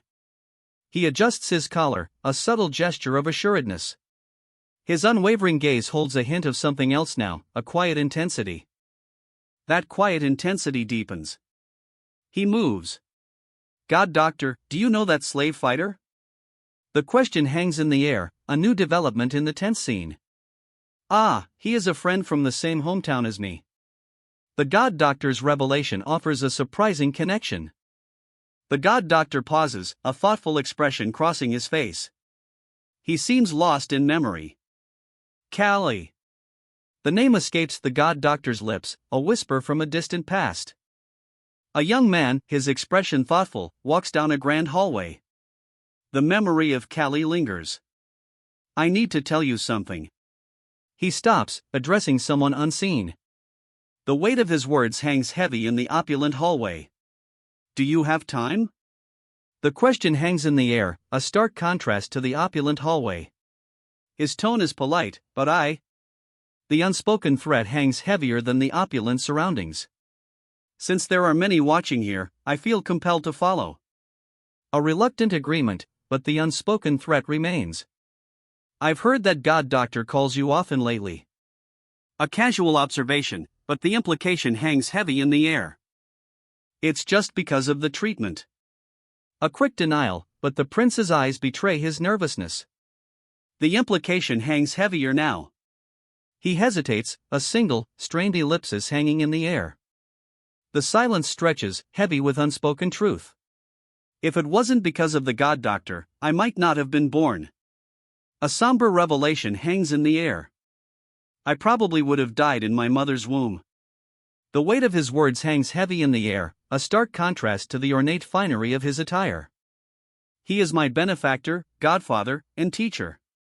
The revelation hangs in the air, a chilling counterpoint to his earlier confession. We've been together for more than 30 years, but I don't know much about him. A chilling admission. Knowledge and inventions from unknown origins, the text reveals. He's intrigued, despite his father's apparent disinterest. But I'm curious about it, he thinks. I've heard that you're from the same hometown as him. A new piece of information, delivered with a serious tone. His curiosity deepens. However, I've never seen a god doctor leave the empire in the last 20 years. A significant revelation deepens his intrigue. Moreover, you're only 20 years old in this kingdom. A new detail further fuels his investigation. Who are you, Callie? The question hangs in the air, a demand for answers. Callie remains silent, his hands clasped together. A grim expression settles on his face. What are you? The question hangs in the air, a stark contrast to Callie's grim silence. His gaze, sharp and unwavering, locks onto Callie. A chilling silence follows. Moreover, you're only 20 years old in this kingdom. The words hang heavy, a stark revelation emphasizing the youth's vulnerability. Sweat beads on his brow, reflecting his shock and perhaps, a dawning fear. Who are you? Callie. The question hangs in the air, a stark challenge to the young man's shaken composure. His gaze drops, a mask of barely controlled fury replacing his shaken composure. What are you? His voice is a low growl, barely controlled rage fueling the question. A few days ago. Evening. Why didn't Filippo's kill you? The old man's question hangs heavy in the air. I also don't understand for now. A simple, yet unsettling admission. The mystery deepens.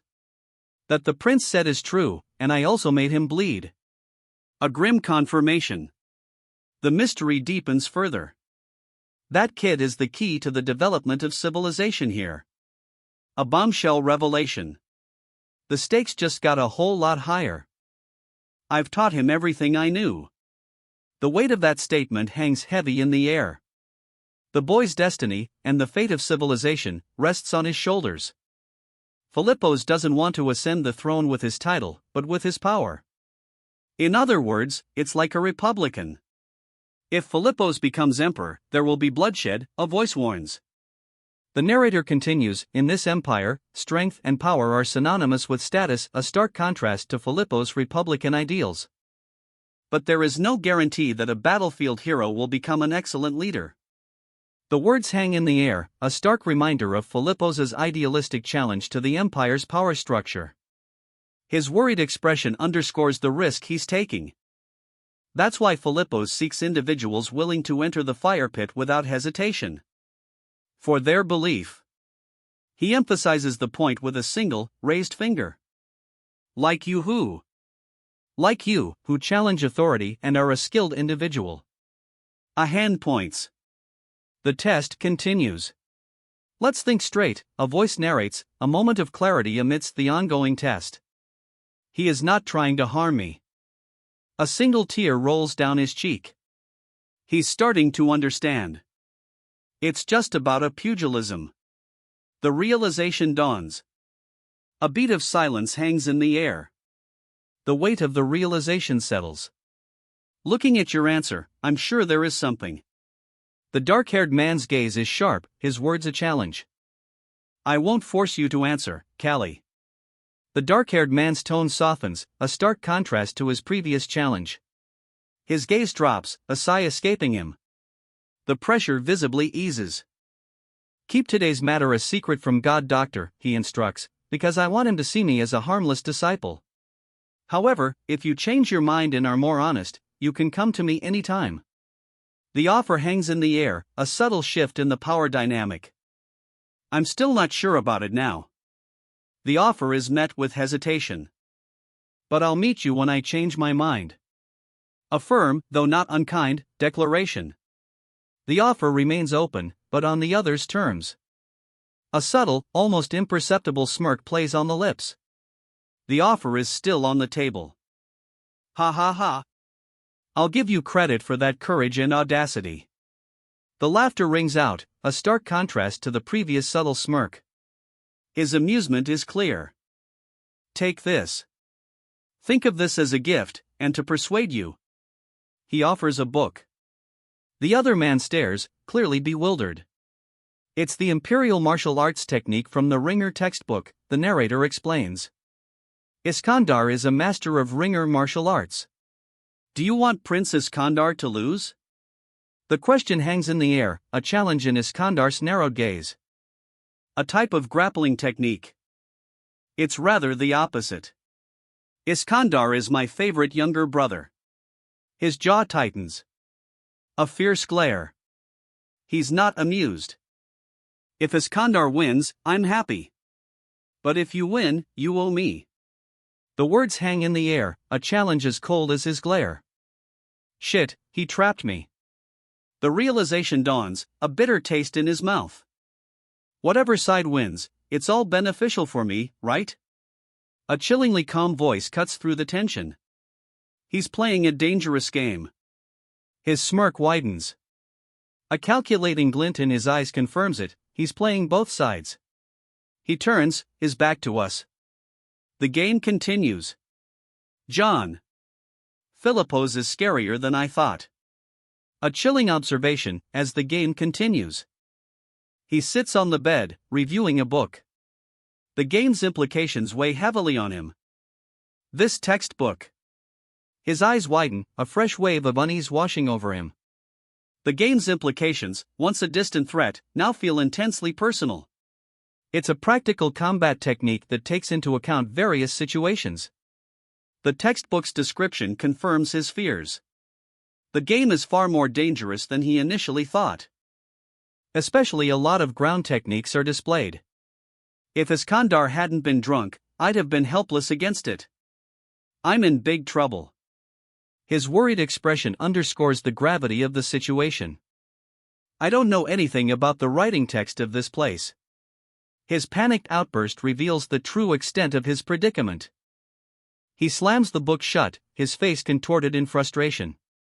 The panic intensifies. All I know is my name and a few words I used often. His desperate whisper reveals the extent of his amnesia. I think it's similar to English, he observes, tracing the unfamiliar letters with a quill. A glimmer of hope amidst the amnesia. Sullivan also doesn't know. The revelation hangs heavy in the air, a chilling counterpoint to his earlier hope. Sorry, I think it's something supposed to be read by officials or aristocrats. I really don't know. The speaker's uncertainty only deepens the mystery, leaving Sullivan and us even more in the dark. He shrugs, a look of genuine bewilderment on his face. The book remains open, its contents a complete mystery. A single word escapes him, his bewilderment deepening. What if I ask John, but he's not someone who I can ask any time? His internal monologue reveals a crucial dilemma, his bewilderment turning to a troubled contemplation. Why don't you try to ask Lady? His friend suggests, a glimmer of hope in his troubled contemplation. What, he replies, clearly surprised by the idea. You haven't seen her in a few days, right? Looking at her personality, I'm sure she's blaming herself now. Do you want me to help with it?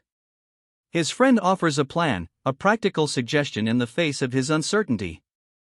But his friend's suggestion sparks a mischievous glint in her eyes. A confident smirk spreads across her face. She's not blaming herself at all. She grabs the book. A swift, decisive movement. Darn it! She mutters, frustration evident. His frustration is palpable. Defeat weighs heavily on him. I just came here because of this book. He explains, his hand resting on the door, a hint of defiance in his posture. Who is that? The question hangs in the air, a sudden shift from his defiant stance. It's Callie, Lady. The mystery is solved, the question answered. He turns away, sweat beading on his neck. The weight of the revelation is clear. Please come slowly. The words hang in the air, a chilling command. W.H. Watts bringing you here? The question is laced with fear. Her hands clutch her chest. Fear intensifies. Callie! Your leg! The cry cuts through the fear. I'm not completely cured yet, Callie explains, wincing. I only got treatment I could have before the fight. Callie gasps, clutching at her chest. The pain is clearly still with her. I'm really glad. Tears stream down Callie's face, a relieved smile replacing her pain. A smirk plays on his lips. He touches his chin thoughtfully. I want you to read this for me, he requests, a hint of anticipation coloring his voice. I heard it's a martial art used by Prince Iskandar. You received it from Prince Filippo? He is weirdly nice to you. A new question arises, casting doubt on the prince's motives. All of this, she asks, wide-eyed. Doubt intensifies. I can't understand just by looking at the pictures, she says, please tell me what you think is important. Her doubt is palpable. Her eyes widen. A silent understanding dawns. So, until now you never once blamed me.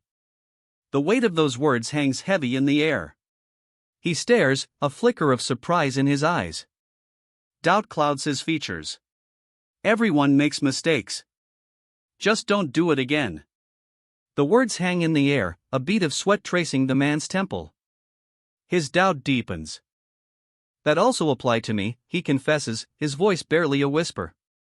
I didn't even live a good life before. The weight of his past crashes down. What does it mean? The question hangs in the air, a stark contrast to the heavy confession that preceded it. What does it mean? He gestures emphatically, seeking clarification. Her gaze remains fixed, questioning. It's the way of starting a fight when facing an opponent at a distance, she explains. But it's a dirty method, he replies, his reservations clear. Collect a lot of saliva in your mouth, then spit it on the opponent's face, she advises. He recoils. That makes me uncomfortable. The opponent will be physiologically disgusted and will wipe their face, she explains, the strategy laid bare. He considers the plan, a thoughtful expression on his face. I've fought Prince Iskandar. I don't think he'll use this. His conviction is clear. After that, lower your back and kick quickly, then drag your opponent down and overpower him. The instructions echo, a stark contrast to the previous confidence. If you do that while running, it will add to your power. The advice, a new instruction, arrives as he executes the takedown. It's the perfect time because after you spit on him, he can't react quickly. A new strategy is revealed. That's what is written here. The strategy is confirmed. At first, I was only going to simply check the parts one didn't know. But after I know something, I want to know more. The man's curiosity is piqued. He gestures to a specific passage. Yawn. The woman's boredom is palpable as she covers her mouth. Her reaction contrasts sharply with the man's earlier intense focus. Let's end it here. The declaration cuts through the woman's boredom, a sharp contrast to the previous scene. If I know too much, I'll have a lot of thoughts when I fight, he explains, a serious tone replacing the previous boredom. Can you win this? She asks, concern etched on her face. You're a pugilist. It's a martial art different from before. You already forgot? I'm the one with the title Ogre Slayer. The fighter's declaration cuts through the tension. His confidence is a stark contrast to the worry on his opponent's face. Darn it, it's embarrassing. The opponent's muttered words reveal his mortification. His blush and posture speak volumes. All right. Then, I'll go now. She rises, a subtle but confident smile playing on her lips. If Callie loses? A barely perceptible tightening of her lips. The weight of the outcome hangs heavy in the air. I'll be Iskandar's woman. The words hang in the air, a stark declaration. Is this what I can do? Doubt clouds her declaration. For Callie? The question hangs in the air, a desperate plea echoing her doubt. Don't go, Callie. A desperate plea, a hand reaching out to grasp her arm. Please. His desperate plea hangs in the air, a silent scream of anguish. He clutches her, a desperate embrace. The woman's wide, fearful eyes reflect his pain. His grip tightens. Terror blooms in her eyes, mirroring his own desperate anguish. The scene shifts. 2 candles burn low, their flames flickering in the dim light. The scene shifts to a window, moonlight illuminating its stained glass panes. He gently holds her close, gazing out at the moonlit night. Whom? A woman checks the heavily bandaged arm of a powerfully built man. She seems uncertain. It seems like you just came back to your room at dawn. What's the reason, Callie? The woman's question hangs in the air, her uncertainty now replaced by a direct inquiry. Callie's flushed face and wide eyes suggest a nervous, perhaps even guilty, response is coming. Because it was the day before the match, so I needed time alone. Callie stammers, a nervous, almost manic grin stretching across his face. Crazy. How did she see me at a time like that, he thinks, his internal monologue echoing his disbelief. A heavy, metal door creaks open, a sliver of light spilling into the darkness. Beyond the door, 2 figures stand silhouetted in the light. Guarded by armored soldiers, they step into the unknown. You must win, Callie. The words hang heavy in the air, a desperate plea from a worried onlooker as Callie and his guard enter the arena. Callie turns, a steely glint in his eye. He's ready. Before him, 2 massive armies stand poised for battle. The tension is palpable. A sword slices through the shields. The first clash of battle begins. The scene shifts. A regal figure, his expression unreadable, observes from a richly adorned throne. His gaze remains fixed, a subtle shift in his posture suggesting contemplation. The third prince of the empire. Iskandar. descendant of the god of war. The revelation hangs heavy in the air. He will beat you up, you brat. The prince's soldiers advance, their fury palpable. That's refreshing. A small, satisfied smile plays on his lips. His army arrives, swords raised in unison. The swords descend. He walks forward, unfazed.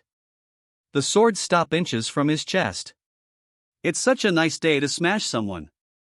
A predatory grin spreads across his face. He's enjoying this. He rubs his hands together. The anticipation is palpable. And then, a tense silence.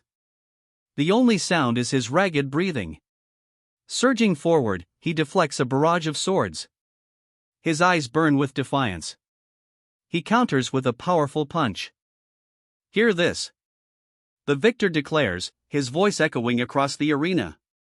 The winner will stand until the end, the one who loses will be regarded as defeated. This is the manifestation of the god of war, he roars, a fist raised in triumph. And the fight is also approved by Emperor Alexandros. Now it is not only about Azalea anymore. He rips his shirt open, revealing deep wounds across his chest. The fight's taken a brutal toll. I don't have any choice but to crush you, Callie. The victor's cold declaration hangs in the air. He tosses Callie's shredded shirt aside, a triumphant grin splitting his face. Don't shatter easily, he boasts, a warning echoing his victory. Now it's a ringer, not pugilism. The victor's words confirm a shift in the fight's nature. Iskandar is a difficult opponent, but the victor's assessment hints at a challenge to come. I must win it at any cost. The victor's resolve hardens, a grim determination etched on his face. I'll prove that strength is not everything. He faces a circle of armed soldiers. The challenge begins. He strikes. Two powerful blows send shockwaves through the ranks. The impact throws his opponent across the ground. He lands hard, a grunt escaping his lips as the dust settles. So, you can properly move now. A fierce grin spreads across his face as he rises. As expected from God Doctor. He flexes, a silent affirmation of his regained strength. He unleashes a powerful blow. The impact sends a shockwave through the air. His opponent reels. He counters with a fierce strike, a crimson energy blade slicing through the air. The crimson blade connects, its force sending a shockwave through the air. His eyes blaze with fierce determination. The impact throws him back, a shockwave rippling outwards. He's down, but the air around him crackles with a dangerous energy. It feels like the air builds up around him. It's bad, a voice narrates, conveying the growing threat. Ha! The downed fighter's eyes widen in surprise, a dangerous energy still crackling around him. The energy around him fades. He collapses. Right now, it was a good chance to counterattack, but why did I hesitate? He struggles to his feet, a grimace twisting his face. His hesitation is broken. Wide-eyed, he stares at her, a mixture of shock and something akin to fear? Am I afraid to go all out, because I'm afraid to lose something? His inner turmoil is laid bare. His eyes widen, a stark terror replacing his previous internal conflict. A blur of motion. The attack hits. He crumples to the ground. A powerful kick connects. The victor stands triumphant. Dust swirls around the victor's clenched fist. The fight is over. His opponent collapses. The victor stands triumphant, a fierce grin splitting his face. You son of a bitch. Fight properly and get up. The victor bellows, his triumph turning to enraged frustration. His opponent remains down, but the victor's frustration is palpable. He looks on, his face a mask of simmering anger. He really had a good body reaction, the victor admits, a grudging respect coloring his simmering anger. He jumped back the moment I kicked him. The victor's explanation reveals a surprising agility in his opponent. The blonde fighter runs a hand through his sweat-streaked hair, his expression grim. He's surrounded by the victorious soldiers. A defeated soldier is bound, his face obscured. The blonde fighter's grim expression remains unchanged. I think I'm losing my mind now. How could I think of something else in the middle of a fight? The bound soldier's inner turmoil is revealed, a stark contrast to the blonde fighter's unwavering grimness. The bound soldier is slammed to the ground. Dust erupts. A muscular figure charges forward, leaving the bound soldier behind. Don't hesitate, a voice commands, urging the muscular figure onward. He lunges forward. Connecting. The impact resonates. He unleashes a furious counterattack. Okay. The counterattack connects. He's sent flying. He follows through with a powerful finishing blow. The impact reverberates. A blinding flash of energy erupts. A powerful crescent-shaped energy wave explodes outward. The impact throws the attacker back, a trail of crackling energy marking his retreat. He continues his relentless assault, sending the attacker hurtling away in a blur of motion. The attacker is sent flying. A powerful kick connects. The impact sends a shockwave across the ground. He's sent flying. A cloud of dust erupts. Is this a human's fist? He gasps, blood dripping from his mouth. Grew. A powerful blow connects. The blonde-haired fighter is sent sprawling. If I get caught, it will. The blonde-haired fighter's desperate thought echoes as he struggles against his opponent's grip.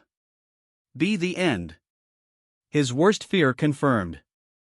No matter how hard I punch him, if I give him time to recover, it'll be my end.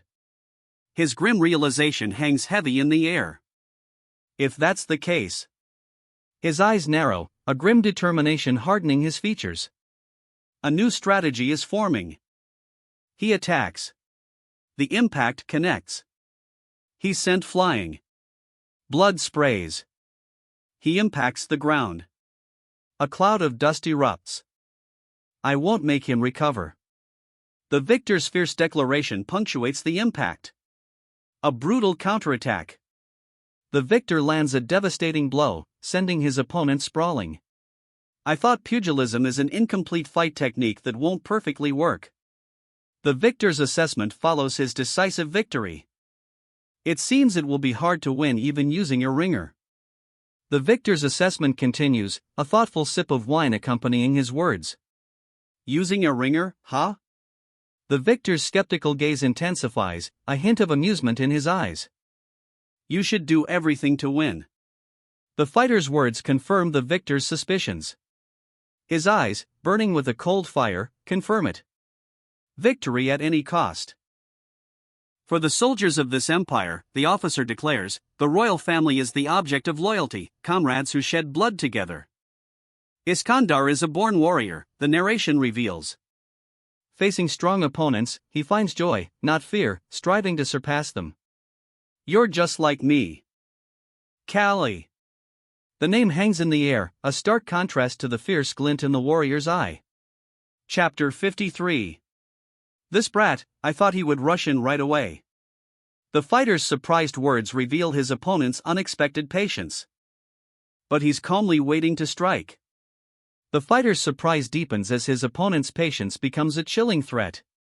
If that's the case, I only have one way. He explodes into action. It seems like your leg has reached its limit. The impact of his attack is shown as he delivers a powerful blow. He follows through with a brutal finishing blow. The impact sends a shockwave. It's a trap, you stupid brat. The victor's cruel laughter echoes as he delivers his assessment. He lunges forward, a predatory grin splitting his face. His eyes burn with cruel triumph. His attack connects. A sickening thud. If the timing goes wrong, I'll.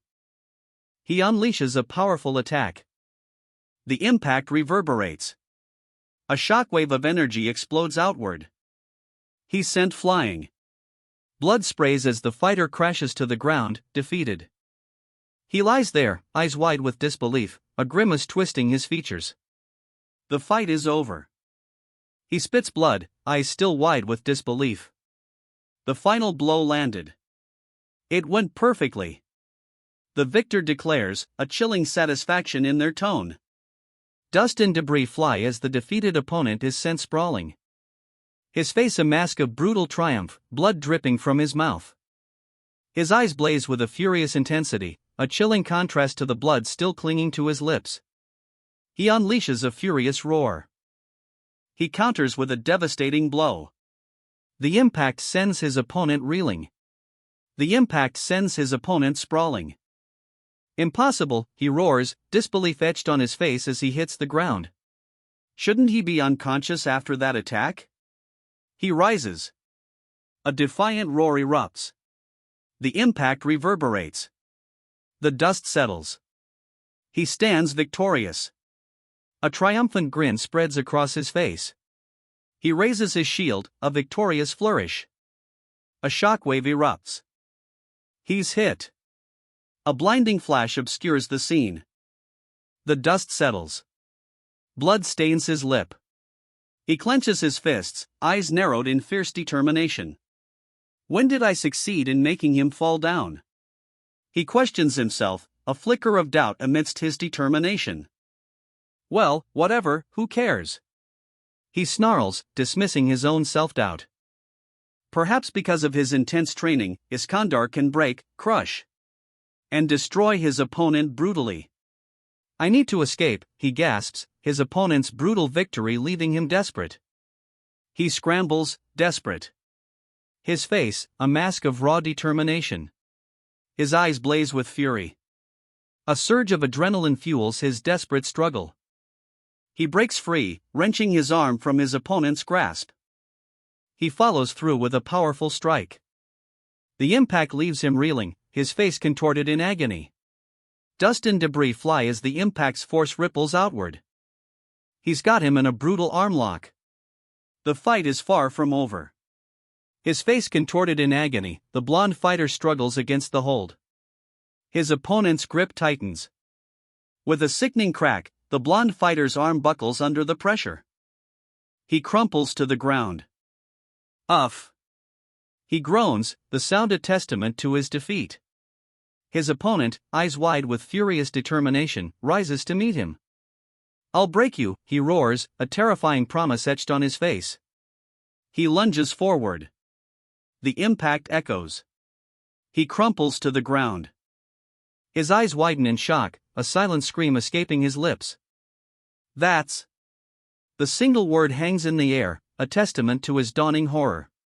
The self-inflicted wound back then. The words hang heavy in the air, confirming his horrifying realization. He lunges forward, a furious expression etched on his face. His attack connects. A powerful blow lands. He's sent flying. The impact sends him sprawling. He lies still, the impact echoing in the stark silence. A grimace of agony contorts his face. The impact reverberates through his body. A blinding flash of light erupts. A cack. One fighter screams as the other delivers a powerful blow. The blow sends the fighter sprawling. He hits the ground hard. The dust settles. A tribal marking is visible on his arm. He lunges forward, a fierce expression on his face. Did my ligament get stretched? He groans, clutching his leg. He examines his injured leg, a grimace twisting his face. Sweat beads on his brow. He grits his teeth, a roar escaping his lips. His face is contorted in fury. He lunges forward. He connects. A sickening thud echoes as the impact sends a ripple of dust and debris into the air. Now you understand what I feel, right? He snarls, a bloody grin splitting his bruised face. You persistent son of a bitch. He spits, the words laced with venom. You must be very enjoying it, right, Iskandar? A sneering voice cuts through the scene, the speaker watching from afar as Iskandar faces his opponents. And to make someone from the royal family go all out. The unseen observer's voice drips with disdain, their words echoing the escalating stakes. Callie, you better be good as your guts are. The words are a sharp command, the unseen observer's disdain now replaced by a palpable tension. Ha! The impact echoes as Callie's feet hit the ground. Callie's eyes widen in shock. She lifts her dress, revealing something hidden beneath. "You're late, Azalea adjusts." She apologizes, head bowed before the imposing figure on the throne. Azalea's eyes widen, a single tear tracing a path down her cheek. Fear. Her fear intensifies. A scarred, muscular fighter stands ready, a fierce expression on his face. He's clearly a threat. Her fear is palpable. A grim set to her jaw shows her bracing herself. "Callie." She whispers, her grip tightening on the fabric of her dress. "I heard that Callie is a slave of your family." The revelation hangs heavy in the air, Azalea adjusts name spoken with a grim undertone. "That's right." The confirmation hangs in the air, colder than the accusation before. "If it's money, I'll give you whatever you want." A cold offer, a stark contrast to the previous tension. "Sell Callie to me." The demand is blunt, chillingly direct. His eyes widen, a silent refusal etched on his face. But her eyes wide with a matching refusal. A silent defiance mirroring his own.